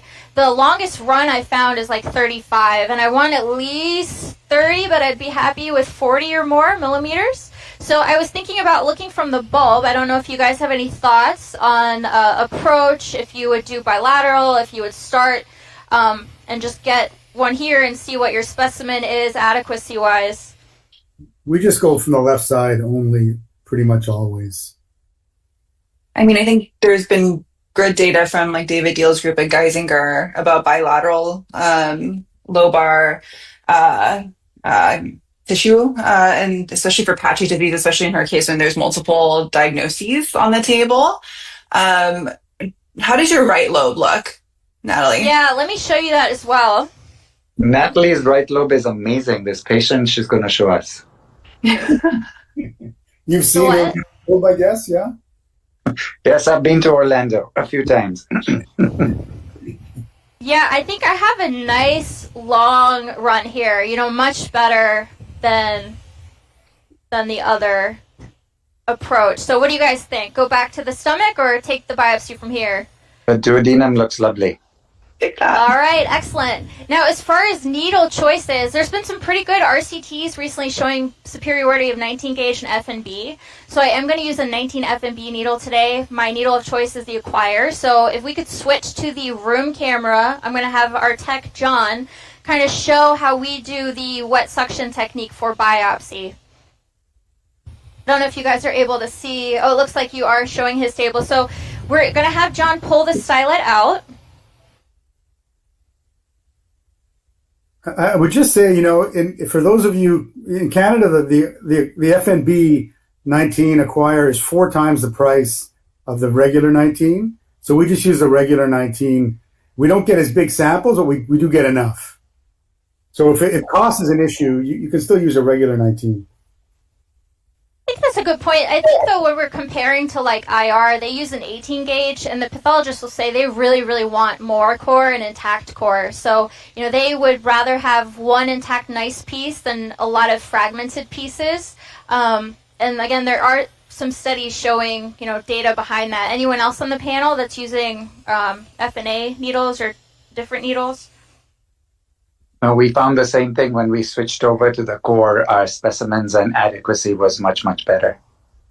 And I don't know if you're able to tilt the camera down so you can actually see the needle. Yeah, thank you. And I don't know if you guys caught it, but what John did is flush the needle with saline until drops came out the end. So there's a column of saline in the needle, and then he activated the syringe with suction. I personally don't do heparinized saline, but that's always an option too to decrease clotting. Anyone on the panel use heparinized saline? I do. Yeah, we use heparinized saline, yeah. Just find it easier to see your actual specimen instead of the clot and be more confident that you got your passes that the pathologist wants. We use no suction, so we get no blood, and you can really see just pure liver tissue. Oh, wow. Yeah, that's... Mm-hmm. And how adequate are your specimens? Well, it's a big liver transplant center, and basically I have never had a report come back saying inadequate specimen. But they're definitely smaller than the FNB. There's no question the FNB gives you bigger samples, for sure. but we get smaller samples, but they're enough for the pathologist. Now, So, our pathologists are maybe, less difficult than yours. So Anand, do you just use your actuations to know that you're getting adequate liver back into the needle when you're passing it? Yeah. Yeah, I just use, like they've shown, 3 actuations is enough. I think that, so we do 3, maybe I'll do 4. I think because you're using I'm using a regular 19, I think the speed makes a bit of a difference. So I do try to be quite aggressive. But we really, and I push the sample out with the stylet, and we just get these, good samples that are 0 blood, and you can really see whether it's liver or not. Yeah, interesting. I think with more studies, we'll, I hopefully converge on like an ideal technique. It seems like we're getting there, but there are some different, variations, which is very interesting for comparison. So I have kind of found my window, and I was going to show for the Fuji device this detective flow image, or DFI. It's actually kind of scary in the liver. It's very, very sensitive for small vessels, so you can get appreciation of why you are concerned about it and sometimes see bleeding. As I mentioned, I've been playing with this all week, and I actually had a pancreatic tail lesion that ended up being a neuroendocrine tumor, and that was very interesting to see the vascular anatomy of that structure. So I can see how this would be helpful. So any of you guys use this routinely for liver biopsies who have Fuji? The DFI? Yeah. No, I know the liver's full of blood. I don't need it. Yeah, it is a little daunting. So here I think I found a nice long run. So I've just punctured, and I come up to about 1 centimeter or so below the capsule. Now I'm going to quickly turn this suction on and then do my throw and then pull back. And I am going to do the 1 pass 3 actuation technique. I used to do 1 and 1, but with the RCT showing, better acquisition with the 1 and 3, I have switched to that. So I don't know if you guys on the panel do 1 and 1 or 1 and 3, or what your techniques are. So we do a dynamic suction technique that was coined by Ken Chang, who's here at Hoag with us. So we take off the syringe actually completely for the first actuation, puncture really quickly, attach the syringe, quick on, quick off for the syringe. And then what we're seeing is really nice kind of big cores, non-bloody. I mean, we use heparinase saline for the multiple throws to reduce the blood, but we do this dynamic technique in order to get really nice, long core liver segments. Yeah, I do slightly a variation for that. I don't know if you noticed, when I'm doing the throws, I'll quickly open, do the throw, close, and then pull back. I did try that technique. It seems like a great technique. It'd be interesting to compare the two. I personally find it a little cumbersome to have it put on and taken off, especially if I'm in an awkward position. But the reasoning behind it makes complete sense. Here you can see there's a little bit of saline in the needle, because hopefully tissue and not blood has filled the needle, and it's displacing that column of saline. We're not seeing any blood, which was reassuring. And I have my flow on. As we saw with the DFI, the liver is very vascular. So before coming out with the needle, I just want to make sure there's no bleeding in the tract. Amazingly, there's not. If there was, there are some techniques that have been described, great videos online of, holding the needle in place, blood patch, gel foam injection, etc. Do any of you have any preference on techniques and interventions if you do see any bleeding? We never see any bleeding. I mean, seriously, we've been doing liver biopsies for 50 years, percutaneous, everything, and the risk of bleeding is generally super low. And as far as I know, there are no data really showing that those techniques actually make a difference. So, it's theory. It sounds good, but to me, it's just sort of, I just don't put the Doppler on, take the needle out, and send the patient home. Unless you just see some huge hematoma, which, to be honest, I've just never seen. I wonder, do you think it's just a matter of kind of expertise in picking the trajectory of the needle? Because there have been some cases of bleeding. Whether or not, like to your point, the techniques are actually preventing serious bleeding later has, yet to be determined. I will say anecdotally, I've had to do a blood patch in one case and kind of hold the needle. Whether it would have stopped on its own, we can't really prove, but it makes me at least feel better. I do look at the puncture site when I pull out the scope, but I've never had to do a blood patch. And yeah, I agree. I think in over 7 years of doing US liver biopsies, I've not had a bleed. But I do hold some pressure if they have some thrombocytopenia. I will hold some pressure with my probe for what it's worth against the site of my needle puncture. So I've never had to do a blood patch, but I'll put some pressure with my endoscope tip towards my actuation track site. I think the most important thing is to only go through the capsule once. Mm-hmm. Yeah, I agree. And I've also done that where if I had mucosal bleeding in the bulb, I've inflated the balloon and kind of pushed against it and held a couple minutes, and that has helped as well. So right now, I prefer to have them express the specimen with saline just to decrease fragmentation. They tried doing that initially and were not able to, so they have pushed with this stylet. Hopefully it's because there's a big core. It could also be because there's a blood clot, so we'll see and take a look. Dr. Cosgrove, great case and good demonstration. In the interest of time, we'll move to the next case. Thank you. Thank you. Thank you. Great job. Thanks, Sally. Thank you. This next case features Dr. Yenny Chen at McGill University Health Center. He is assisted by Advanced Endoscopy Fellow Dr. Nicholas Chappelle, as well as Dr. Sarto Pakin. The patient is a 71-year-old male who presents with new-onset jaundice and significant weight loss. Imaging reveals a pancreatic head mass causing upstream biliary dilation. The plan is to perform an EUS-guided choledochoduodenostomy for biliary drainage. Let's go live to Dr. Chen. Hi, everyone. It's a pleasure to be here. Before we start, I just want to introduce the room. Contrary to the slides, Dr. Sarto Pakin is not a fellow. He's actually a renowned endosonographer here at University of Montreal. Thank you for joining us, Sarto. Thanks for inviting me. We also have Nicolas, a fellow, and also Saïd, L'Ariel in the room, our tech, Sarah, our RT, and also Sherry, our wonderful nurse in the room. So here we have an interesting case for US biliary drainage, more specifically CDS. We're already inserted into the duodenum here, and we're going to show you a little bit of the mass here. You have the bile duct that's nicely dilated, and we're going to rotate towards the pancreas, and you can see a nice mass in the pancreatic head. The FNA has already been done, or FNB, so you can see a nice 3 centimeter or so mass probably here. We're going to take the measurement, 28 millimeters, and if you open your hand, you can see a nice bile duct with some layering of sludge here. And you can open all the way, and we can kind of measure the landing zone. I like to see where the cystic duct is. Before I do this, I like to stay below the cystic duct and not too close to the hilum. So the surgeon, when they resect, if they resect, they have plenty of room to work with. And you can see here the bile duct going into the cystic duct. And you also have a huge gallbladder here and a very nice view of the cystic duct going into the gallbladder. So the plan here is to do EUS CDS. This is a first intent. ERCP has not been done. We demonstrated in a randomized trial and also with 2 other randomized trials that it's just as good as ERCP and associated with faster procedure time.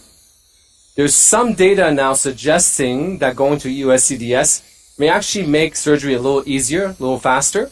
Because, stenting through the papilla can sometimes create inflammation in the pancreas, even if you don't have pancreatitis.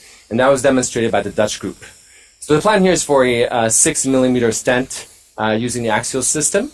And you can see here, if we open a little bit, you have a big runway here. Sarto, what is your limiting size before you do this?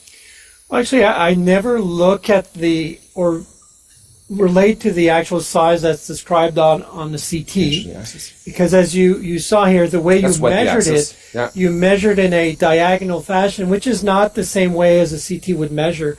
So I usually don't mind what the CT says in terms of size. I just like to look at it myself. And, if it's a general feeling, if you feel that you're able to deploy it inside, even if you're measuring at less than 15, then go ahead if you think you're able to do this.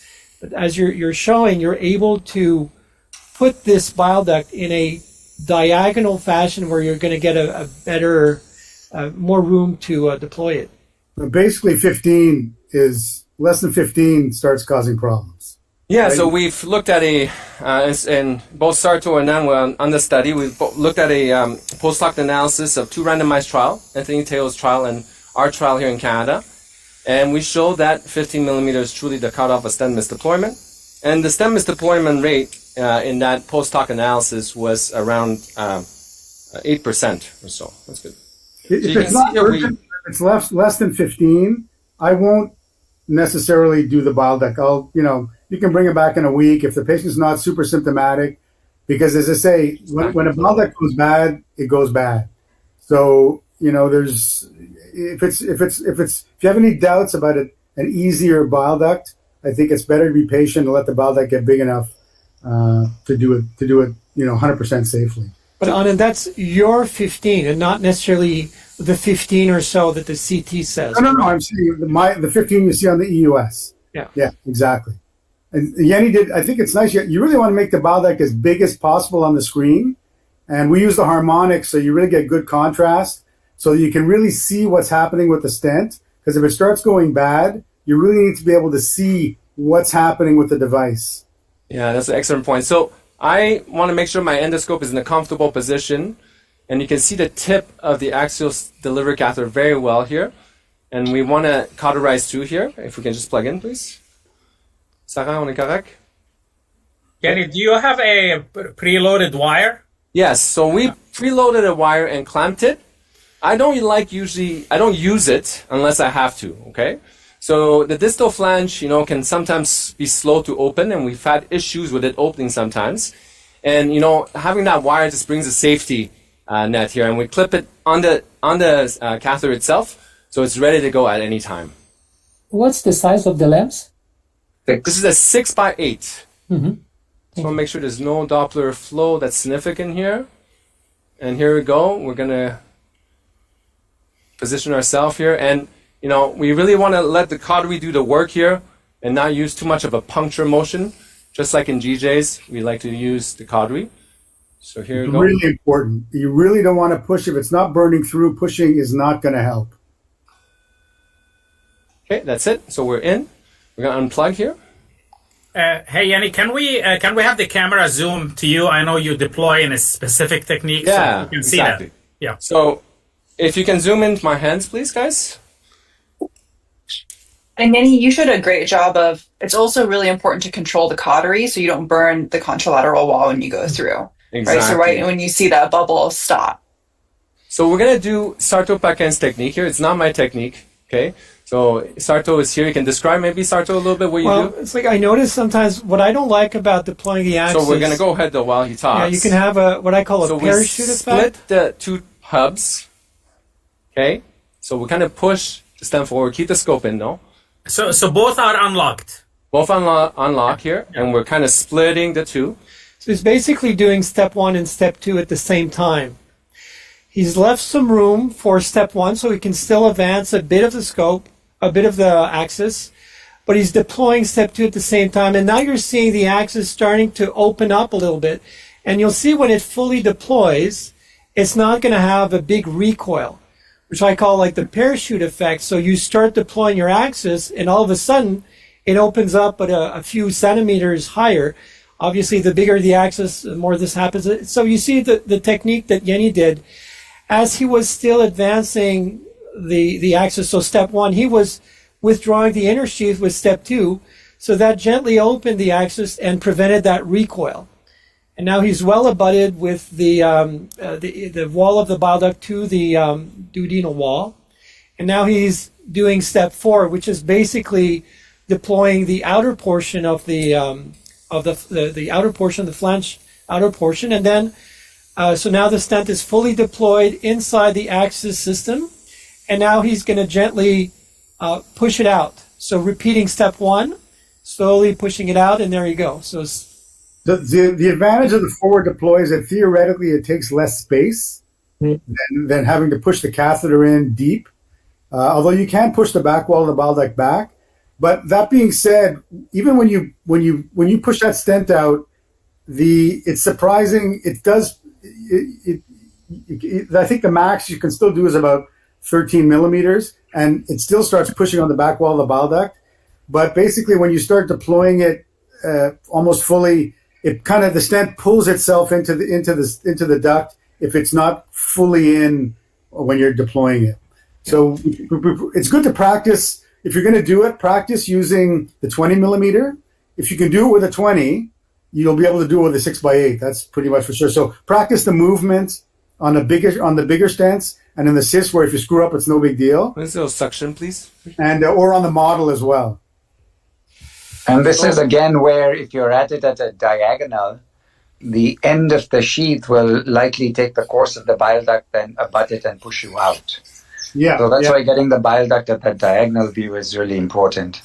Yeah. So now there's some controversy regarding whether to double pigtail stent through the LAMS. There's been studies showing that there's a high dysfunction rate. However, in our patients, we haven't seen that in our randomized trial, either Anthony's trial or our trial. There's only one study showing this high dysfunction rate, isn't there? Just the one Dutch study? Yeah, just one. It was a 20-patient study, and it showed a high dysfunction study rate. is the 3 randomized trials. I think there is a Spanish trial, randomized called Bumpy trial, with a larger number of patients showing that putting coaxial pigtails reduces the number of dysfunction, the frequency of biliary dysfunction. How much?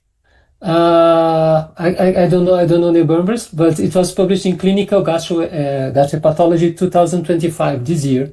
Because in the RCTs, it was only 10% without plastic stents. So unless it got it below 10%, I would say there's a problem with the control group there. Because in 3 prospective studies, the dysfunction rate is still about 10%, which is the same as biliary metal stents. Mm-hmm. Yeah, so we just finished a individual patient data meta-analysis looking at 3 RCTs.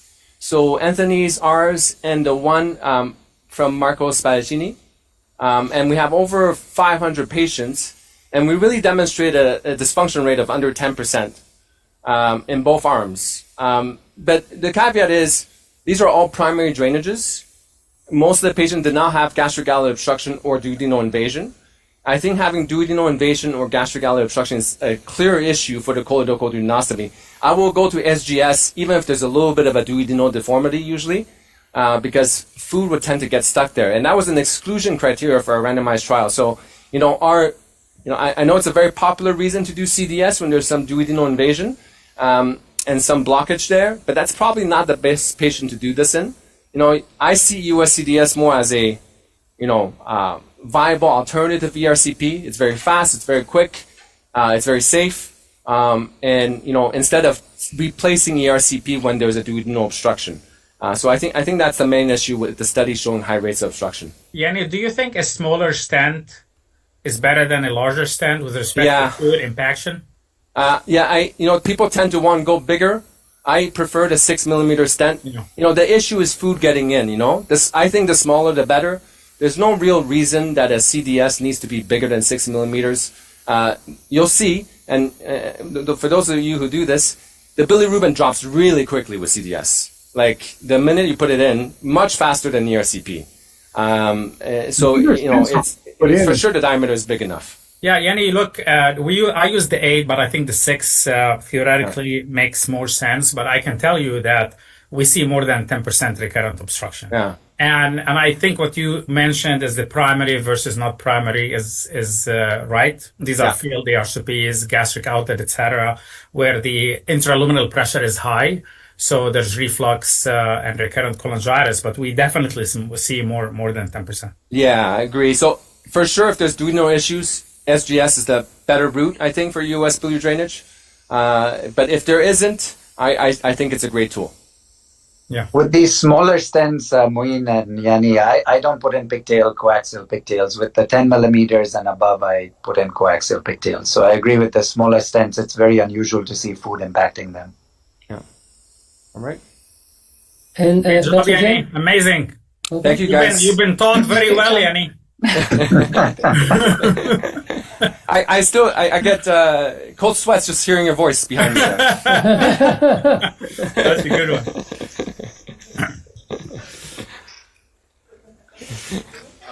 Finito. Okay, Venkat, what are you doing next, Venkat? We have a few minutes for discussion and then we'll go to symposium with Andy. Okay, concerning the discussion here, so what's your approach when you have CBD like 11 or 10 millimeter large to do CDS? Do you still use lamps? No, I think most people for those would use a regular biliary stent, put the wire, get it in the good direction. And in those cases, for sure, putting in a LAMS is just looking for trouble. And like Vinay Deer, he prefers regular stents in general for bile duct drainage. And I think what we need is kind of a hot system that puts in a regular metal stent. And I think that's they probably in the end would be better than the LAMS. I think for bile ducts in general. I tend to do a lot more hepatic gastrostomies or endoscopic transmural biliary drainage, which probably might be a better term to use, which is what Todd is trying to champion. It's not a PTBD, but an ETBD, or an endoscopic transmural bile duct drainage. Because you can go through duodenum, jejunum, you can get into the bile duct and the liver. Thank you.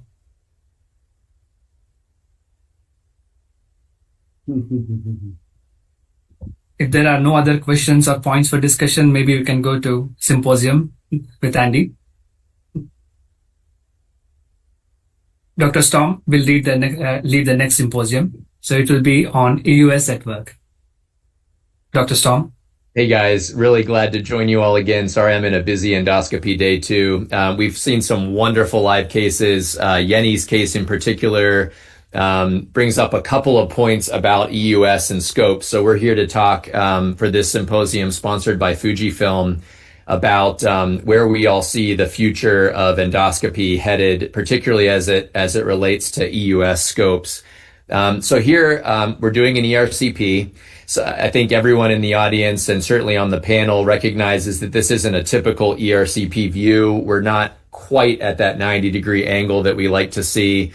But I think what's interesting here is we're able to attempt an ERCP with an EUS scope. And so this is one of many cases where we've actually used our new Fujifilm instruments to perform ERCP with the EUS scope.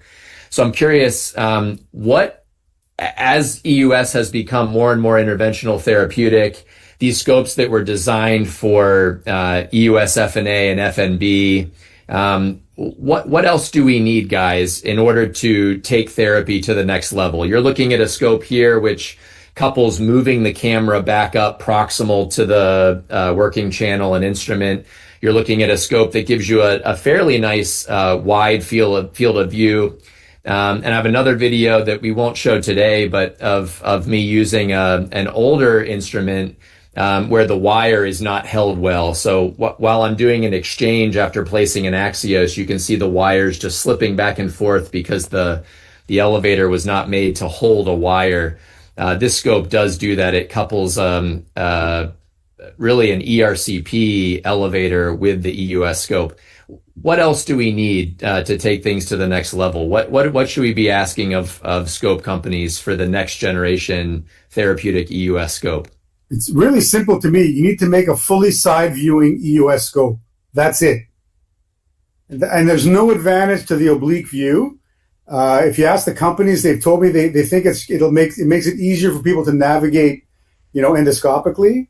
But people who do EUS, they know how to use a side viewer.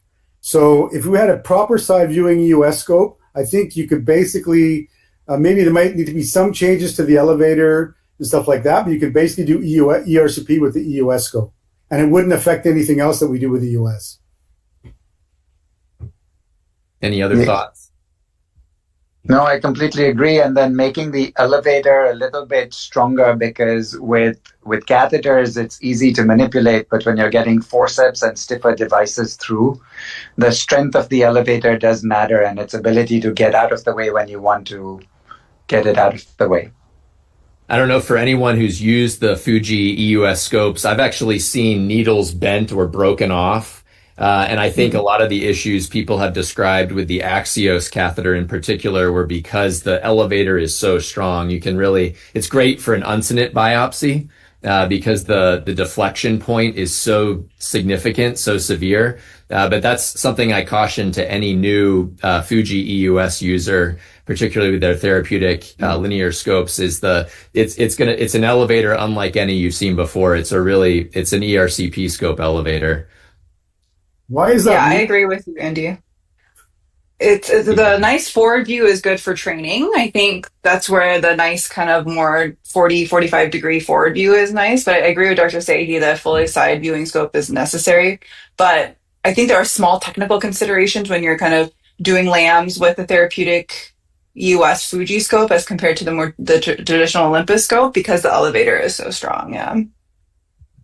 But if you're training, you learn on a side viewer. You'll learn on a side viewer. This forward view, people, and the thing is, even if you want to do a gastroscopy with the EUS scope, retroflexing can be difficult to surgery. So you see the fundus actually better with the side viewer if you're going to want to do a full endoscopic exam. It's not as great for the esophagus, obviously, but I just think, whatever you train on, you'll be good at. So if you start training on a side viewer, you'll become good with a side viewer.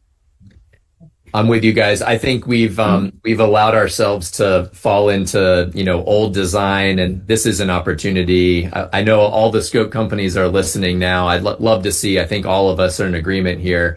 We'd love to see some changes made for that true side viewer EUS scope. My other thought here, you can tell because of where this extraction balloon is positioned. I love teaching fellows with this scope, to Jen's point. Boy, you can see that Axios deploy right in front of your face, which is atypical with most of the other models that we've used for teaching. So this scope in particular, I think, really great because of this visualization. The camera's been moved, again, just upstream or proximal to the working channel. You can kind of appreciate that here as we're tamponading a post-sphincterotomy bleed at the papilla. So we've talked about elevator design. We've talked about our view with the camera, that 90-degree view for ERCP. Any other innovations or new developments that we should have for EUS? What do you guys think about forward viewing EUS? Unnecessary. Okay. I think the only place where it becomes a little bit useful, Andy, is when you're doing colonoscopy with EUS, and if you're doing lumen opposing stents. But this view with this scope in the colon, I've managed to get it to the transverse colon using some fluoroscopy. So I've done full colonoscopies with the EUS, no problem. And I actually use the EUS image to navigate the colon.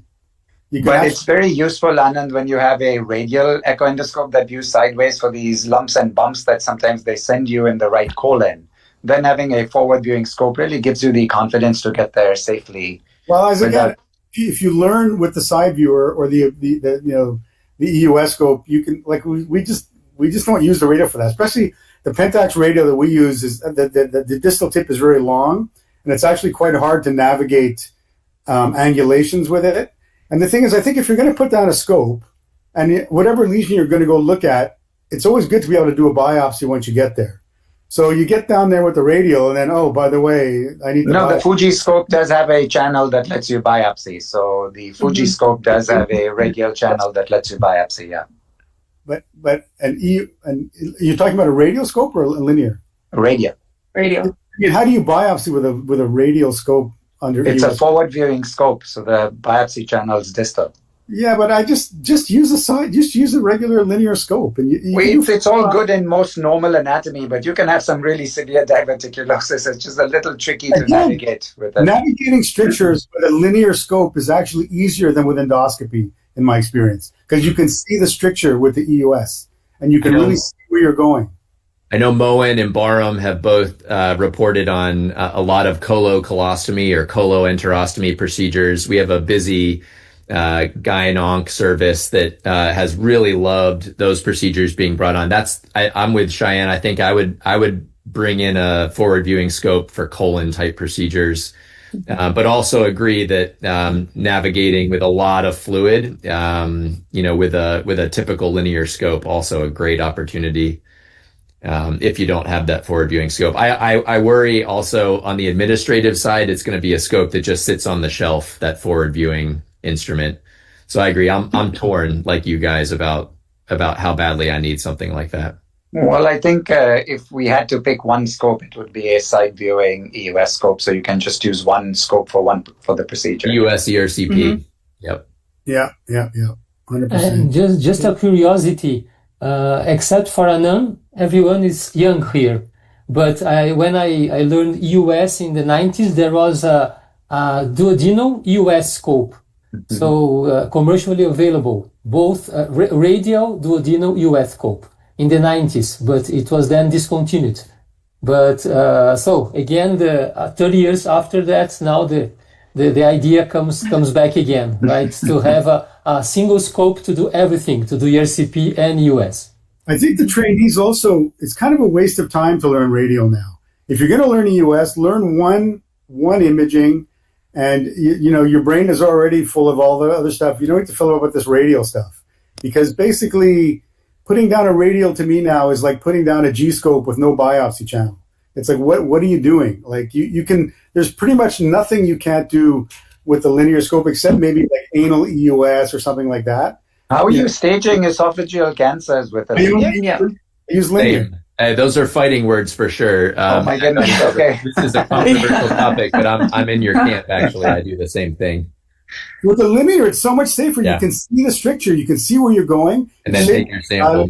Right, but you're promising that you're getting a full 360 view with a linear, which is kind of hard to promise. No, there's zero data. There's actually comparative studies showing there's no advantage of radial over linear for staging esophageal cancer. So, as I say, and in those patients, the less scopes you put down, the better. So, with the slim I scope, agree with that. We put down a radial scope. I do my entire EUS esophageal staging with the radial scope, and I'm done, including biopsies. Well, no, but I mean, if you want to biopsy a cervical lymph node, you need the linear scope. That is true. Okay, so that's why we just only use the linear, and we don't even do an EGD because, as I say, it's actually safer, I think, even than an EGD, because you can see the stricture in front of you with the ultrasound. So you can see where you're going. You can even see if you're getting close to perfing. You can see if it's opening up enough to get you through. And the scope is shaped like a dilator. So let's take a poll here, because I still use the radial for staging cancers. Does anyone use only linears for staging cancers? I'm happy to change practice. No, we use the radial for rectal cancer because you rarely need to use a biopsy. We have like 11 linears and 1 radial. We have to use it for something. So we use it for rectal cancers and for anal sphincters, and that's it. Does anyone use only a linear for esophageal cancers? No, I also use a radial. Yeah, we also use radials. Use linear. Strictly linear. Interesting. Linear. Seriously, change your life. This is you mustered up quite a storm here, I love it.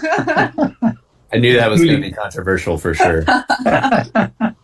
Thank you, Andy. Thank you for leading this symposium. Thank you all the endoscopists for great cases, all the moderators for good discussion. So we will conclude this session here and we'll follow with an infomercial followed by session 5. Thank you. Thank you, Venkat. Thank you, everyone. Nice job. It was a pleasure. Thank you. Yeah. Great job. Clinical Application Specialists, or CASs, are regionally located, experienced sonographers dedicated to supporting physicians and staff in their EUS practice. A CAS will show healthcare professionals how to operate their EUS equipment, offering helpful suggestions for image optimization. Each CAS is board certified as a registered diagnostic medical sonographer and brings with them many years of clinical hands-on experience in abdominal ultrasound, as well as many other ultrasound specialties. Collectively, we boast over 400 years of experience. I feel like every day when our team goes out into the field, we make a big difference in that patient's day. Whether it's helping the physician optimize the image to show the best image for the best diagnosis, or just being there for the customer on a new install, a demo, it always makes a difference.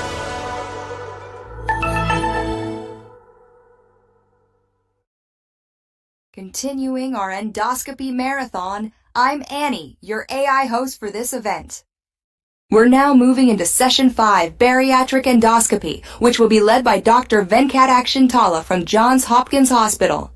This session will focus on primary and revisional endoscopic bariatric procedures. Our live endoscopists are from Brigham and Women's Hospital, Harvard, Dr. Christopher Thompson and Dr. Sai Girapino, and from Johns Hopkins Hospital, Dr. Jerry Keene. Our moderators for the discussion are Dr. Eduardo Guimaraes de Moura, Dr. Vivek Kumbari, and Dr. Andrew Storm. Let's go live to the first demonstration.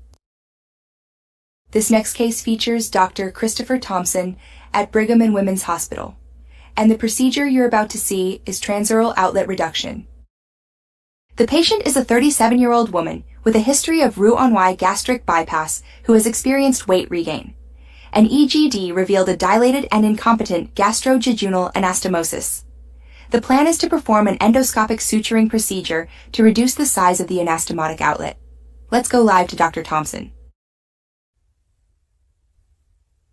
Hello, welcome to room 6 here at the Brigham. I'm with Sherry, our head nurse for interventional work, and Hari, our advanced foregut fellow. And we have anesthesia support here and Storts and all sorts of other folks around, Kathy from Apollo. So, and you've already heard the case, what we're going to be doing here, and we'll take you to endoscopy. So, you want to make the endoscopy screen large now. You can see the pouch is quite small. So small pouches tend to be a little harder. So, Hari will be punished for this later, but it's going to be more vascular as well, typically. So, and not only that, but it's tilted. It's not on FOS. It's tilted from proximal to distal, which makes it also rather challenging. So it's nice to see a challenging case once in a while. This is not an ideal procedure, but it is going to help the patient a lot because they have a big outlet. This outlet is well over 25 millimeters, so clearly it's going to be causing problems. Not only that, they have a short pouch, as I mentioned already. So, you know, what we're going to see afterwards, hopefully, is a nice 8 millimeter outlet. That's our goal. And, you know, create a little pocket for the food. So we're going to start by doing an ESD. As an ESD tour, we know we get better results with this, and we're going to start by injecting. So needle out. And you can also tell this freaking short pouch, the diaphragm is right here. So it's going to be pinching the entire time. It's kind of a bit of a challenge, but we'll get started. Go ahead. We like to start with an injection needle. You don't have to because we're going to be using a hybrid knife. But it is nice to start with this. Okay, needle back. And now we're going to go over to the hybrid knife. We're using head starts with a little bit of methylene blue and some epinephrine. Never would do that in a foam, obviously. You want to preserve your flap as best you can. But for ESD around the outlet, it's very vascular, especially with smaller pouches, as I mentioned. So we want to minimize bleeding. We're still going to get some. Needle out. Needle out. And the idea was to put epinephrine in the fluid, and we do that with this procedure. The goal is to get close to the outlet, close enough where the device will come out, but not too close, because then you know, your goal is to get full thickness suturing. So I'm using a cutting current right now. And go around standard endocut I 222. Chris, Eduardo Moura, how are you? Hey, good to hear from you. Can you comment about the contraindication to do this technique? Sure. I think there's a few things you want to think about. If the person already has a gastric fistula, you don't necessarily want to do an outlet reduction on them because you're just going to shunt the food, you know, into the remnant stomach. And you got to work careful for that because some of these people do have gastric fistula. More common with the old TA90B staplers, but certainly something you have to be aware of.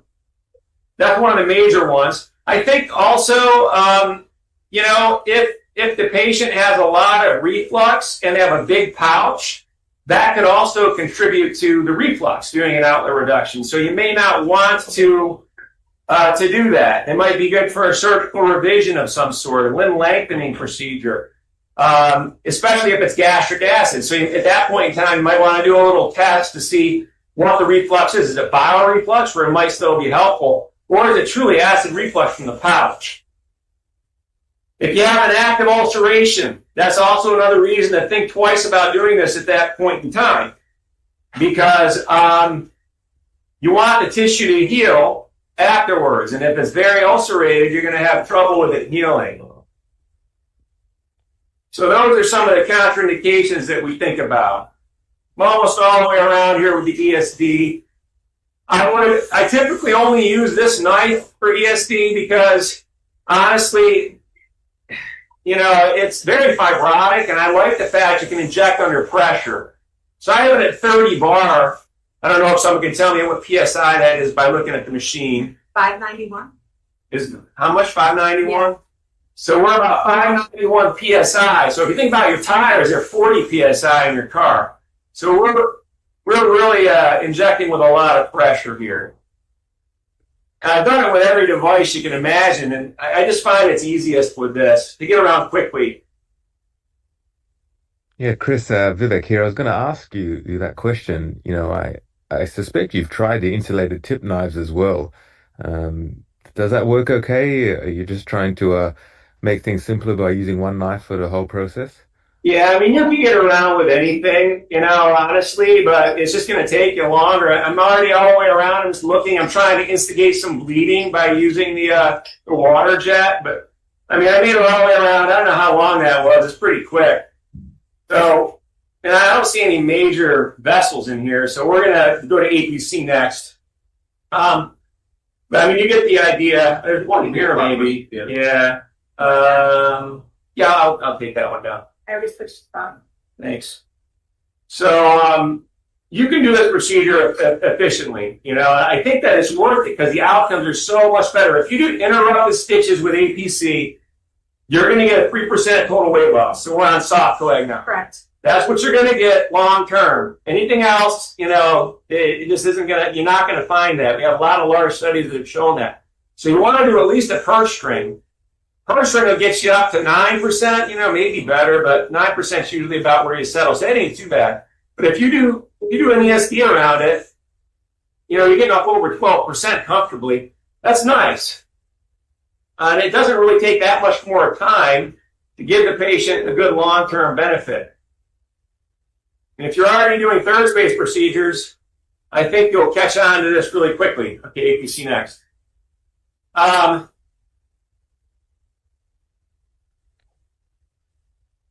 Another question, we get a diet afterwards. We put them on a liquid diet, and we do it for 6 weeks. And that's in part because this thing is going to close down. It'll be NPO tonight just due to edema. But the reason we do it for 6 weeks is, if you put a PEG tube in, I don't know how long you're comfortable before you pull it out. I usually wait 6 weeks before I pull it out. I want to make sure it fully heals. And the patients really don't complain. As long as you set that standard early and they expect it, they're pretty comfortable.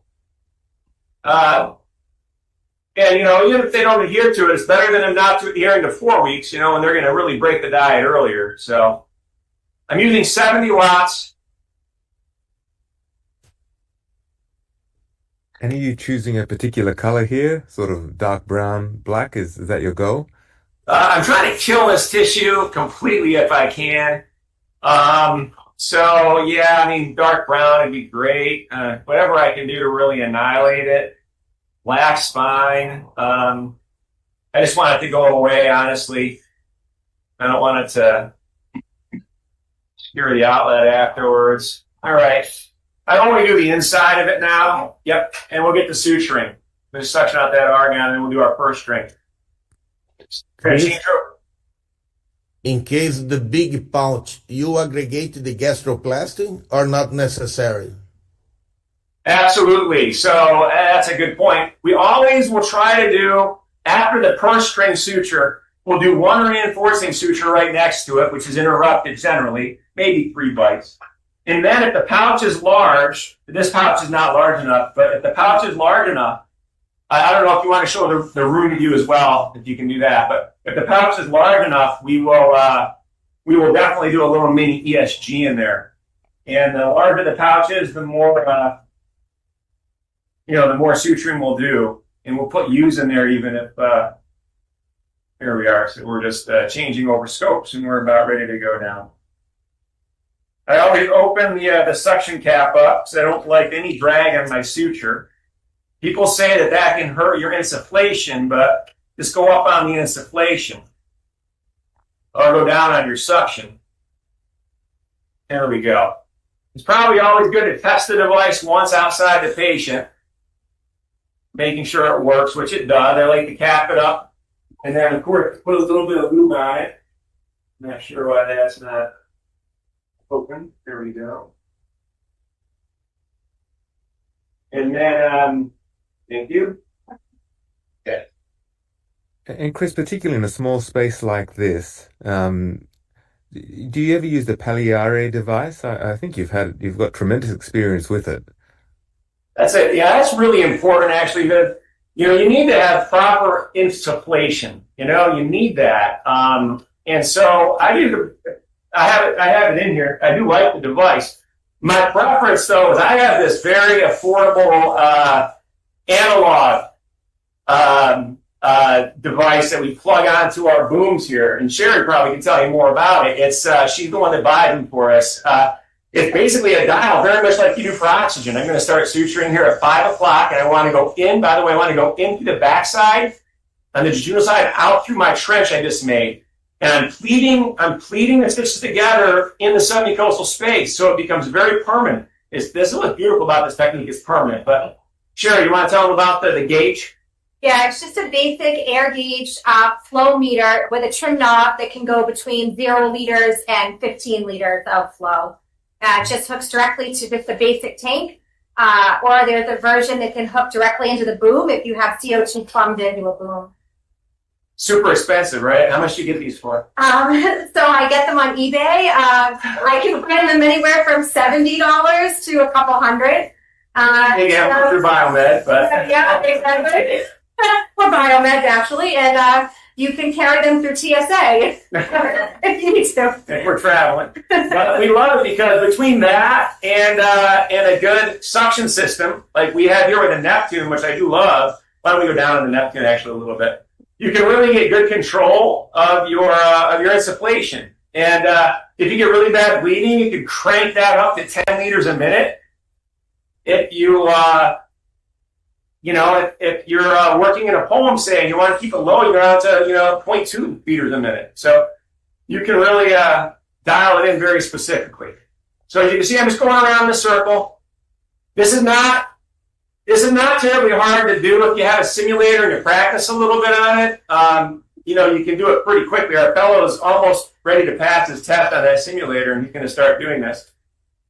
But you get the idea. I'm going around in a circle. I'm just twisting it, and then right there, that can cause a knot. So I don't want to do that. I got to slip under. Once you get to this point where you start almost catching that prior suture, you want to flip the device.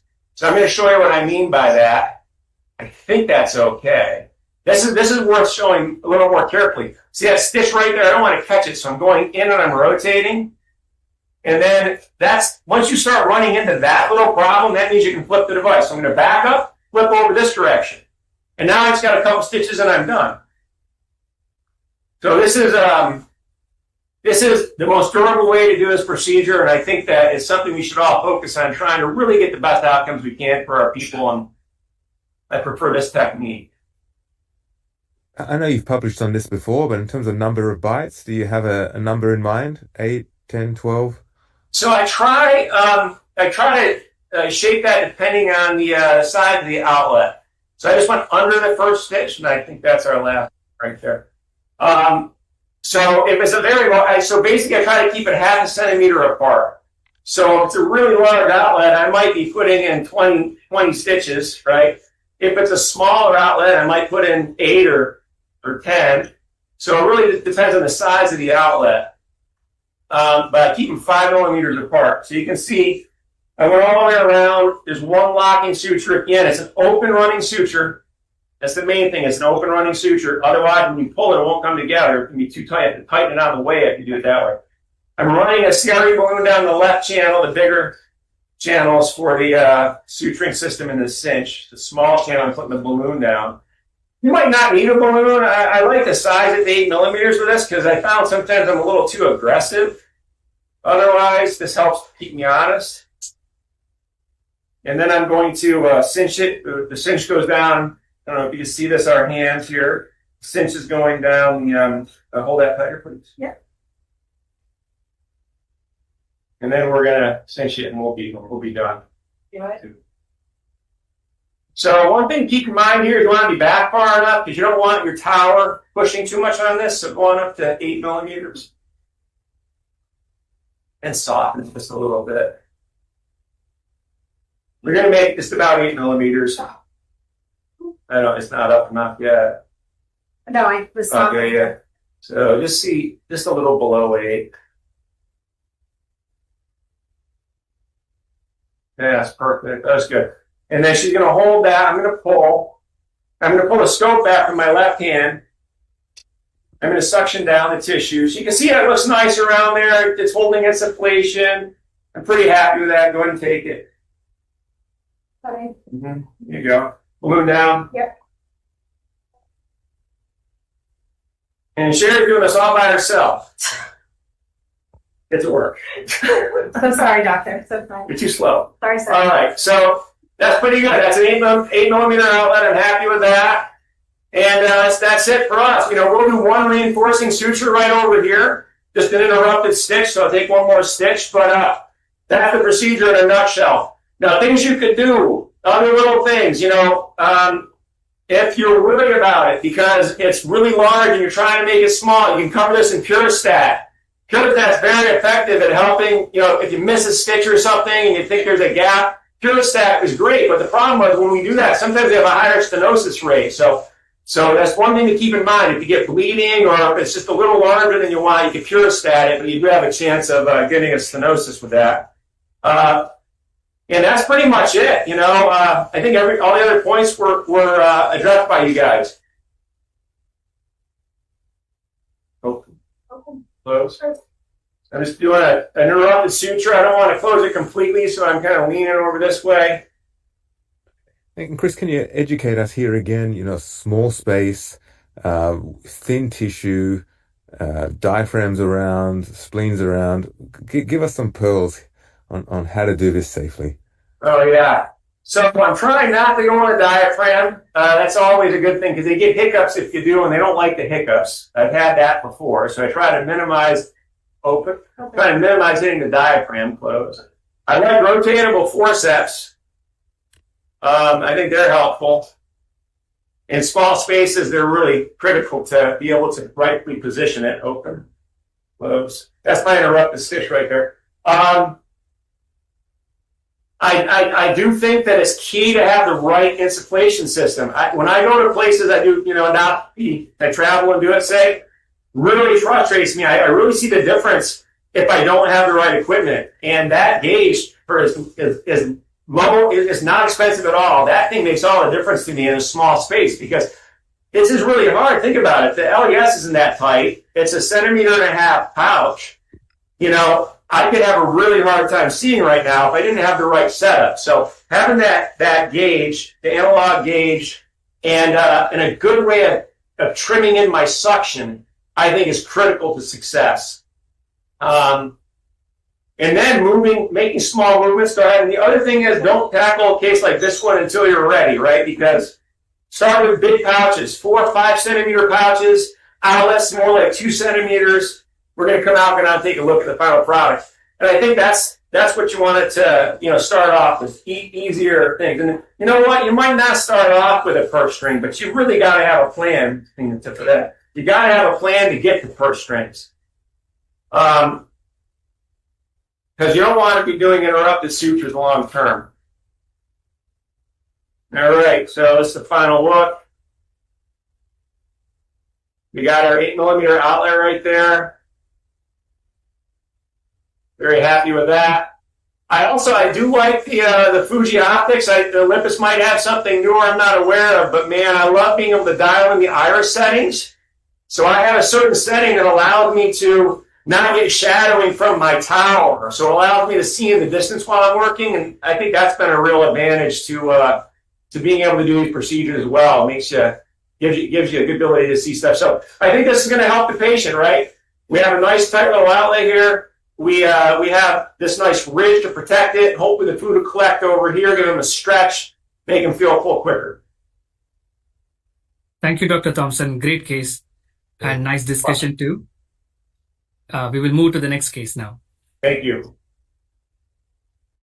We now return to Brigham and Women's Hospital with Dr. Cy Girapino. The patient is a 30-year-old woman with class 1 obesity.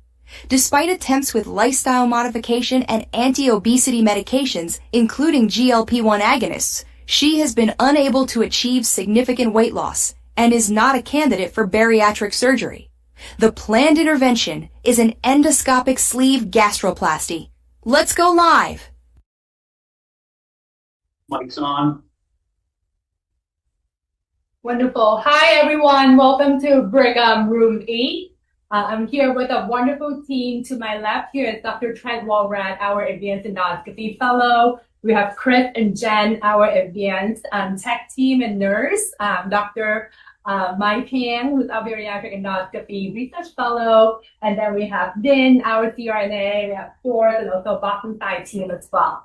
Nice seeing everyone. So now we're switching gears a little bit. You saw Dr. Thompson doing a revision case. So now we are going to do a primary case. So this is her stomach. Today I'm using the Gen 2 overstitch device. We're going to start doing ESG. So a lot of people ask, where should we start? So we usually start right here, open and close. Close. Okay.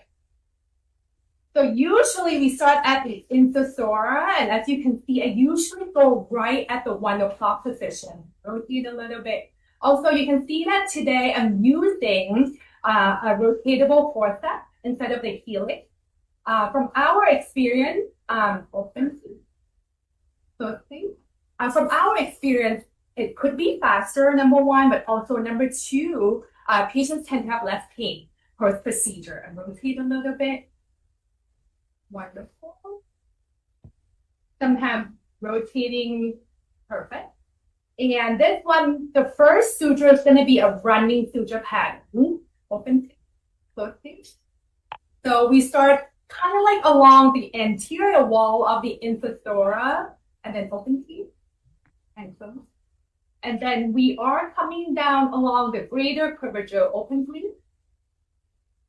And here sometimes we rotate it a little bit, close, perfect. And depending on the stomach size, usually we place about 7 to 9 stitches, open and close, perfect. So that's 4 so far. And the goal of the running suture pattern is that open, close, is that we want to reduce the diameter, open, close. Let's see. Okay, so that's coming in. As you can see, sometimes when you're at the bottom or at the posterior wall, you have to rotate clockwise. We're going to keep it there for now, but rotating clockwise sometimes helps to get full thickness right here. Sai, I have a question for you. Hi, how are you? Fine. Why you decide to use for the forced biopsy and you decide to use for helix? So, yeah, we think that sometimes when we use the helix, as you can see, sometimes it gets stuck in the serosa, and it can take a little while to get the helix out. And that's why we move to open please. That's why we move it to the forceps. So we're going to start there. That's running. And additionally, when you get the helix stuck through the serosa, we notice that when patients wake up, they tend to have more pain. But since we switch to the forceps, when you grab, you might not grab down to the serosa level, but when you rotate the device, if you rotate it so that it's perpendicular to the tissue, you can still get the full thickness size. And we like to use the rotatable forceps because, as you can see, sometimes when we come down to the posterior wall, you might want to rotate that forceps a little bit so that you can get a good grasp of the tissue. So now we're just kind of cinching everything down. As you can see, we're kind of targeted so that the incision will come down to about 1 centimeter in diameter. We don't want to close it completely, but at the same time, don't want to leave it too wide.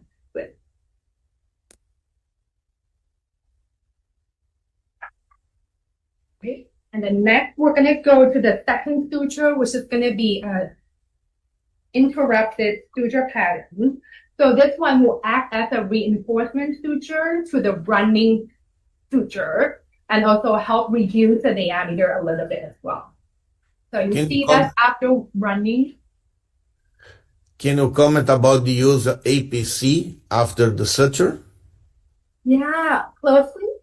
So there are two types. As we all know, some people do APC to mark where you're going to place the stitches and rotate things. And for that one, at the beginning, we did that. But I feel like once you're comfortable with the anatomy, so open, sorry, and rotate a little bit.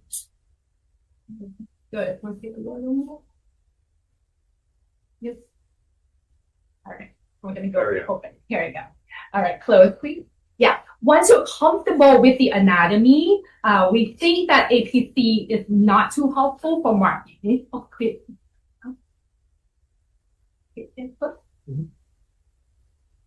However, more recently, there are 2 more ways that people have applied APC for ESG open, please, close.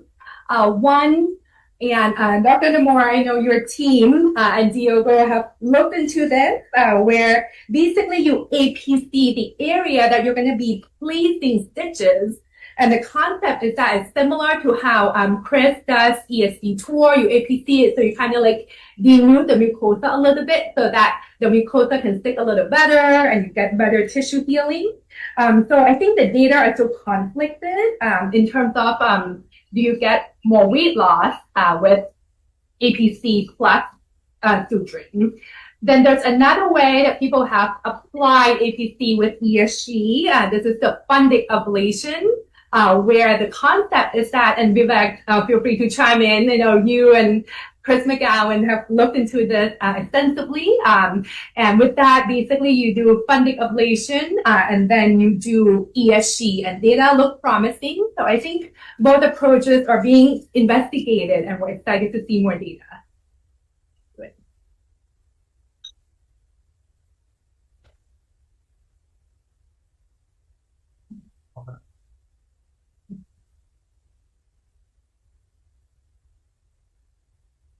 So what did you do differently? Why did you call this a reinforcing suture as opposed to a second suture?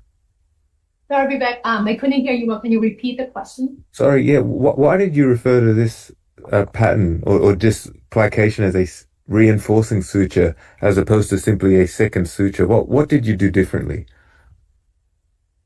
The question is about the pattern. Well, you said you were going to do a reinforcing suture here. Yeah. And so just wondering why you termed this reinforcing versus a traditional second suture. What was different about it? Oh, I see. So the second suture that we did was just an interrupted pattern that we just did. The reason behind it is that we kind of like create like a 2 rows of suturing. So this one kind of helped protect the first suture a little bit. As you can see now, when food comes down along the sleeve, they will see the second layer and not the first running layer. So it's kind of like a reinforcement open. Reload. So kind of help reinforce the first one and hopefully you get more durable outcomes. So the first suture is less likely to break. That's kind of like the concept.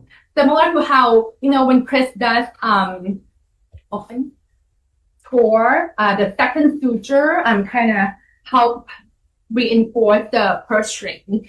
So this is the same concept where you do running and then you do interrupted to help reinforce the running. Slow. Let's do it again. Slow. So as you can see, I stay far. So the technique for suturing is that you want to stay far, which is against our traditional teaching. Rotate a little bit.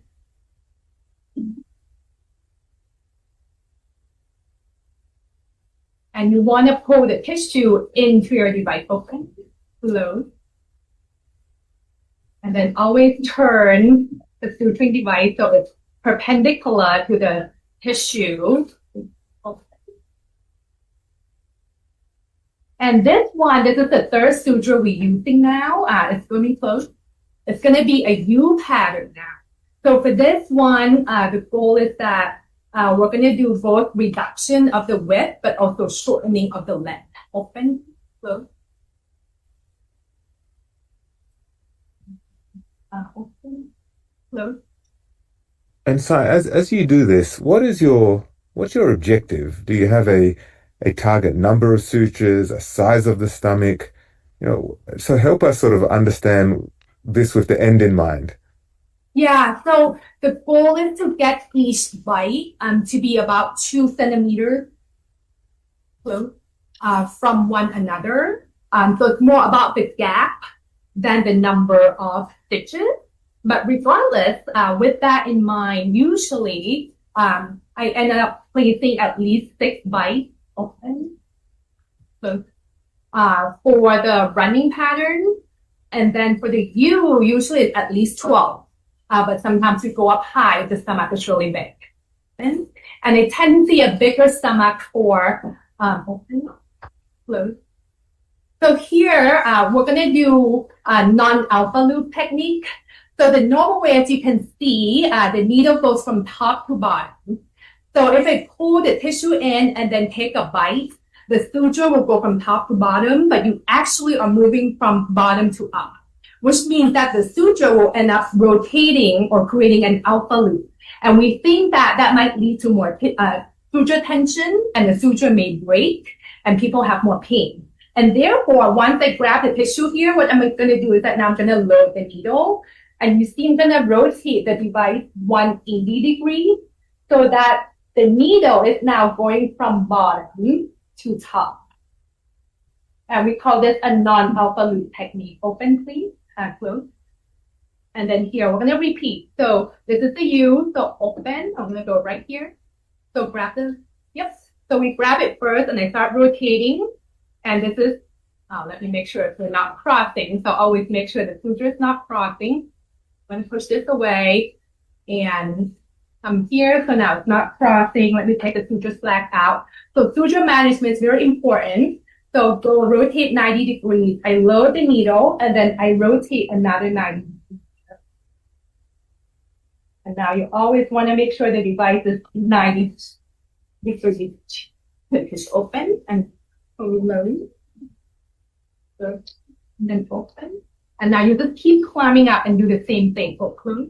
And you see each bite is about 2.5 centimeters from the prior bite. And then rotate. So this way you get rid of those alpha loops. So since we switched to this technique, and also switched to the rotatable forceps, the time to discharge have been much, much faster. Keep it there for now. Thanks, Sai. As you are working on this, we'll go to Jerry briefly and we'll come back to you. Okay, sounds good, Venkat. We'll see you guys soon. Let's go to the next case, please. Next, we go to Johns Hopkins Hospital with Dr. Jerry Keene and Therapeutic Endoscopy Fellow Dr. Clement Wu. The patient is a 62-year-old female with a history of Roux-en-Y gastric bypass who has experienced significant weight regain and symptoms of dumping syndrome. An EGD revealed a widely dilated gastrojejunal anastomosis. The decision was made to perform a transoral outlet reduction using the bariatric reduction system. Let's go live to Dr. Keene.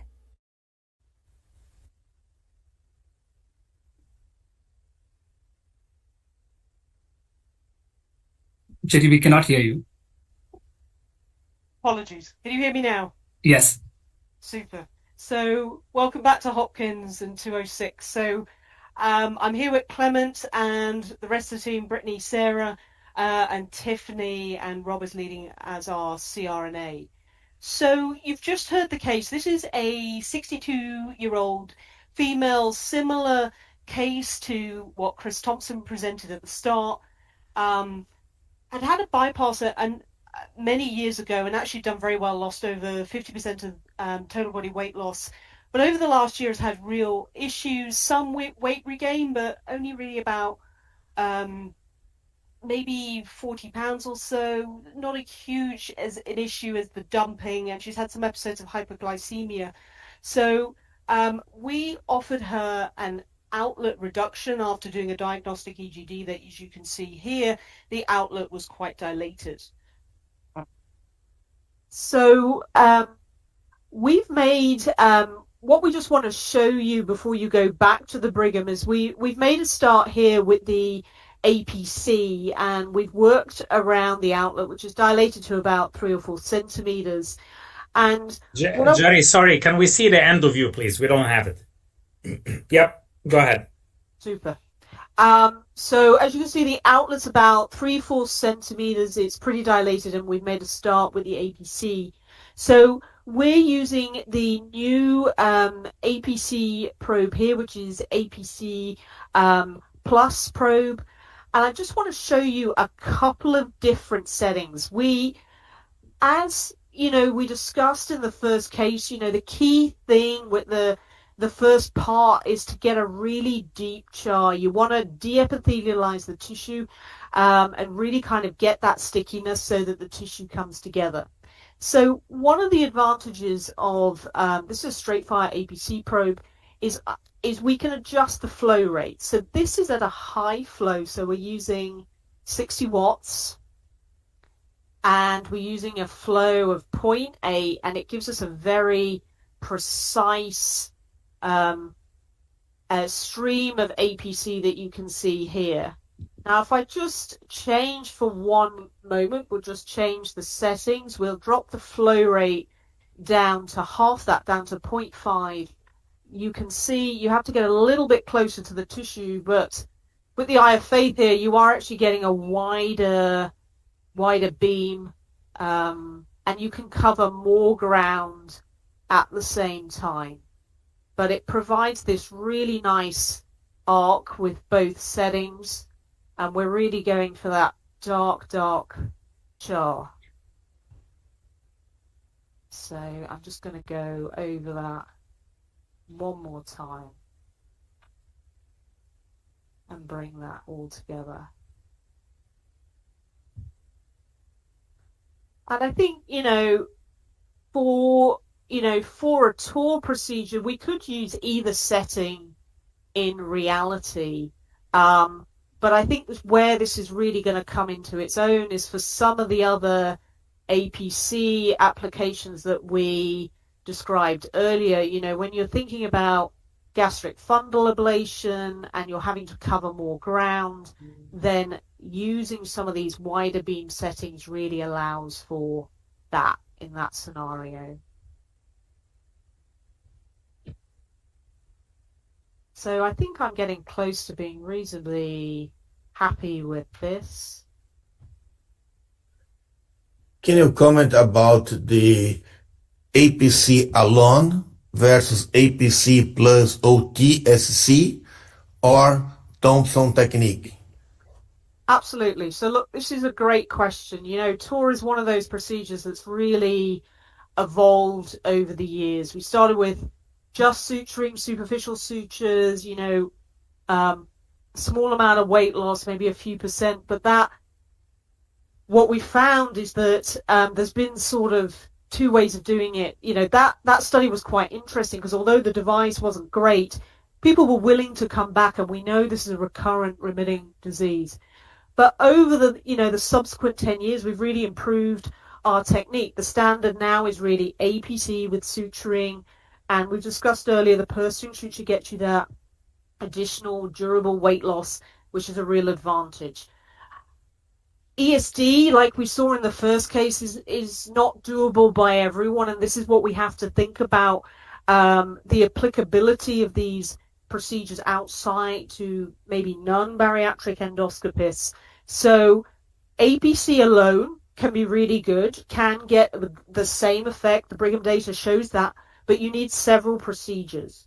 So this is the exact group that we're applying APC with the over-the-scope clip, the new bariatric reduction system that we're going to showcase in the next, when you cut back to us, that device really, what we're hoping is it will mean that people don't have to come back so frequently in that case. So I'm just going to leave this here, and we're going to move to show the device next. So just so you can see the features of this. So as you can see it laid out on the table here, sort of three unique features. So it's loaded, will be loaded on a 1T scope. So, you know, important thing, you don't need a 2-channel scope. So with all the disadvantages of that, there's 2 additional channels that go over the scope that allow us to place the anchors and the sizing balloon down. And this brings the tissue into the cap. And then, as you can see, the cap here is 6 millimeters, so a good amount of space to bring the tissue in, and then an over-the-scope clip on the end. But this over-the-scope clip is different to a lot of the over-the-scope clips that you'll be used to day to day. There's some additional teeth on the edge of it that really grips the tissue and is built specifically for this indication, to bring the tissue in and hold it in a durable fashion.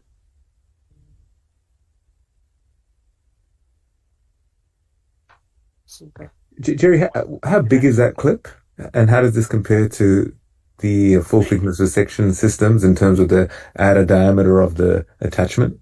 Absolutely. So, so it's a 12 millimeter clip, and it is the whole device at the one when everything's loaded is 21 millimeters, which is the key thing to remember. So we've already gone in and we've dilated the upper GI sphincter, and that's the biggest challenge, is getting it down. But there is also a balloon that comes within the device, which, if there's any trouble, the upper GI sphincter is a little bit tight, you can sort of railroad it over the balloon, which can be quite helpful. So a couple of ways through, and most of the time we can get this down fairly easily. Super. So I think if you want to go back to the Brigham, we'll carry on here and get the bars device down, and then you can come back to us for us to deploy the clip. Thank you, Jerry. Let's go back to Brigham, to Dr. Jalapeno. Thank you, Venkat. Welcome back, everyone. Wonderful, let's do it. So we're stitching the fourth suture, which is the interrupted pattern. So when we were cut away, we were in the middle of the third suture, which is the U suture pattern, and we talked about the non-alpha loop.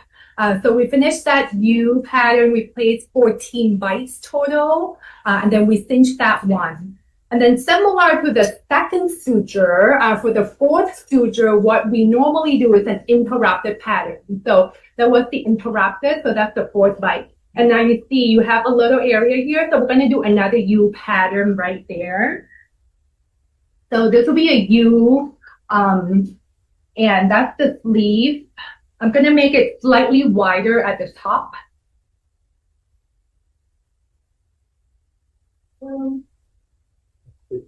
So usually, the standard number of sutures, because a lot of people talk about how many sutures, how many stitches, like that was talking about. Usually, we place about 7 sutures, running interrupted, U interrupted, U interrupted, and then at the end, we're going to do it together. It's the J pattern, where we close the opening into the fundus.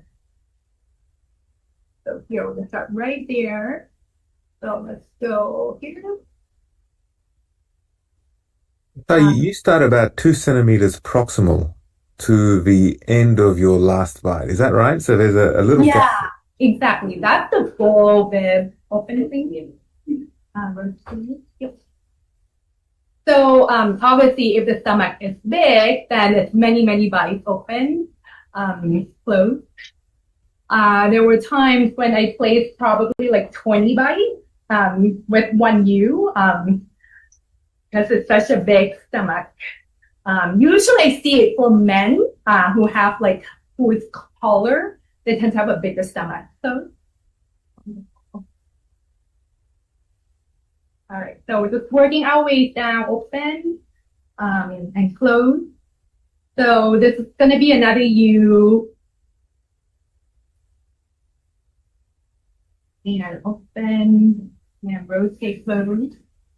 And you can see, like, most of the time it doesn't get stuck. I might jinx myself here, open, but close. Because if you use the helix, sometimes when you get to the proximal stomach, sometimes it can be quite sticky, where it's a little hard to untwist the helix. And so you've used, many other devices for tissue plication, the GI system, the Endomina, the Nitty Notes. Yeah. Just maybe talk through sort of how you feel this fares with some of the others. Why you choose one over the other, and so forth. I mean, great question, Viv. I mean, we have looked into this, and so far the data show that weight loss is quite similar among all of the 3 platforms that we have in the U.S. right now, open, close, which is Overstitch, IOP from USGI, and Endomina open, close. One thing to consider, usually I talk to the patient, open, close, and I said, for the USGI device, it is usually not reversible. Number 1, open, close. So sometimes that might be a factor for the patient. Open, close. Another thing that we consider is for patients with cirrhosis, today we usually use the plication or IOP device for patients with cirrhosis. And I don't have my hand here, but with the USGI device, because it's a plication device, actually fold the tissue inward. So you have the tissue in a serosa to serosa fashion, while with suturing, it's mucosa to mucosa. And we think that for people who have, people who have cirrhosis, if for some reason they have gastric varices, it's nice to bring the tissue together in a serosa to serosa fashion. So that's part of the reason why we pick a plication device for cirrhotic patients. Open. Close. So now you see we came down the U very nicely. So now we're going to start going up, similar to the first U that everyone saw. Open. I'm going to drop it there, close. And let me test it. We got some tissue. So here we're going to do the same thing. So I start rotate it a little bit. And I'm going to rotate 180 degrees to get the tissue in, so you don't have that loop as you go up. Open and close. Wonderful. And same thing, you stay right there, open. And so what do you, when you speak to patients to consent, how much weight loss do you tell them to expect? What do you tell them about their sort of post-procedure symptoms? Like, I think as you teach us the technique, also teach us your, just the way you go about managing patients. Yeah, great question. So, I usually say data in the randomized study is 13.6, as you all know closely, which is the MERIT trial. Most of us here were part of that trial. However, unlike GLP-1 medications, data from real-world experience with ESG show that patients tend to do better compared to a randomized trial. So I usually quote the number from our center. Like our internal data show 18% weight loss. So that's the number I usually quote for the patient or this procedure. See if it's helpful. I'm not 100% sure. It's got some mucosa. So that one, the way to treat it is to basically try to go here, and then you can take this out and here. No. Yep, and then there.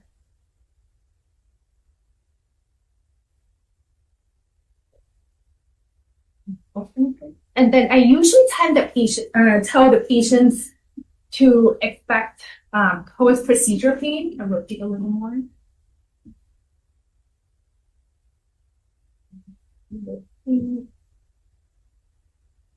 I was like, I hope I didn't jinx myself. So open, please. Yeah, let's see. Okay, perfect. I tell the patients it's pretty common to have some discomfort after the procedure. I think usually my patients say 6 to 7 out of 10 pain. It should get better every day so that by day 3 or day 4 it should go away. Open, please. Let's see. And some nausea, vomiting as well. So they did not get surprised when they have that symptom. Open. And similar to torque, we put patients on liquid diet for 6 weeks total, and then it began to soft and then regular. And patients tend to tolerate it quite well. And sometimes patients ask, they say, oh my God, like I talked to bariatric surgeon, it's only 2 weeks of liquid diet. Why are you guys doing 6 weeks? And we say it's because we're working from the inside of the stomach while the surgeon works from the outside. And that's why it's important not to introduce solid food too soon compared to surgery.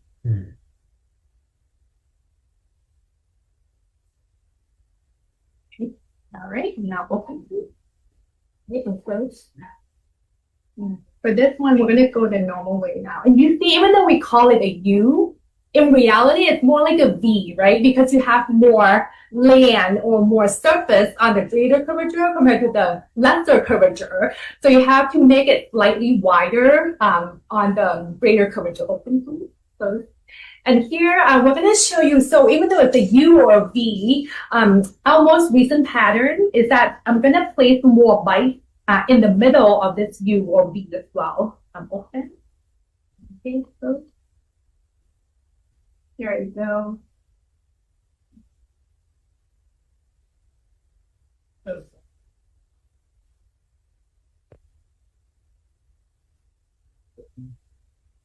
So sometimes you can get a little bit of serosa, so we can try to go up on CO2 a little bit. That sometimes helps to kind of thin down the tissue a little bit. As you can see, there's a lot of little things that may happen with the device. You just have to be able to troubleshoot it. Another way to do it is to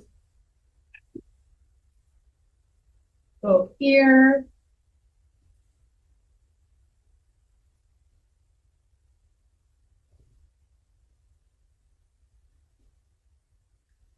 Yeah, it's fantastic as this device is. There are sort of a large number of nuances. Yeah, there are a lot of little nuances. Yeah, you just have to get it out of those situations. So here we kind of finished the U, but we're going to place more like open, close. What are we at, Chris? 5. 5. Okay. Maybe go back to 4, please. Yeah. So now I'm going to take more bites in the middle. Open. So you see that we have a little bit of space here between the two legs of U. Open, close. So we kind of take the bites a little bit so that you get the tissue folding together, and we thought that that might lead to better healing and maybe more weight loss. Open. I think everything is just a little more difficult in the fundus. Your scope mobility is limited. The stomach itself gets very capacious here. Perhaps more vascular, tissue's thinner. And I think you may even do 20 bites on this particular suture, isn't it? Yeah, it's multiple bites. I lost track. I think we're close to 20, right? The team is counting for me. I think they said 20. So it's funny because I said mini U, open, close, and repeat it a little. And Viv, did a beautiful study several years ago showing that sewing the fundus or placing some suture in the fundus did not lead to more weight loss. And we know that the fundus is very thin, so the risk of perforation or risk of bleeding is higher in this area. And therefore, we usually do not place bites into the fundus. Here you see we kind of stop it at the end of the proximal body, but we do not place any bites into the fundus. It's always hard to tell, isn't it? where the fundus is. It's quite funny. The reason I wanted to do that study is myself and Chris McGowan kept debating whether you needed to suture the fundus or not. He felt you didn't. I felt very strongly you did, actually. And the data was borne out such that you didn't. So that was practice changing for me. And it's sometimes nice when your hypothesis is actually not confirmed by the data and was in fact, the opposite of what we had thought. But I think important to just minimize risk. No need to do the fundus, add complexity, add time, add risk for no real patient benefit. 100%. And when you talk to 10 bariatric endoscopists, everyone does it slightly different. I know some surgeons so the fundus, right? They believe in the fundus theory. That's where the G cells are. But I believe that most of endoscopists, like GI endoscopists, do not sew the fundus now. So you see, I'm really taking my time when they singe, especially for the U pattern, because we just placed 20 bites, right? So that's a lot of bites. That's good. So you have to give it a time for all the tissue to get folded together. I'm going to clean everything a little bit. So now that's 5 sutures so far. So we're going to do 2 more sutures. So the next one's going to be an interrupted suture pattern. So this one will, similar to other interrupted, the goal is to reinforce that U that we just did and also further reduce the diameter of the sleeve. So here you see that's the sleeve coming along very nicely. So we're going to do interrupted here and here. And then we'll be up to the last one to close the opening into the fundus. Thanks, Sai. Nice demonstration of the technique. We will go to Hopkins for a few minutes and then we'll come back to you after. Sounds good, Venkat. We'll see you guys soon. Jerry, we are back with you. Thanks so much, Venkat. Welcome back. Oh. I'll get this sorted by the end of the day. Welcome back. So look, we got Sorry, we need end of view, please, from Hopkins. Yeah. So we've got the bars device down now, and we're in the gastric pouch looking at the outlet. And if you remember those channels on the outside of the scope, one of them has the space keeper balloons, as your one on your left. And this little white catheter you can see up at the top of the screen is going down the roux limb, and that's the space keeper balloon. So we're just going to blow that up. So inject 3 mils, yeah. So this goes up to 6 millimeters, and you can see that there in the distance. So I'm just going to leave that inflated down there for the moment, and then we're going to use that to size our outlet in a moment. So next we go out with the tissue anchors. So we have a silver and black anchor. Silver anchor goes down the working channel, which you can see here. So you push it out onto the tissue quite firmly. Then we're going to deploy the anchor. Yep. Deployed and fixed. So I'm just going to pull it back just to make sure we're securely in. And that looks to be firmly in the tissue. So I'm just going to leave that there for one moment. Then I'm going to go down with the black anchor. And what we try to do... is this a T-tag or a helix? It's a tripod. Tripod. So it comes out. So then we're going to come over with the black. I'm just moving around here. Just to get the opposite side. So we went over one side of the pouch. And generally sort of I did about maybe 9 o'clock, and I'm going to aim out with 3 with the black anchor, which goes down the other side. I'm going to go up over here. Again, I'm going to place that firmly there. So deploy, black. Now that's in, and I'm just going to check that is nicely in. So then I am going to go back to a more neutral position that we can see. Can you undo it, Jerry, if you don't like the position? You can. You can. So you can simply unclip. So next I'm going to pull back the balloon till it's firm. You see it coming through the outlet. This helps size the outlet. So what I'm going to do then is I'm going to apply some suction just like you would with an over-the-scope clip. Start to bring in the tissue anchors like you can see here. What we're aiming is that the silver rings disappear. So just gently bring them in. You've got the balloon nice firm back. So slowly apply a bit of suction. Come. Let's bring them back. So this is the first time I actually see this procedure. This is the first Tori using bars and live endoscopy here. So very excited for it to be happening during EOA. Do you guys have any experience with this system? Viv? No, I don't. I know it's been around for a number of years. One thing that's caused me a bit of pause is that you don't actually resect the tissue. I thought about doing full thickness resection, with the device, but because the tissue stays in situ, as Chris Thompson has sort of taught us over a decade, I wonder what the longevity is, but, I'd be curious to find out. Yeah, we'll see. So I'm ready now. The two anchors are nicely snug in. I've got suction on. So I'm just going to do one full turn, as you've seen there, to deploy the clip. And then I'm just going to push away with the anchors, like you can see now. And we're going to release black.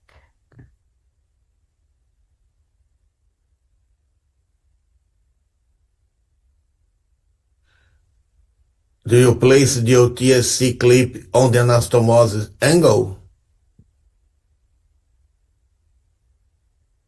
Sorry, just repeat that question. Repeat, release silver.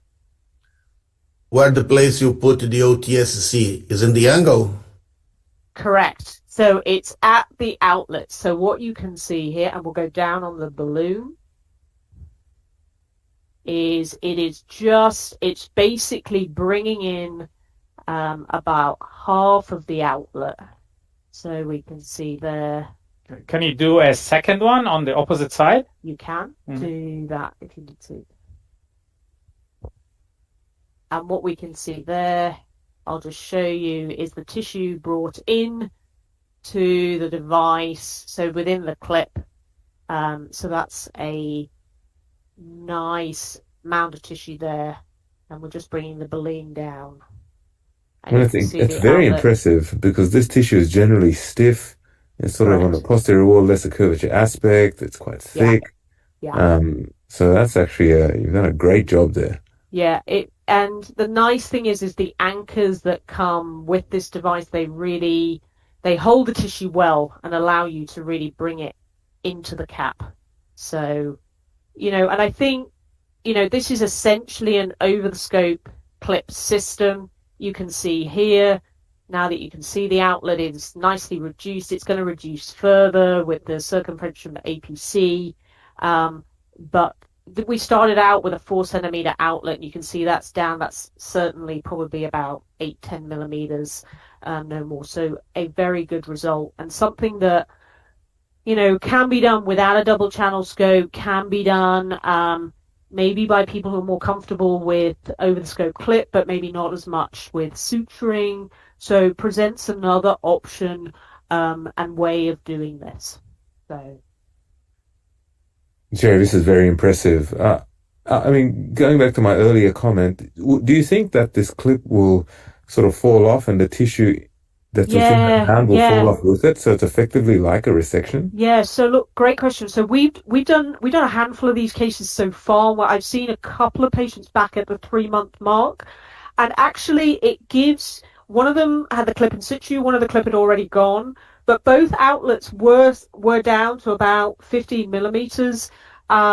It was a really nice outcome. Now, of course, that's 3 months. We know that's not 3 years, but both patients had lost 15% by that stage, so they were really on track in a kind of similar way to the APC suturing tour, maybe even a little bit better. I think you can't really say that with a couple of cases, but the reality is a good outcome to start with. And of course, you can repeat this again. You saw how the tissue pulled in. If you needed to do that again, it's not unreasonable at a time point in the future. So, yeah, that weight loss is fantastic, and what you see at 3 months is is pretty good. I mean, we even know with torus suturing at 9 to 12 months, these things start to recrudescent and open up. So we often need to do touch-up APC at the minimum. But fantastic. Sorry, Dr. Demora, I interrupted you. No, regarding weight loss, what is the average weight loss? Yeah, we truly don't know yet. There's a small series out of Italy and Germany, and the Cleveland Clinic team have been doing probably the most cases. We're waiting on the data from there, but what we've seen in our unpublished data is sort of maybe around the 15 mark at 3 months. I mean, that's difficult to interpret. I think we have to see longer term data, but I think the initial suggestion is it's on par with suturing TOR for the moment. Great. So I think, a new thing that we can add to our armory with all of this. So, Venkat, if you need to go back to the Brigham, I think this is everything we have here. Thanks, Jerry. Great case. Yeah. We have a few minutes for discussion before we go back to Brigham. Yeah, so I guess your post-procedure management is going to be similar to a suturing case, or do you think it can be less complex and are patients sort of less symptomatic after this than what they are with sort of multiple sutures? Yeah, absolutely, Viv. So that's a great point. So when I see, the patients in recovery, they are noticeably have less pain and less nausea, and they go home easier on the same day. So again, I think it opens up that ASC kind of opportunity for these cases potentially when BMI allows. So I think that's one good thing with it. So, and also, patient tolerability of these procedures, which, they may, the Brazilian data showed that, the patients may need this repeated. It certainly allows for that.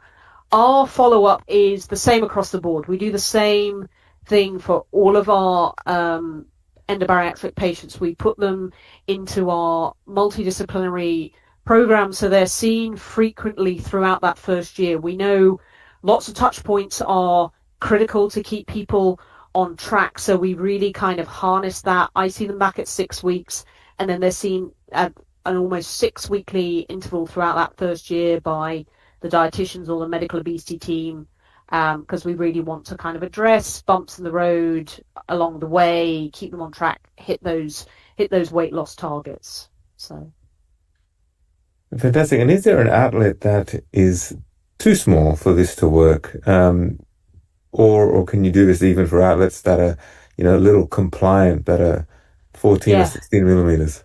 No, you're absolutely right. So we have been doing it in the post APC group, and we have done one outlet which was a little bit smaller, particularly after the APC. And the only challenge I found with that is actually just getting the balloon down. But beyond that, we could do this procedure just as much the same. So I think, in patients who don't have such a large pouch where it really is all about the outlet, this is a very reasonable thing to do. And of course, we know most of the weight loss is all on the outlet. So, for those reasons, that's good too. Does the size of the pouch interfere with this technique? Not particularly. It has to be said, because once you've got a vision of the pouch, you don't have to move too much. So the size of the pouch really isn't a major factor here. I mean, I think shorter pouch or, not too large pouches are preferable, but it's not a huge factor in doing the procedure with a technique. We have a few more minutes for the discussion, I'm sorry. But again, you have done so much work on fibrosis. So what do you think is the durability of fibrosis with this device compared to suturing? Yeah, I mean, I think the tissue mucosal apposition on its own and even serosal, I'm not sure does a tremendous amount for long-term tissue apposition and remodeling. I think you really do need to remove the mucosa, either with ablation or resection, ESD or APC. I think my what I like about suturing is that you can sort of see what you're doing in a controlled fashion, and as you're doing your purse string, you can sort of just tug back on the suture, and you can see the outlet sort of come down and get a sense of how things are going to shape up to the end.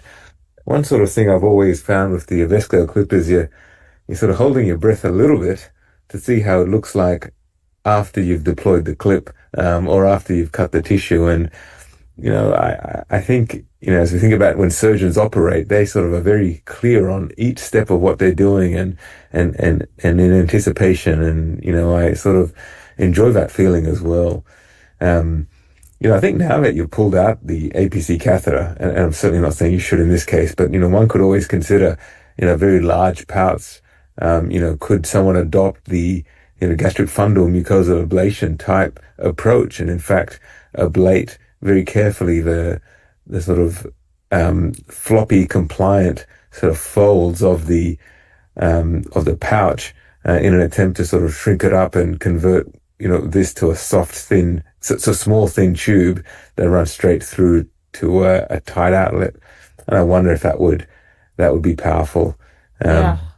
Viv, I'd had the similar thought to that exactly, because particularly with this APC plus probe and having some variation and good control over the beam, and also being able to control kind of the depth of ablation, I think that would be the easiest solution to treat a large pouch if the two came together. Yeah. I'm going to ask you, Jerry, about GLP-1s. And in this patient population, do you ask all your patients to try a GLP-1 before you do a procedure? Do you put all your patients on a GLP-1 after a procedure? Yeah, no, again, really good question. I think the reality is lots of people coming into this have tried it, and we all know in the real world, a lot of people will plateau, a lot of people don't get coverage. Of all the 12% of people that try a GLP-1, only 2% stay on them, primarily for weight loss. So there is, despite being a great solution, there's still issues. We obviously stop the GLP-1 around the time of the procedure. Then what I tend to do is sort of see how they go. So unless the patients are a really high BMI where I think they need combination therapy to really get that enhanced weight loss, I tend to see how one intervention works and then reintroduce or introduce the GLP-1 down the road, and we do that as we monitor their weight loss. How certain are we that this clip wraps around the entire wall of the organ? Yeah, Okay. I think I don't want to admit it, so we have to be careful. Yeah. So, we hope not. We hope it is just getting what it needs to do. But I think, the cap diameter is 6 millimeters. We're pulling it in. We're not pulling in much further than that. So I think that's the best we can say for that. And Jerry, do you send these patients home the same day? Do you bring them back the following day for IV fluids? I see some sort of private practices who can do that at a low cost, do such things. How do you manage these patients? Yeah, absolutely. So look, this patient's planned to go home the same day. We do that across the board for all our endobariatric patients. 90% will go home the same day. Of course, there's going to be, we recognize we've got probably a more complex group with comorbidities post-transplant, et cetera, et cetera. So in that group, there's going to be a small proportion which we will admit, and they just get admitted overnight for observation. The thing that's been a real game changer for us is we routinely prescribe Amend for our patients. We do that. We try and get it as an outpatient. We have agreement for one inpatient dose if they need it. And that's really sort of changed our management and allowed to get a lot of more patients home because the nausea is really well controlled. We give them all their meds ahead of time. We prep them. They have all their instructions. It's interesting. We have employed our infusion suite for that exact scenario for the one patient who's just struggling and we're trying to avoid the ED. Coming through the ED is pretty miserable. So we have an agreement to be able to bring them in for IV fluids. But I have to say, I can remember one patient that we've actually managed, that we've had to do that on and avoid the ED. Truly, Amend has been the game changer with getting these patients home. Thanks, Jerry. It looks like Sai is back. So we will go to Brigham next. Thanks for the great case. Of course. Congratulations. Hi, everyone. Welcome back. So while you were gone, we finished the interrupted suture pattern, which was the 6th suture. And then we did the 7th suture, which is the J pattern. And essentially what that did was that we closed the opening into the fundus. Like, we did not place any stitches into the fundus, but we just closed that opening so that at the end it looks just like a straight sleeve. And then we switch over to the EGD scope again, and we just did some cleaning here. And you can see that at the end, the sleeve is very straight here. It looks very similar to sleeve gastrectomy anatomy when we do an EGD. And it's much, much shorter. We can see that the GE junction is right here. So I'm going to look at the number. It's 41 here. And then this is where we start the incisora, which is 46. So that's 5 centimeters. And Jen's going to read me the initial number. 40 and 51. And 51. So before the ESG, you can see that the length from the GE to incisora was 21 centimeters. And then with the suture pattern, you can reduce it down to only 5 centimeters. So about 75% reduction. And you can see we don't place any bites in the antrum because antrum contracts a lot. So the suture usually doesn't hold. And also we don't place any bite into the fundus because we talked about it. It's thin, it's vascular, so it's high risk. And we know that it doesn't lead to more weight loss. And we try to standardize the procedures so that we always use 7 sutures, running interrupted, you interrupted, and then J to opening, to close the opening into the fundus. Yeah, I mean, this is perfect. How many sutures did you use? 7 sutures with, and the first suture was running. I believe that one was 6 bites. Interrupted was 2 bites. The third one is the U pattern. That one we did 16 bites. The fourth one is interrupted, which is 2. And then 5th suture is U, which is 20. I think we were on there for the whole U. And then interrupted, which is 2. And then the last one was the J. That one, it plays 5 bites. I can't do math. I think it's 50 to 60 bites total. And can I ask you, just, I've had some people ask me about, can you just give me one pattern to use for the whole case? And when they've asked me, I sort of commented on, start on the anterior wall and sort of zigzag across. So you start on the anterior wall, then go a little proximal, then go a little distal to that original bite, then back, and keep going back and forth all the way to the posterior wall. And that way you're bringing the anterior and posterior walls together as well as shortening the stomach because you've got a zigzag formation. Yeah, I know there's a study that looked at different suture patterns, and they show that in the end, at least based on that study, they show no difference in different suture patterns. I think in the end, we know that you need probably at least 6 sutures. And number 2, it's important to make sure that every bite is full thickness. And number 3, the pattern that you use should focus on both reducing the diameter, so it looks about 1 to 2 centimeters in diameter, and also shortening the length of the stomach. I wonder, Viv and Eduardo, like, what suture patterns are you guys using now? Yeah, maybe I can comment first. I sort of generally just do a zigzag back and forth. Yeah. I think it's pretty simple. And the other thing about that is, less likely to cross because you're just going from anterior to posterior. and I probably take about 10 bites per suture and try and avoid doing more than that. I just find it hard to bring a lot of the bites together. There's a lot of tissue, and second, it can be heartbreaking when you're on your 17th bite and your suture snaps or something like that happens. And so try to avoid it. Totally. Yeah. I know certain endoscopists are still using the bitriangular pattern, which is the PROMISE trial, the very first suture pattern that Chris used in 2012. And the data looked quite promising as well, 15-16%.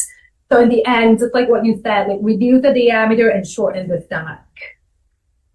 How long do you tell the surgeons or the patients that you think the stomach will remain small? How do you sort of describe the appearances at 6 months, 1 year, and maybe even 2 years afterwards? I love that question because now that we have scoped several patients after 1 year, one thing we found was that there's no correlation between intact sutures and the amount of weight loss at 1 year. In particular, I've seen both ways where everything looks gorgeous, but the weight loss may not be ideal. And on the flip side, I also have seen patients who still maintain 25% weight loss. She's an outlier. But then when you go back in, some of the sutures may have broken. So what we tell the patients is that the early phase is very important. You want the sutures to stay potentially during the first 3 months. I'm not aware of anyone who scoped patients sequentially, but we know that early on when the stomach is healing, at least the first 6 weeks or 3 months, you want the suture to remain intact. And then after that, you kind of change the physiology of the body already. So the anatomy or the sutures are less important. So for some patients, I do say that upfront, people who have done a lot of research, very intelligent, so kind of explain everything so that they don't get surprised. Sometimes they go and get an EGD 2 years from now, and then they thought that the procedure failed. And we said, no, you lose weight, and then after that, lifestyle is very important as well. Yeah. Fantastic. Just another quick question before sort of Venkat closes the session. The from a patient perspective, they're often wondering how long these procedures take. I think this session is an example of where initially only 3 cases were scheduled because we thought it would take the full amount of time. I think bariatric endoscopy is now a very efficient procedure with times sort of, marrying ERCP and so on. How long do you schedule your ESGs and TORs for? Yeah, so usually if you can do 7 sutures, once in a while the stomach is so long and big, I might have to go to 9. With 7 sutures and very, very efficient team, as you see here, Trent, Chris, everyone is very efficient. You can get the procedure done in 45 minutes, scope into, scope out. But then you always want to add intubation, extubation. So we book it for 90 minutes to accommodate for that.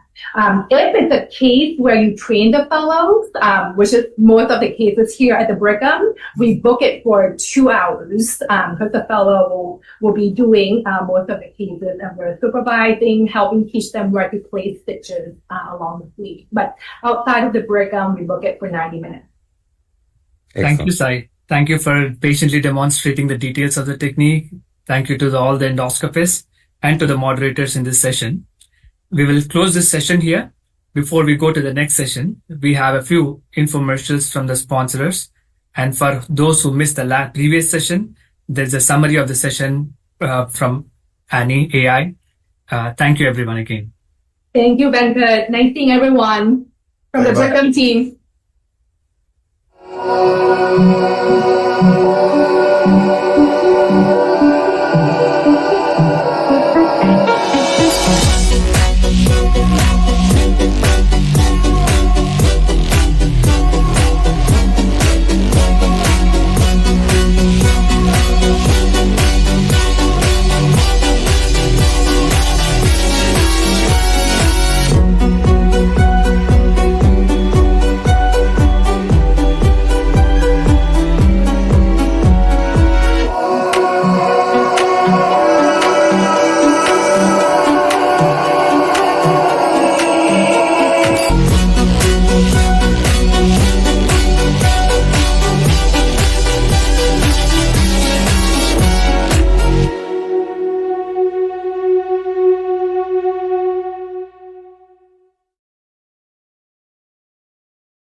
For those who missed Session 4 on pancreaticobiliary and endohepatology, we explored cutting-edge interventions for complex pancreatic, biliary, and liver conditions.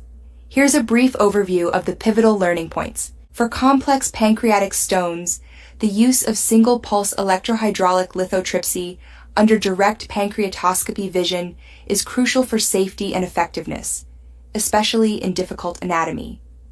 In patients with Roux-en-Y gastric bypass, the single-session EDGE procedure was highlighted. Critical steps include using a 20mm lumen-opposing stent, securing it with sutures, and puncturing the distal stomach body for a stable scope position. For draining pancreatic fluid collections, the decision for immediate versus delayed necrosectomy was discussed, with a note on the debated use of coaxial plastic stents to prevent occlusion. In EUS-guided liver biopsy, technique is key for an adequate sample. This means using a 19-gauge core needle and employing a wet suction technique to obtain a long, intact tissue specimen. Finally, for EUS-guided biliary drainage, a bile duct diameter over 15 millimeters is essential for a coldicoduodenostomy. A forward deployment technique prevents stent recoil, and a smaller 6mm stent may reduce the risk of food impaction. Across all cases, the session emphasized that meticulous technique and attention to detail are fundamental for successful outcomes in advanced endoscopic procedures.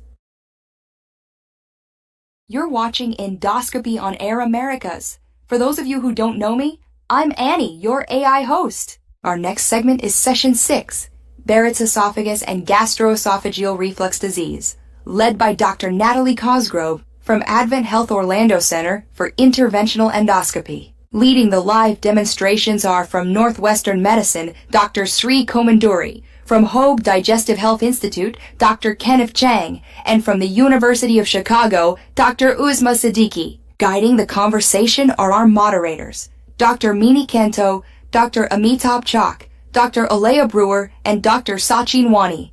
Dr. Komanduri will also participate in a dedicated symposium for this session. Let's head live to the first case.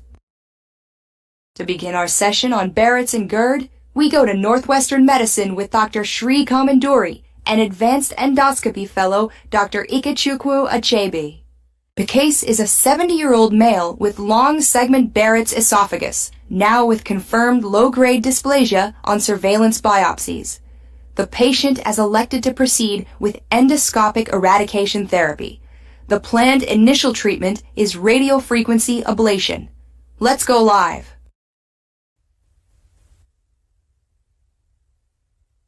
Hi, Shri. Thank you, Annie. I think we see your endo view. We don't see you. I don't know if we can have a room camera.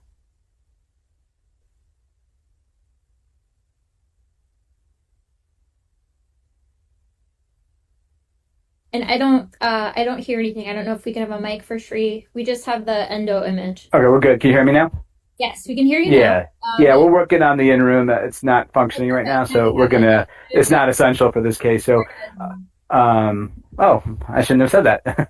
So, hi guys, welcome to Northwestern, and thank you for that introduction. So, the first part of this, I think we want to spend a little time on is, before we get into the therapy, is really about a high-quality exam, and I think our panelists can speak well to this as well. And this is a patient, as you heard. We'll get into the selection of why we're doing therapy, but first I'm just going to start with the endoscopic piece of this, and this is a if you can see back here, this is an X1 Olympus scope with a cap. You can barely see the end, but a distal attachment cap. One of the first things we always do in these cases is use a mucolytic. We're instilling some mucomist here, just enough, and we've done it once, so that's why it's pretty clean, just to get rid of all the bubbles as we start to inspect this, the Barrett's segment. This scope has some features which I'll highlight in terms of inspection. This is a pretty clean area on a high definition white light, and we're trying to do this pretty slowly. This is without any kind of special, obviously, enhancement or zoom of any kind. The X1 offers us a couple of things, and this is starting at about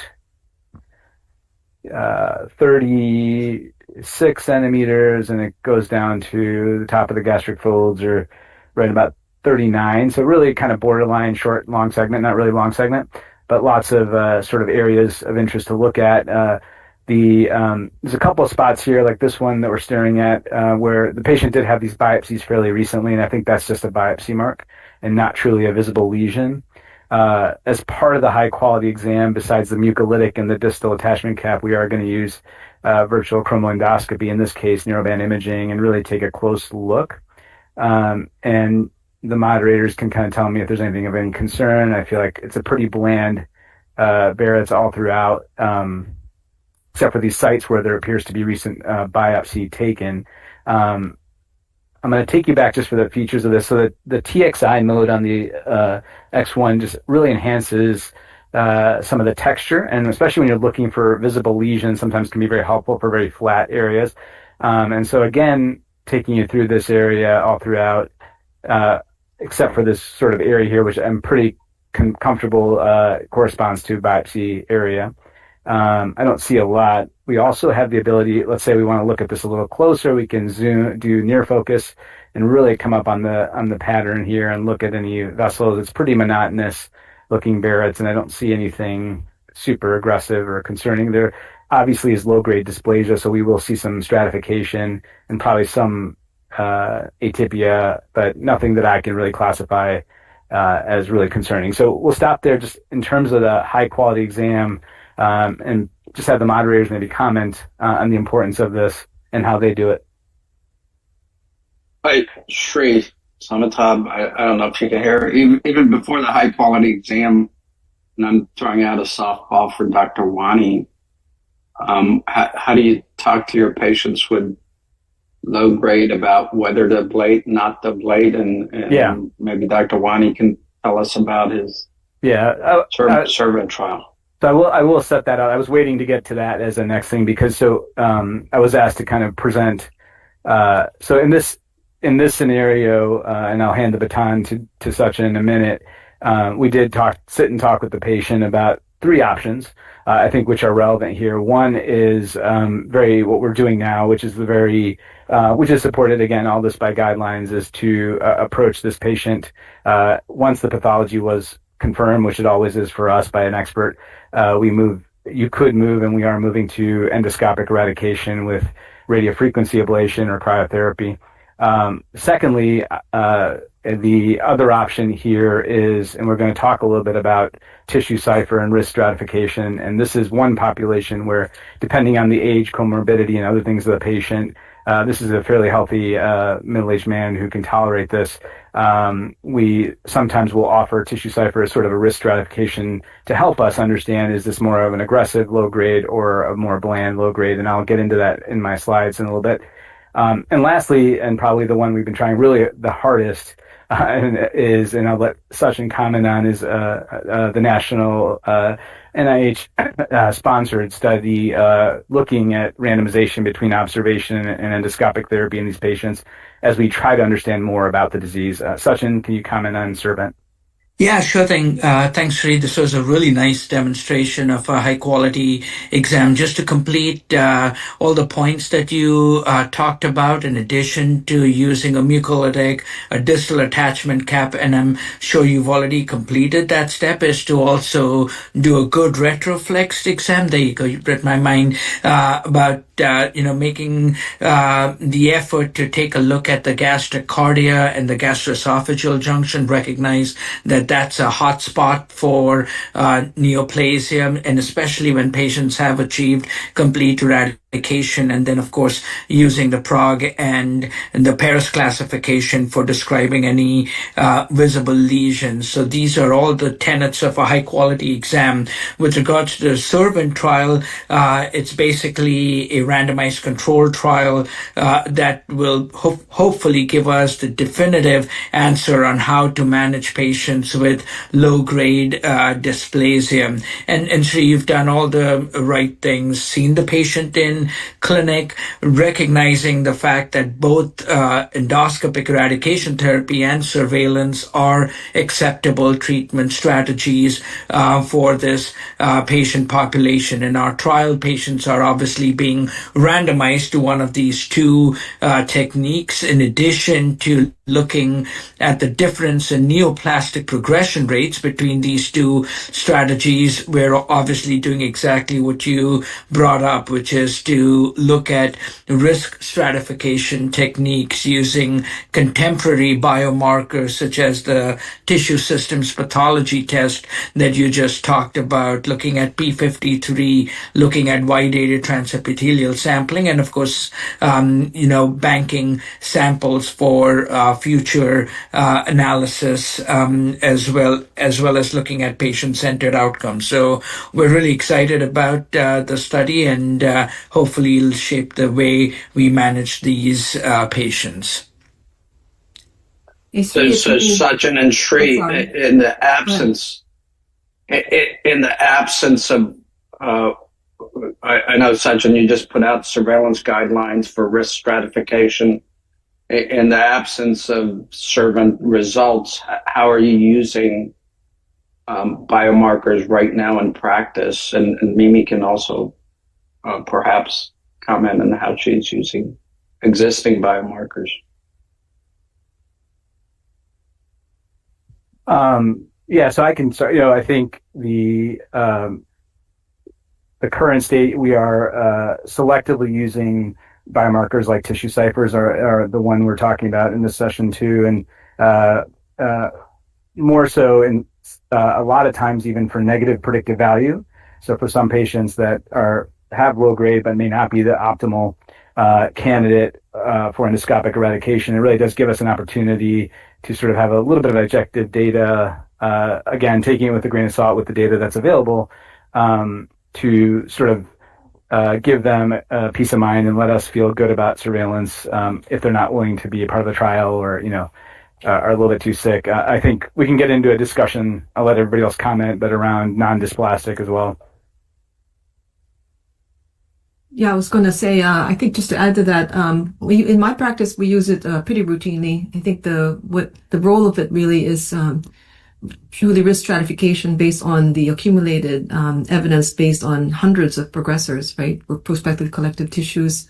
The specificity is quite high, so negative predictive value is pretty high. The sensitivity could be better, but it clearly, if you have someone with non-dysplastic barriers, particularly if they have family history, for example, or they, have a real worry, they have long segment, they have other factors that are risk for progression. And then we have a discussion about, the alternative options of surveillance versus eradication therapy. And so I think it's really just one more thing we have in our practices to help us do decision making that's backed up by, by scientific evidence. I was going to ask Sri, how did you discuss about the choices of ablation, RFA versus cryo, anything else? So I think it's a good, we need more time for that. I mean, if we, for patients who are not getting any endoscopic resection like this one, our primary modality has been RFA. We do offer cryo. That's sort of been our successful experience at Northwestern. Obviously nowadays, cryo, the data is much better, and I know you can speak the best to that, Mimi. It's really starting to turn with different modalities that we have available and different types between spray and balloon, and I think that data is becoming more robust. But for us, still, our primary modality has remained radiofrequency ablation as the starting point, and then having a pretty good quick toggle to alternative strategies like cryo when people are, when the pain is excessive or they're not responding in a fairly ordinary manner. And how did you decide Halo 90 over 360 or any other RFA modality? Is this C2M4 or something? I missed. Yeah, so getting to what I'm floating around here in the esophagus. So this, it's about 3.5 centimeters in length, but I want to get cardiac extension. So the key with radiofrequency ablation, and this is the first session, and we've learned over time that, you can always start, and the initial therapies and trials were done with a balloon. We have the Halo Express balloon, but a lot of times, especially when you have a fairly large hernia, or a moderate-sized hernia, the balloon isn't as ideal for coverage. And this is actually the Halo Ultra 90 catheter. So this is a 4 centimeter long catheter, which I really like on my initial therapy for segments, like 3 to 5 centimeters in length. And in the end, it gives you a beautiful look, and hopefully we'll show you that almost looks like a circumferential balloon. There are some caveats to this. This is treated at 12 joules per centimeter squared energy density, just like all the others for neoplasia. As I mentioned, we're going to treat into the cardia. And as we do this, I'm going to start, for the sake of time, starting to do the ablation. We're really technically keeping the big wheel on the scope very much down and the torque on the scope to the right. You kind of want that tip of that electrode to really be balanced such that it's about 40% away down your screen. And the reason for all of that apposition is so you don't have skip areas and you don't miss any neoplasia. The most important thing is really splaying open the folds and getting a little bit of overlap, as I'm trying to show you here. And this is something a lot of people don't do, and you want to make sure, again, why sometimes people have multiple ablation sessions that they don't need is just because of lack of thoroughness. And this is important to make sure that we have this degree of accuracy. And so I'm trying to march through, and I think we can get most of this with one pass through. The ultra, because of original dosimetry studies, is just one hit per pass. So we're going to do one application times 2 passes, because there were too many strictures sort of forming initially with 2 passes like we do with the regular 90. Go ahead, I'm sorry. Shri, this is Amitabh. As I was looking at your initial exam, I was wondering, would I have been tempted to do a mucosal resection of that area? That, yes, it could be a biopsy, but it's a... Go ahead, sorry. Did that thought go through your head, or? Yeah, we were talking about that, and actually, because he had his EGD so recently, that's exactly a spot that we took a biopsy from. And that actually didn't even, that's not the spot where even the low grade was that came back. And prior to this, he did have some significant esophagitis. So I think his reflux is just getting under control, but I don't think you would be wrong in taking that out, obviously. Yeah, I agree. I think most of us would have done EMR had it not been us doing that previous endoscopy and having the level of confidence that you do, Sri, that you did the previous exam. That's where you took the biopsy from, and so on and so forth. So Sri, just for the audience, can you just clarify? So you're treating each area twice, or you're treating each area once right now, and then you're going to go back and scrape? What are you planning on doing? Yeah, so I was sorry if it didn't come through. So the one application per round, because of the original dosimetry studies that showed too high of a stricture rate, so that and again, we're almost circumferential here, and then I'm gonna stay here. I'm not gonna put on a cap or anything anymore. I'm gonna scrape off that coagulum, and we're pretty much circumferential. And what I want to make sure is that we're in the cardia. As you can see, there's some coagulum there in the cardia. So I'm going to just try to do this to make sure we have complete. And you also want to check that proximal edge, that we haven't missed some of those islands at the top. And I purposely hit this one area to make sure of that. And again, and then just for, I like a clean environment, so I'm just going to irrigate a little bit, making sure we don't let him aspirate or anything, of course. And just kind of give everybody a better look at what we're dealing with here. And if this was a 90, Sri, sorry to interrupt you, but if this was a 90, would you do the same strategy, 2 scrape and then 2, or have you moved to just treating each area 3 times? No, 2 and 2 on the focal 90, and 1 and 1 for the Halo Ultra. And so now I'm going to go back and initiate the second round of therapy. And this one, we're going to be, again, equally conscious of just making sure because you don't want to pull off too much here. You can't really see where you've been, so to speak. So you want to just kind of rotate enough that you're comfortable, that you're not missing any spots here, and keeping the fold splayed open. And again, hitting the cardiac. Shri, if I can ask your anesthesiologist who's watching. Yes. Or you, is this being done under MAC or general? And if under MAC,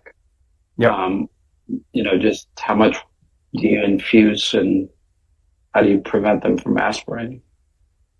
Yeah, so the question in our CRNA is busy at work is, are we doing this under MAC or propofol? And we do all these cases under MAC. In fact, we do 90% of our work under MAC. And part of that is because we have great CRNAs who understand the science of MAC. And as you can see some hands, you don't necessarily have to see her, but they're at the head of the bed, constantly suctioning and maintaining any concern around risk of aspiration. We're also very cognizant about making sure the stomach is constantly emptied, especially when we instill things like mucomist and other fluids throughout the exam. Are you concerned with additional choice of the Ultra over the 360 balloon? Were you concerned just because of the size of the hernia in terms of apposition, making contact, or? I personally don't like the balloon unless it's super long segment. I find, in my experience, the Ultra provides the best response on first therapy. I'm just very comfortable with the device. I think you could go either way. I think with the hernia, the balloon tends to get sucked in, and this is not that long, so I think this might be probably the perfect example of a good case for an Ultra. Sachin, what would you have done? Sorry. Yeah. No, I was just going to say it's interesting. I was going to make that same comment. I can't remember the last time I actually used a balloon because I really like this ultra catheter, even for the ultra long Barrett segment, just because of the control and the ability to get good apposition. This is not evidence-based, so I just want to make that clear. I've also seen that my patients comparing ultra to the balloon, I feel patients tolerate the ultra treatment far better than balloon. I've seen some patients get way more pain and at risk for strictures when I've used a balloon compared to the ultra or focal. Yeah, and only using the balloon also is kind of cumbersome. It gets, it gets unwind, so it can get caught if the patient has a mild stricture. So I agree also with that. Would you use general anesthesia with intubation if you're using the balloon, or you still will do that under MAC, Shri? Yeah, like I said, we don't ever really need general anesthesia for these cases unless there's some issue with the patient themselves. But yeah, we would always use MAC. Since we have Dr. Canto, one of our leaders, maybe would you go directly to cryo? And is that how do you choose cryo versus RFA? Yeah, sure. I mean, obviously at the clinic session we discuss all the modalities. We do all at Hopkins, and of course we've done the studies, and it's really, I think what happens is when you see the difference in the pain, post-procedure pain, RFA versus cryo, it's really one thing that makes a big difference. I don't remember the last time I prescribed any narcotics, or patients have very, very little pain. They can usually eat, normally, even the same night. And also the nice thing about cryo, I think, is because it's so focal, at least I would probably use the focal balloon with this, and we'll see a demonstration of that, I think, with Uzma, is you can actually pick the areas. It's really, it's kind of sparing normal mucosa, particularly if it's, you're coming back and doing a second round, or you have lots of neosquamous mucosa that you don't want to retreat necessarily. So you can really tailor it to the anatomy of the patient. And it's also less cumbersome. It's easy to it's pretty portable, and it's actually probably the least expensive ablation therapy nowadays. So I had the picture up there. Sorry, the patient was getting a little, we needed to get the scope out. So you saw the final appearance there, I think, which came out real nicely, and you can almost looks like a balloon therapy at the end circumferentially. So I think at this point, we just to talk real quickly about post-procedure care. I think this has become pretty standard. Then the patient gets a dose of Carafate in our lab right in the room once they wake up, just to get them comfortable. They go back, and then these patients for us are given Carafate and just liquid Tylenol. We've gone away from narcotics completely. For the most part. There are some rare circumstances, and they're on a full liquid diet for about 48 hours, and then a soft diet to follow. I think pretty routine, remaining obviously on their PPI. So that's kind of our path here. I think these are all apropos because nothing's changed in the 20 years of RFA that we are celebrating this year. So I think we probably said the same thing 20 years ago, but we've learned, I think, a lot technically, but that's kind of our case. And Sri, you're going to bring them back. bring the patient back every 2 months, right, to achieve until you achieve CEIM? Yeah, so for sure, this is a good question because I have drastically relaxed that time frame for my patients because really this is the bulk of their therapy, and we're in Chicago, so as you would imagine, in the next few months, no one wants to be here. And most of my patients leave and they don't come back for 3 to 6 months. So we don't do 2 months anymore. We do 3 months as sort of our routine. It's a little more of a nice round number than 2. But there are times where I will extend that because I feel pretty comfortable. We're treating somebody who, like we said, could have been observed or under surveillance, and probably neoplasia is gone, assuming the biopsy site I was right about, and I will let you know if we buried anything, Amitabh. We'll come back on next year. Next year's case is an ESD in that area. If it's real, you can't bury it. But yeah, so I think that's a good question. And I do think we've learned enough and we've done this long enough that, we can be a little more liberal on some intervals for patient comfort. And, it gets a little bit tedious for these folks towards the end. Well, thank you so much. This was fantastic, and it'll be a great segue into, we have now a infomercial from our sponsor Castle, and then Dr. Comanduri will be leading a brief symposium on TissueCypher, which was mentioned and discussed so eloquently during the talk. So thank you. Thank you, guys.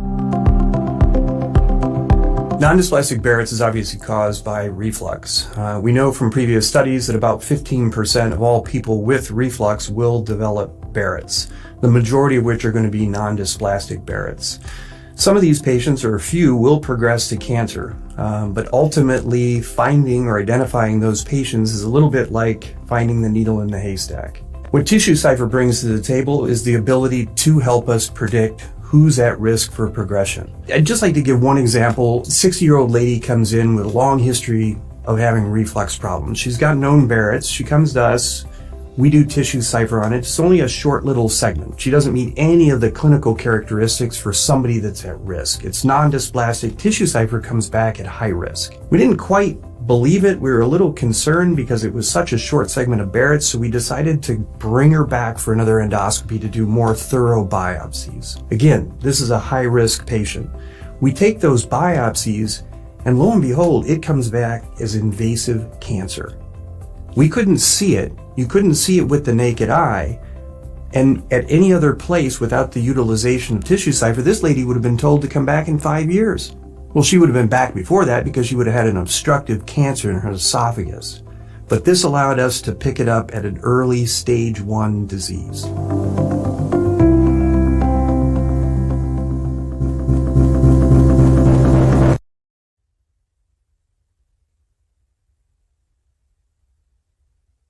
Dr. Comanduri, we can see you.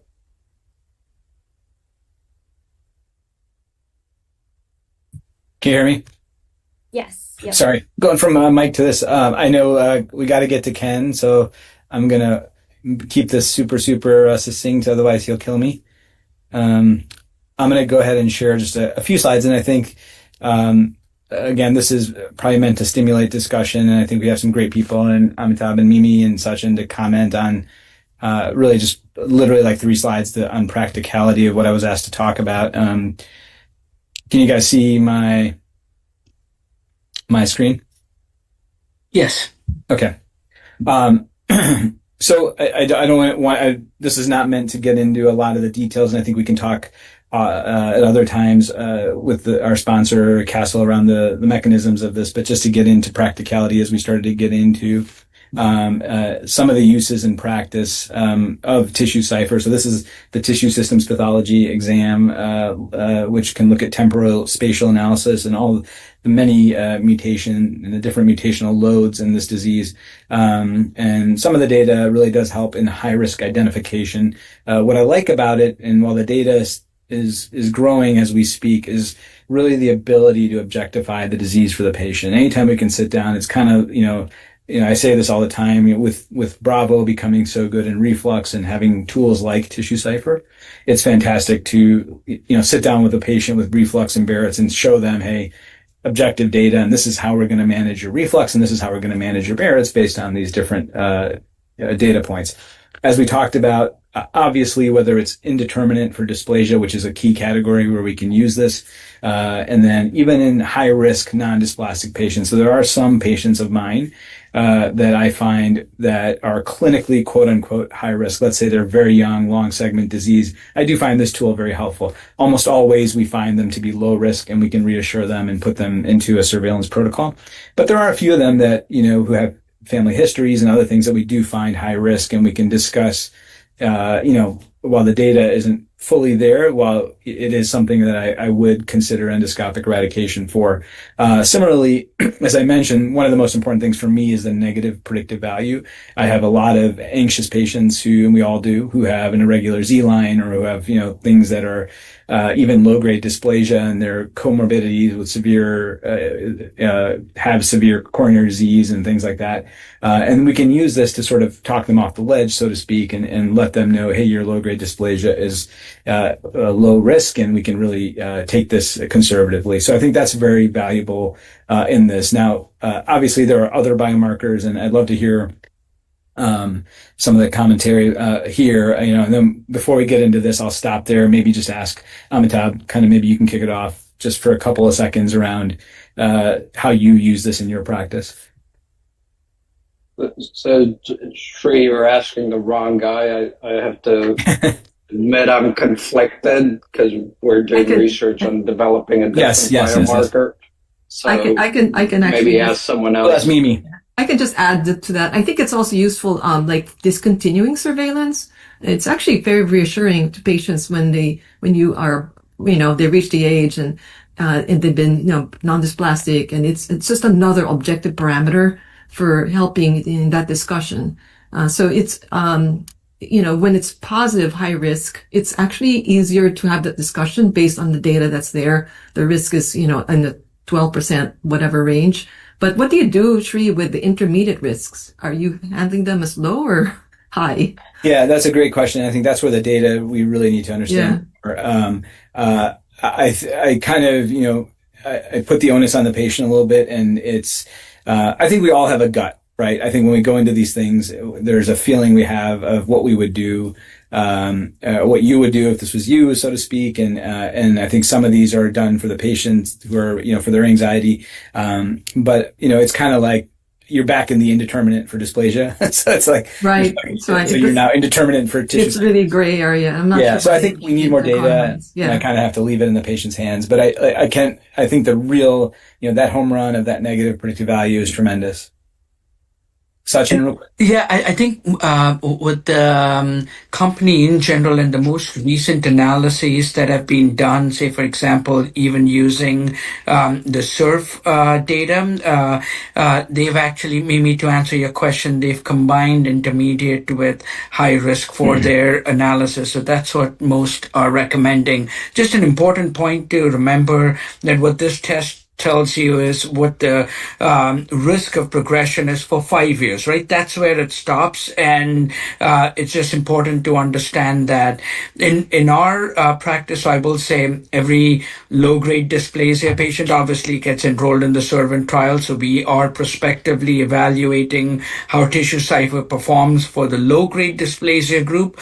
We have used it for some patients with persistent indefinite for dysplasia. And to Mimi's point, I think a lot of folks are also using this to determine when to stop surveillance. Also, some of the younger folks have been asking about their risk of progression if they, especially if they have long segment Barrett's, young age of diagnosis, and of course for family history, that puts them even at a higher risk for progression. So just some of the categories that you may want to consider using this additional risk stratification tool. Yeah, so Sachin, can I understand you would ablate someone with intermediate risk? Do they have the additional risk factors or? I don't. Not just based on tissue cipher results. I recognize what John Lippum was saying in the video where they made a diagnosis of prevalent disease. I think I'm seeing more and more patients being referred to me with non-dysplastic Barrett's on their histology, but a high-risk tissue cipher score. So when I do that index endoscopy for those patients, I'm going in with the mindset that this patient may harbor prevalent neoplasia. So I'm actually prepared and have consented the patient for performing resection for any visible lesion. Not ablating them, but at least making sure that I've resected any visible lesion, and then of course doing a high quality exam and taking biopsies using the Seattle biopsy protocol. Great points and great discussion. We are going to transition to Annie, who's going to introduce our next case. This next case features Dr. Kenneth Chang. He is assisted by Advanced Endoscopy Fellow Dr. Badar Hassan. The patient is a 77-year-old female with refractory GERD and short segment Barrett's esophagus. Her symptoms persist despite high-dose PPI therapy. Key findings include a 1 centimeter hiatal hernia, a functionally incompetent valve, and an abnormal Bravo pH study. The planned intervention is a combined laparoscopic hiatal hernia repair followed in the same session by a consecutive transoral incisionless fundoplication. Let's go live to Dr. Chang. Hey guys. Hey Ken. See you. How y'all doing? My fellow, Dr. Badar Hassan, is actually prepping for the second case that's going to go next session. But to my right is obviously the famous Dr. Jen Fan, who directs our endobariatrics program. Jay is our tech. Michelle Somewhere is our nurse. But we started this with a hernia repair. So we have Dr. Christy Dunst and Dr. Adrian Dombrowski, who are our amazing foregut surgeon. Christy heads the division of foregut. They did a fantastic job and did the hernia repair. So we're all set to do the TIF part. Were there any questions about the case so far? Otherwise, I'm gonna start showing the TIF. I have multiple, Ken. So the first thing I read is a patient with Barrett's esophagus, and so what did you do with that? Did you ablate it? Did you left it untreated? Like, what's your approach with that? And the second question is, it's a heel grade 2. So why did you choose? This is a great example. Why did you choose consecutive TIF and not straight TIF? Great question. So she has just an irregular Z line. Biopsies showed non-dysplastic Barrett's, so super low risk. I don't recall right now if we did tissue cipher or not. I think we did. But anyway, extremely low risk. So I'm not going to ablate it. And so because I'm not going to ablate it, I'm going to go ahead and take care of the underlying GERD. The reason for CTIF is on endoscopy. She wound up having a AFS grade 4 and we did intragastric pressure. At low pressure, she looked like an AFS 2, but at 10 millimeters of mercury, she had an AFS 4. And even now, this is under 15 millimeters of mercury. Obviously, there's the fundoplication and the hernia repair is already, the hernia repair and the crural repair have already been done. But because of our careful assessment of her anatomy, we felt that this was going to be the most robust and the most durable option between TIF alone versus consecutive hernia repair plus TIF. Yeah, for the audience that don't recall what AFS4 means, it's American Foregut Society grading classification of the EG junction, and that means that there's a diaphragmatic defect that's more than two scope diameters, and so that needs to be fixed. And so that's why it's a good choice. Plus, intraoperatively, we just did that a little bit ago. Her hiatus measured 3 centimeters by 1.5, so it clearly needed to be done. Can we have pictures of the actual endoscopy? Sorry, Ole, did you say something? No. I wanted to see the endoscopy. Okay. All right, so are you watching the endoscopy now? Yes. All right, so I'm going to slowly rotate now to the posterior corner, and then I'm going to have Jen rotate to the right.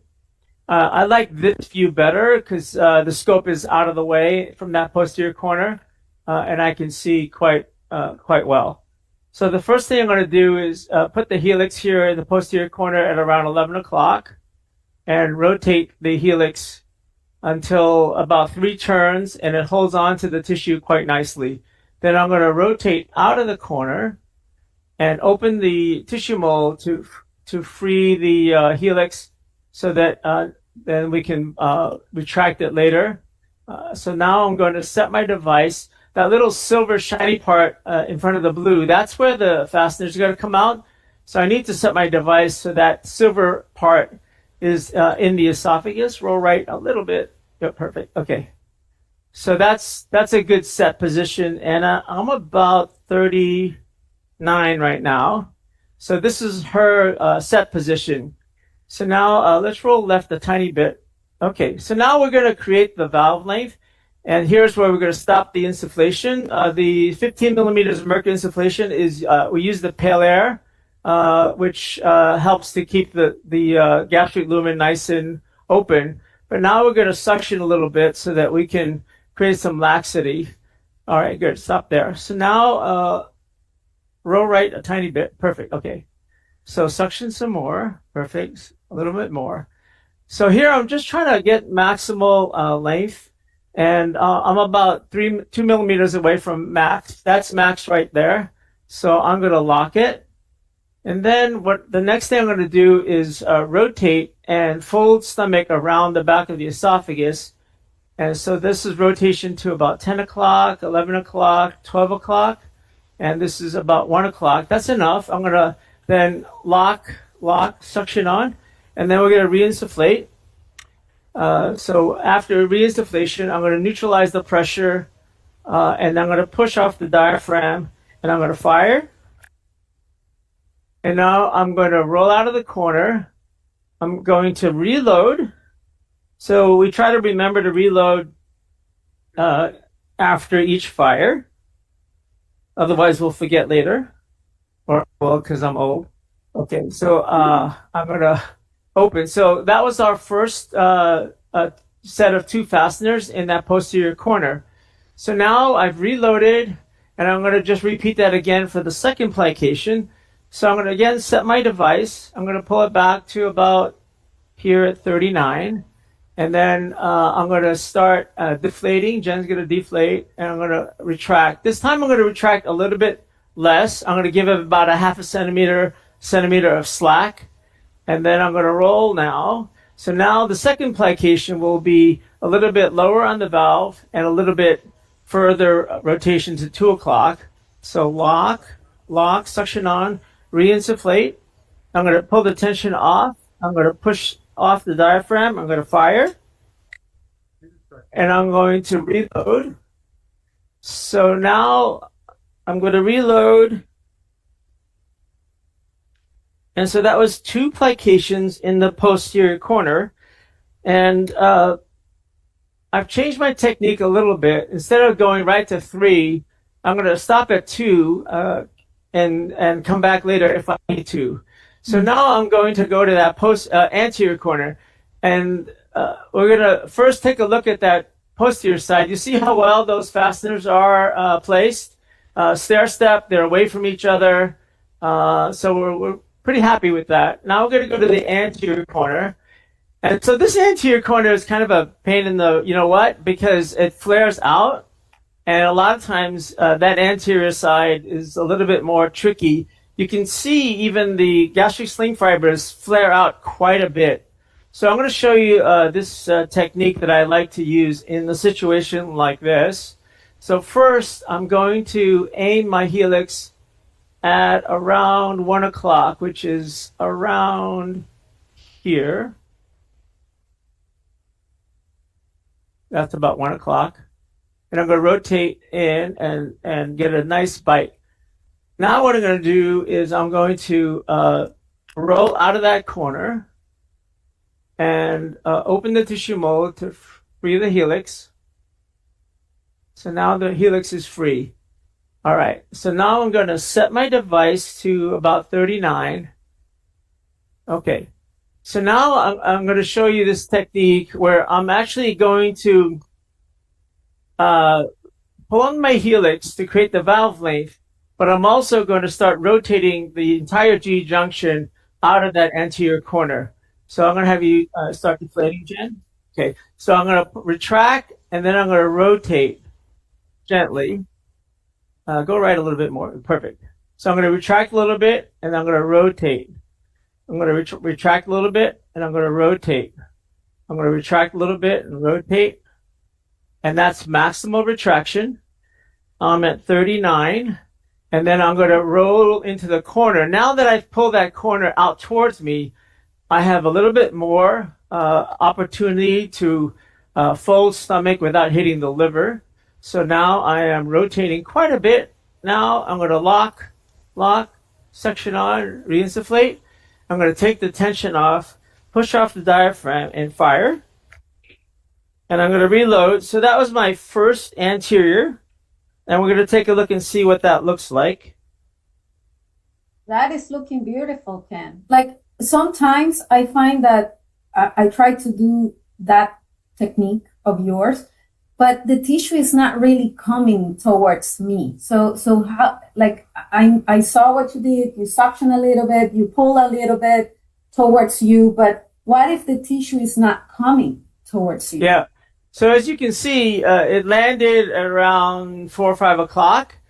And so now, this is still kind of a annoying flare we see in front of us. So now I'm going to do a pinch and pull. I'm going to leave my helix exactly where it is. And then I'm going to have Jen start deflating. So deflate, deflate, deflate, deflate, deflate. And what I'm going to do is a combination of setting my device while retracting. Yeah. Deflate, deflate, deflate. Okay. So lock, suction on, reinsufflate, push off the diaphragm, fire. I'm going to reload. Did I reload last time? Thank you. See, I told you I'm getting old. Very important. Okay.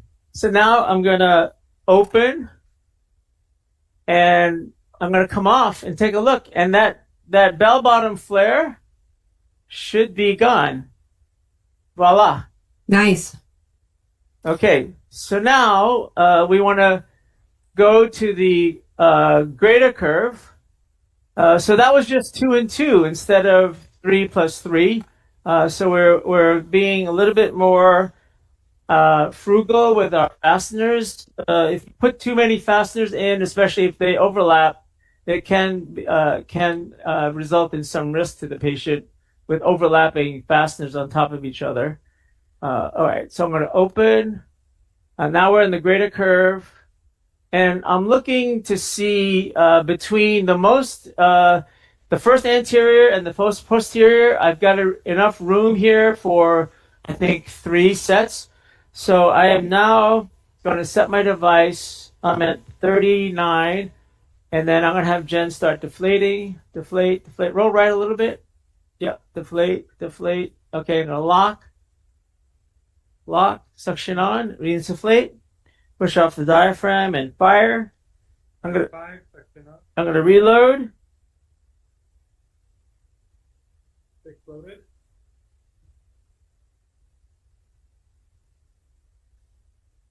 Okay. So while Ken, you're reloading, it's just how your technique evolved over the years.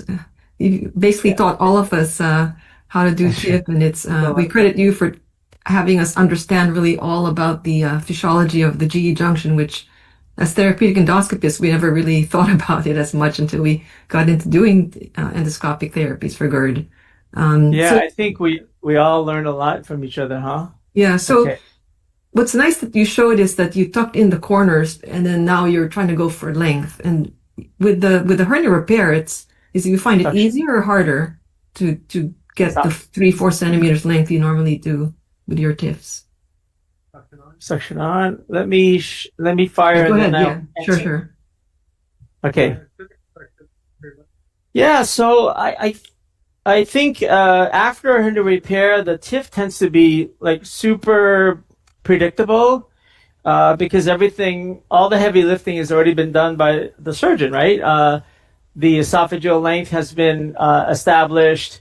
I'm going to take my helix off so I can move over closer to 5 o'clock now, right here. So the intraesophageal length has been established. The pharyngoesophageal ligament has been well dissected, and all the tissue planes have been opened up. So it really takes any kind of mystery out of it. Okay, so let's have you deflate. Deflate. Okay, right there. Lock, suction on. I'm going to push off and fire. Okay, so I've put 3 plications on the greater curve.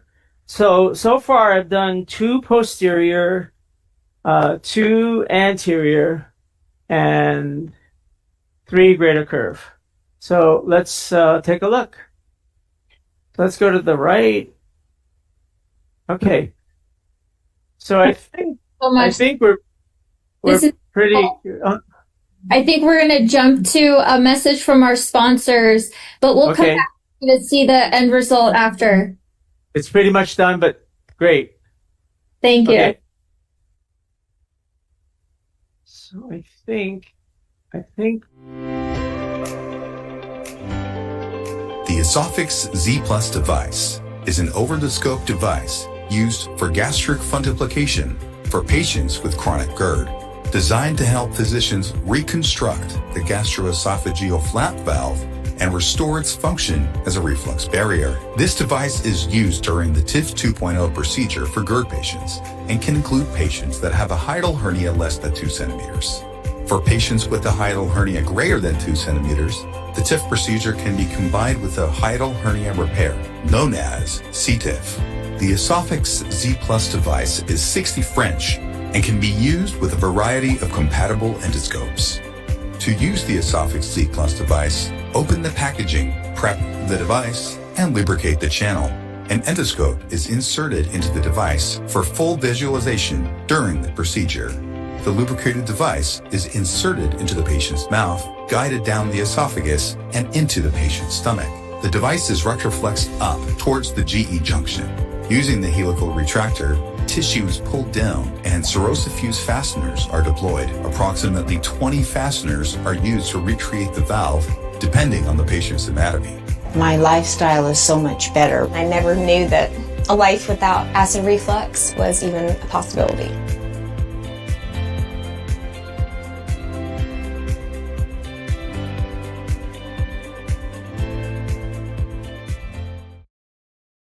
Our next case comes from the University of Chicago with Dr. Uzma Siddiqui, assisted by Advanced Therapeutic Endoscopy Fellow Dr. Ryan Santos.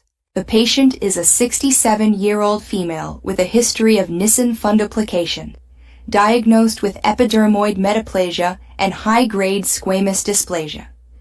Her course has been complicated by esophageal stenosis following prior RFA treatments. She is here today for further endoscopic eradication therapy with cryoablation. Let's go live to Dr. Siddiqui. Hi, everyone. Good afternoon from University of Chicago. And AI Annie did a nice introduction. Her smile's a little creepy, but we'll get over that. So this is Dr. Ryan Santos. He's our advanced fellow and a major in the U.S. Army. We have Sheila as our CRNA, a room full of my procedure nurses who love live cases, but I think they want to make sure I get done by 5. Milena and Marika are going to be doing hands-on. Steve has our IT, Kenya's training, and Marilu, our office managers here as well. So a little history on this patient. It is in the Barrett section because originally back in 2008, she had reflux. She had a hiatal hernia, was diagnosed with non-dysplastic Barrett's, got a fundoplication, and then was undergoing surveillance endoscopies for her Barrett's. And they said, oh, there is this abnormal mucosa. It's probably benign lichen planus. Don't worry about it. And then back in 2012, someone decided to biopsy this abnormal mucosa, and she was diagnosed with epidermoid metaplasia with squamous dysplasia in it. So I thought this would be a good case to have a little discussion on those different entities. So I'll just show you quickly. This is her G junction or Z line. Looks pretty regular, just in terms of saying she might have had Barrett's before. As you heard, she had multiple RFA treatments because she had very diffuse involvement by this epidermoid metaplasia. So it was almost the majority of the distance of the esophagus. You can see she has some scarring, and she does still have occasionally some dysphagia from strictures. I did dilate this one that's around 25 centimeters. And then here, I think you can appreciate this white, scaly mucosa, which is going to be the area of interest for our treatment.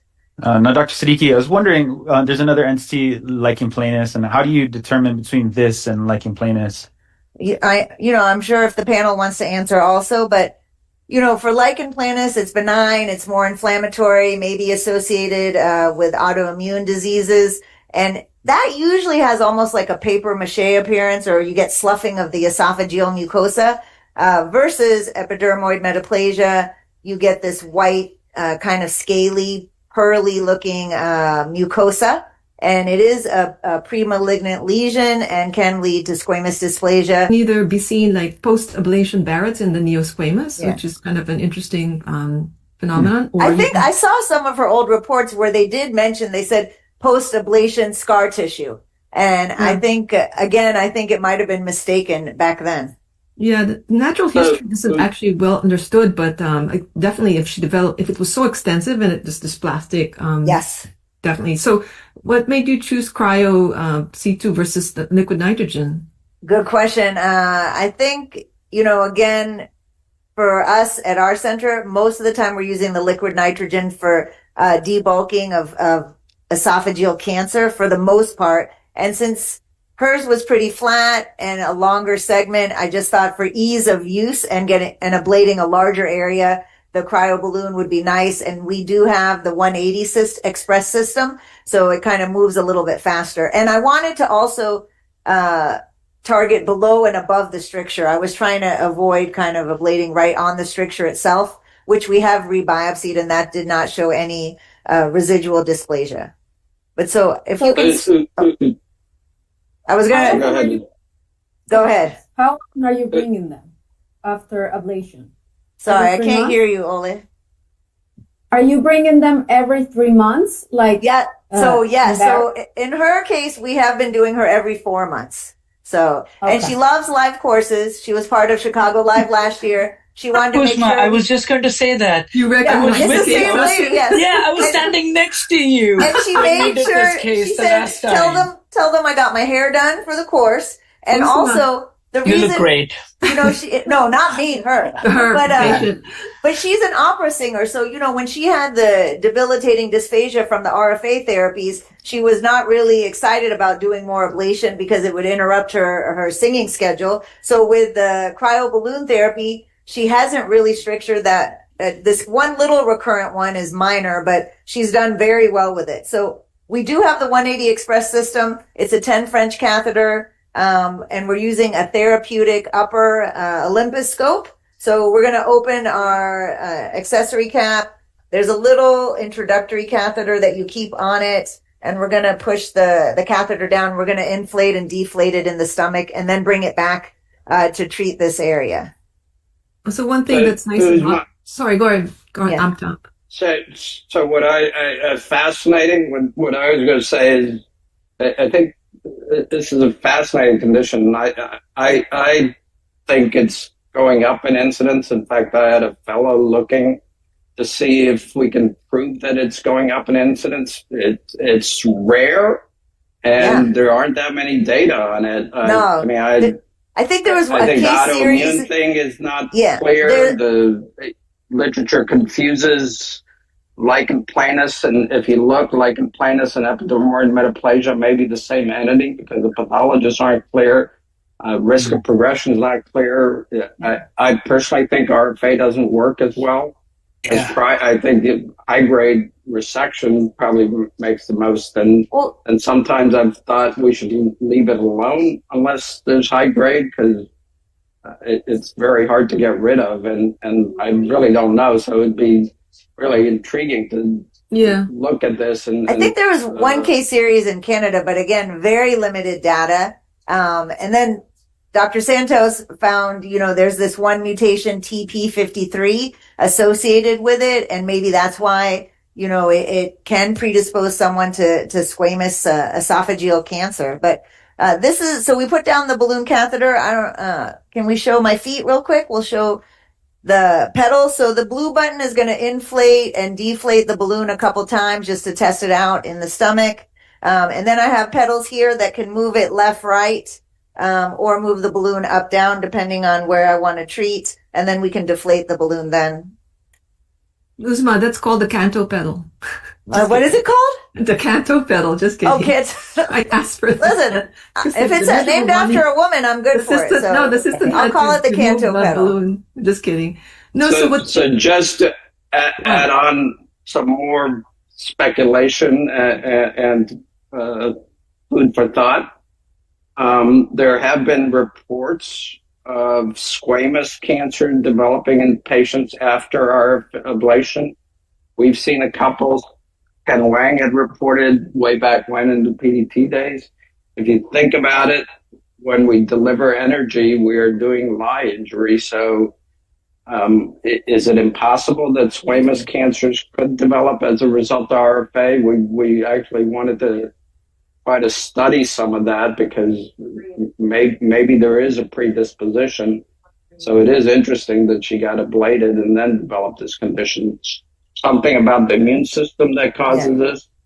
And are we changing it, altering it? Was there some change in the environment that's making this go up?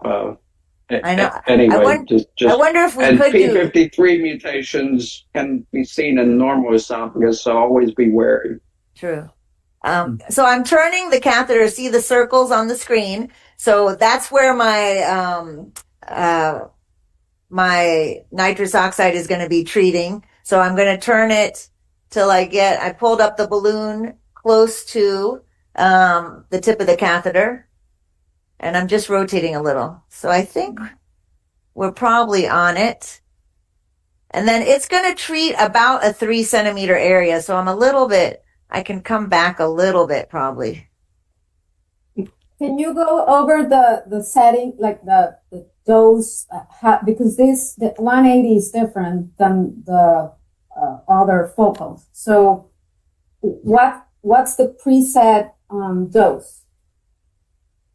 Mimi, go right ahead. You can give more details. But you go about 1.2 millimeters, I think, per second. And again, the benefit here is I'm not adjusting anything, as opposed to the old system or the focal system where you have to kind of ablate in a one area, then readjust your balloon, and then re-ablate. So this is nice because we just hit the whole area, 3 centimeters, done. And now my balloon's going to readjust. You can see the tissue there too. Yeah, so the dosimetry actually has gone down. So with this device, the faster it is, the lower the dose. So 1.2 means it pulls back 1.2 millimeters per second.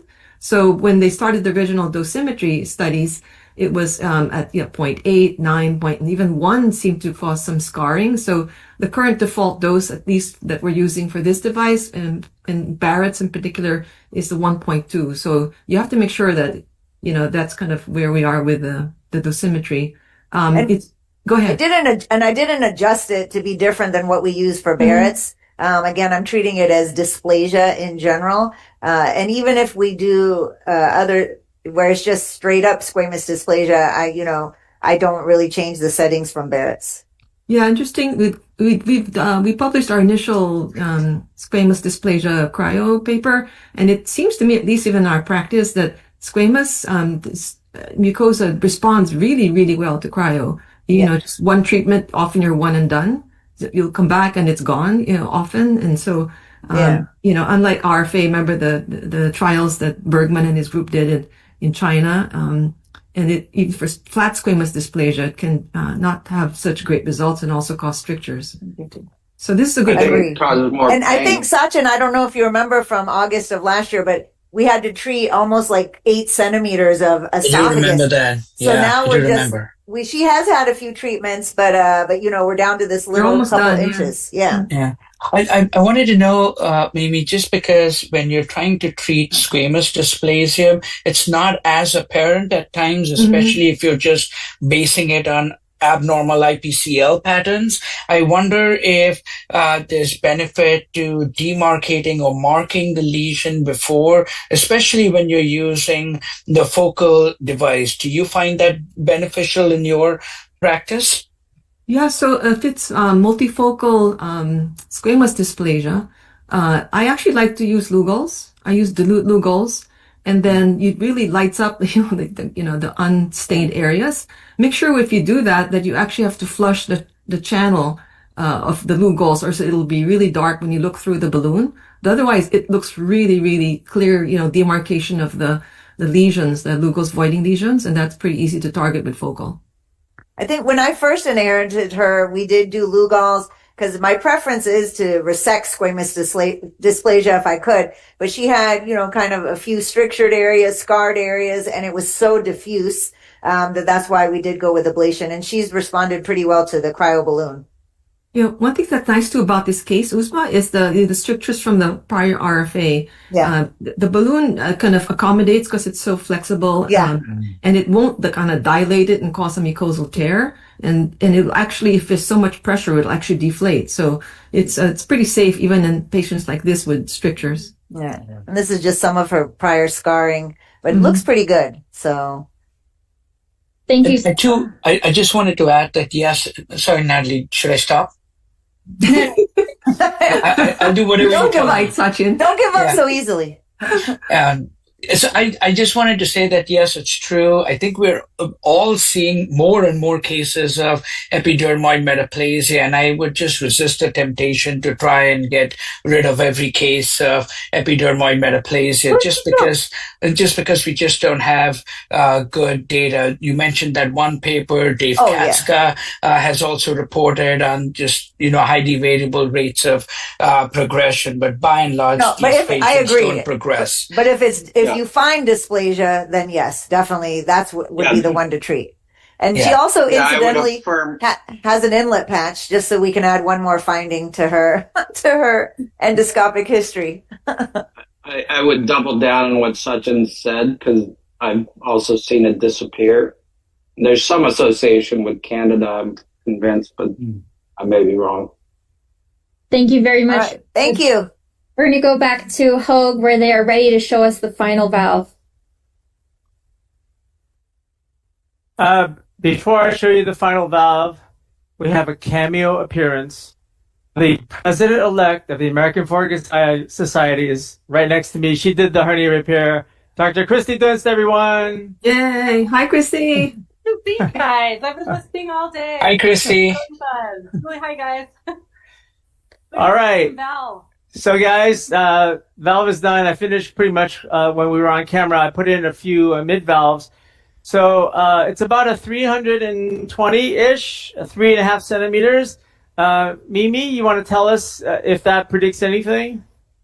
Yeah, thanks. So I think he's referring to the TIFF paper registry that we published where we were trying to predict the most successful response to TIFF with, pH negative with eradication of symptoms. And interestingly, it was circumferential valve, meaning more than 300, which we call an enhanced valve, ideally also more than ideally 3 centimeters or more in length. So this is like the best, fantastic valve candidate that you always do. So she's probably predicted to be very, very successful in terms of her response and pH response as well. And then I just want to quickly show you the forward view to look at the valve anatomy and construct. So this is the very bottom of the valve, and as soon as I come out, the valve closes. And so now we're in the valve. This is the intra-abdominal esophageal segment. And then we see the fastener distribution here. On the left is the lesser curve, which is our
Thank you. Impressive. Thank you so much. Showcasing such amazing technology and a very cool case for applying that. So we're going to transition to a word from our sponsors, and then Annie will introduce our next case.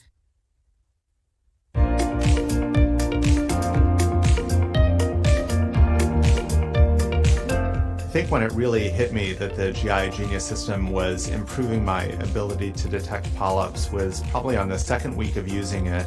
I was retroflexing in the right colon. It was a difficult position, and a lot of my attention was focused on just getting the scope position right. And right as I was coming out of retroflexion, there was an alert box. I focused a little bit more on the area, and it was actually a 1 centimeter, quite sessile polyp that I'm pretty certain I would have missed.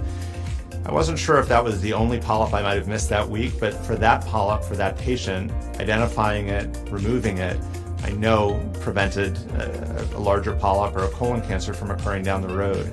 And I walked out of the room knowing that I had helped the patient more effectively using this technology, and that moment I think has really stuck with me as I've continued to use these types of systems.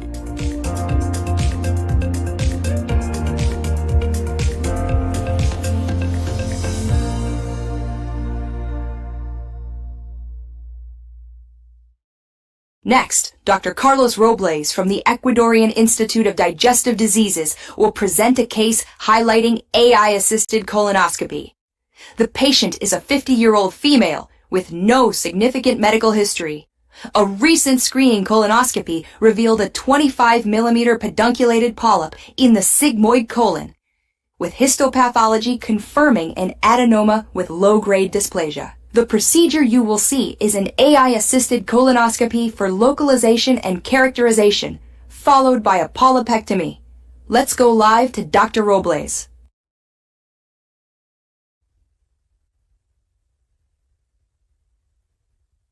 Hi, everybody. Hi. Hi, how are you? Good to see you. Can you Hi, hear me? Carlos. Hi. Yeah, Who is? Simone? Simone. Yeah, from How are you? Rio. I'm fine, and you? ¿Puedo poner el AI? Beautiful case. Thank Yeah. you. So, today we want to show you a little bit what is the visual evaluation in general. I was listening Tyler Bersin and the discussion before about AI in general terms. So I really believe that we need to understand that AI will be a complementary assistant to the physician. However, we are not at that level yet in general terms. ¿Tenemos AI? ¿Por qué no está prendida? No la veo. So, today we have this case. It's a little bit hard case. I believe it's a little bigger than we are looking here. They sent to us because the lesion was apparently 25 millimeter, but this is not a 25 millimeter. I believe it's a little bit high. Yeah, it's 25 in this area. So we are looking at a new concept of AI. It's not based on BIPs. It's based on two things. First, the nice classification based on histopathologic on histomorphologic characteristics. You can see here. So this is the area where we are looking. It's 25.5 millimeters. This technology is based on a mixed technology that can help us to measure the lesion. So, to my opinion, in the future, we need this kind of technology just to say where were the polyps, how many polyps were detecting, and to assist the physician if we remove all of them or not. You know, because sometimes we can have some issues, or when we are passing, probably sometimes if we have too much, my opinion, too much false positive with the actual technology.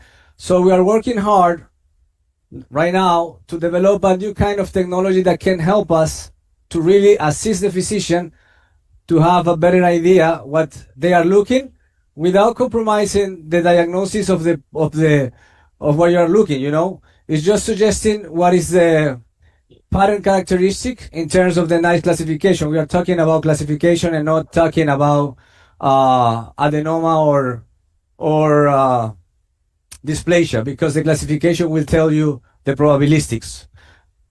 Carlos, this is Tyler. One thing first of all, great to see you.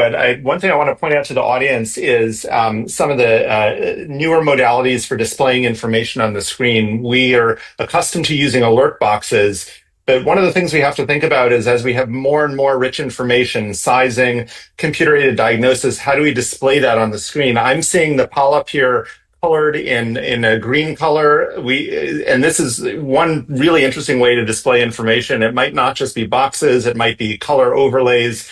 I think the user interface design, the UI design for AI endoscopy is going to be something to pay a lot of attention to in the next few years. Yes, Tyler, totally agree. But I mentioned, I believe this is I really appreciate the conversation that you had a few minutes ago, because I believe this is something that we need to understand from different technologies about publications and all these things. So we need to understand what we are doing in terms of resection, because if this lesion, we need to see the whole lesion, because sometimes we can have some areas, the same polyp could have areas that is already cancer. So even if there is adenoma or high-grade dysplasia, so we need to see very well the lesion. I am having some problems to stabilize my colonoscopy or my colon here, but which is nice of this new concept that we are bringing to the market, I hope soon, is to give a real assistance to the physician. Yes, and the measure is completely correctly. So we are sending for this DDW how we can achieve to have the correct measure just by AI technology. So this is one of the biggest steps. And the other thing is we don't have false positive, almost nothing. So we will start a prospective study.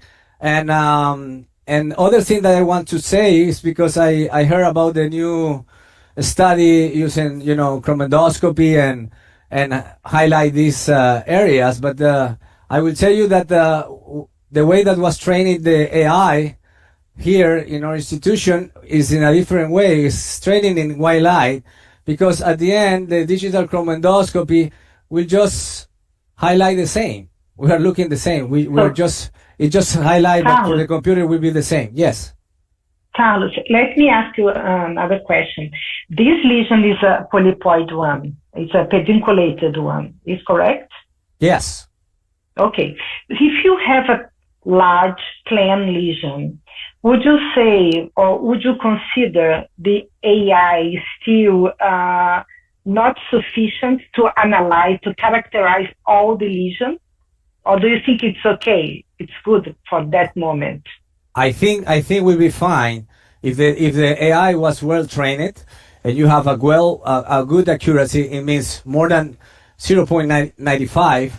You will have a good accuracy and good detection. It has been proven in other areas, to be honest, and there is a lot of paper not in the GI field. It means in other areas that AI show it. Even if we are expert, AI achieved to detect some small lesions that sometimes we didn't achieve. It means in terms of characterization. I'm talking about characterization, because if you have a good eyes, you will see. But you see here, it's classifying some areas as nice 2, some small areas suspected for nice 3. I saw it few little bit. But is that the general information that we need? And we need to correlate this with histopathology.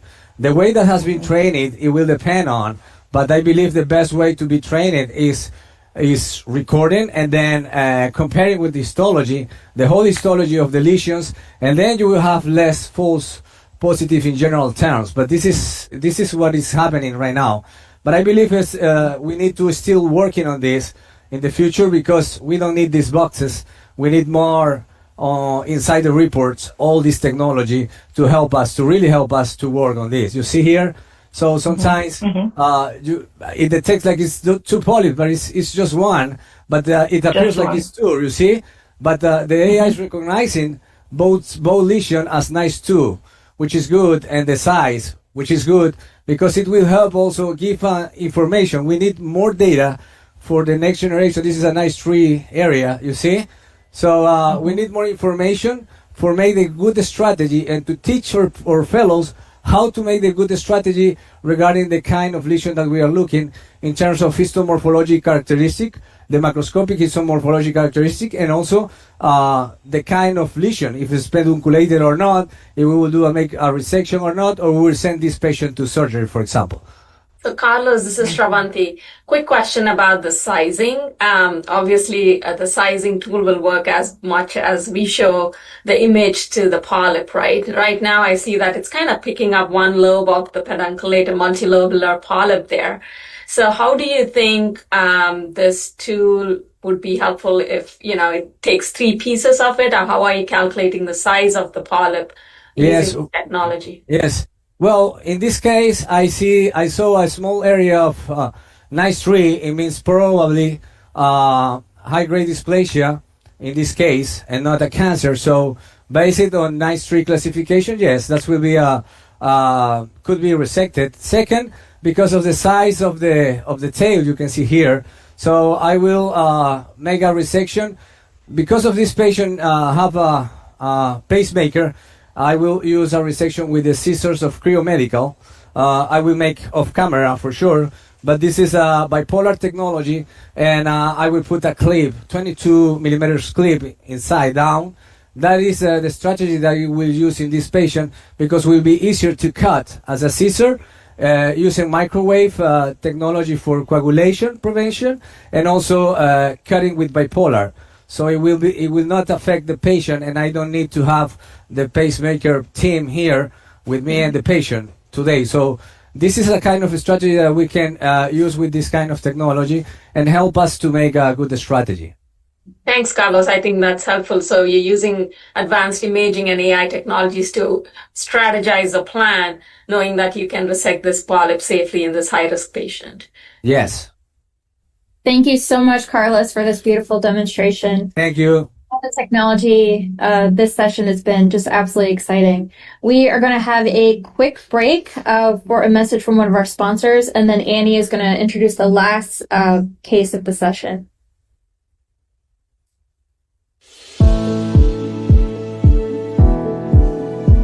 An innovative evolution of its predecessor, the Aluxio 8000 is Fujifilm's next-generation endoscopic imaging system.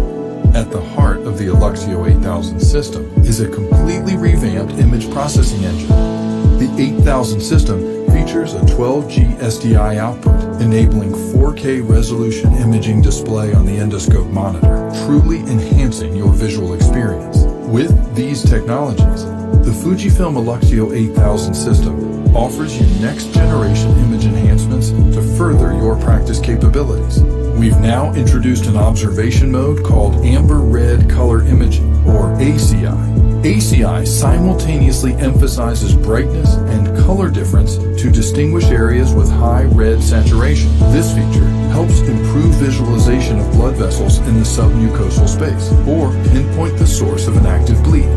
With our latest 800 series gastroscopes and colonoscopes, Fujifilm delivers an unparalleled combination of visualization, maneuverability, control, and ergonomics. All Fujifilm 800 series colonoscopes and gastroscopes offer unmatched reliability and durability in retroflexion, so you can assess, diagnose, and treat with enduring confidence.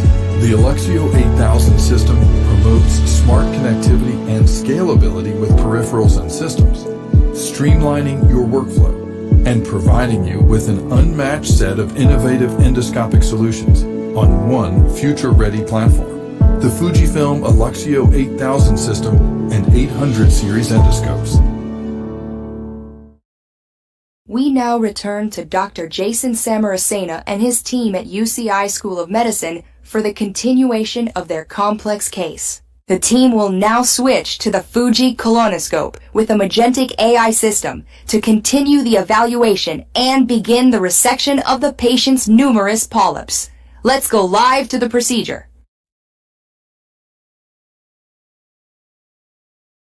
Hi, Jason. We're back with you. Great. Michael, can we get back on the camera?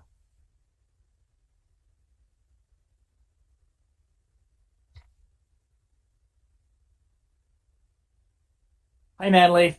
Hey, excellent. We were looking at your elbows before, so I'm glad they adjust. Yes, I know. Sorry about that. So we're back.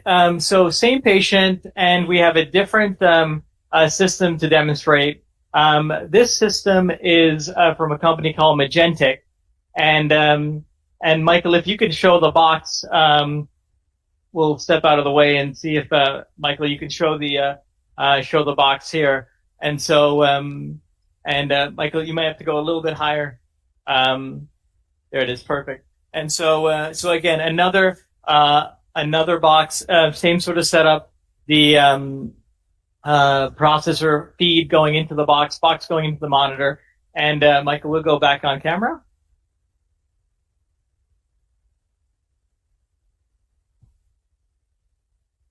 And we can, if we can show endo and picture in picture. And so while Michael's switching over, just want to introduce our team. You met John. This is Frank.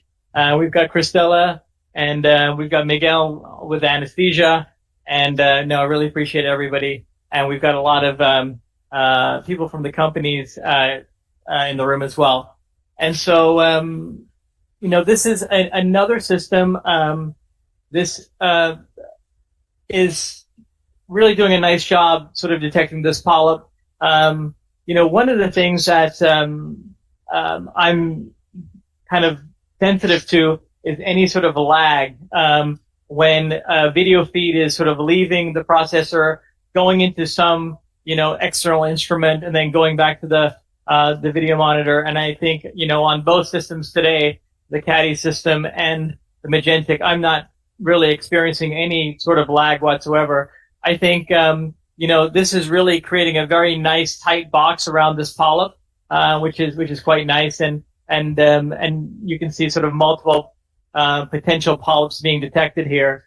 You know, one of the things that I think we look forward to with AI is, you know, I think computer assisted detection is just sort of one piece of this. And I think, you know, some of us have seen other newer, kind of algorithms. And actually, if it's okay, I'd like to switch over to the laptop, Michael. And I just wanted to show, some features with the Magentic system that are available in Europe and soon to be, in the United States. So here's a video, showing essentially a kind of a dashboard that you can see on the left. And, within the dashboard, you can see sort of 3 gauges, almost like little speedometers. And one is showing whether the polyp is neoplastic or non-neoplastic. And Dror, I think the other one is showing the size. And I think I will go to the next one. So I think size estimation and kind of neoplasia risk is, you know, I think going to be a useful feature when we're doing colonoscopy. And the next one is showing the Boston Bowel Prep score. And so as the endoscopist is moving through the colon, it's giving you a gauge sort of in real time. Giving you a 1 right now. Yeah. So and right now it was sort of giving a score of 1. So that area, that segment needed to be cleaned up, and so it's essentially pushing the endoscopist to clean up the colon a little better to get it to 2 and 3. And then one other thing I wanted to show with this system is actually the report it generates. And so one of the I got to use the system yesterday, and you know, things are sort of like working in the background, but it generated a report, and I'm not sure how well you can see this, but it's able to calculate the withdrawal time.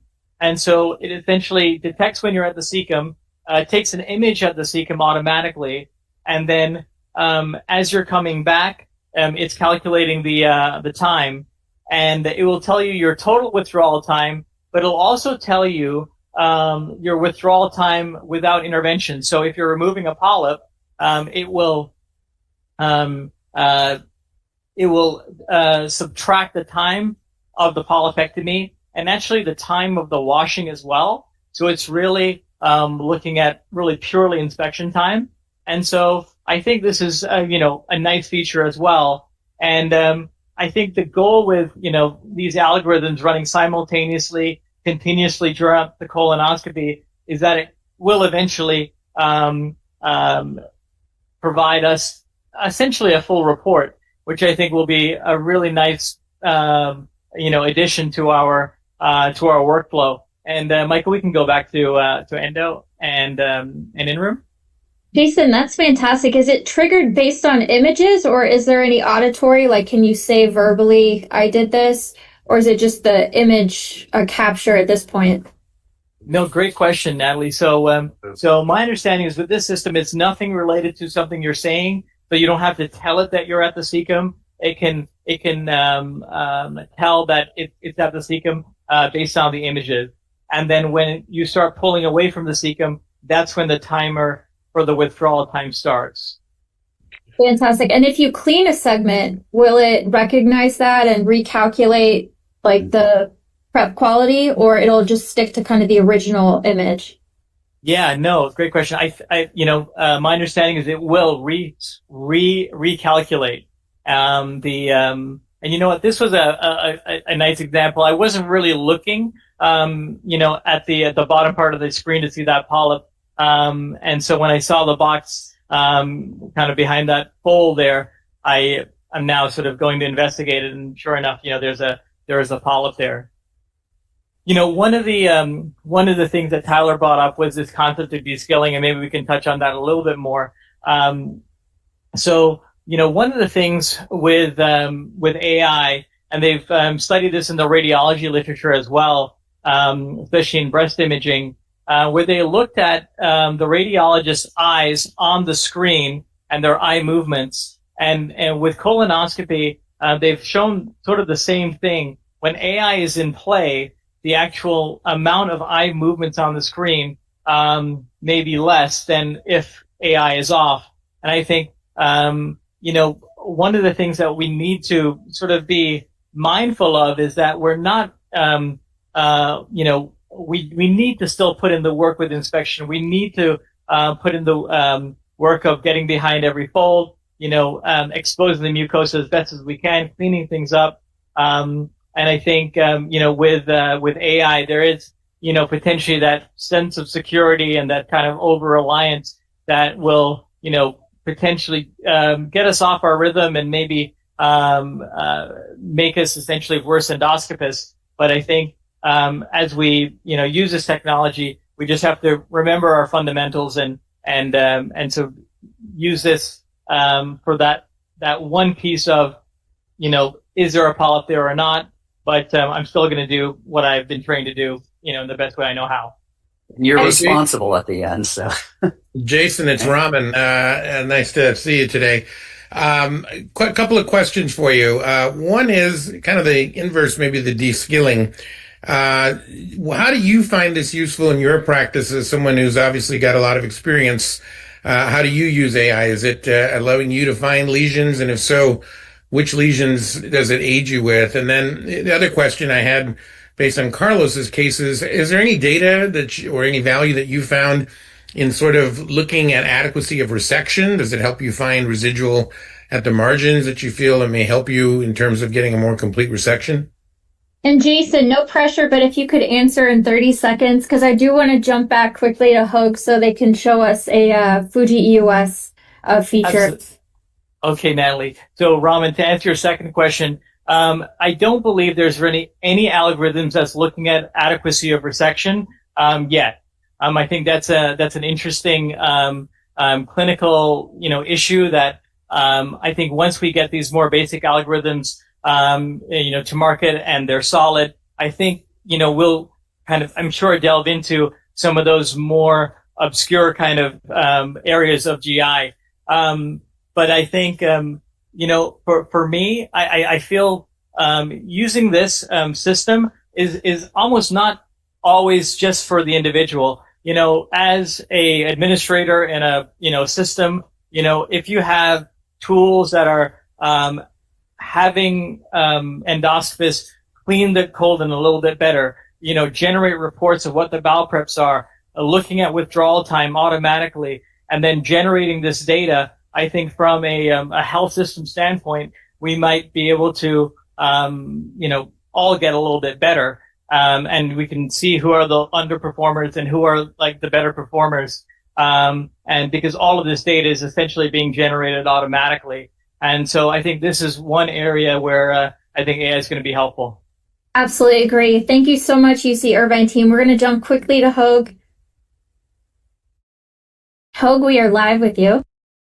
Hey, Natalie, Simone, Raman, Tyler. Hey, just in the last couple of minutes, so I'm looking at the pancreas PD, and we're going to go to the lesion in the tail of the pancreas. So this is our panc tail lesion, and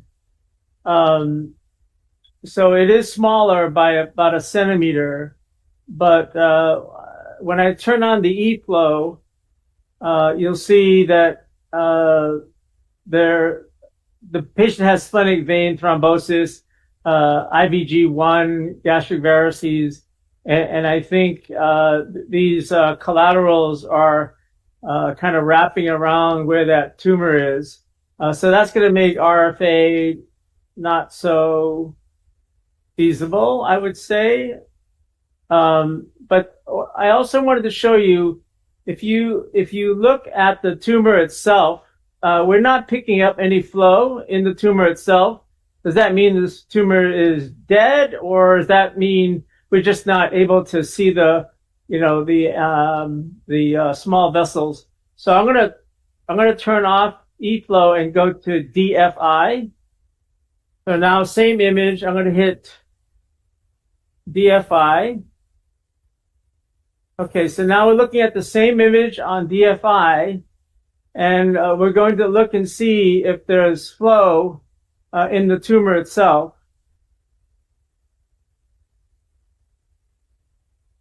And so you can see there's actually flow right in the tumor itself. This is within the tumor. So that means that the tumor is still alive. And so I think that's what we wanted to find out. If we weren't able to use DFI to show this, we were prepared to do contrast with Lumison, but I don't think Lumison contrast is going to add anything to what we see here.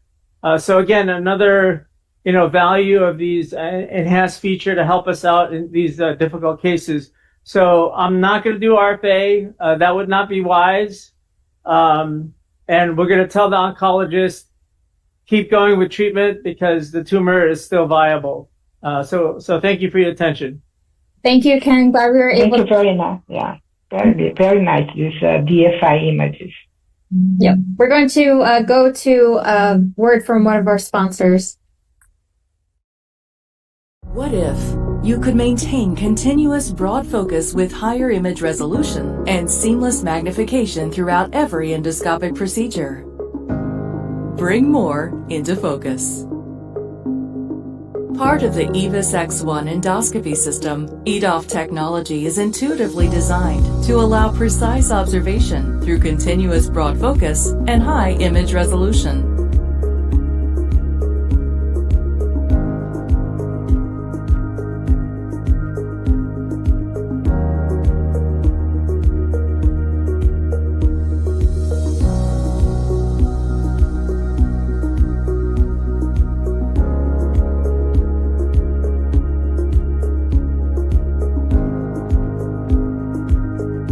With the EVIS X1 endoscopy system, Olympus delivers forward-thinking innovations designed to support the detection, diagnosis, and treatment of gastrointestinal diseases.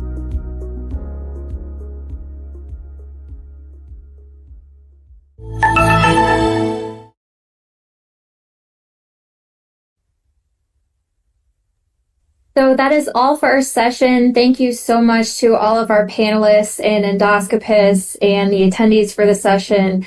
fantastic, exciting technology that is coming or even already here that's really going to help us be more effective, efficient physicians and take better care of our patients. And more to come. It's very exciting time. So thank you. Thank you, Natalie. Thank you. Okay, thank you, everyone. It's time now to conclude the course. And just give me a few minutes to thank everybody that I need to thank. There's countless people, really, that are behind this tremendous course. This is, objectively speaking, absolutely flawless course. Beautiful, really. I think we all enjoyed it.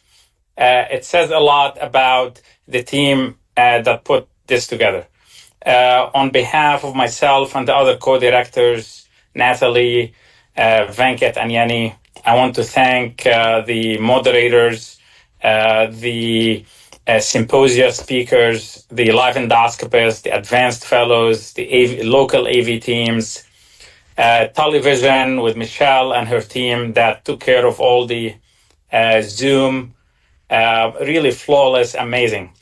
The EOA team is very serious about this project, as you know.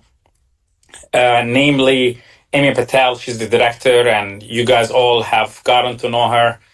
She put this whole thing together, really amazing coordination, and I'm very lucky to have her leading the Americas team. The other parts of EOA team, it's really a large team, headed by Alessandro Rapici, who is the founder of EOA, and Yanis, who is the CEO, but many other people, including Claudia, Max, Boyona, Anna, and many others. I want to thank all the advanced fellows that participated today. We meant to include you in the procedure room as endoscopists, and we asked you questions. You sent videos, and congratulations to the winner.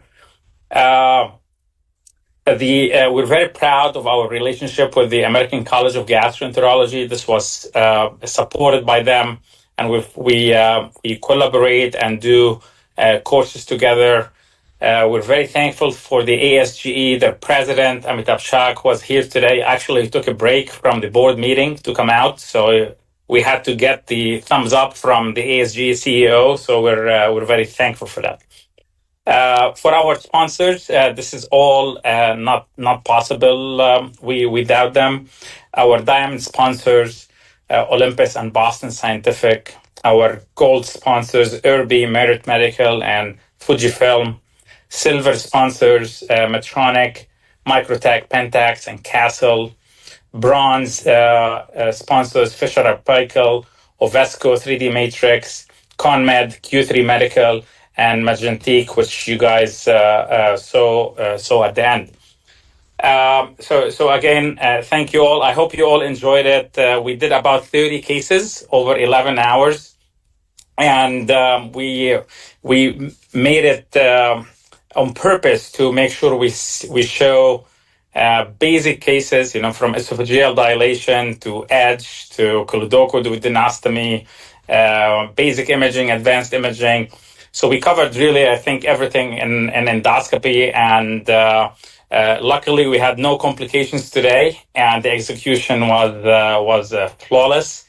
So again, thank you a lot, and moving forward, EOA Americas will continue to be very busy putting these educational courses together. Many of you have been to many of these courses, and of course, we would love for you to continue to be involved. Our audience has been great to us. Over 5,000 people registered to this course, and we had a great showing today. We will be moving with a bunch of courses, but this marathon will be an annual course, and next year it will be on Friday, November 20th.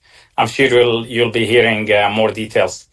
So I want to re-thank the course co-directors, Natalie, Yanni, and Venkat. Tremendous performance today. You guys helped me put this together. You did procedures, you moderated, and I'm sure we can all use some good night's sleep tonight.